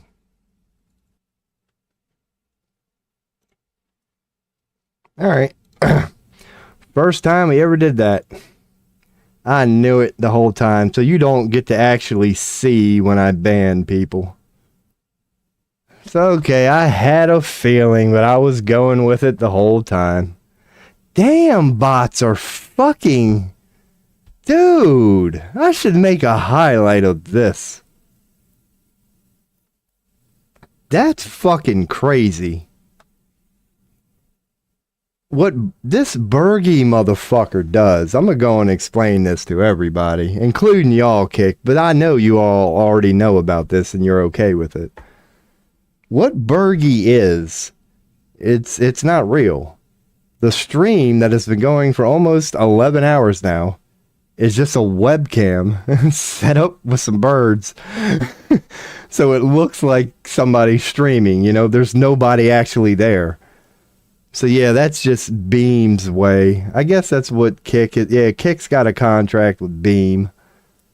And Kick is trying, yeah. Man, the nerve of that shit. 1,100 followers on Twitch. On X.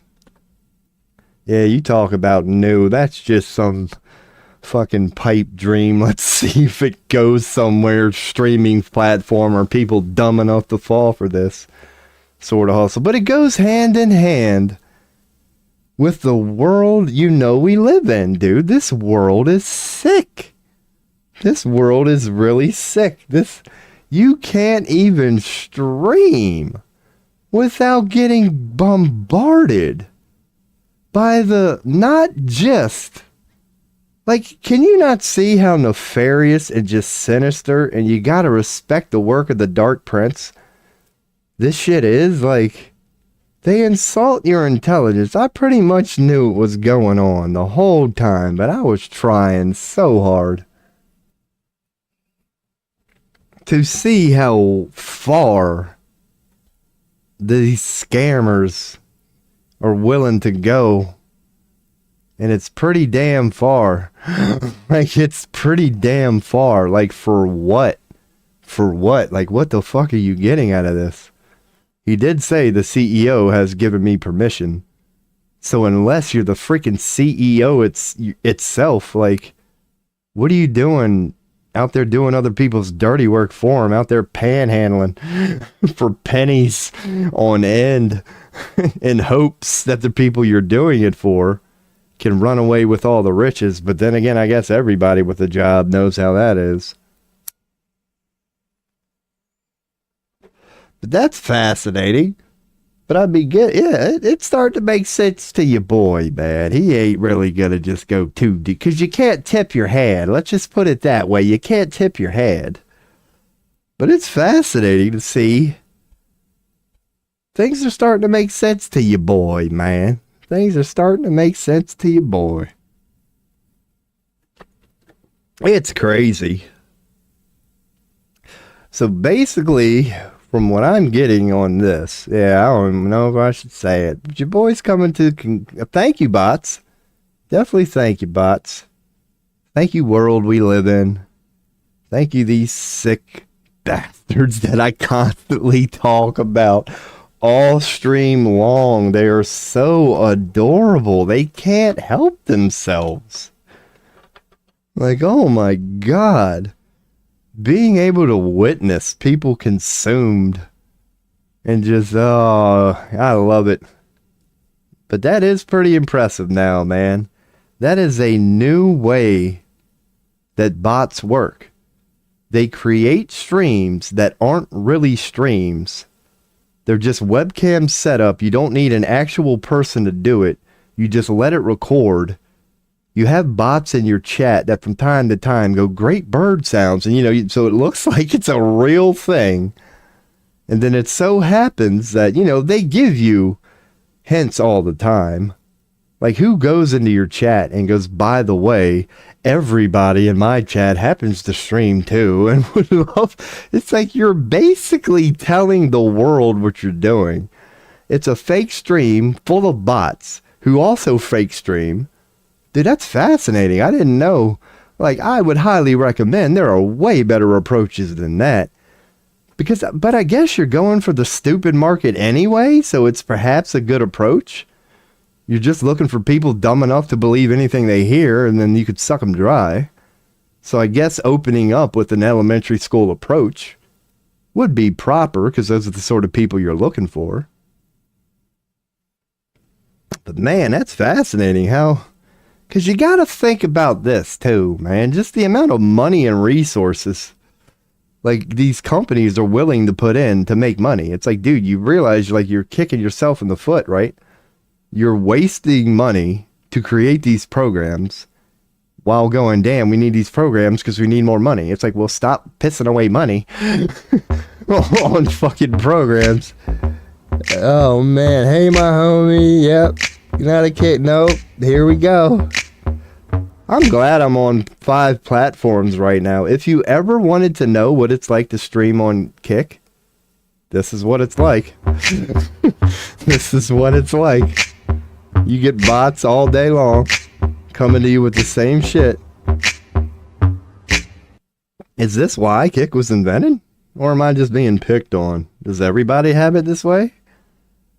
Is like your experience on Twitch when you... That's why you need mods, man. Or I mean Kick. Dude, man, on Kick, if I ever get a mod, I'm gonna have to pay this sucker, dude. That's gonna be a busy some bitch on Kick. Dude. Because at least bots, yeah, you could clearly tell it was a bot. And at least they saved everybody time. It's like they really are gonna ruin it for everybody. Because like, look at that Bergie bot, for example, right? Willing to go there, I'm from Austin, Texas, blah, blah, blah, blah. That's something a normal person would say. So now when people come in and offer like regular conversation, you are programming people to immediately go to, wait a second, is this a bot or not? Like, God, they don't really fathom what they're... Like, we live in a sick world. Like, it makes Gaza and Palestine and all that shit make total sense. Like, nobody gives a fuck anymore, dude. It's like everybody's agreed, yep, the world's gone to hell. So let's just participate in it. Oh my goodness. Gotta love Kick. But then again, just gotta love the world we live in, man. And like I touched upon, I wonder what the cutoff point is for these hustles. It's like, at what point do you tell yourself it's not worth it? It's like, if you gotta send out 100,000 of your bots to infiltrate 100,000 channels just for the potential of getting 5 clicks out of it. At what point do you tell yourself, perhaps we're wasting our time and barking up the wrong tree?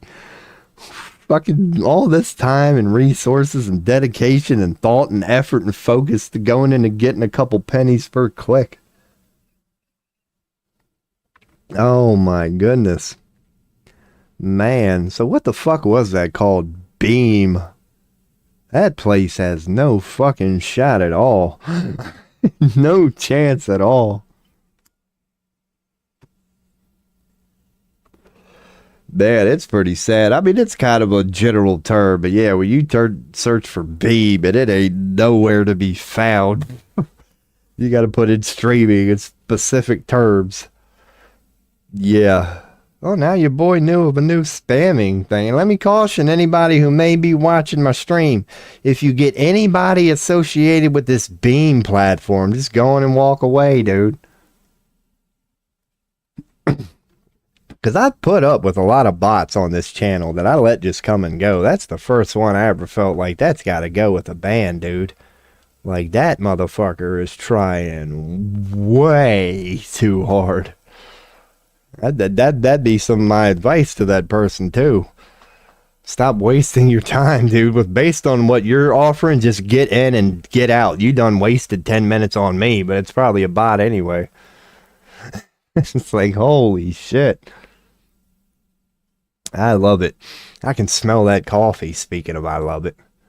Man, I'm gonna need some. Dude, if I might not be able to put down the weed being a social content creator now, social media content creator.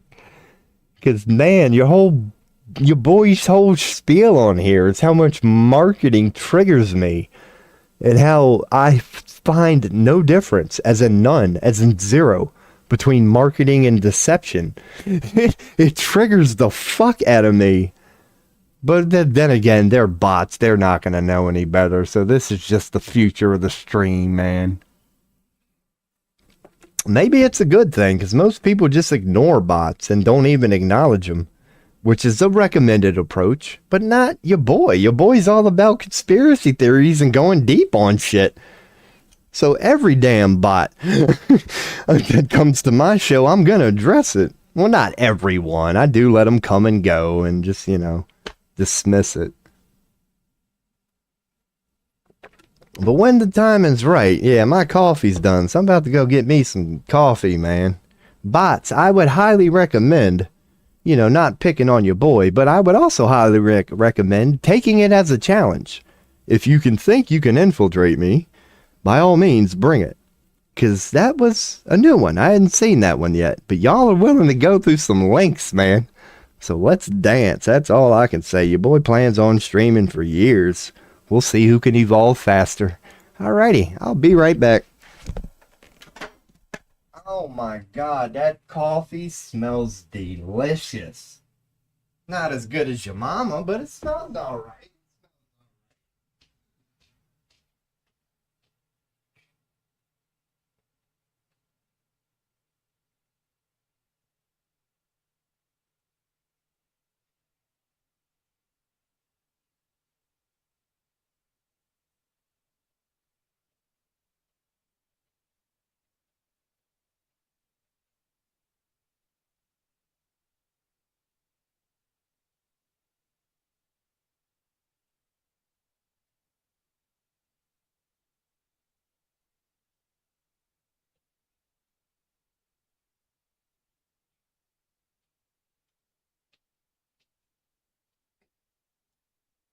Oh my goodness, do I love it.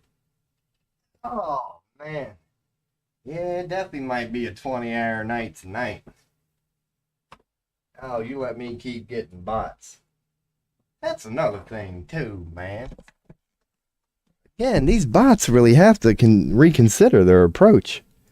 It's like, well, they don't have the ability to really watch a stream, but it's like, dude, you need to pick and choose a little more wisely.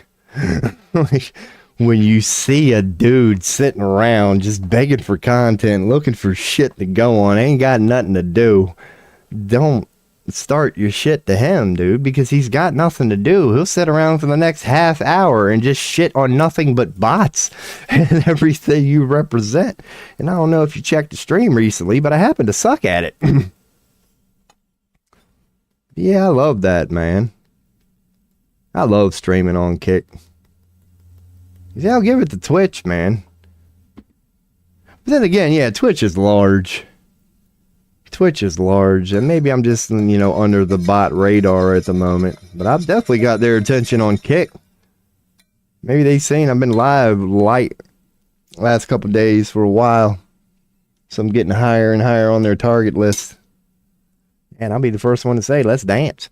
Because, yeah, I love exposing your tactics. Because at least we get to televise it to the world, man. I recommend every streamer do that. If you get some bots in your chat, start calling out their bullshit. Warn other streamers about what to look out for, man. Don't fall for the Discord crap. Don't fall for the, you know, Beam crap now, apparently. But I don't know, man. I don't freaking know. Ain't nothing you can do about it. Who am I kidding? Who am I kidding? But like I always say, man, a view is a view. A watch is a watch. What do they say? What do, you know, celebrities say in the light? You know, even negative publicity is still publicity. A like is a like, man. Alrighty. Anyway. That was fun. I'm sure it'll happen again. I'm sure it'll happen again. Oh my goodness. The shit people won't do for $1, man.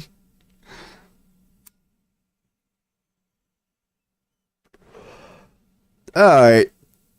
Let's do the usual every half hour, hour or so check of X. Because it was useful during the fires. You know, you would see what was trending at the moment and what people were talking about, the new thing. Oh, God. I definitely want to open this. Oh, okay. Let's go with White House correspondence. Why is that trending? A group of DC-based journalists had long dictated which journalists get to ask the questions. Not anymore. Today, I was proud to announce that we are giving the power back to the people. Legacy outlets who have participated in the press pool for decades will still be allowed to join, but we will also be offering the privilege to well-deserving outlets, aka pre-approved, who have never been allowed to share this awesome responsibility. So nothing has changed. So you're basically announcing to the United States public right now, you know that system where we purposely screened people and only allowed who we approved of to be in this room? Well, that's going to change because we're going to continue to screen people and only allow who we approve to be in this room. So great. That was a great announcement. We should all feel good about that one. Nothing has changed. Beautiful. Oh, man. Let's all be proud about this. Look at that. Look at that. They've now approved of more people to allow in the room. We should all be so proud of the fact that you can still no longer get into that room without being approved. We've made leaps and bounds today, America. We've made leaps and bounds. So now they're saying, congratulations, Cat is trending. An unconventional birth announcement. So some person named Cat had a kid? Who the fuck is Cat? Why is it trending? Do any of you who know Cat Temp is? Apparently they have damn near 1 million followers on X, and they're rather popular and people give a shit about her. So apparently she had a kid and Americans are so concerned about it, it's now trending on X. I don't believe it, but that's what the story is telling us. So who's this Jack Smith bastard? Why is he trending? Trump just revoked security clearances of employees that worked at the law firm that assisted Jack Smith. Okay. So he's mad at the people who helped Jack Smith. Well, what did Jack Smith do that pissed him off? Jack Smith is an attorney. Oh, he don't like them people who happen to know the law. Oh, he was the head of the public integrity section. Hey, don't need that guy anymore. I can see why he pissed somebody with no integrity off. He was also the chief prosecutor at the Kosovo Specialist Chambers. Okay. Tasked with investigating and okay. So he is responsible for parts of the military-industrial complex. They got charged for war crimes and the admitted embarrassment that was Kosovo. So he made people who should have, yeah. So he's, that's why Trump is mad at this guy. He's mad at this guy because he's an attorney who happened to get his war for criminal friends in a little bit of trouble a couple years ago. Okay. So, all right. Again, that's what you got to say about Trump. You got to respect it. He's not hiding it. He's not too afraid to be like, I will hold a grudge. I have no problem cashing in debts for other people. I've been gifted this power to yield, and I'm going to yield it, just not for my people, but for my money, friends. So, oh, poor Jack Smith. That was your only crime at doing your job. Your only crime was doing what you were supposed to do, recognizing during a war that people broke law during this war, prosecuting them for it, and now Trump is going to make you pay for it. Okay. So again, there's more news we should be proud of here in America. Oh, this country's just going great. This country is just going great. Now, this is probably going to be funny as hell. There's apparently a farting contest. I hope this ain't copyrighted. Bro. Bro.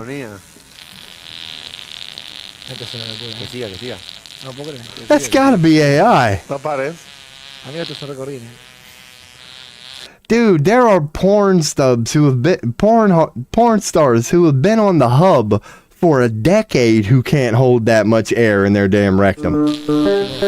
What's up?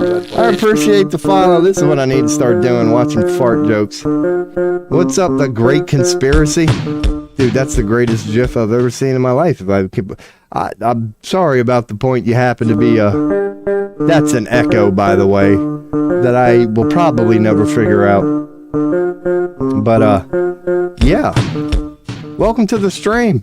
You happen to join at a part where I follow Louis C.K. because I love comedy. And I can see why he posted this, dude. This is unbelievable. This dude has been farting for like 20 seconds by now, and I'm going to hit play again. Can we see it? Yes, we can. Okay. Check this shit out. He's still going. How are the announcers hold? Those are true professionals right there. I'd be no good. Amigo. No pares. Don't stop. Where's this from? Does anybody know what language that is? We need to promote this country. They need to be the head of NATO. They have it figured out. Let's listen to these people. Está rompiendo el récord Guinness, no pares. Ay. 40 segundos de pedo. 40 seconds of farting. My God. Is that the Guinness Book of World Records right there? Let's run this back one more time, man.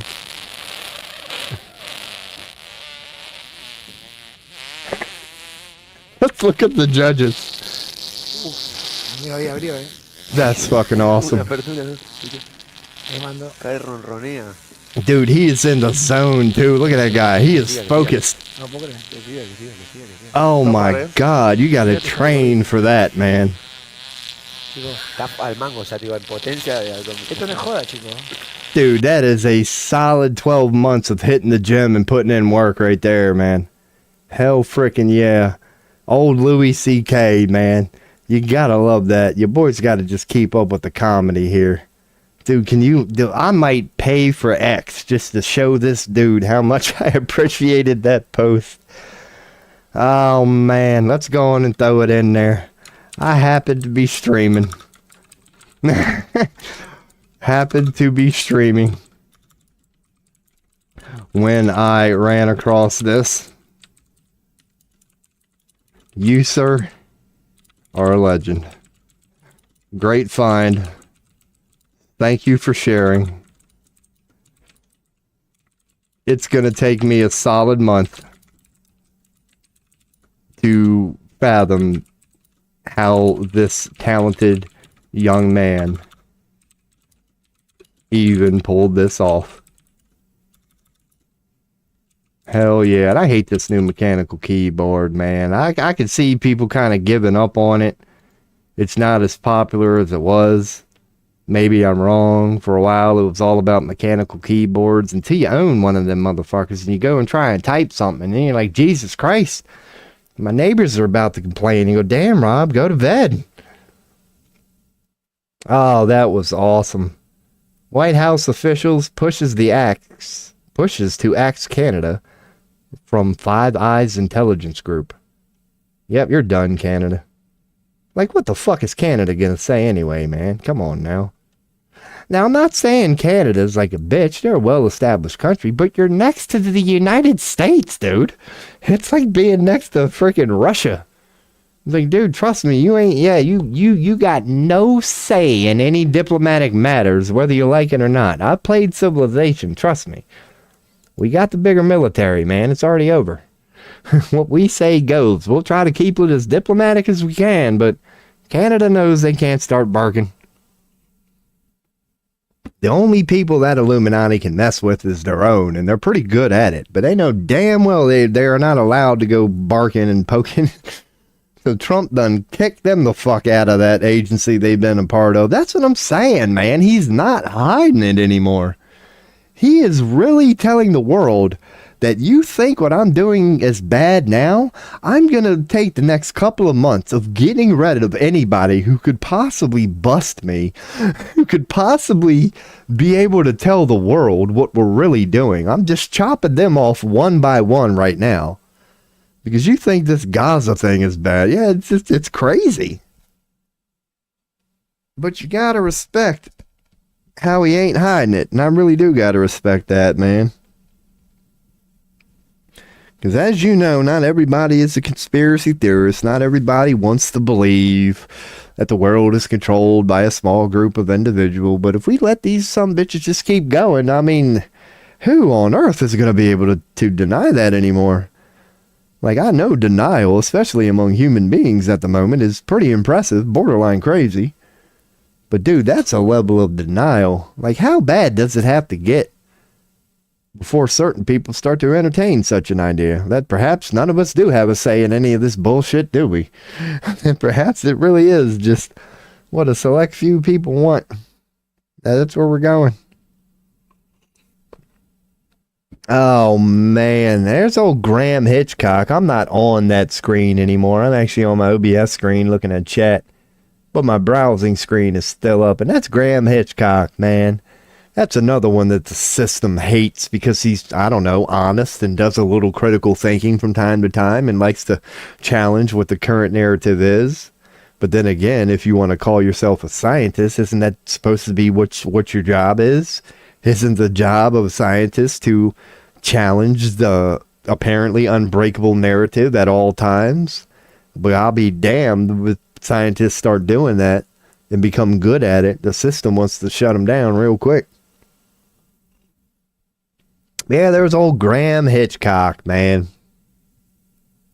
The reason they don't like him is because one of the things he likes to expose is and I've been touching upon it recently here on the stream, is he likes to expose that whatever story, he's not claiming he knows what the truth is, but he knows for a fact, and it's provable, that the stories we were given about humanity's last couple thousand years are so far off it's not even funny. What we were told about ice ages and floods and why this land looks this way and this is where this came from, he's just spent his entire life proving, and he's not the only one, how and why that story is completely unbelievable and bullshit. And Randall Carlson's another good one to look at, but basically to sum all of Graham's Hitchcock's work up into like a little 5-minute synopsis, is not even 5 minutes. Yeah, he's basically saying just that all these, biblical floods and ice ages and just crazy events that we all have heard about throughout human history, they didn't happen thousands upon thousands of years ago. They happened a few hundred, no more than a couple thousand years ago, is the only thing he's really saying. That the timeline that the current establishment tells us is like 100,000 years long. He's only saying that all that did happen, yes, with slight variations, but only that it happened in a much, much, much smaller time period. Now, the reason people like him shouldn't be ignored, and the Randall Carlsons of the world, would be, hypothetically speaking, if what their research and what their suggestions and hypotheses are telling us is true, then potentially humanity goes through these cycles a lot quicker than we assume. And if that is the case, then we should be expecting one here soon. That's why we shouldn't dismiss it. Because these people are trying to tell you that the Earth does frequent resets more often than we think, and the general science is no, it isn't. But what if it is true? Like, what if massive, and I'm talking massive floods happen more frequently than we think? What happens if these massive volcano eruptions that we all know about happen more frequently than we think? So if that's true, yeah, you can prepare for it, you can avoid it. And I guess if you ask why, it's like, well, I guess when you're the Illuminati, who seem to be pretty hell-bent on destruction anyway, yeah.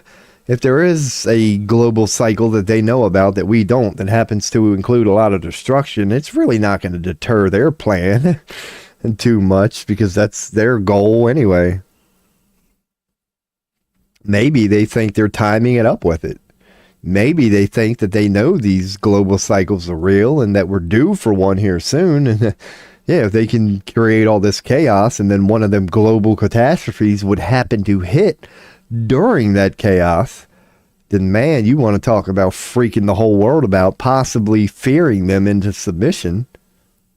They might just be hoping to get a little lucky. That's a random introduction to Graham Hitchcock there.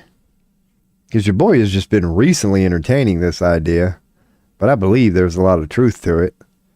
Because one thing, it goes kind of hand in hand with Tony Robbins' work. It's like, without even going with the grand Hitchcock theory that perhaps the timeline we were told regarding human evolution is not what we thought it was. Like when you look into like Tony Robbins, and there are so many people right now that are beginning to bring up the subject of the cycles that the universe appears to have. So it's like, during eras of cold, and I'm not talking, it doesn't have to be a severe ice age, but all it takes is a global drop of average temperature of about 5 degrees to completely decimate agriculture as you know it. Like, it doesn't last long. That's why they're known as ice ages. It's like humanity frequently, we're at the mercy of our climate. So when our climate gets just a few degrees colder from time to time, that without fail initiates an ice age, a dark age, because agriculture, it becomes harder to farm. Wildlife is left, like there's not as many animals to hunt. Just the nature of an ice age. So you go from a very green, more tropical-like, just abundant world to survive in to a more icy, just no life around. It's harder to survive. And that's a lot of the times when wars start and the crusades and some of the worst times in humanity. But eventually the earth starts to warm back up. Things go back to normal. You know, the sea line, the seashores start to fade in again. Things go back to being green.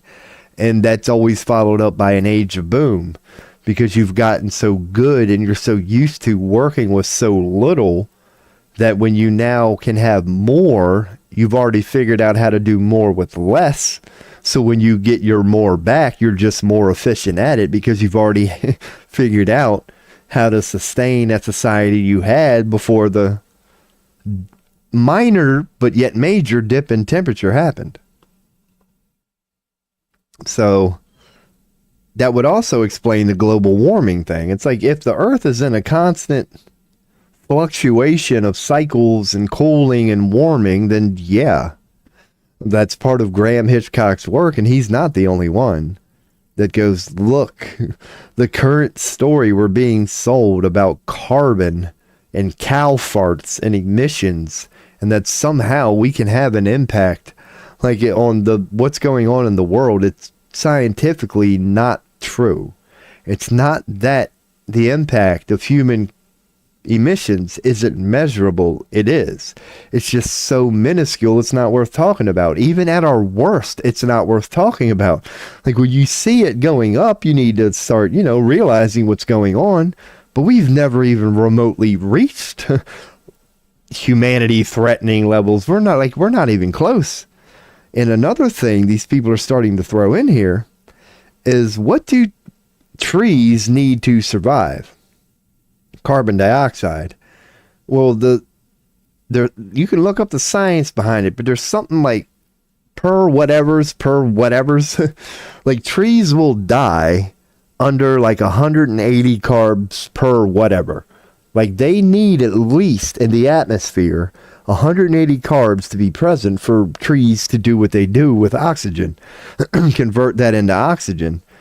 They said you need some form of carb on the planet. So if we try to take all of it out of the atmosphere, including the shit that's naturally there that has nothing to do with humans, and if we become too good at it and we drop below that 180 thing, because we're already only hovering at like 240 or something like that. You'd have to go to Graham Hitchcock and Randall Carlson to hear the actual numbers. But what they're saying, and they're not the only ones saying it, who were fine, this global warming thing is all a fucking joke, that's all the earth continuously does, is either one way or the other. The temperature tends to go down and it tends to rise. It's just a cycle of the universe. So since the last ice age, recordable ice age, happened roughly 300-400 years ago, if you look at the cycles of when it tends to happen, then we're due for another one. Like we are at the peak of as warm as this planet tends to get right before the ice age. And it has nothing to do with humans. It's just what this earth does, man. And they're trying to sell it as carbs. Because another Illuminati thing on that, it's like, what's the Illuminati hell-bent on doing? Controlling and owning everything. Well, it's pretty hard to own the air. But if you can create a story good enough that, well, you dumbass humans are fucking it up, so just give us complete and total control over the air, which sounds like nothing to be concerned about. But think about privatizing air, dude. Like, we own air. Like, that's where they're trying to go with it. They're never going to end up being there. But it's kind of like problem, reaction, solution. Like, oh, they'll just give us control of the air and don't worry. But, oh, man. But yeah, that's one thing, yeah, your boy just said, throw in there to wrap it all up, man. That this whole global warming thing we're being told right now, dude, it's forces out of our control. It's the universe doing this shit. We don't even understand it, but we're trying to blame it on ourselves. Yet when we look back at our own knowledge we already have, we've been able to prove for quite some time now that it's normal. It's completely normal. but for the last X amount of years, they've been selling an, oh no, something must be horribly wrong. Why is this happening? This don't make no sense. It's like, dude, yeah, it does. Yeah, it does. It's that cycle that always happens that you guys know about. So, yeah, man. Boy out here strumming her up. We're on 9.5 and counting. My God. Definitely ain't chopping this video up tonight. I haven't been doing any of that shit recently.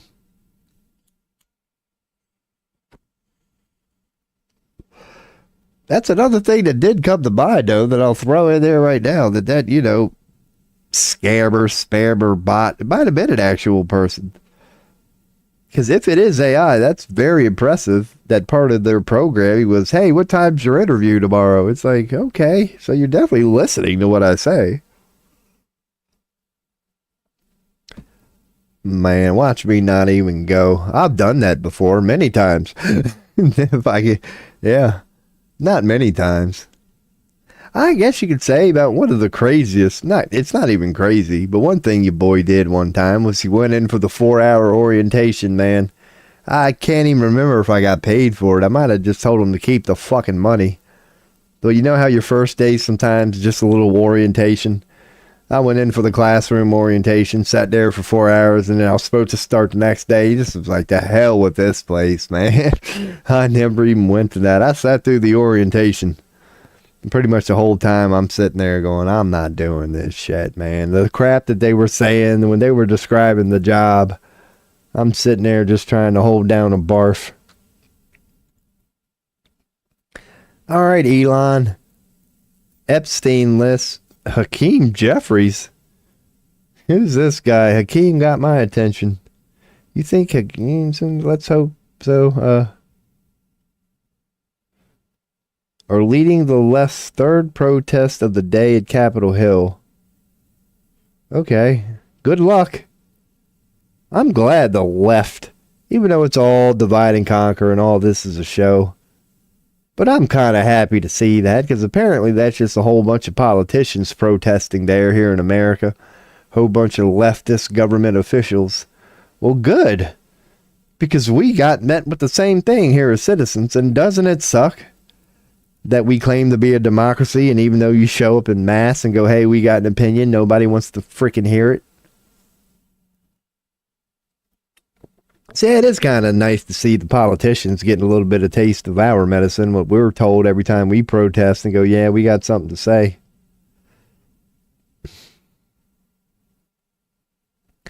Because, yeah, I guess they're trying to go, yeah, this might create a pissing in the wind contest. Because Elon, you know, is doing his thing with Doge, and then, yeah, certain people on the other side are firing back going, well, hey, we're not the only one that's provably guilty of committing a couple crimes here.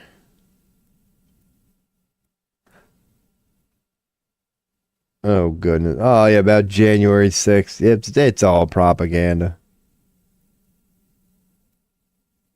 Okay, so that's all nothing. That's much ado about nothing. One last check on the news, man. Because X ain't showing us nothing. So apparently the U.S. and Ukraine have agreed to terms on natural resources and reconstruction deal. I don't know if I believe that.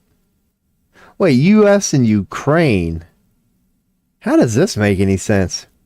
What about the article 2 days ago that said Zelensky was going on TV barking to the world about he's so pissed at Trump because he wasn't included in that meeting?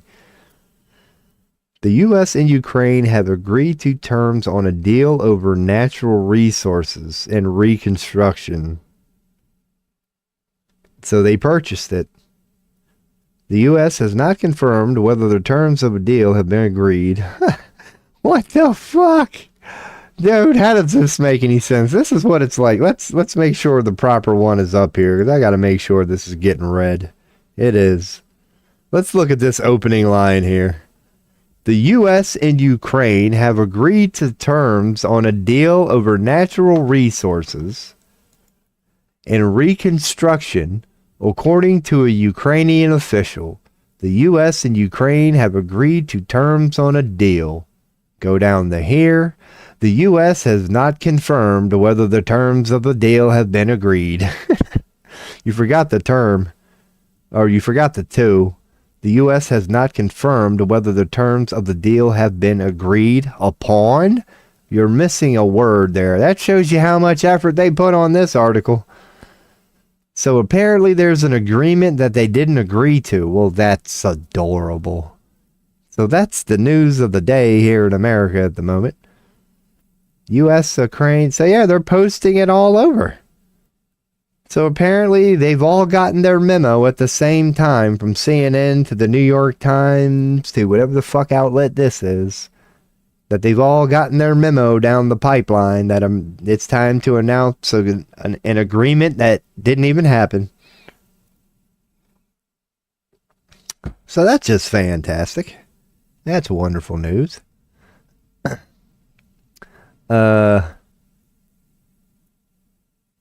That's fucking hilarious. That is hilarious. Because the Ukraine thing is the one that you gotta follow, or one of the many things you gotta follow. Because I guarantee you Putin don't agree with any of this bullshit. And Putin does not agree. And Zelensky is definitely under the Zionist control, not the Putin control. So this is where this stream has been today. Apparently there's an ancient Egyptian goddess out there called Nut. And once again, I would assume it would be a god, but no, there's a female goddess out there called Nut that I never knew about. So yeah,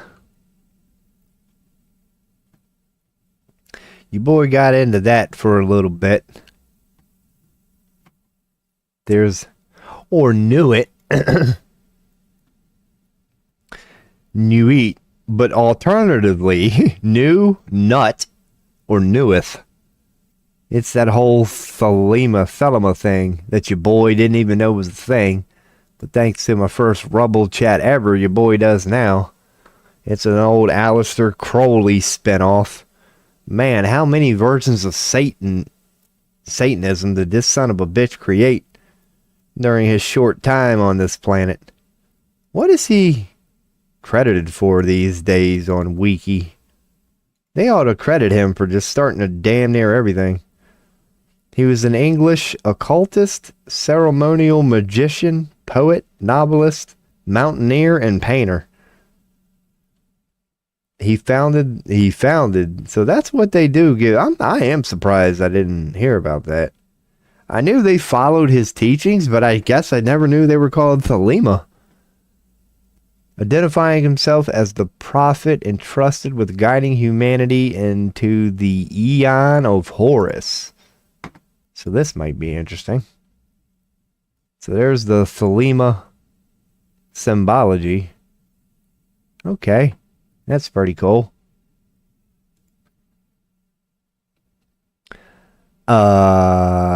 Began in the earliest 20th century. So he invented it.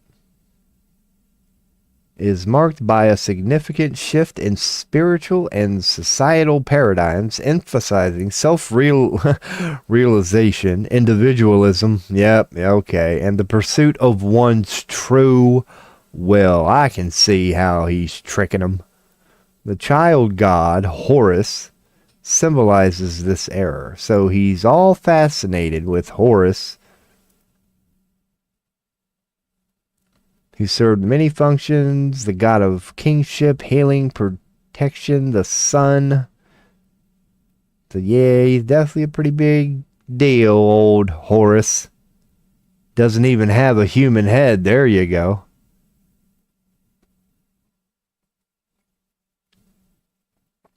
Yeah, man. He was usually depicted as a falcon-headed man wearing the... I'm not even going to try that. Yeah, so kind of, definitely Egyptian, because you can see it with the, spiral thingy up there. The red and white crown. They do like the red. Okay. So Crowley,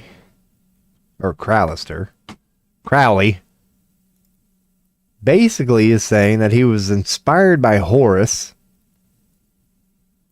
The Aeon card in this deck, designed by Crowley and painted by Lady Frida Harris. So why did he pick her? I guarantee you it's not even a lady, first off.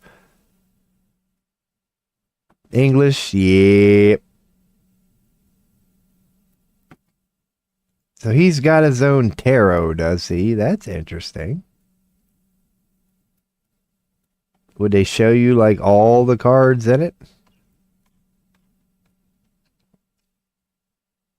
Display of Thoth tarot cards. Let's look it up.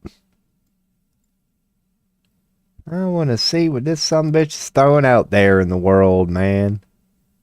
Can we see some images? Are they going to be good ones? So for 89 cents, you can get some. There's 78. My God. This looks like it might yield some decent results.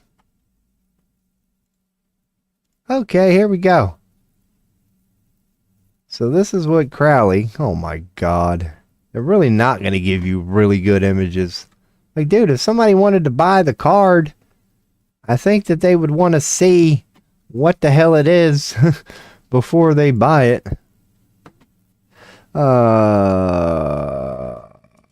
Pictures. Just go in and put it in there and tell it what the fuck I'm looking for. Can you give me some decent images? Try this web page before I go back to just images. Nope, it's just all, here we go. Once again, the world we live in. Let's just get bombarded by pop-ups. And okay, so I'm not going to get good images here. God, man. Why can't they just make it easy? Tools, size, large. Years of evolution. This is what we get. This is Google. Maybe this one? That's gonna be too small, man. I don't know. This one ain't bad. This might be as good as it gets. So this is Aleister Crowley's vision of adjustment, yada yada. Nothing real good here that I can tell. A lot of, you know, sacred geometry, but that's to be expected. Okay, so it's not really, you know, dark and demonic, and okay, you put a little bit of thought into it.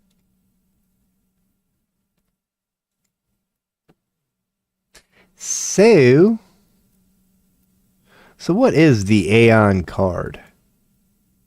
I just want to see that specific one.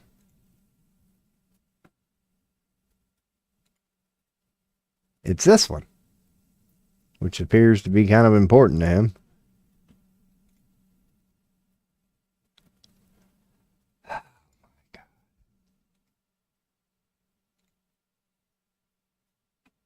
Alright, go back to what I had. Neon of Horns. Because apparently we're going to have to lead Google by the hand on this. Images. Size. Large. Jesus Christ. Like, why wouldn't you assume people don't want, like, large images?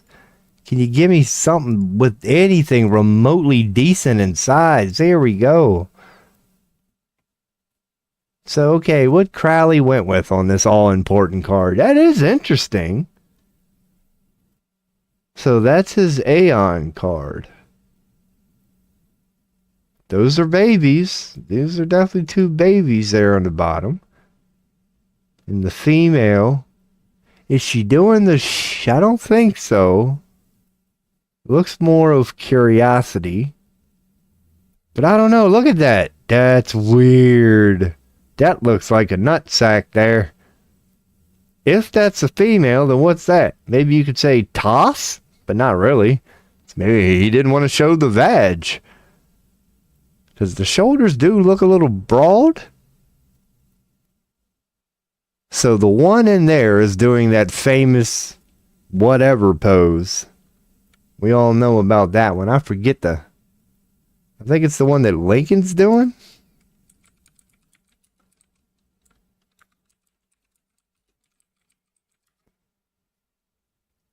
No, it's not that one.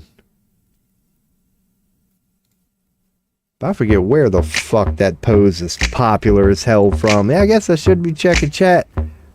What's up, Majestic Do? What's good in the hood? This is the Eon card from Aleister Crowley's tarot card deck that he took time to make himself. Probably just, looking to do a good service to humanity. I definitely see some spiral universal things going on in the background, but then this side is blank.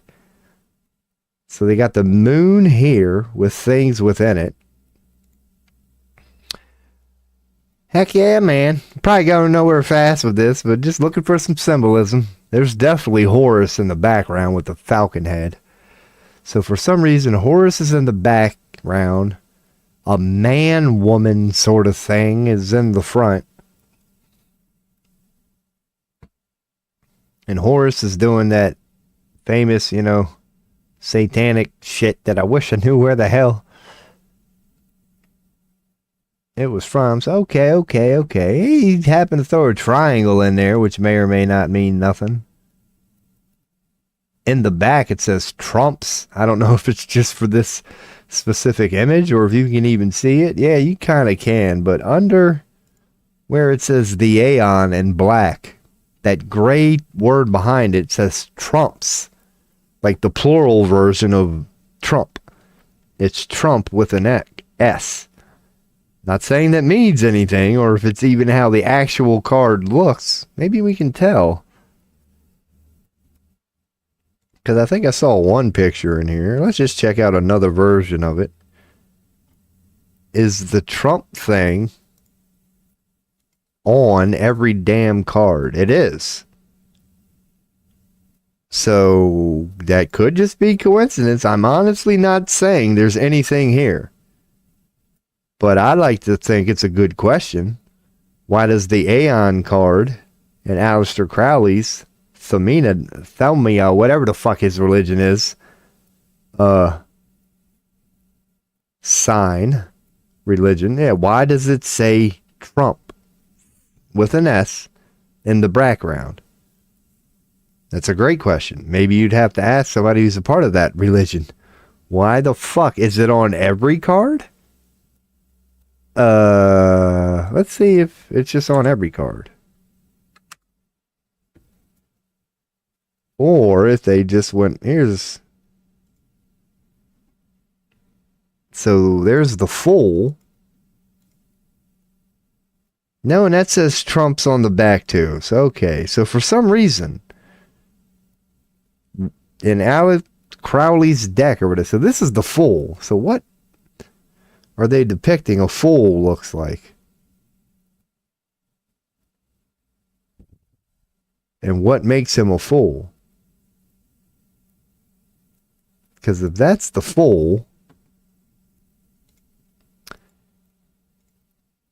but this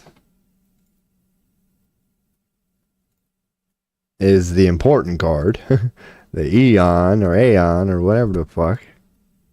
So is there really a difference between the two? Let's compare some differences here. So you got the one that he's trying to show some respect to that looks like this, and then the one that he's trying to say is a damn fool represents this. Grapes, butterfly, a dove. So the guy who represents a dove is a fool? And it's a 0 up top. What the fuck does that even mean? Instead of so XX is the Eon, but 0 is the fool. So he's a fool because of the sun and butterflies and doves and grapes and autumn leaves. But what sort of species? Okay. Okay. Wonder if they got another random card from this sucker.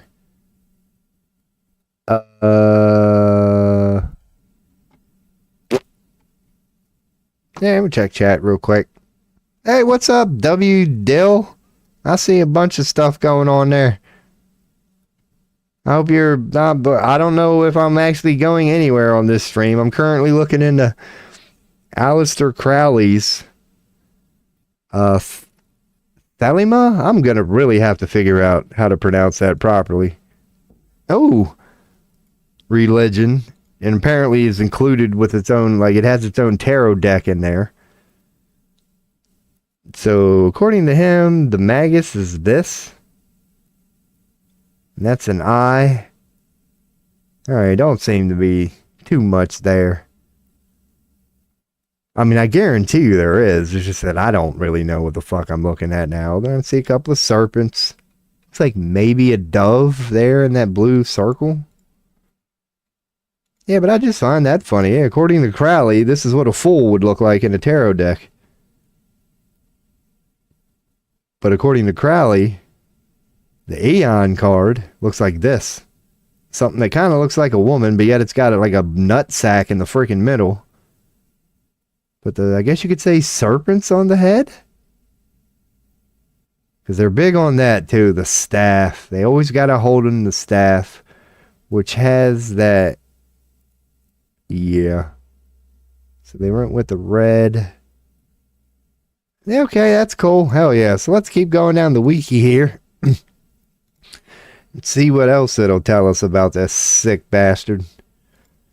What he's been leaving behind for the world. So he's anti-Christian. He was educated in Trinity College at the University of Cambridge. So yeah, he's definitely British.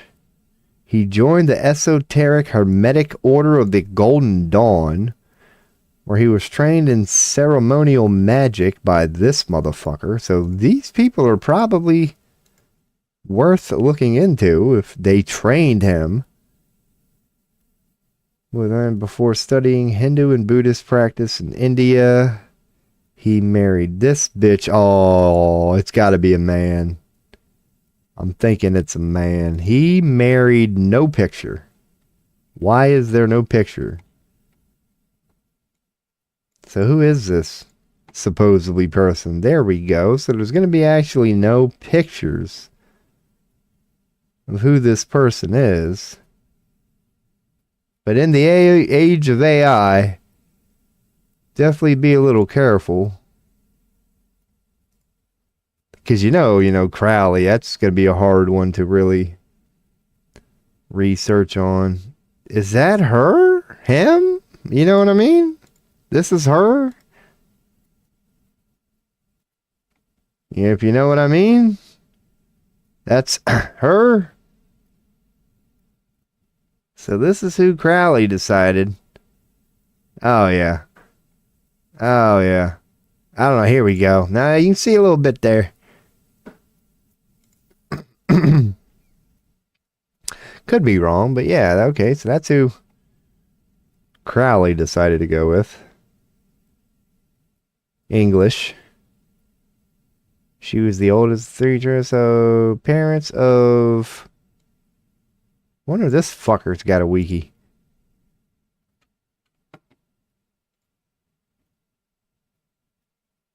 High official and was a high official in the British Post Office. What the fuck?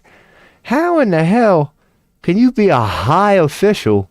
Oh, maybe I know. Yeah, okay. So he got high on the job. That's the only damn way that makes any sense to me. Ain't no such damn thing in the world as a high-ranking post office official. Yeah, there's old Crowley, man. All right, now let's... Oh, Crowley. So these are one of the people that taught him, who is also English, from that great order. We'll look up here in a second. He received the name blah, blah, at his order. Yep, okay. So he was a Buddhist monk? What the fuck? How can you be a Buddhist? I don't know.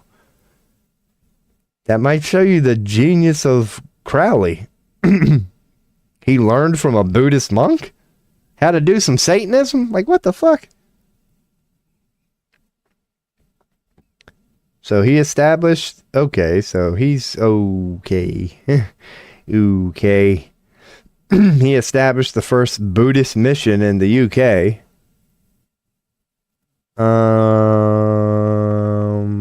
Okay. According to Crowley, he had early experiences of an unseen world, yada, yada, yada. So he got trained by a Buddhist, was a British occultist, and member of the SRIA. Okay. Yep. Ceremony. Yep, we've already been through that. He became Israel. Okay. Observed. Okay.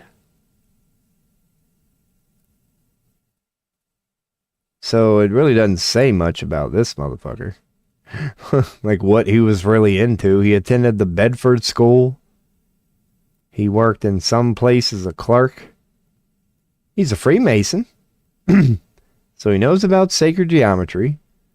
His neighbor was an alchemist. I'm sure they're throwing that in there for a reason. He was raised as a master mason. Oh, yeah. Alright, so he's definitely got ties in Freemasonry, which is not evil by nature. Alright, so the Hermetic Order of the Golden Dawn, as is more commonly known as the Golden, was a secret society? Was. During the late 19th century. Well, let's see. Let's go straight here. So their golden age was there. So apparently there was a revolt. Ooh, the Amun-Ra temples had become dissatisfied with the leadership. And Crowley. Okay, so there was a little conflict from within, what they're saying. Most temples, blah, blah, blah. So they're saying by the end of the 1930s, they were gone. Up until 1920. Until it closed its doors. Okay, so they're saying this thing is gone. They're saying this no longer exists. That it was a failed experiment.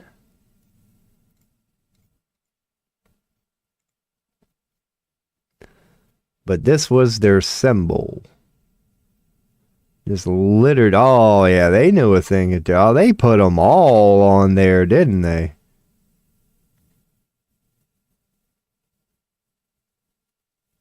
Just about. Yeah, man, Crowley and them definitely knew a thing or two about a thing or two. That's a cool looking design. Reflective, but yet not. They're not butterfly. There's slight differences on this side and this side. These are definitely different. Heck yeah, man. Gotta love it. Gotta love it. Alright, back to the chat. It's probably not active. Old Will Dill popped in and hit me off with some emotes. That's one of the things. I could actually do that. I could make my own emotes. Actually put effort into it. Oh, they'd be derpy as hell, man. Wouldn't be nothing but a bunch of freaking dumb stuff. Funny, but dumb. Alrighty. Let's go and get ready to take a leak here, man. It's about 7 o'clock. So I wonder where my little mouse butt is, man. I got ramen noodles out for him. It's getting cold out there. He ought to be in here farting around here soon.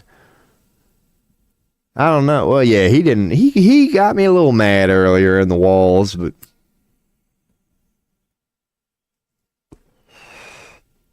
yeah, man. Alright, you boys going to take a quick leak here. That was a nice little segment of that show. We didn't learn anything about Aleister Crowley, but I will probably, maybe, yeah, because your boy just found out about this shit, man. Thanks to being on Rumble and somebody coming in there going, yo, check this out. I didn't know that that's exactly what it was called, Thelema. Alright, so anyway, your boy's going to go take a pay. I might as well leave. Nah, yeah, let's go to browsing. There we go. We'll just go to that and kill the cam. That's going to be my BRB screen for 30 seconds. So I'll BRB.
Oh my goodness. I know what the hell I might have to look into. Oh goodness, before we get even more stupider here. Get the cam going again. I'm gonna have to do a little Google search here. Screw this Crowlister guy. He ain't that. Why do I always call him Crowlister? 40-second fart.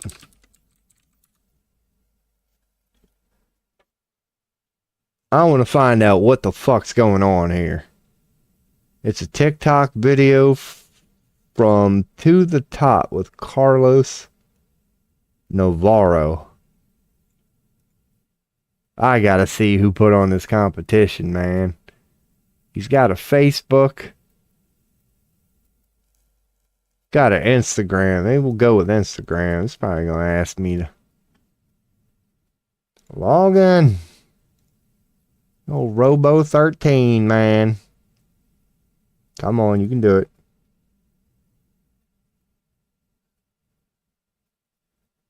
No, I didn't want to go to that. Try it again. You can figure it out. There you go. So where's his... What's his webpage, I guess? There we go. Let's go to your YouTube.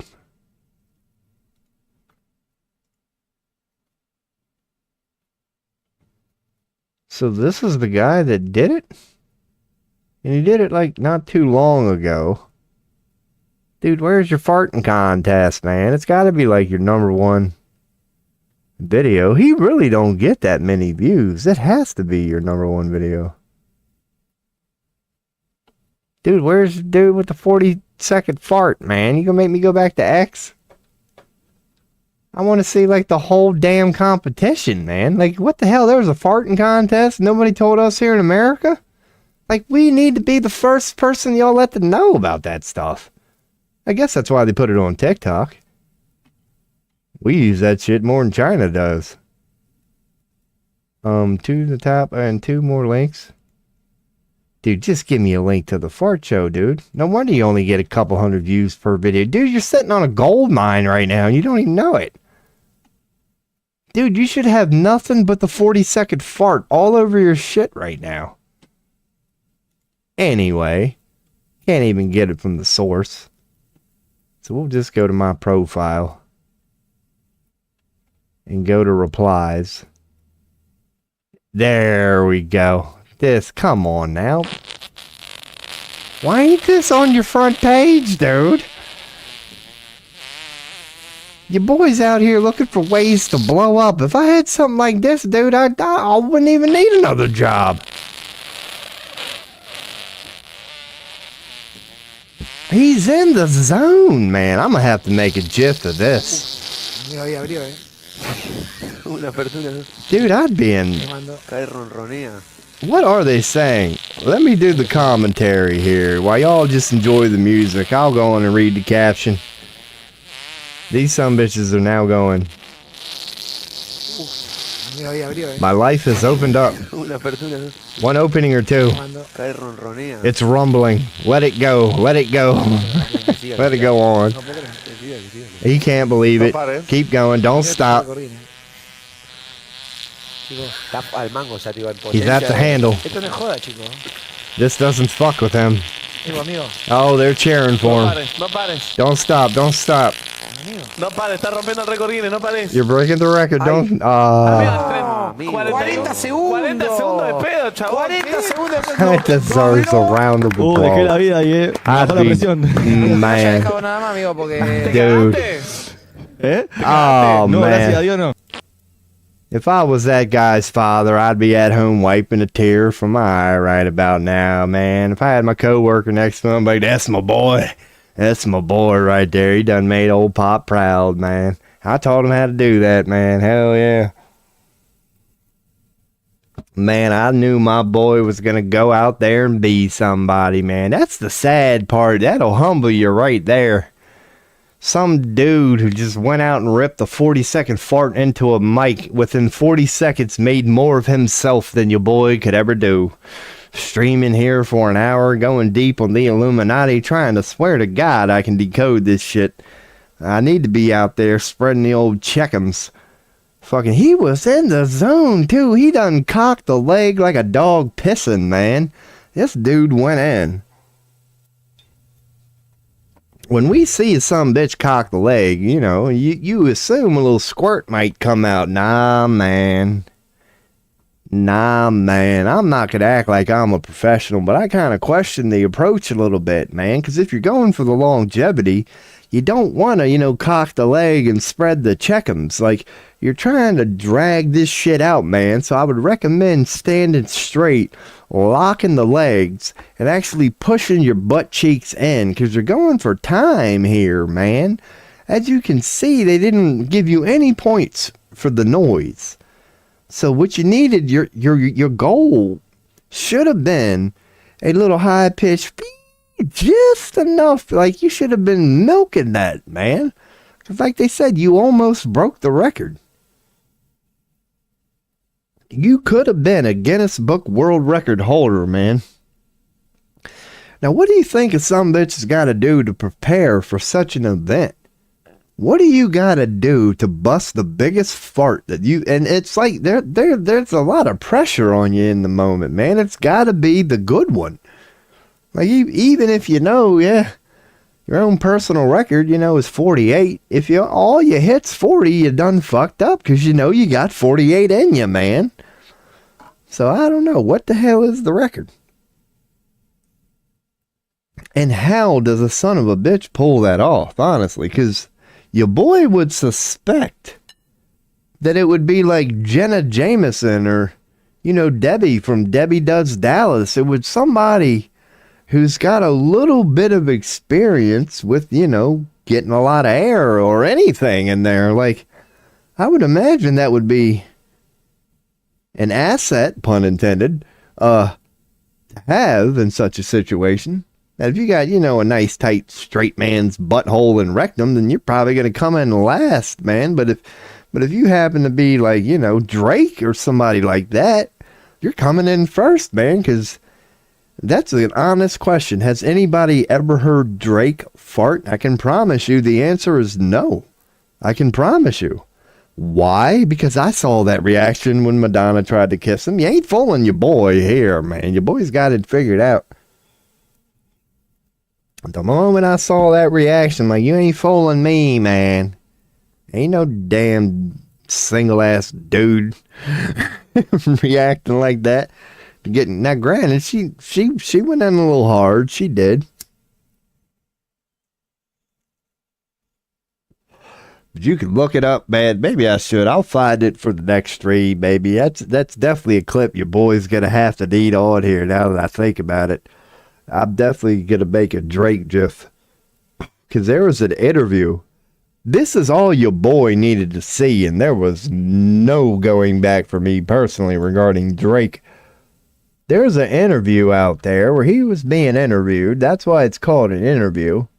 And he was asked, you know, what it's like to work with Lil Wayne. And he was giving his boy Wayne some props and how good he is to work with. But I'm going to find that video, not this stream, but soon enough. Check back in, like and subscribe.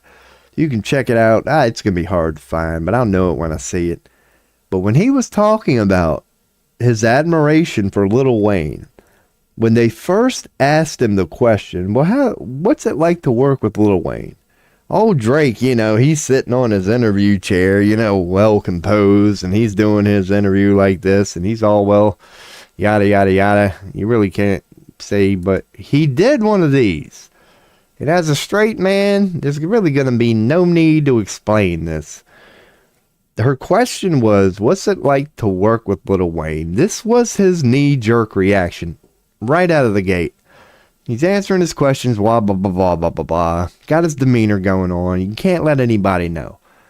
What's it like to work with Lil Wayne? He did one of these. Oh, my God. Let me tell you about Lil Wayne. Oh, my God. Like, when he did that, it was over for your boy. That's all I needed to see. And I will find that clip. Like and subscribe. Check back in. No more than 48 hours. Your boy will be live again. But that clip is out there. And if you question it, check back in. But once your boy saw that, once Drake went, oh God, Wayne, once he did that, I said, it's over. You dropped your guard for 1 second, dude. That's all I need. That's all I need. I knew I was on the fence until that moment. I had always suspected and I always knew. And this was before the whole Madonna thing. And then that happened later. And yeah, the rest of the world was freaking out. And your boy just, dude, I'm like, well, no surprise, dude. Have you seen the video I seen from a couple years ago?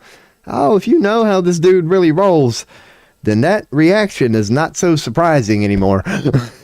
He saw a woman coming in hot, and he was like, no, this is not, no. He quickly was like, oh my God. Because we could relive that moment. That's easy to find. That wouldn't be hard to bring up. Man, I hate to get rid of my farting guy there, man. That's my new hero. If that dude ain't live streaming right now, making something of himself, dude, you can just, oh my goodness. So let's see, Madonna.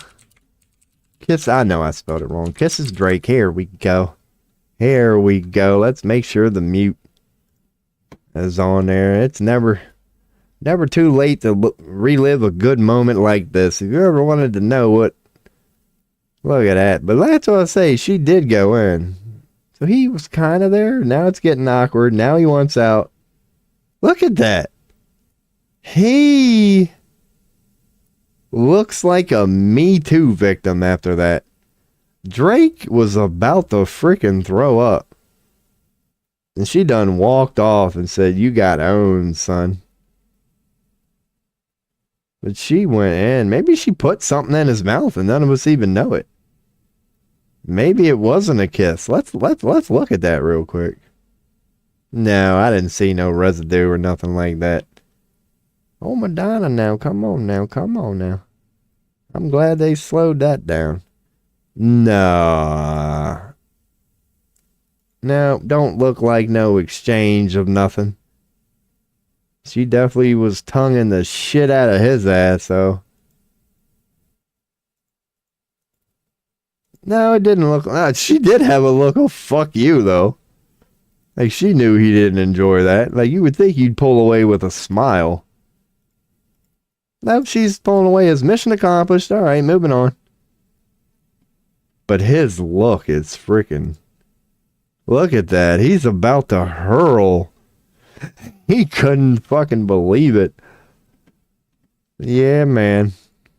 Let me see if I can find that video now that I'm here. Let's see Drake on Lil Wayne. Because I'll know it when I see it. It might be easy to find, but I doubt it. Because I'm sure people have called this out many times. It was this interview, but this ain't going to be it. But this was the interview when it came out, man. But this ain't the clip, but it's this interview if you look it up for yourself. Where she asked him about Lil Wayne and he spilled the beans, man. I thought that was it. That was wanting to work with Beyonce.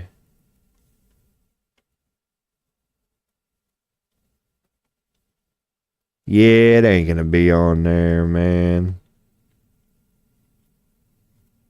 But that's what I say. I'll find it off stream. I'll check these 1, 2 real quick.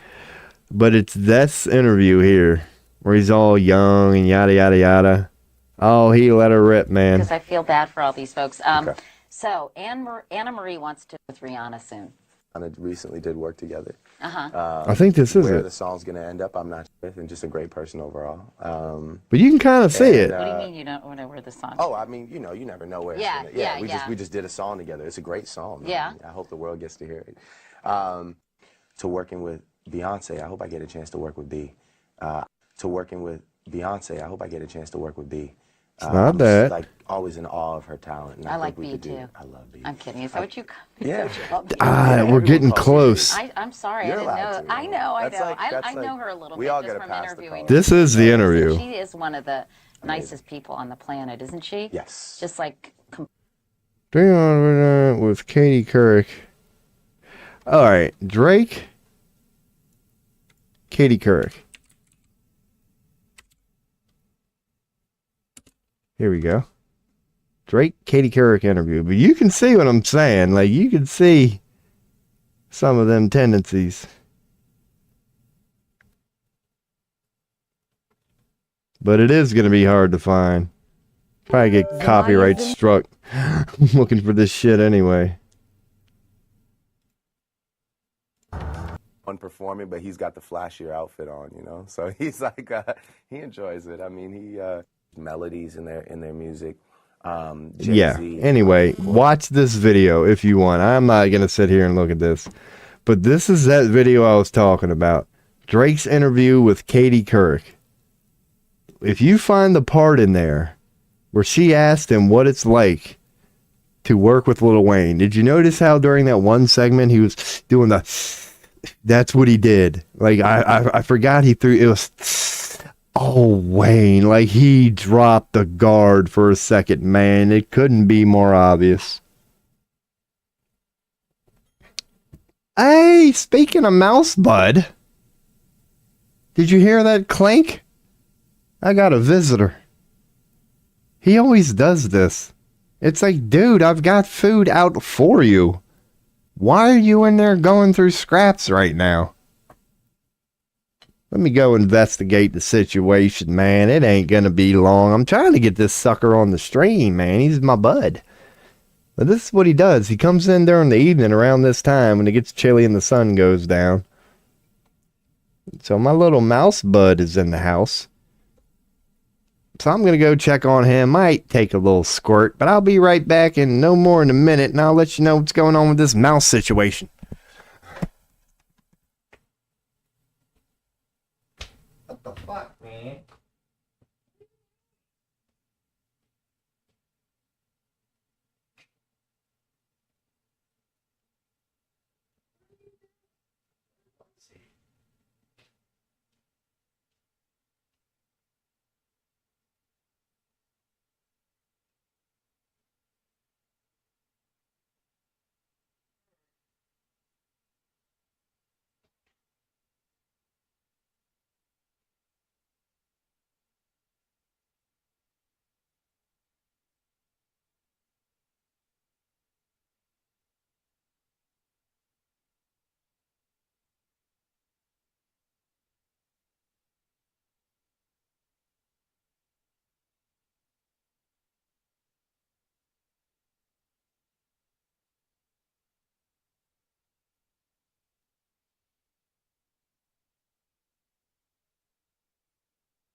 Back in the saddle again. Ooh. Yeah, he's good. He's good. That little sucker, man. I know he's out there. But he knows when I'm coming. He was already long gone by the time I came out there. I'll see him here soon. I'll see him. We got our own mouse bud in the house right now. I doubt he's going to show himself, man. Like my boy Sick Jot said, man, he's an ungrateful bastard. Here I am feeding and watering him on a daily basis. You'd think he'd show a motherfucker a little bit of respect. No, he don't. He's just like, screw you, man. Except for that one night. We are friends because the first night that we basically agreed to terms, he came all the way up on my lap here, and I kept my hand perfectly still, and he slowly went up to it and gave me a little lick. So that was his way of telling me. That was our little peace thing there. We're definitely cool. He's definitely my bud. He knows I ain't gonna fuck with him. But he's still got that, he's still afraid of me sort of thing. Like, even when he's on my lap, if I gotta be very slow when I lift up because he's always in, like, he wants to be my friend, but he's just programmed a certain way or whatever. But I'm aware of that, so I'm very gentle when I'm around him. Because at the very least, hopefully he'll get on the bed there and you'll be able to see his little specky ass. Like, he's real small. He's not even as big as a lighter. This lighter is bigger than he is. Like, it won't even be that big if you see him in the background walking around. But yeah, maybe I'll put this shit here, because that's my ramen noodles for later for me. But he tends to like them, even though I don't want him eating them a lot. But I'll also put, let's put a pizza gum. There he is. He's over there. I saw him. He's over there. That's what I'm saying, bud. I'm trying to make you some dinner, you ungrateful son bitch. I'll put a little pizza bite here.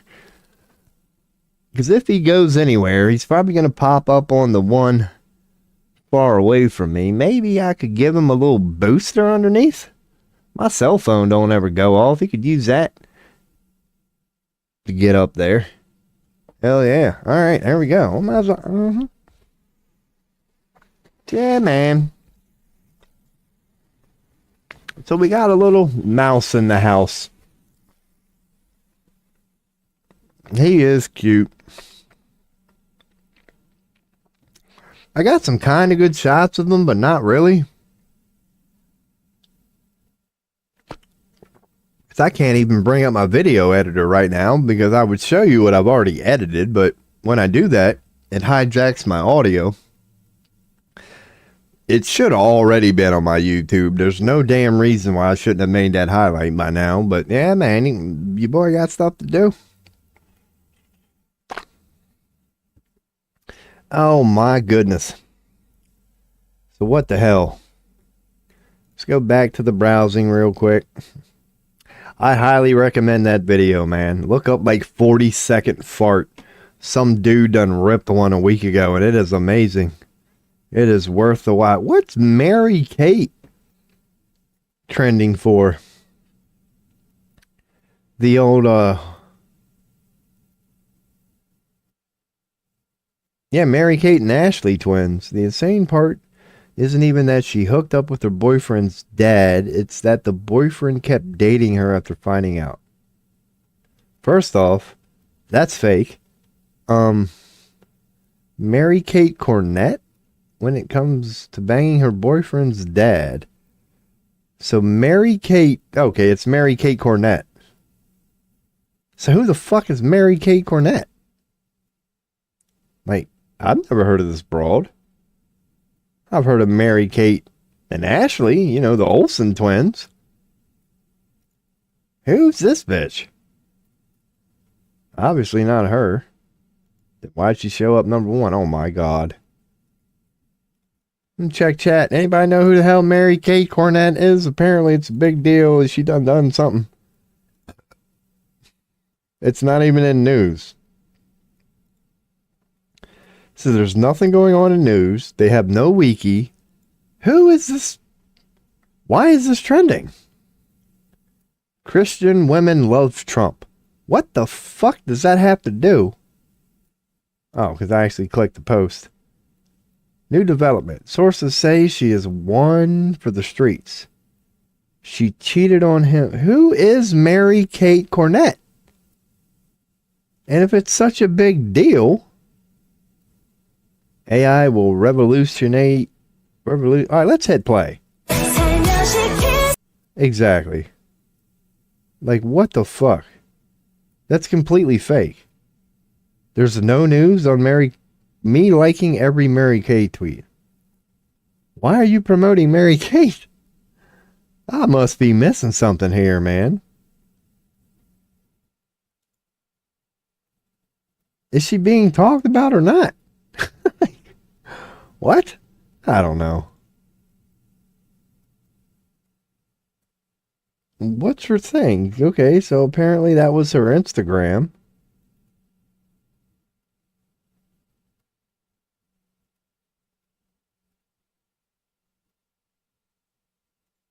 Who knows? X makes no sense to me. What the fuck? You can't tell me that's trending. It's trending with Lily Lang. Who's Lily Lang? Apparently people are talking about Lily Lang. Lily Lang versus Mary Kate. Who's the biggest whore? Who are any of them? Like, who's Lily Lang? They're saying it's so damn popular. Latest frat bro harassment victim from 2024? And you're telling me this is trending? Who is Lily Lang? A question people were asking fucking a year ago. Dude, I'm telling you. Ever since Elon got a hold of fucking Twitter, dude, it's done. It's completely done. Like, dude, you can't tell me this shit's trending. Everyone release the Epstein files. I love it. Fucking hell. I love it. CPAC and DC 25, that ain't nothing good.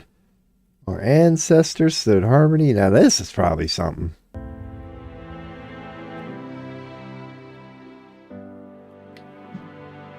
To me, the challenge is, how do we take this knowledge that was so universally understood by our predecessors on the planet, how do we adapt that to our own time to increase the totality of harmony in the world? And that was one of the practical objectives, was the expanding and increasing the amount of harmony in the world. And we've forgotten that. And I think there's a direct relation to some of the chaos we see happening in society. Oh, 100%. Wars, the conflicts, the crime, everything down to homelessness. That's how you edit a video right there. He's way better than me. I think connected to this loss of harmony and beauty within our That's a high-ranking Mason right there. It really is. Randall Carlson is a Freemason, just not one of the bad ones. You know, and he's not afraid to tell that story. Like, Freemasonry is not bad. Like, sacred geometry is the thing. And that's the crazy thing about sacred geometry. Masons would know how it's like to be in there. But you could look at sacred geometry as basically just a law of the universe. It's just how the universe works, you could say. So what looks to us as like patterns and just shapes and symbols, when you talk to a high-ranking Freemason, as in the pure version, just pure Freemasonry, well, you get up to 33rd degree by proving to the rest of the Masons that you know how to apply that into other parts of your life, and you prove it. Like, it's apparently a formula, so to speak. It's a play. It's a way to look at life.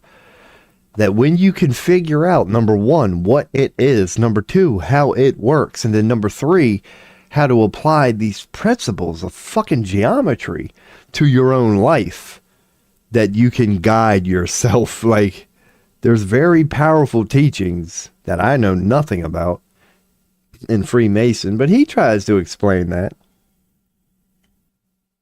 Because it goes hand in hand with the Tony Robbins thing or whatever. It's like just the ability to recognize that there are things called patterns and shapes, and, you know, the world did have to be built. It is a system. It does have harmony and just mechanisms and cause and effect and equal and opposite reaction. Yeah, it's when you learn how the universe really works and you apply it to yourself, that's a lot of the beauty of the Freemasons.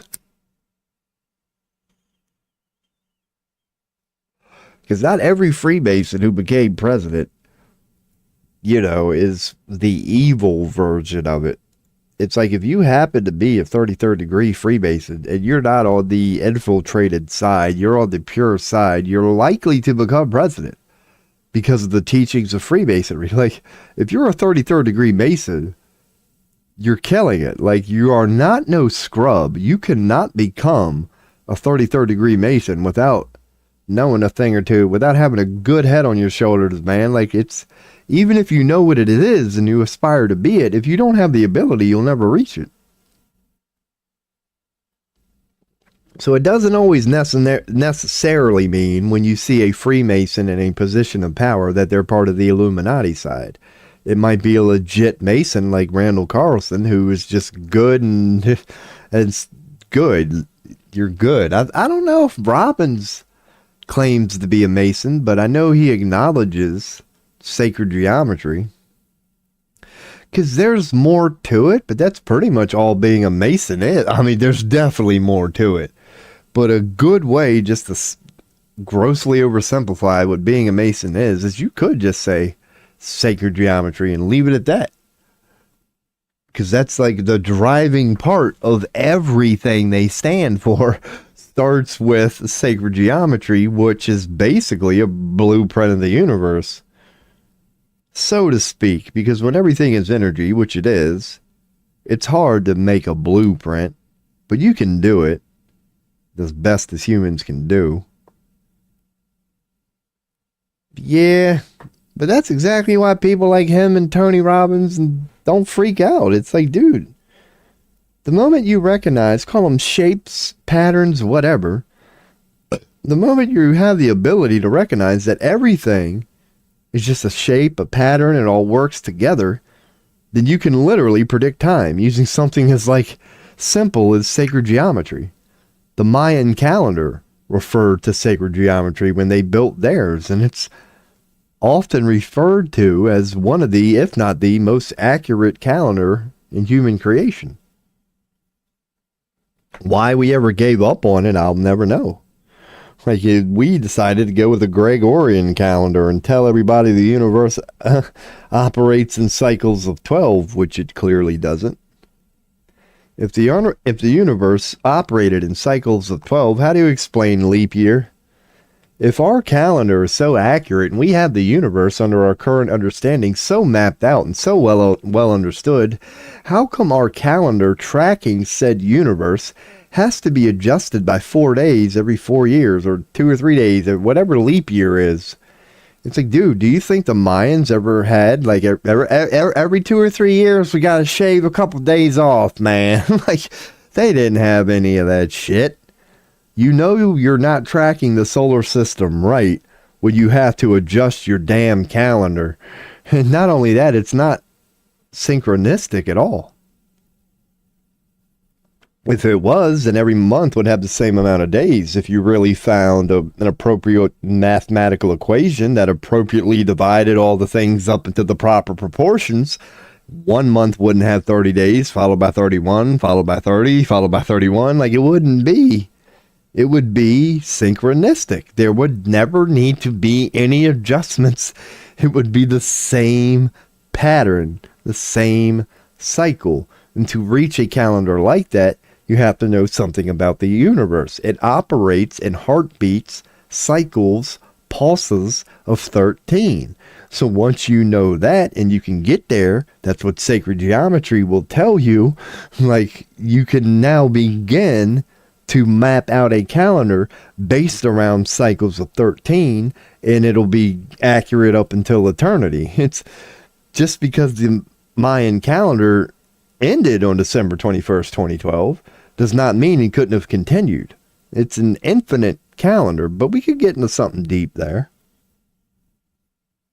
One thing that the Mayans did know with their understanding of how the universe works, they knew that the calendar that they created was simply a mapping of a current cycle, and that cycle did indeed end on December 21st, 2012. What that is, from an energetic level, there are multiple perspectives of it, is if you look at Earth, and I know it doesn't appear that way at the moment, but once again, this is why it's called philosophy, and take this for a grain of salt.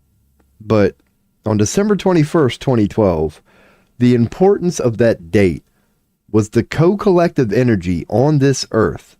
It was the first time since we reset the calendar in roughly like 2,000 years, it was the first time that the collective energy on the Earth actually was slightly positive. It went from being mostly a dark age where darkness had their chance and darkness was in control. But December 21st, 2012 was the threshold point where the percentage finally went in the light's favor. It was now 50.1% light and 49.9% darkness. And it's been a steady decline now. Now, I know based on how the world currently looks, you could be like, well, that's a flawed logic because you're telling me the light had the advantage, finally got the advantage back on December 21st, 2012. But I'll be damned that there doesn't appear to be more evil on this earth than ever before. Let me ask you something. What is the main trait of light? What's light known to do? It's known to illuminate. That's what it does. We call it light, but the actual action is illuminating. Now, what does illumination mean? To illuminate something, it's simply to shed light upon something, to see something that was before unseen. That it was there the whole time. It doesn't mean it wasn't there. It was there, but you don't realize it's there until you can see it, until it's illuminated. Then once it's illuminated, you go, there it is. I can clearly see it. But until it's illuminated, you can't even see it. So if you wonder if what I'm saying is true, how, Rob, did the energy of the humanity, you're telling me it finally went mostly positive on December 21st, 2012? Well, how do you explain all this bullshit? Like this. It's the messy room analogy. Light only knows how to illuminate. So when you officially enter the return of the light, it's going to do the only thing that light knows how to do, which is illuminate, which is what? Shed light upon things that were before unseen. So December 21st, 2012 was the beginning of the return of the light. The light finally gets the advantage, whatever. So why is it so bad now? You all know your boy, and you all know my room. You could say I'm living in a mess right now. Well, because the light's off, neither you or I can tell at the moment that I have a mess in this room, can you? You just know it's a dark room. You don't know what's behind it. But, so let's assume Earth on December 21st, 2012 was just walking around life going, hey, everything's perfectly fine. Everything's fine. This is a wonderful planet. But maybe we had a mess in the room and we didn't realize it. What that date signified was the return of the light. The collective energy is now predominantly positive and it will continue to be so. But there's an unfortunate side effect to that. You have to think about what I just previously said. Hundreds, couple thousand years of darkness. Like, that's going to it's not just going to go away overnight. But the light has showed up and it's ready to exorcise this demon. That's why the world sucks right now. Because an unfortunate byproduct of light is it only knows how to do one thing, illuminate. And we all know somewhere within that this world something's terribly wrong. We just don't know what it is. So the reason that you can know that the return of the light is here now, you can use all the chaos in the world to know that. Because when the light is turned on and you finally recognize the mess in the room that you didn't know was there before, there's often a knee-jerk reaction of, oh my God, the mess is that bad? Dude, I didn't know there was a mess. That's what illumination does. That explains all the chaos in the world. If we are indeed on the return of the light and there needs to be a little exorcism, a little cleaning going on, this would naturally be the first step of it. That the reason the return of the light, loosely speaking, started on December 21st, 2012, and what followed was seemingly nothing but more chaos like never before. No, that's what light does. It was the beginning of the healing process. Like its way of showing us. That's why it's so hard for these Illuminati shadow people to hide in the shadows anymore.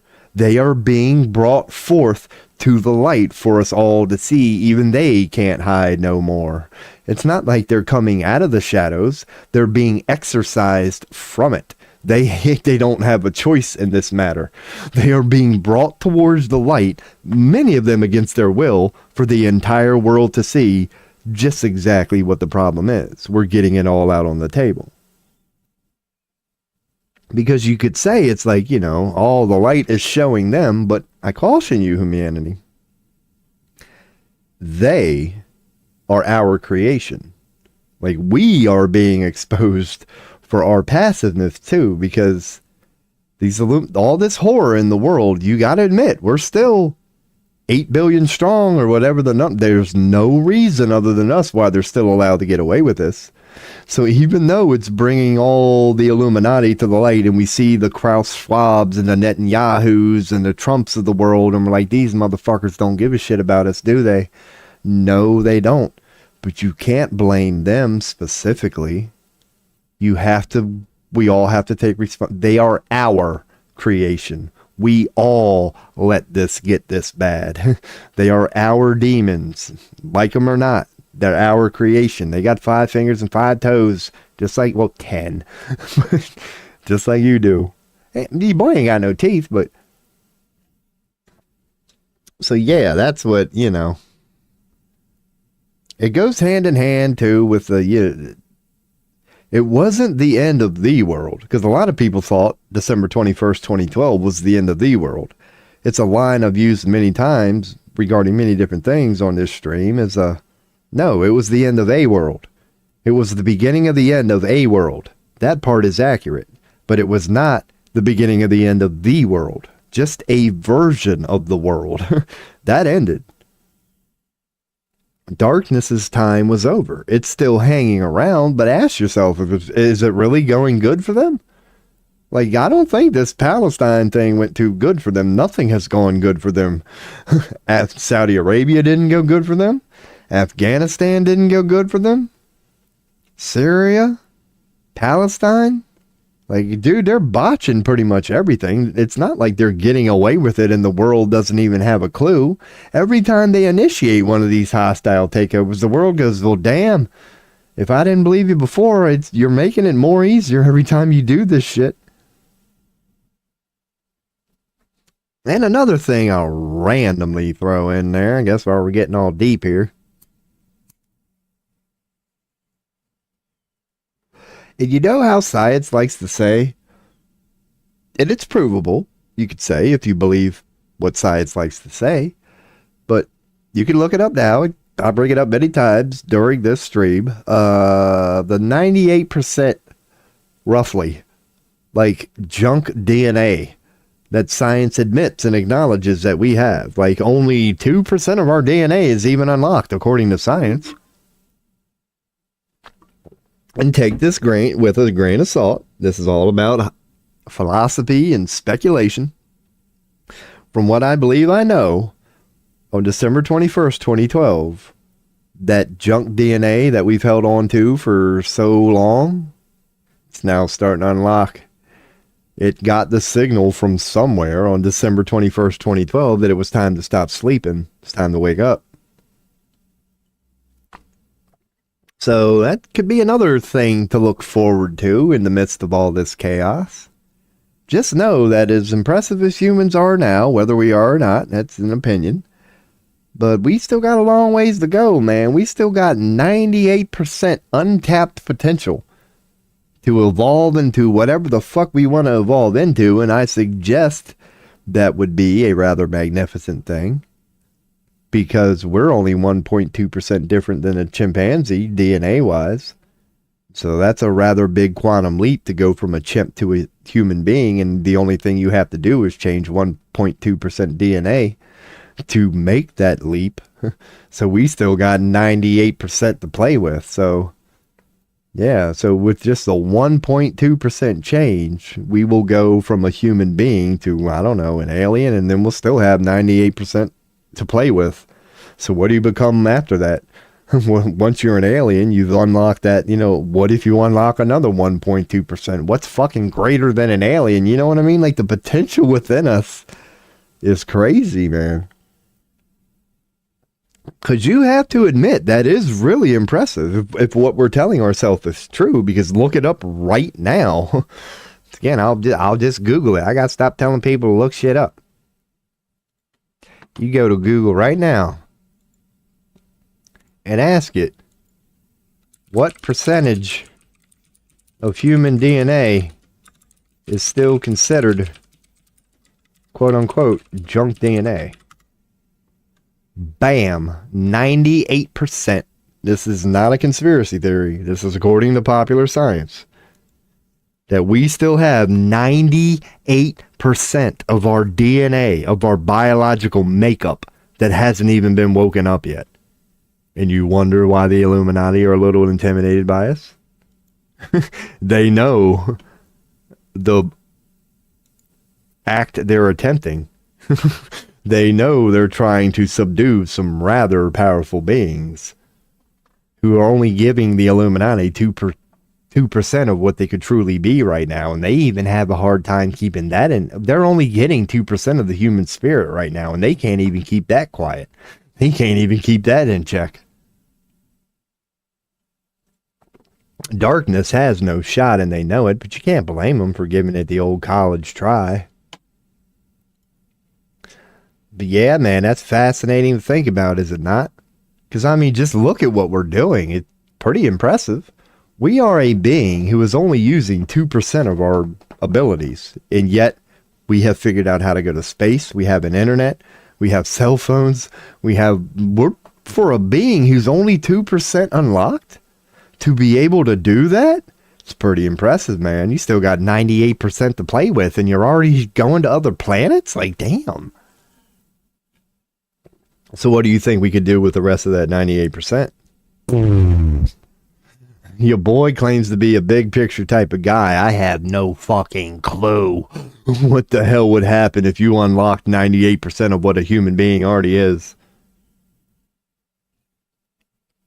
It would be more than a god. It would be no way in hell we have any chance of even fathoming what the fuck that could impossibly imply.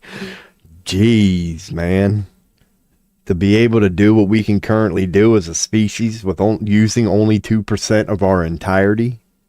Wow. Wow. Imagine if we had another 98%. Jeez Louise. But there's another reason to stick it through end times, people.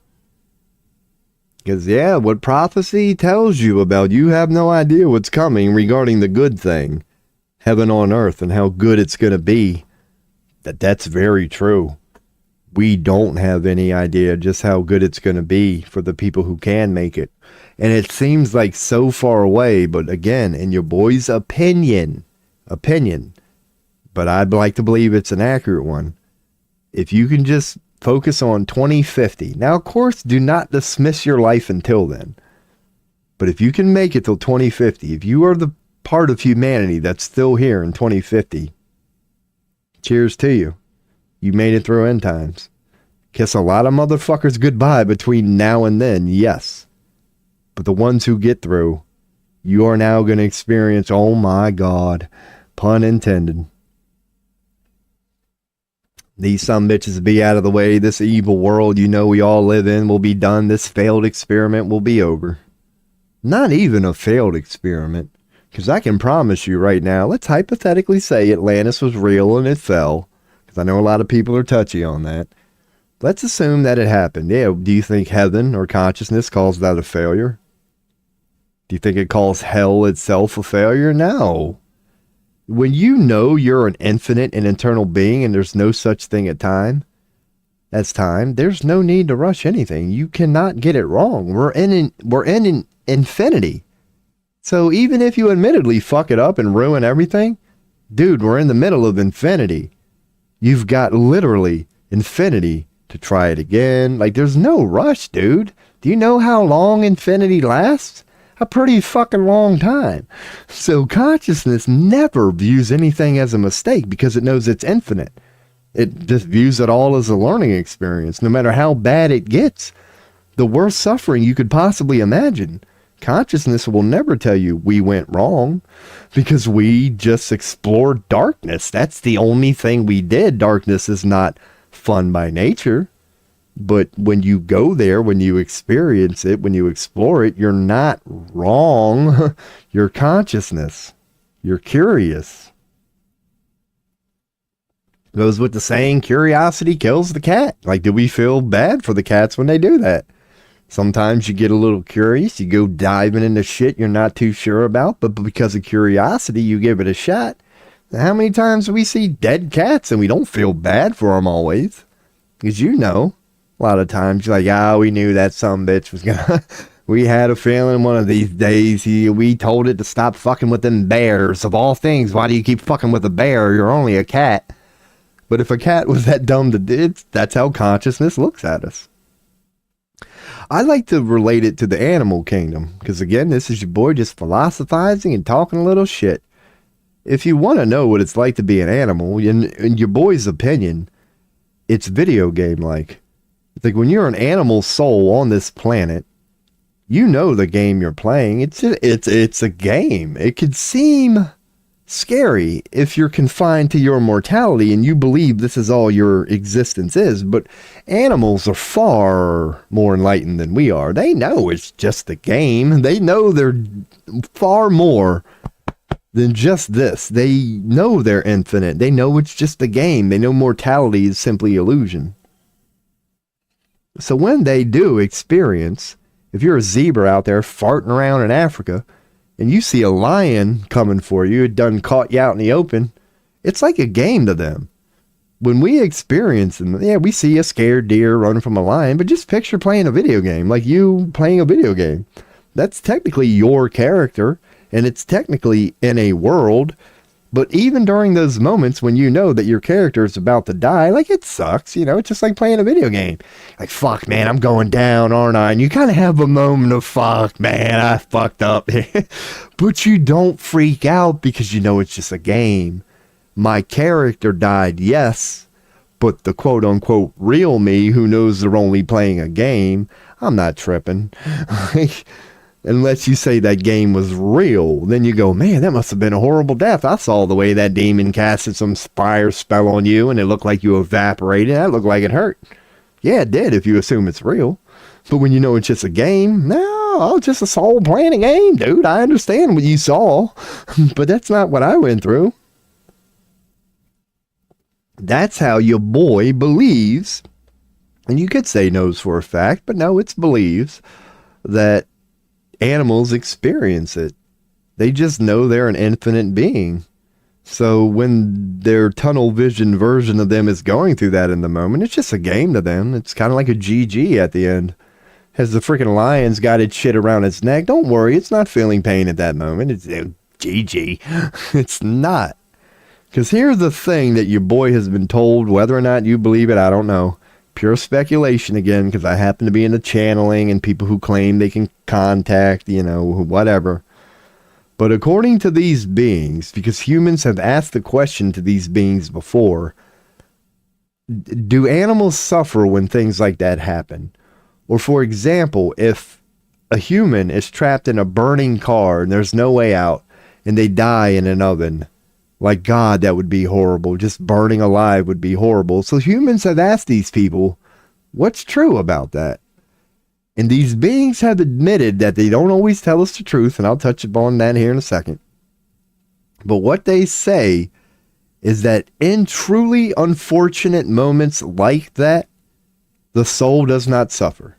I don't care what you think you saw, what you think you heard, what you think you experienced. Know that consciousness recognized the unfortunate situation that unfolded and it got that sucker out of there. Like, don't worry about it. They didn't go through unless the soul itself chose to, but it had the option to get out.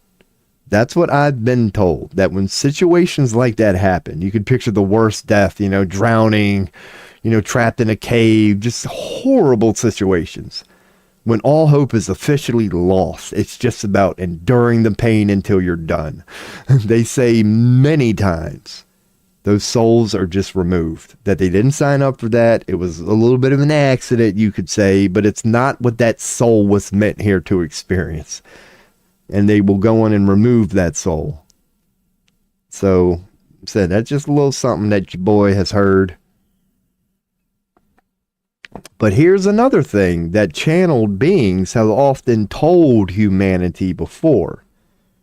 That they admit that there are some things that they quote unquote shield us from. Now we ask them, we're like, so you're basically lying to us. And I'm paraphrasing all of this. But their response to that was, no, we don't lie to you. We're going to give you this example. You know how when you're a parent and you have a young child, let's say 4 years old, you just gave them their first crayon, and they come up to you with a picture of a house and the family, and they come up to you and go, look, Mom, I drew my first picture of a house. There's you, there's Dad, there's Fluffy the goldfish. Isn't it nice? And as the parent, you pick it up, and it's just a bunch of fucking scribbles. It looks like nothing. It's horrible if you're being completely honest. It's fucking dog shit. You might send your kid into a fucking school for special kids. This damn painting is so damn bad. Would you tell your child that? Of course you wouldn't. You would look at your child and you would go, this is beautiful. What's that again? Oh yeah, that's the house. Yeah, this is you're technically lying to your child, are you not? You are bullshitting your child right in front of its face. That's what these channeled beings have said. They said, we will admit it to you, humanity. We don't always give you 100% of the truth.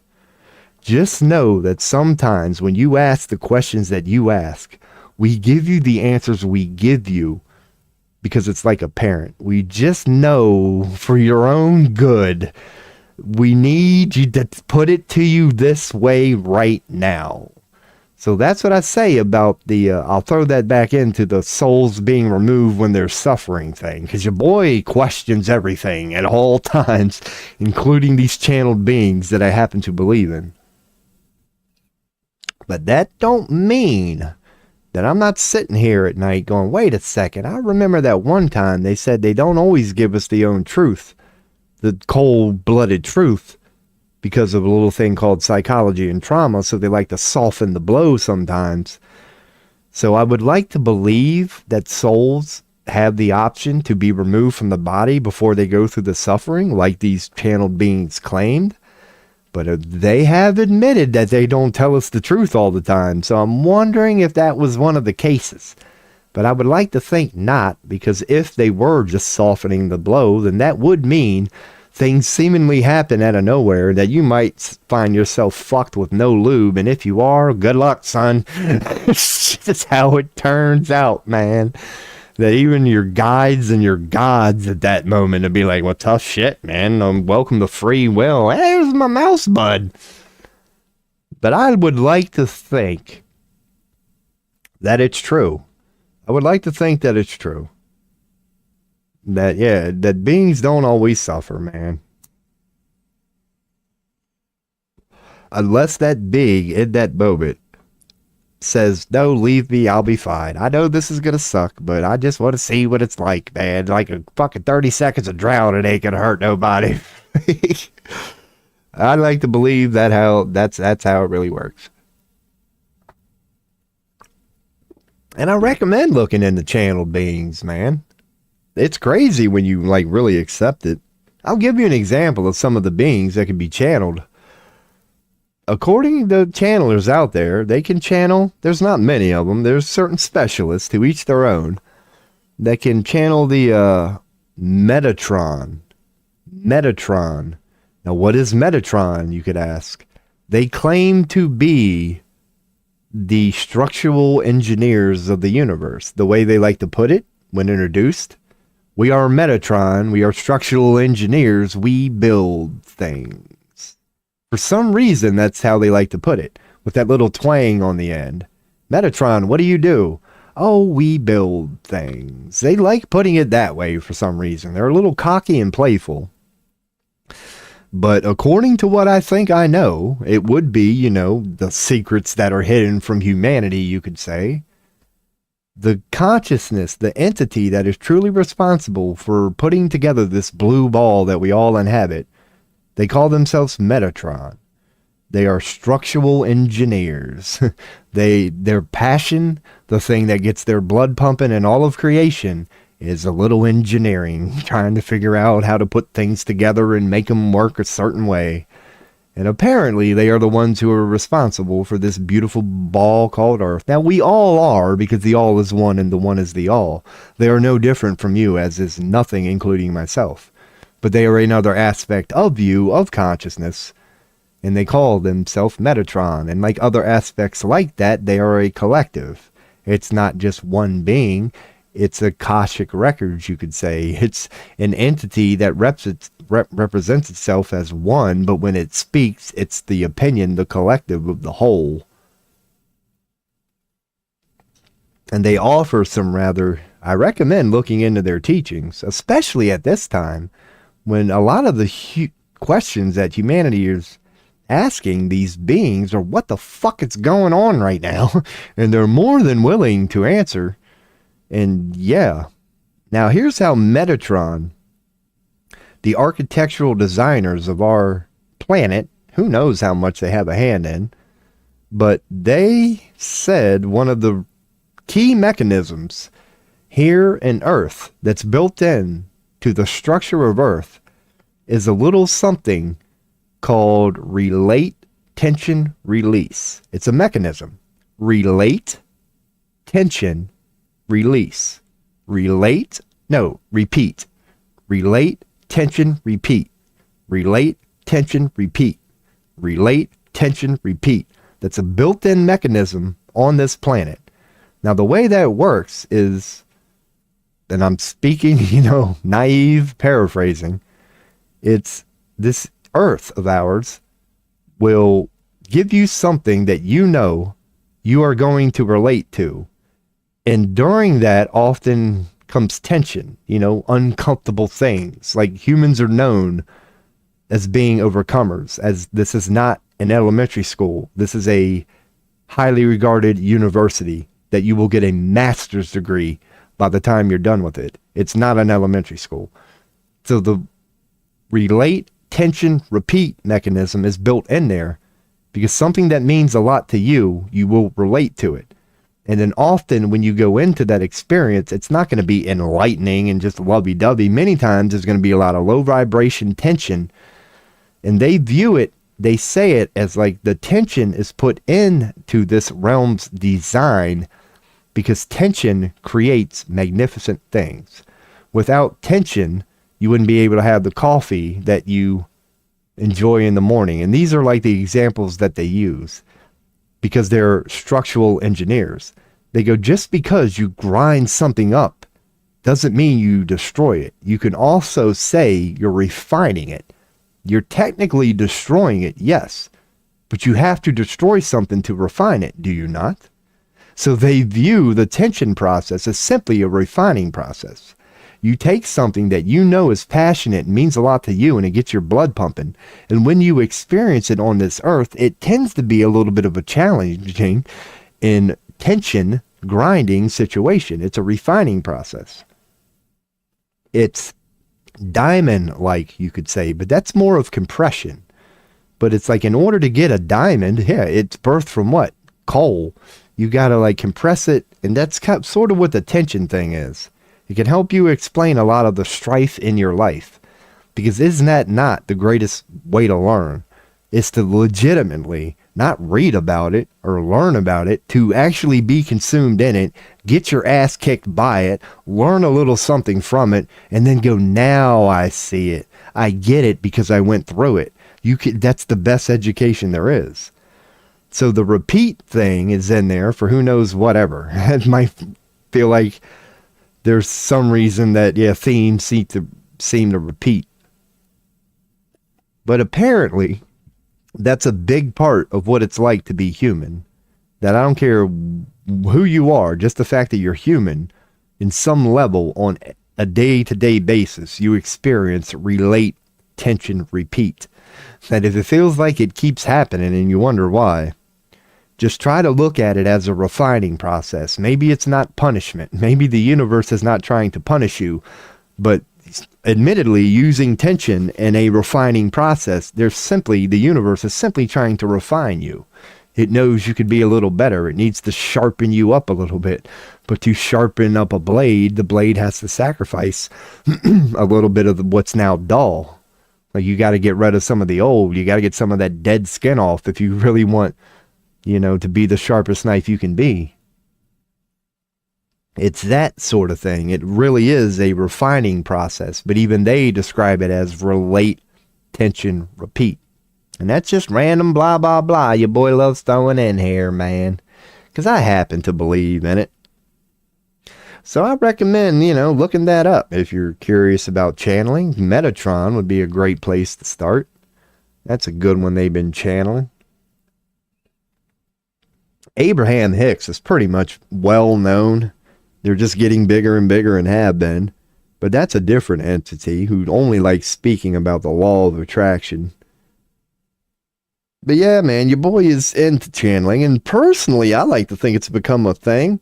Because let's assume, again, what I'm saying is true. Let's say channeling is real. And apparently, it's not very difficult to contact an alien, a guru, a god, an entity, a demon. Just something that's not, human and physical and here on our little bubble.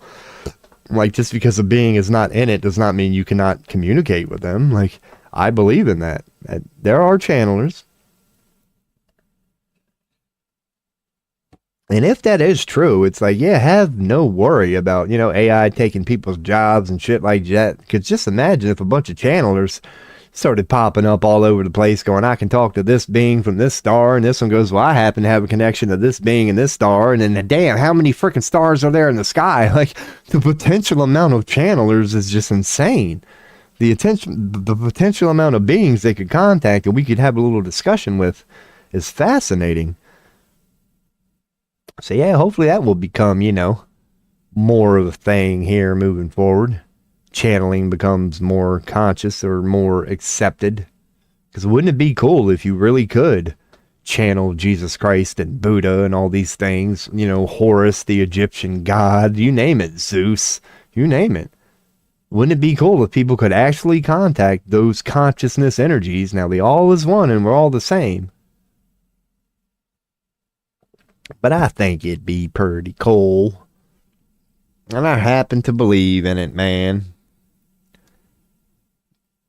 Yeah, because I don't know. Yeah, here's the one thing that I wanted to... the last thing I'll throw in there before I take a piss and goes God knows where. Is, when your boy shot out his message X amount of weeks ago, looking for like channelers, psychics, and whatever in my area. Yeah, I don't know if anybody's ever heard of the Jinn. Jinn. It's all, many times spelled with a D. DJINN. There's a channeler here in my town who claims they can channel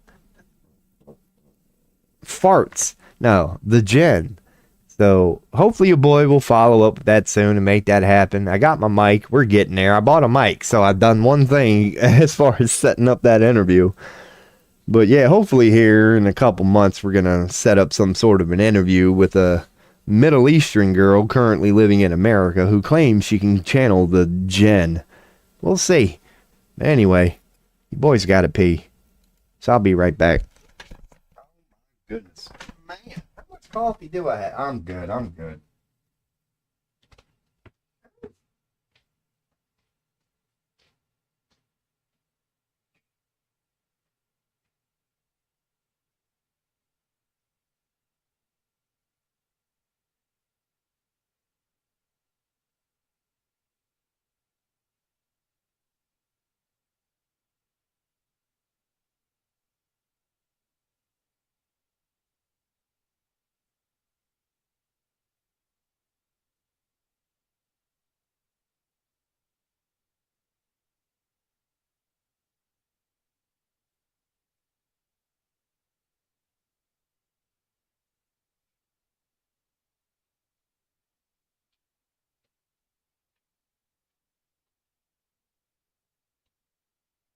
this little bastard at, man? What the hell? Okay, we're good. Ooh. Alright, let me get this.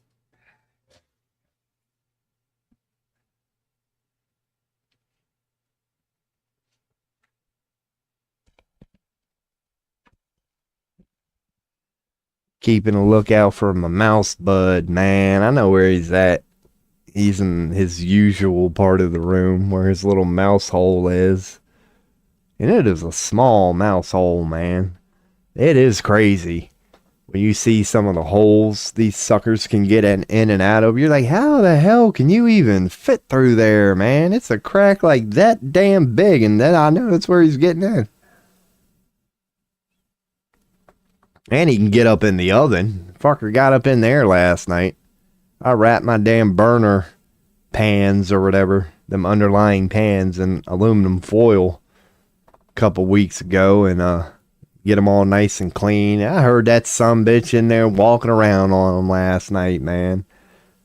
So I went out there, took a pee, told him to stop. Came back in, laid down on the bed. I shit you not, no more than 30 seconds later, I hear foil out in the kitchen again. So your boy had to get up and pop the old oven top, you know, to clean underneath it. I had to put a nice little angle on it so this sumbitch couldn't pitter-patter around on there all night. I'd have got no sleep. Man. But I like him, though. He is a little shithead. He is a little shithead. Or she, I don't know. Can you see nut sacks on a mouse? I'm assuming you can. Let's Google that real quick. It's kind of a dumb question. Do mice have nut sacks? I think it's a pretty obvious answer. Do mice have nut sacks? After about 2 weeks of age, the nipple of females are typically visible where the nipple... Dude, I said nut sacks, not... There we go. The scrotum of the male, if they are everted, is an obvious marker. For pre-adults, orient the cage so that... Oh, okay, so they're telling you... I don't even know. So do we got any images of mice nut sacks? Yeah, we do. Hell yeah. Man. So if I want to find out if this... Alright, I'm going to have to lift up its... Alright, its balls would be under its tail. Okay, I'm not doing that. But that's nice to know. If you ever wanted to know how to check out if once again, everybody already knew, Rob. Like, they know where balls are, dude. I just wanted to see how obvious that shit was. Old fucking Randall Carlson. He's live on X. He paid for his account. See, if you want to hear, you know, the shit that I talk about, watch him. He's way better at it than me. Regarding the, you know, lie that is the 2,000-year history of man or whatever. So what's trending? Medicaid, that's the same shit. Oh, Rachel Maddow. What did this butch do today? She just called MSNBC racist for firing Joy Reid. Okay, cool. Wonderful. Oh, it's going so well for mainstream media right now. You gotta love it. Rachel Maddow growing up. Fucking TikTok. Dude, is that your job, Elon, is to advertise TikTok? Here's a nice little TikTok logo there. There's the libs of TikTok. Is this a TikTok link? No. Fucking hell. So Rachel Maddow, this lesbian ass, done piss people off. Man. That's gotta be a man. That's gotta be a man. Alright, let's do a transvestigation here on the fly. Let's do an official Google search for whatever the hell this thing is here. And look up some nice still pictures. Oh my god, I don't know. Yeah, we got our answer. We do. We got our answer, people. That's all you need to see. Okay, that transvestigation didn't take long at all, did it? Didn't long at all. Kind of looks like Stephen Colbert. Maybe there's a little bit of a relationship there. But yeah, you can't convince your boy that that's no damn female. Come on now. Come on now. Damn, she's got a schnauzer bigger than your boy. Look at that. I mean, look at this sumbitch, and I feel bad about it until I look at something like that, and then your boy ain't doing so bad after all, man. Hell yeah. Oh, look at this one, too. Dude, that's the picture you took on your birthday? Oh my God. There's no way you can tell me that's a man. There's no damn way in hell. I know my ugly ass is kind of like, you're telling me that's a man or that's a woman? Jeez. Can I share this on X? Please give me a thumbnail. You're not? Dude, come on now. Your boy can't get a thumbnail?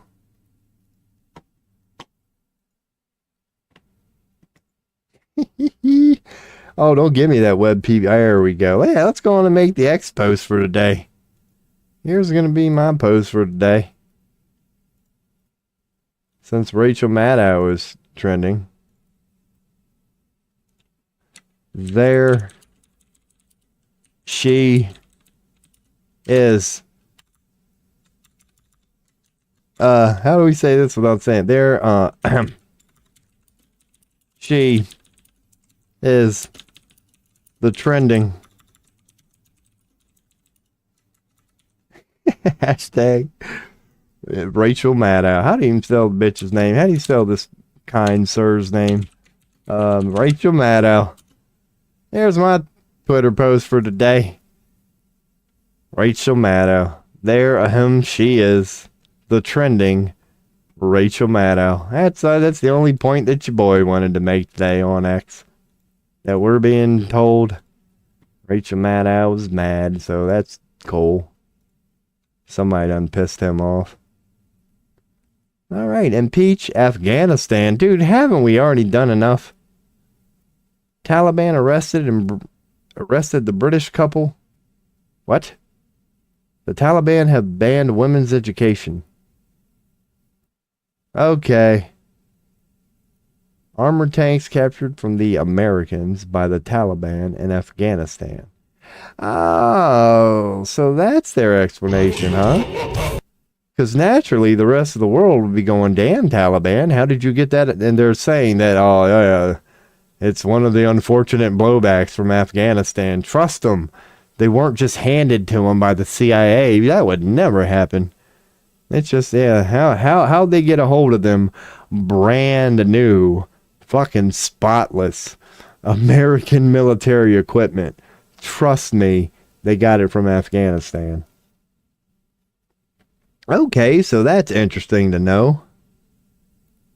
Syria is offering Afghanistan the opportunity. Please survey where the swastika is located, blah, blah, blah. So,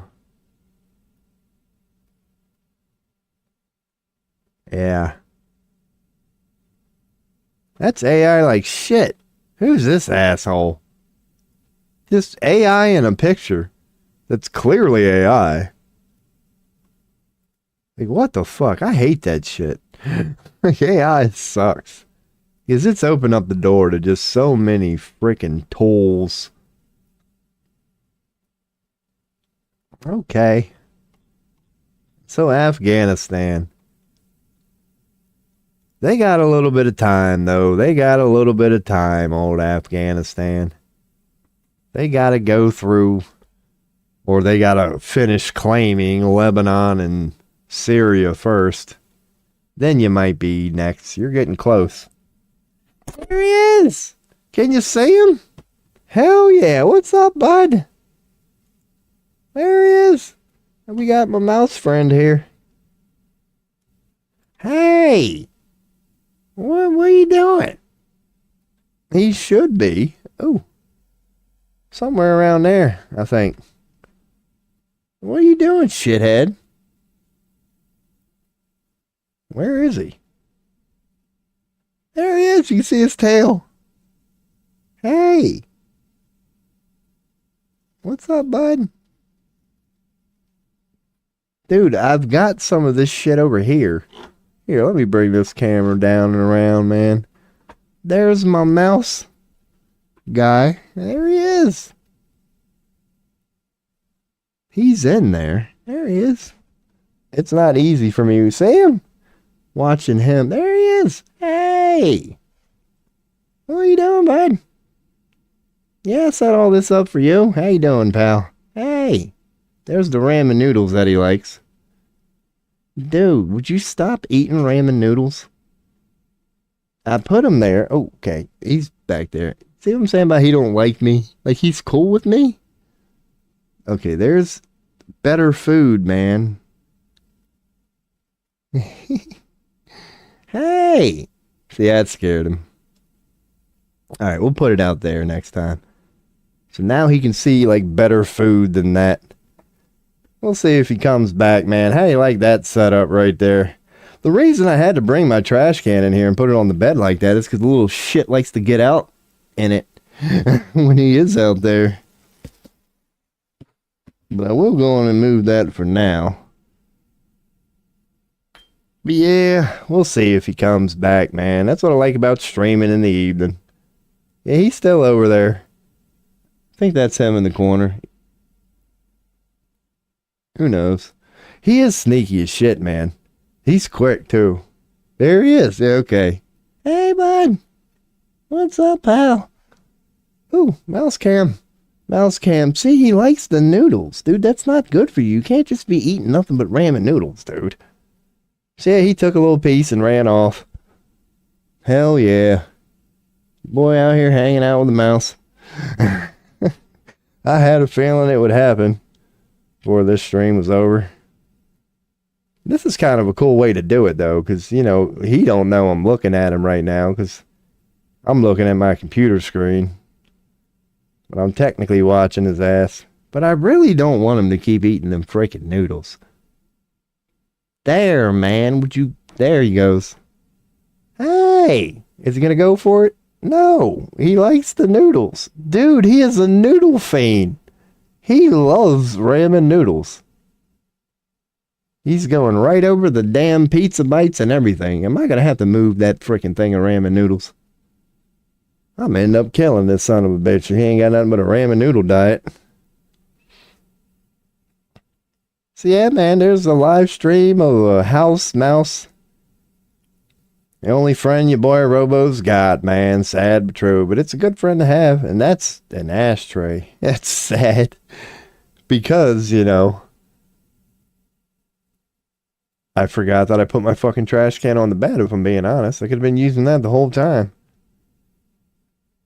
There he comes. There he is. He'll go back and he'll get another one. And then he'll be like, thanks for the food. Bye. Like, dude, how rude. Come on now. You know what's going on. You know we're friends. You know I'm sitting right here trying to be your bud. Let's try this. Ooh, I doubt it's going to happen. But what if I put my hand there?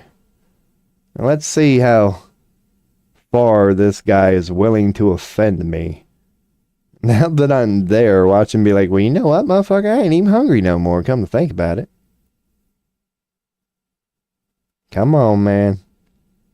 How hungry do you think this sucker is? It's not like he's going to end the whole bowl. Here he comes. He notices my hand. He saw it. You see that jump? It kind of affected him. So the only thing that did was he doesn't want to go, hey! What are you doing, bud? Hi. Hello. Hi. Hi. So he's kind of cool with me. You can say he's, ooh. There he is. He's like, you really can't do too much right now without spooking him. So I can't really give you like an amazing shot because he'll just get scared. But there he is. You can see. Hey, bud. Getting the noodles, and there he goes. There he goes. Ooh. Because that ain't nothing but a trash can. Anyway, so we'll get that shit out of the way. I really don't understand why he keeps going for these noodles. Like, Jesus Christ, wouldn't you think a pizza gum, a pizza bite would smell a little better? Now this might be a decent. I can't get much more than this though. I'm maxing out the length of my webcam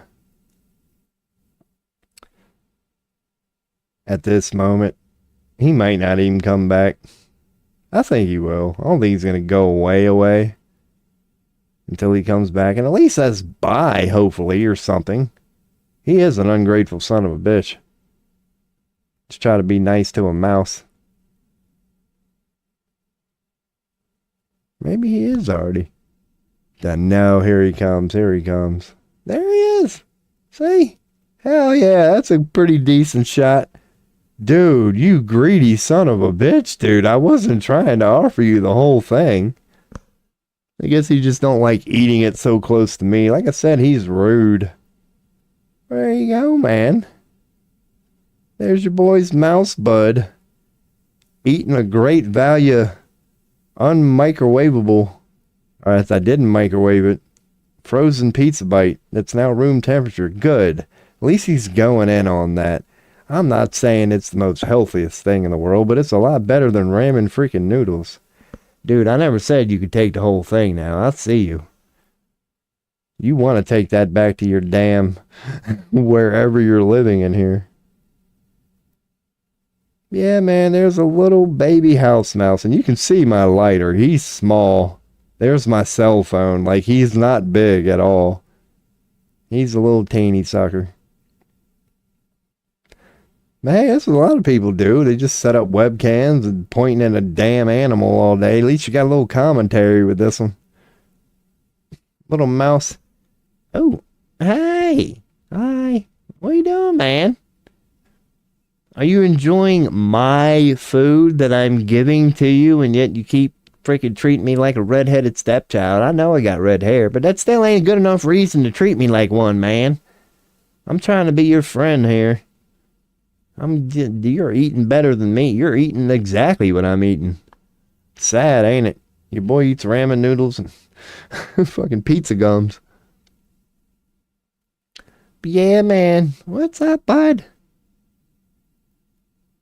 I wonder if I could set the camera down somehow so I don't have to sit here and keep holding this amazing video of a... maybe that's what I'll do next time. Because next time, you know, we stream this and he's coming in for the evening and I happen to be live. Yeah, next time I'll go in and set up the cam on the bed nice and flat, and then I'll just put like that bite right in front of it and hope he doesn't do what he just did, which is grab it and take it away 10 feet like he tried to do. All right, like I'm gonna move right now, right? I wonder if that's gonna spook him. Ooh. Yeah, just me sitting up. He's just like, fuck you. Hey. Oh, man. I know, like, as whatever as mice are, I got a feeling he would, like, be up to the game if I tried to do that right now. But I'm still going to try to do that. Ooh. Ooh. There it is. Plan W at this point. Okay, if I don't move that much, because what I'm going to do is I'm looking at the camera now. I'm just talking. So hopefully he'll come back. He might have had his fill, though, because that was, you know, he's been nibbling.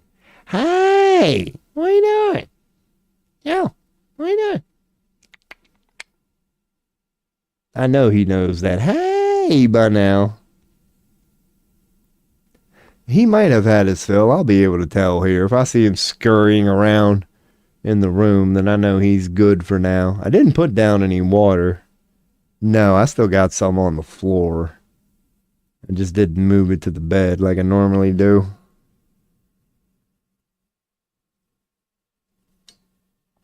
Yeah, that might be it for the old mousy poo for now. At least I got a couple minutes of my bud showing up. He might pop back up. He's probably waiting for me to... Ain't no way he's watching me. Because he can go behind me. He did that yesterday. And I didn't even know, like, he got out of the room. I thought, like, I was going to know when he left the room. But no, he's got ways out that he can just disappear and I don't even know he's gone. But if he goes, yeah. So I don't know. The moment I move this thing, all right, I think we're about done with that. That's pretty cool, man. Had a moment with the mouse.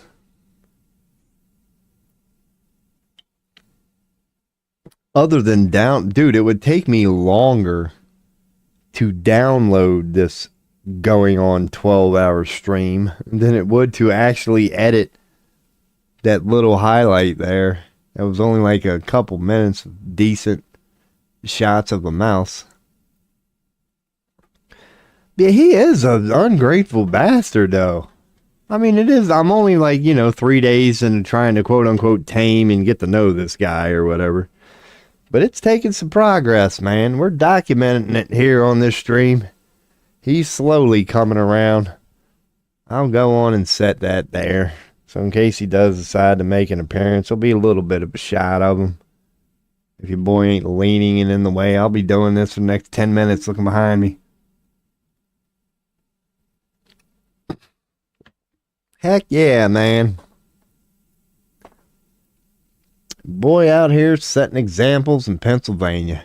I'm one of the few people in this state that sees an animal and doesn't immediately go to it. I'd make a good trophy case. I'm a big old hippie. You let me see. And that's why I've had 3 rescued cats in my day, man. Your boy had to learn from that shit, though. There was a while. I've only done it 3 times, so it's not an absurd reputation. But there was a time in my life where, yeah, I took on 2 cats 1 year because they had nowhere to go. And then no more than a year, roughly a year later, I done took on a 3rd one. And I found myself with 3 cats. And that was at that moment I said, no. Never again. As I was doing it out of the kindness of my heart, man, because they warned me. My friend warned me the first time. They said, oh, by the way, these first 2 female cats aren't fixed. And I was like, hey, no problem. I'll take them on, man. Bring them. Oh, it took about a week. And I was like, yo, what the fuck was I thinking? They started doing that, calling and shit when they're in heat. And oh, my God.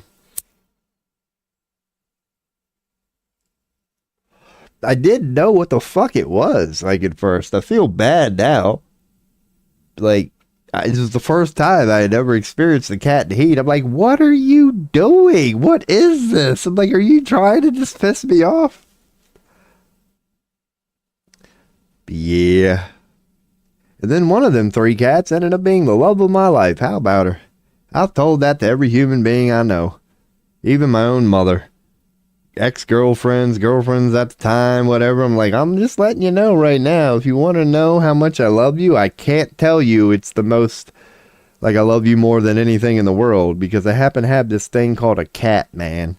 I don't know what this thing did to me. It was only one of them. But I will never care for another and love for another as I do that cat. As there comes a time, man, maybe y'all can relate. I'll go on and say it. Like, your boy's humble. I don't know if you ever heard of that K2 shit. That synthetic weed that's not good for you at all. Well, your boy, and I'm not making this up, smoked 7 grams of it in no more than a 48-hour period. It was probably, yeah, half the day and a half. But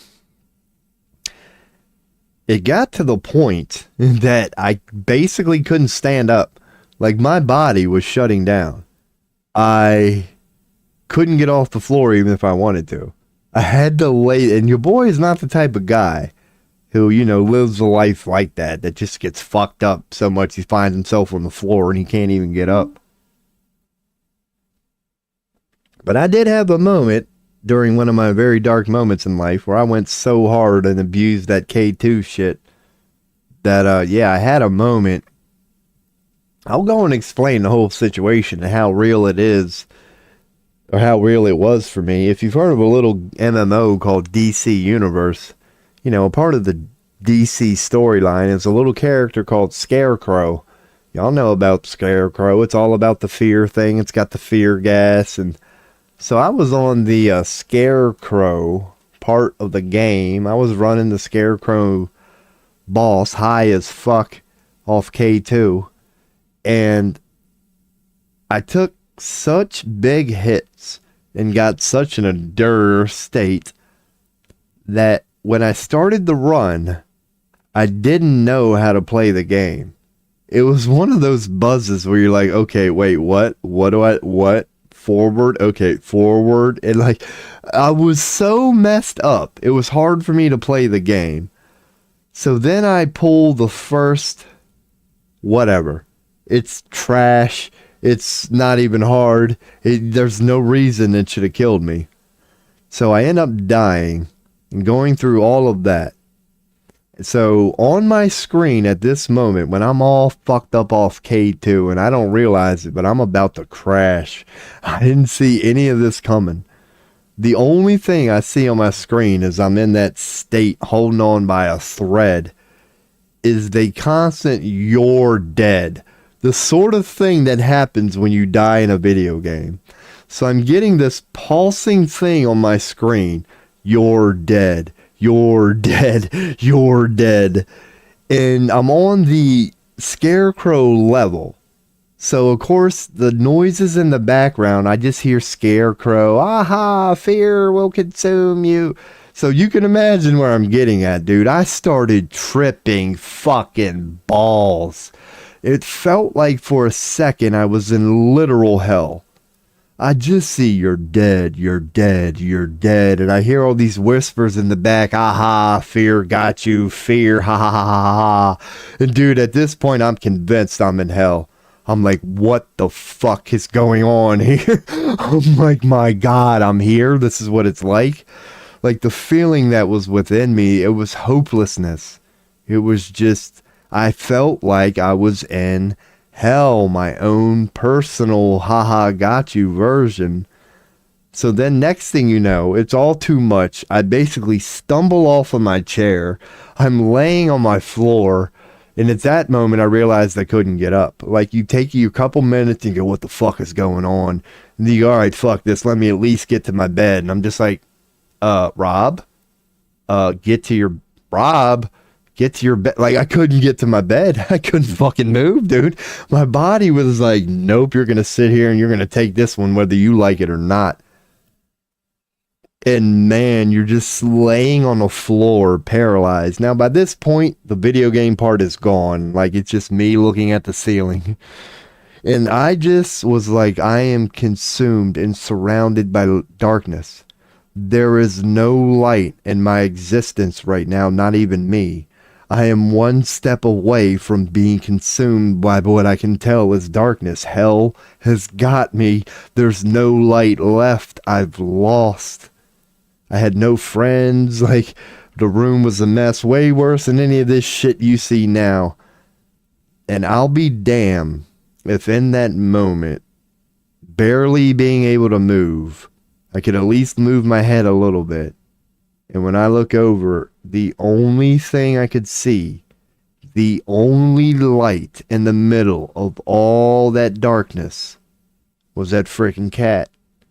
I'm in the middle of my own personal hell going, light cannot reach me.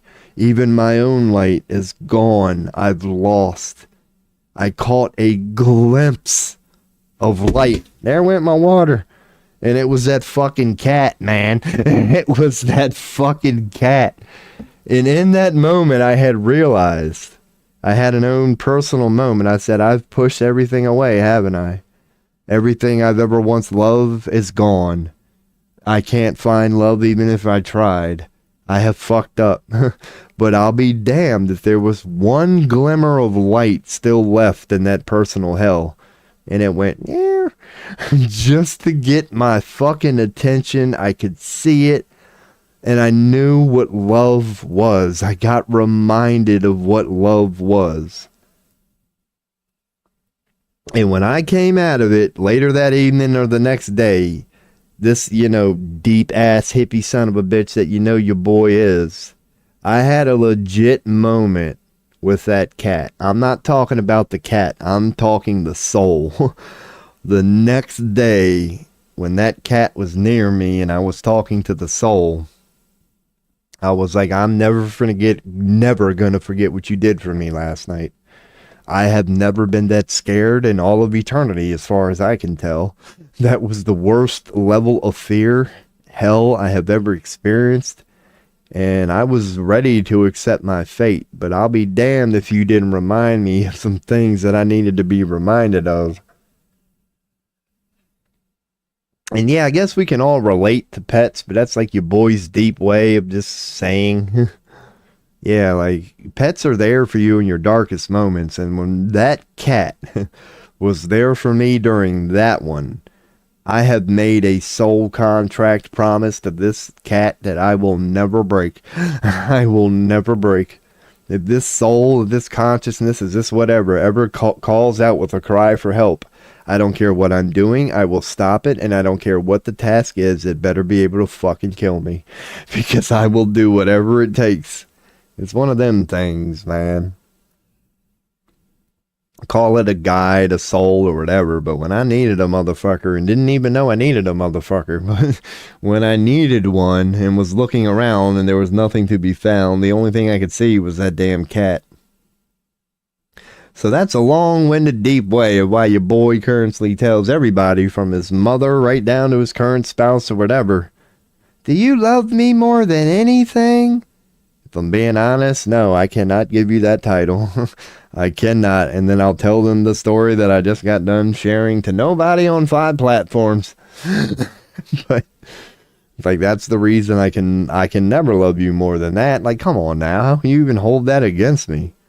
Do you not hear the story I just told you? So yes, unless you're with me when I believe I'm about to face mortality and check the fuck out and can't even get up and you're the only light, then you might have a shot. But yeah, words can't explain how I fell in love with that fucking cat after that, man. I'm like, dude, you've got a warrior for life. There is no thing you can ever ask of me that I'll tell you that's too much.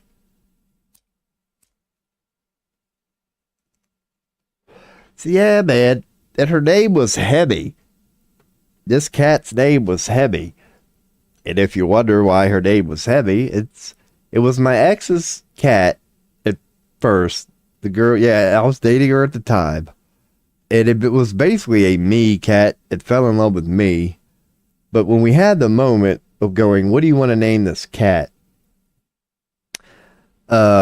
Your boy, being who I am, I said, well, this thing, because I didn't like it at first. Like, I was like, I was just being playful. I'm like, why don't we name it Hemorrhoid? Because this damn thing ain't nothing but a pain in my ass. That was exactly the line I gave her. I said, let's name it Hemorrhoid because it ain't nothing but a pain in my ass. Now, you would expect, a girl to shoot that down and be like, what the fuck's wrong with you? But she surprisingly worked with me. She kind of laughed it off, and she was like, well, ha, ha, ha, how about Hemi? She said, we can't name the damn cat Hemorrhoid, you dumbass. What's the matter with you? You want to settle on Hemi? And I was like, yeah, we could settle on Hemi, and that was her name. Her name was Hemi. It was short for hemorrhoid. It's basically the point of that story. I was willing to name my cat Hemorrhoid. Now, one of the coolest names I've heard for, like, a pet. This is a joke that your boy's going to leave you with before he goes to take a quick squirt. The coolest name I've ever heard for a pet, go with Damn It. Because you know how you call your pet sometimes? Like, come here, Rocco. Sit, Rocco. Roll over, Rocco. If you name your pet Damn It, then you get the wonderful convenience of being going, sit, damn it. Come here, damn it. Hey, damn it. I was like, that's pretty cool. Why not name your pet Damn It? Because for the rest of your life, you're going to be like, damn it. Come here. Come here, damn it. That was pretty cool. Not funny, but pretty cool. All right. Your boy's going to take a piss. Probably get a little bit of a refill of water since half of it's on my floor. I'll be right back. Oh my God. Bubblier than Hades. All right. Fucking ungrateful mouse. I done fed you. You got your fill, and now I won't see you for the rest of the damn night. Fucked up. Yeah, I'm just cleaning up this water real quick. Be right back.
We're good. Oh. 2 out of 3 ain't bad. Cleaned up the water. Took a pee. I forgot to bring other water back in the room. Now, granted, it's only 5 steps away, but ain't nobody got time for that, man. Ain't nobody got time for that. Alrighty, so we're on 7 minutes away from a 12-hour stream. That's sad. That's sad. Like, if you had content, that'd be pretty impressive. But when you're just in a dude sitting in a room talking crap, and you've now been at it for 12 hours. Yeah, man. That's why your boy might not be live tomorrow, man. I figure why not go today? I actually got shit tomorrow. Why not stream hard today? Because I got shit to do tomorrow. Definitely not going live anytime before like 4 p.m. But based on the fact I got so much stuff to do today or tomorrow, it'd probably be a good day to take off and be back Thursday. So I figure why not do a long one for tonight? I definitely won't be on during the day tomorrow, perhaps in the evening, which might be cool, because that'd be around my bud time. You know, he's becoming more of a dick. Maybe that's what I need to do, is just spend another night with me and him, and start to just try to find ways for this dude to, you know, show me a little more respect for just trying to take care of him.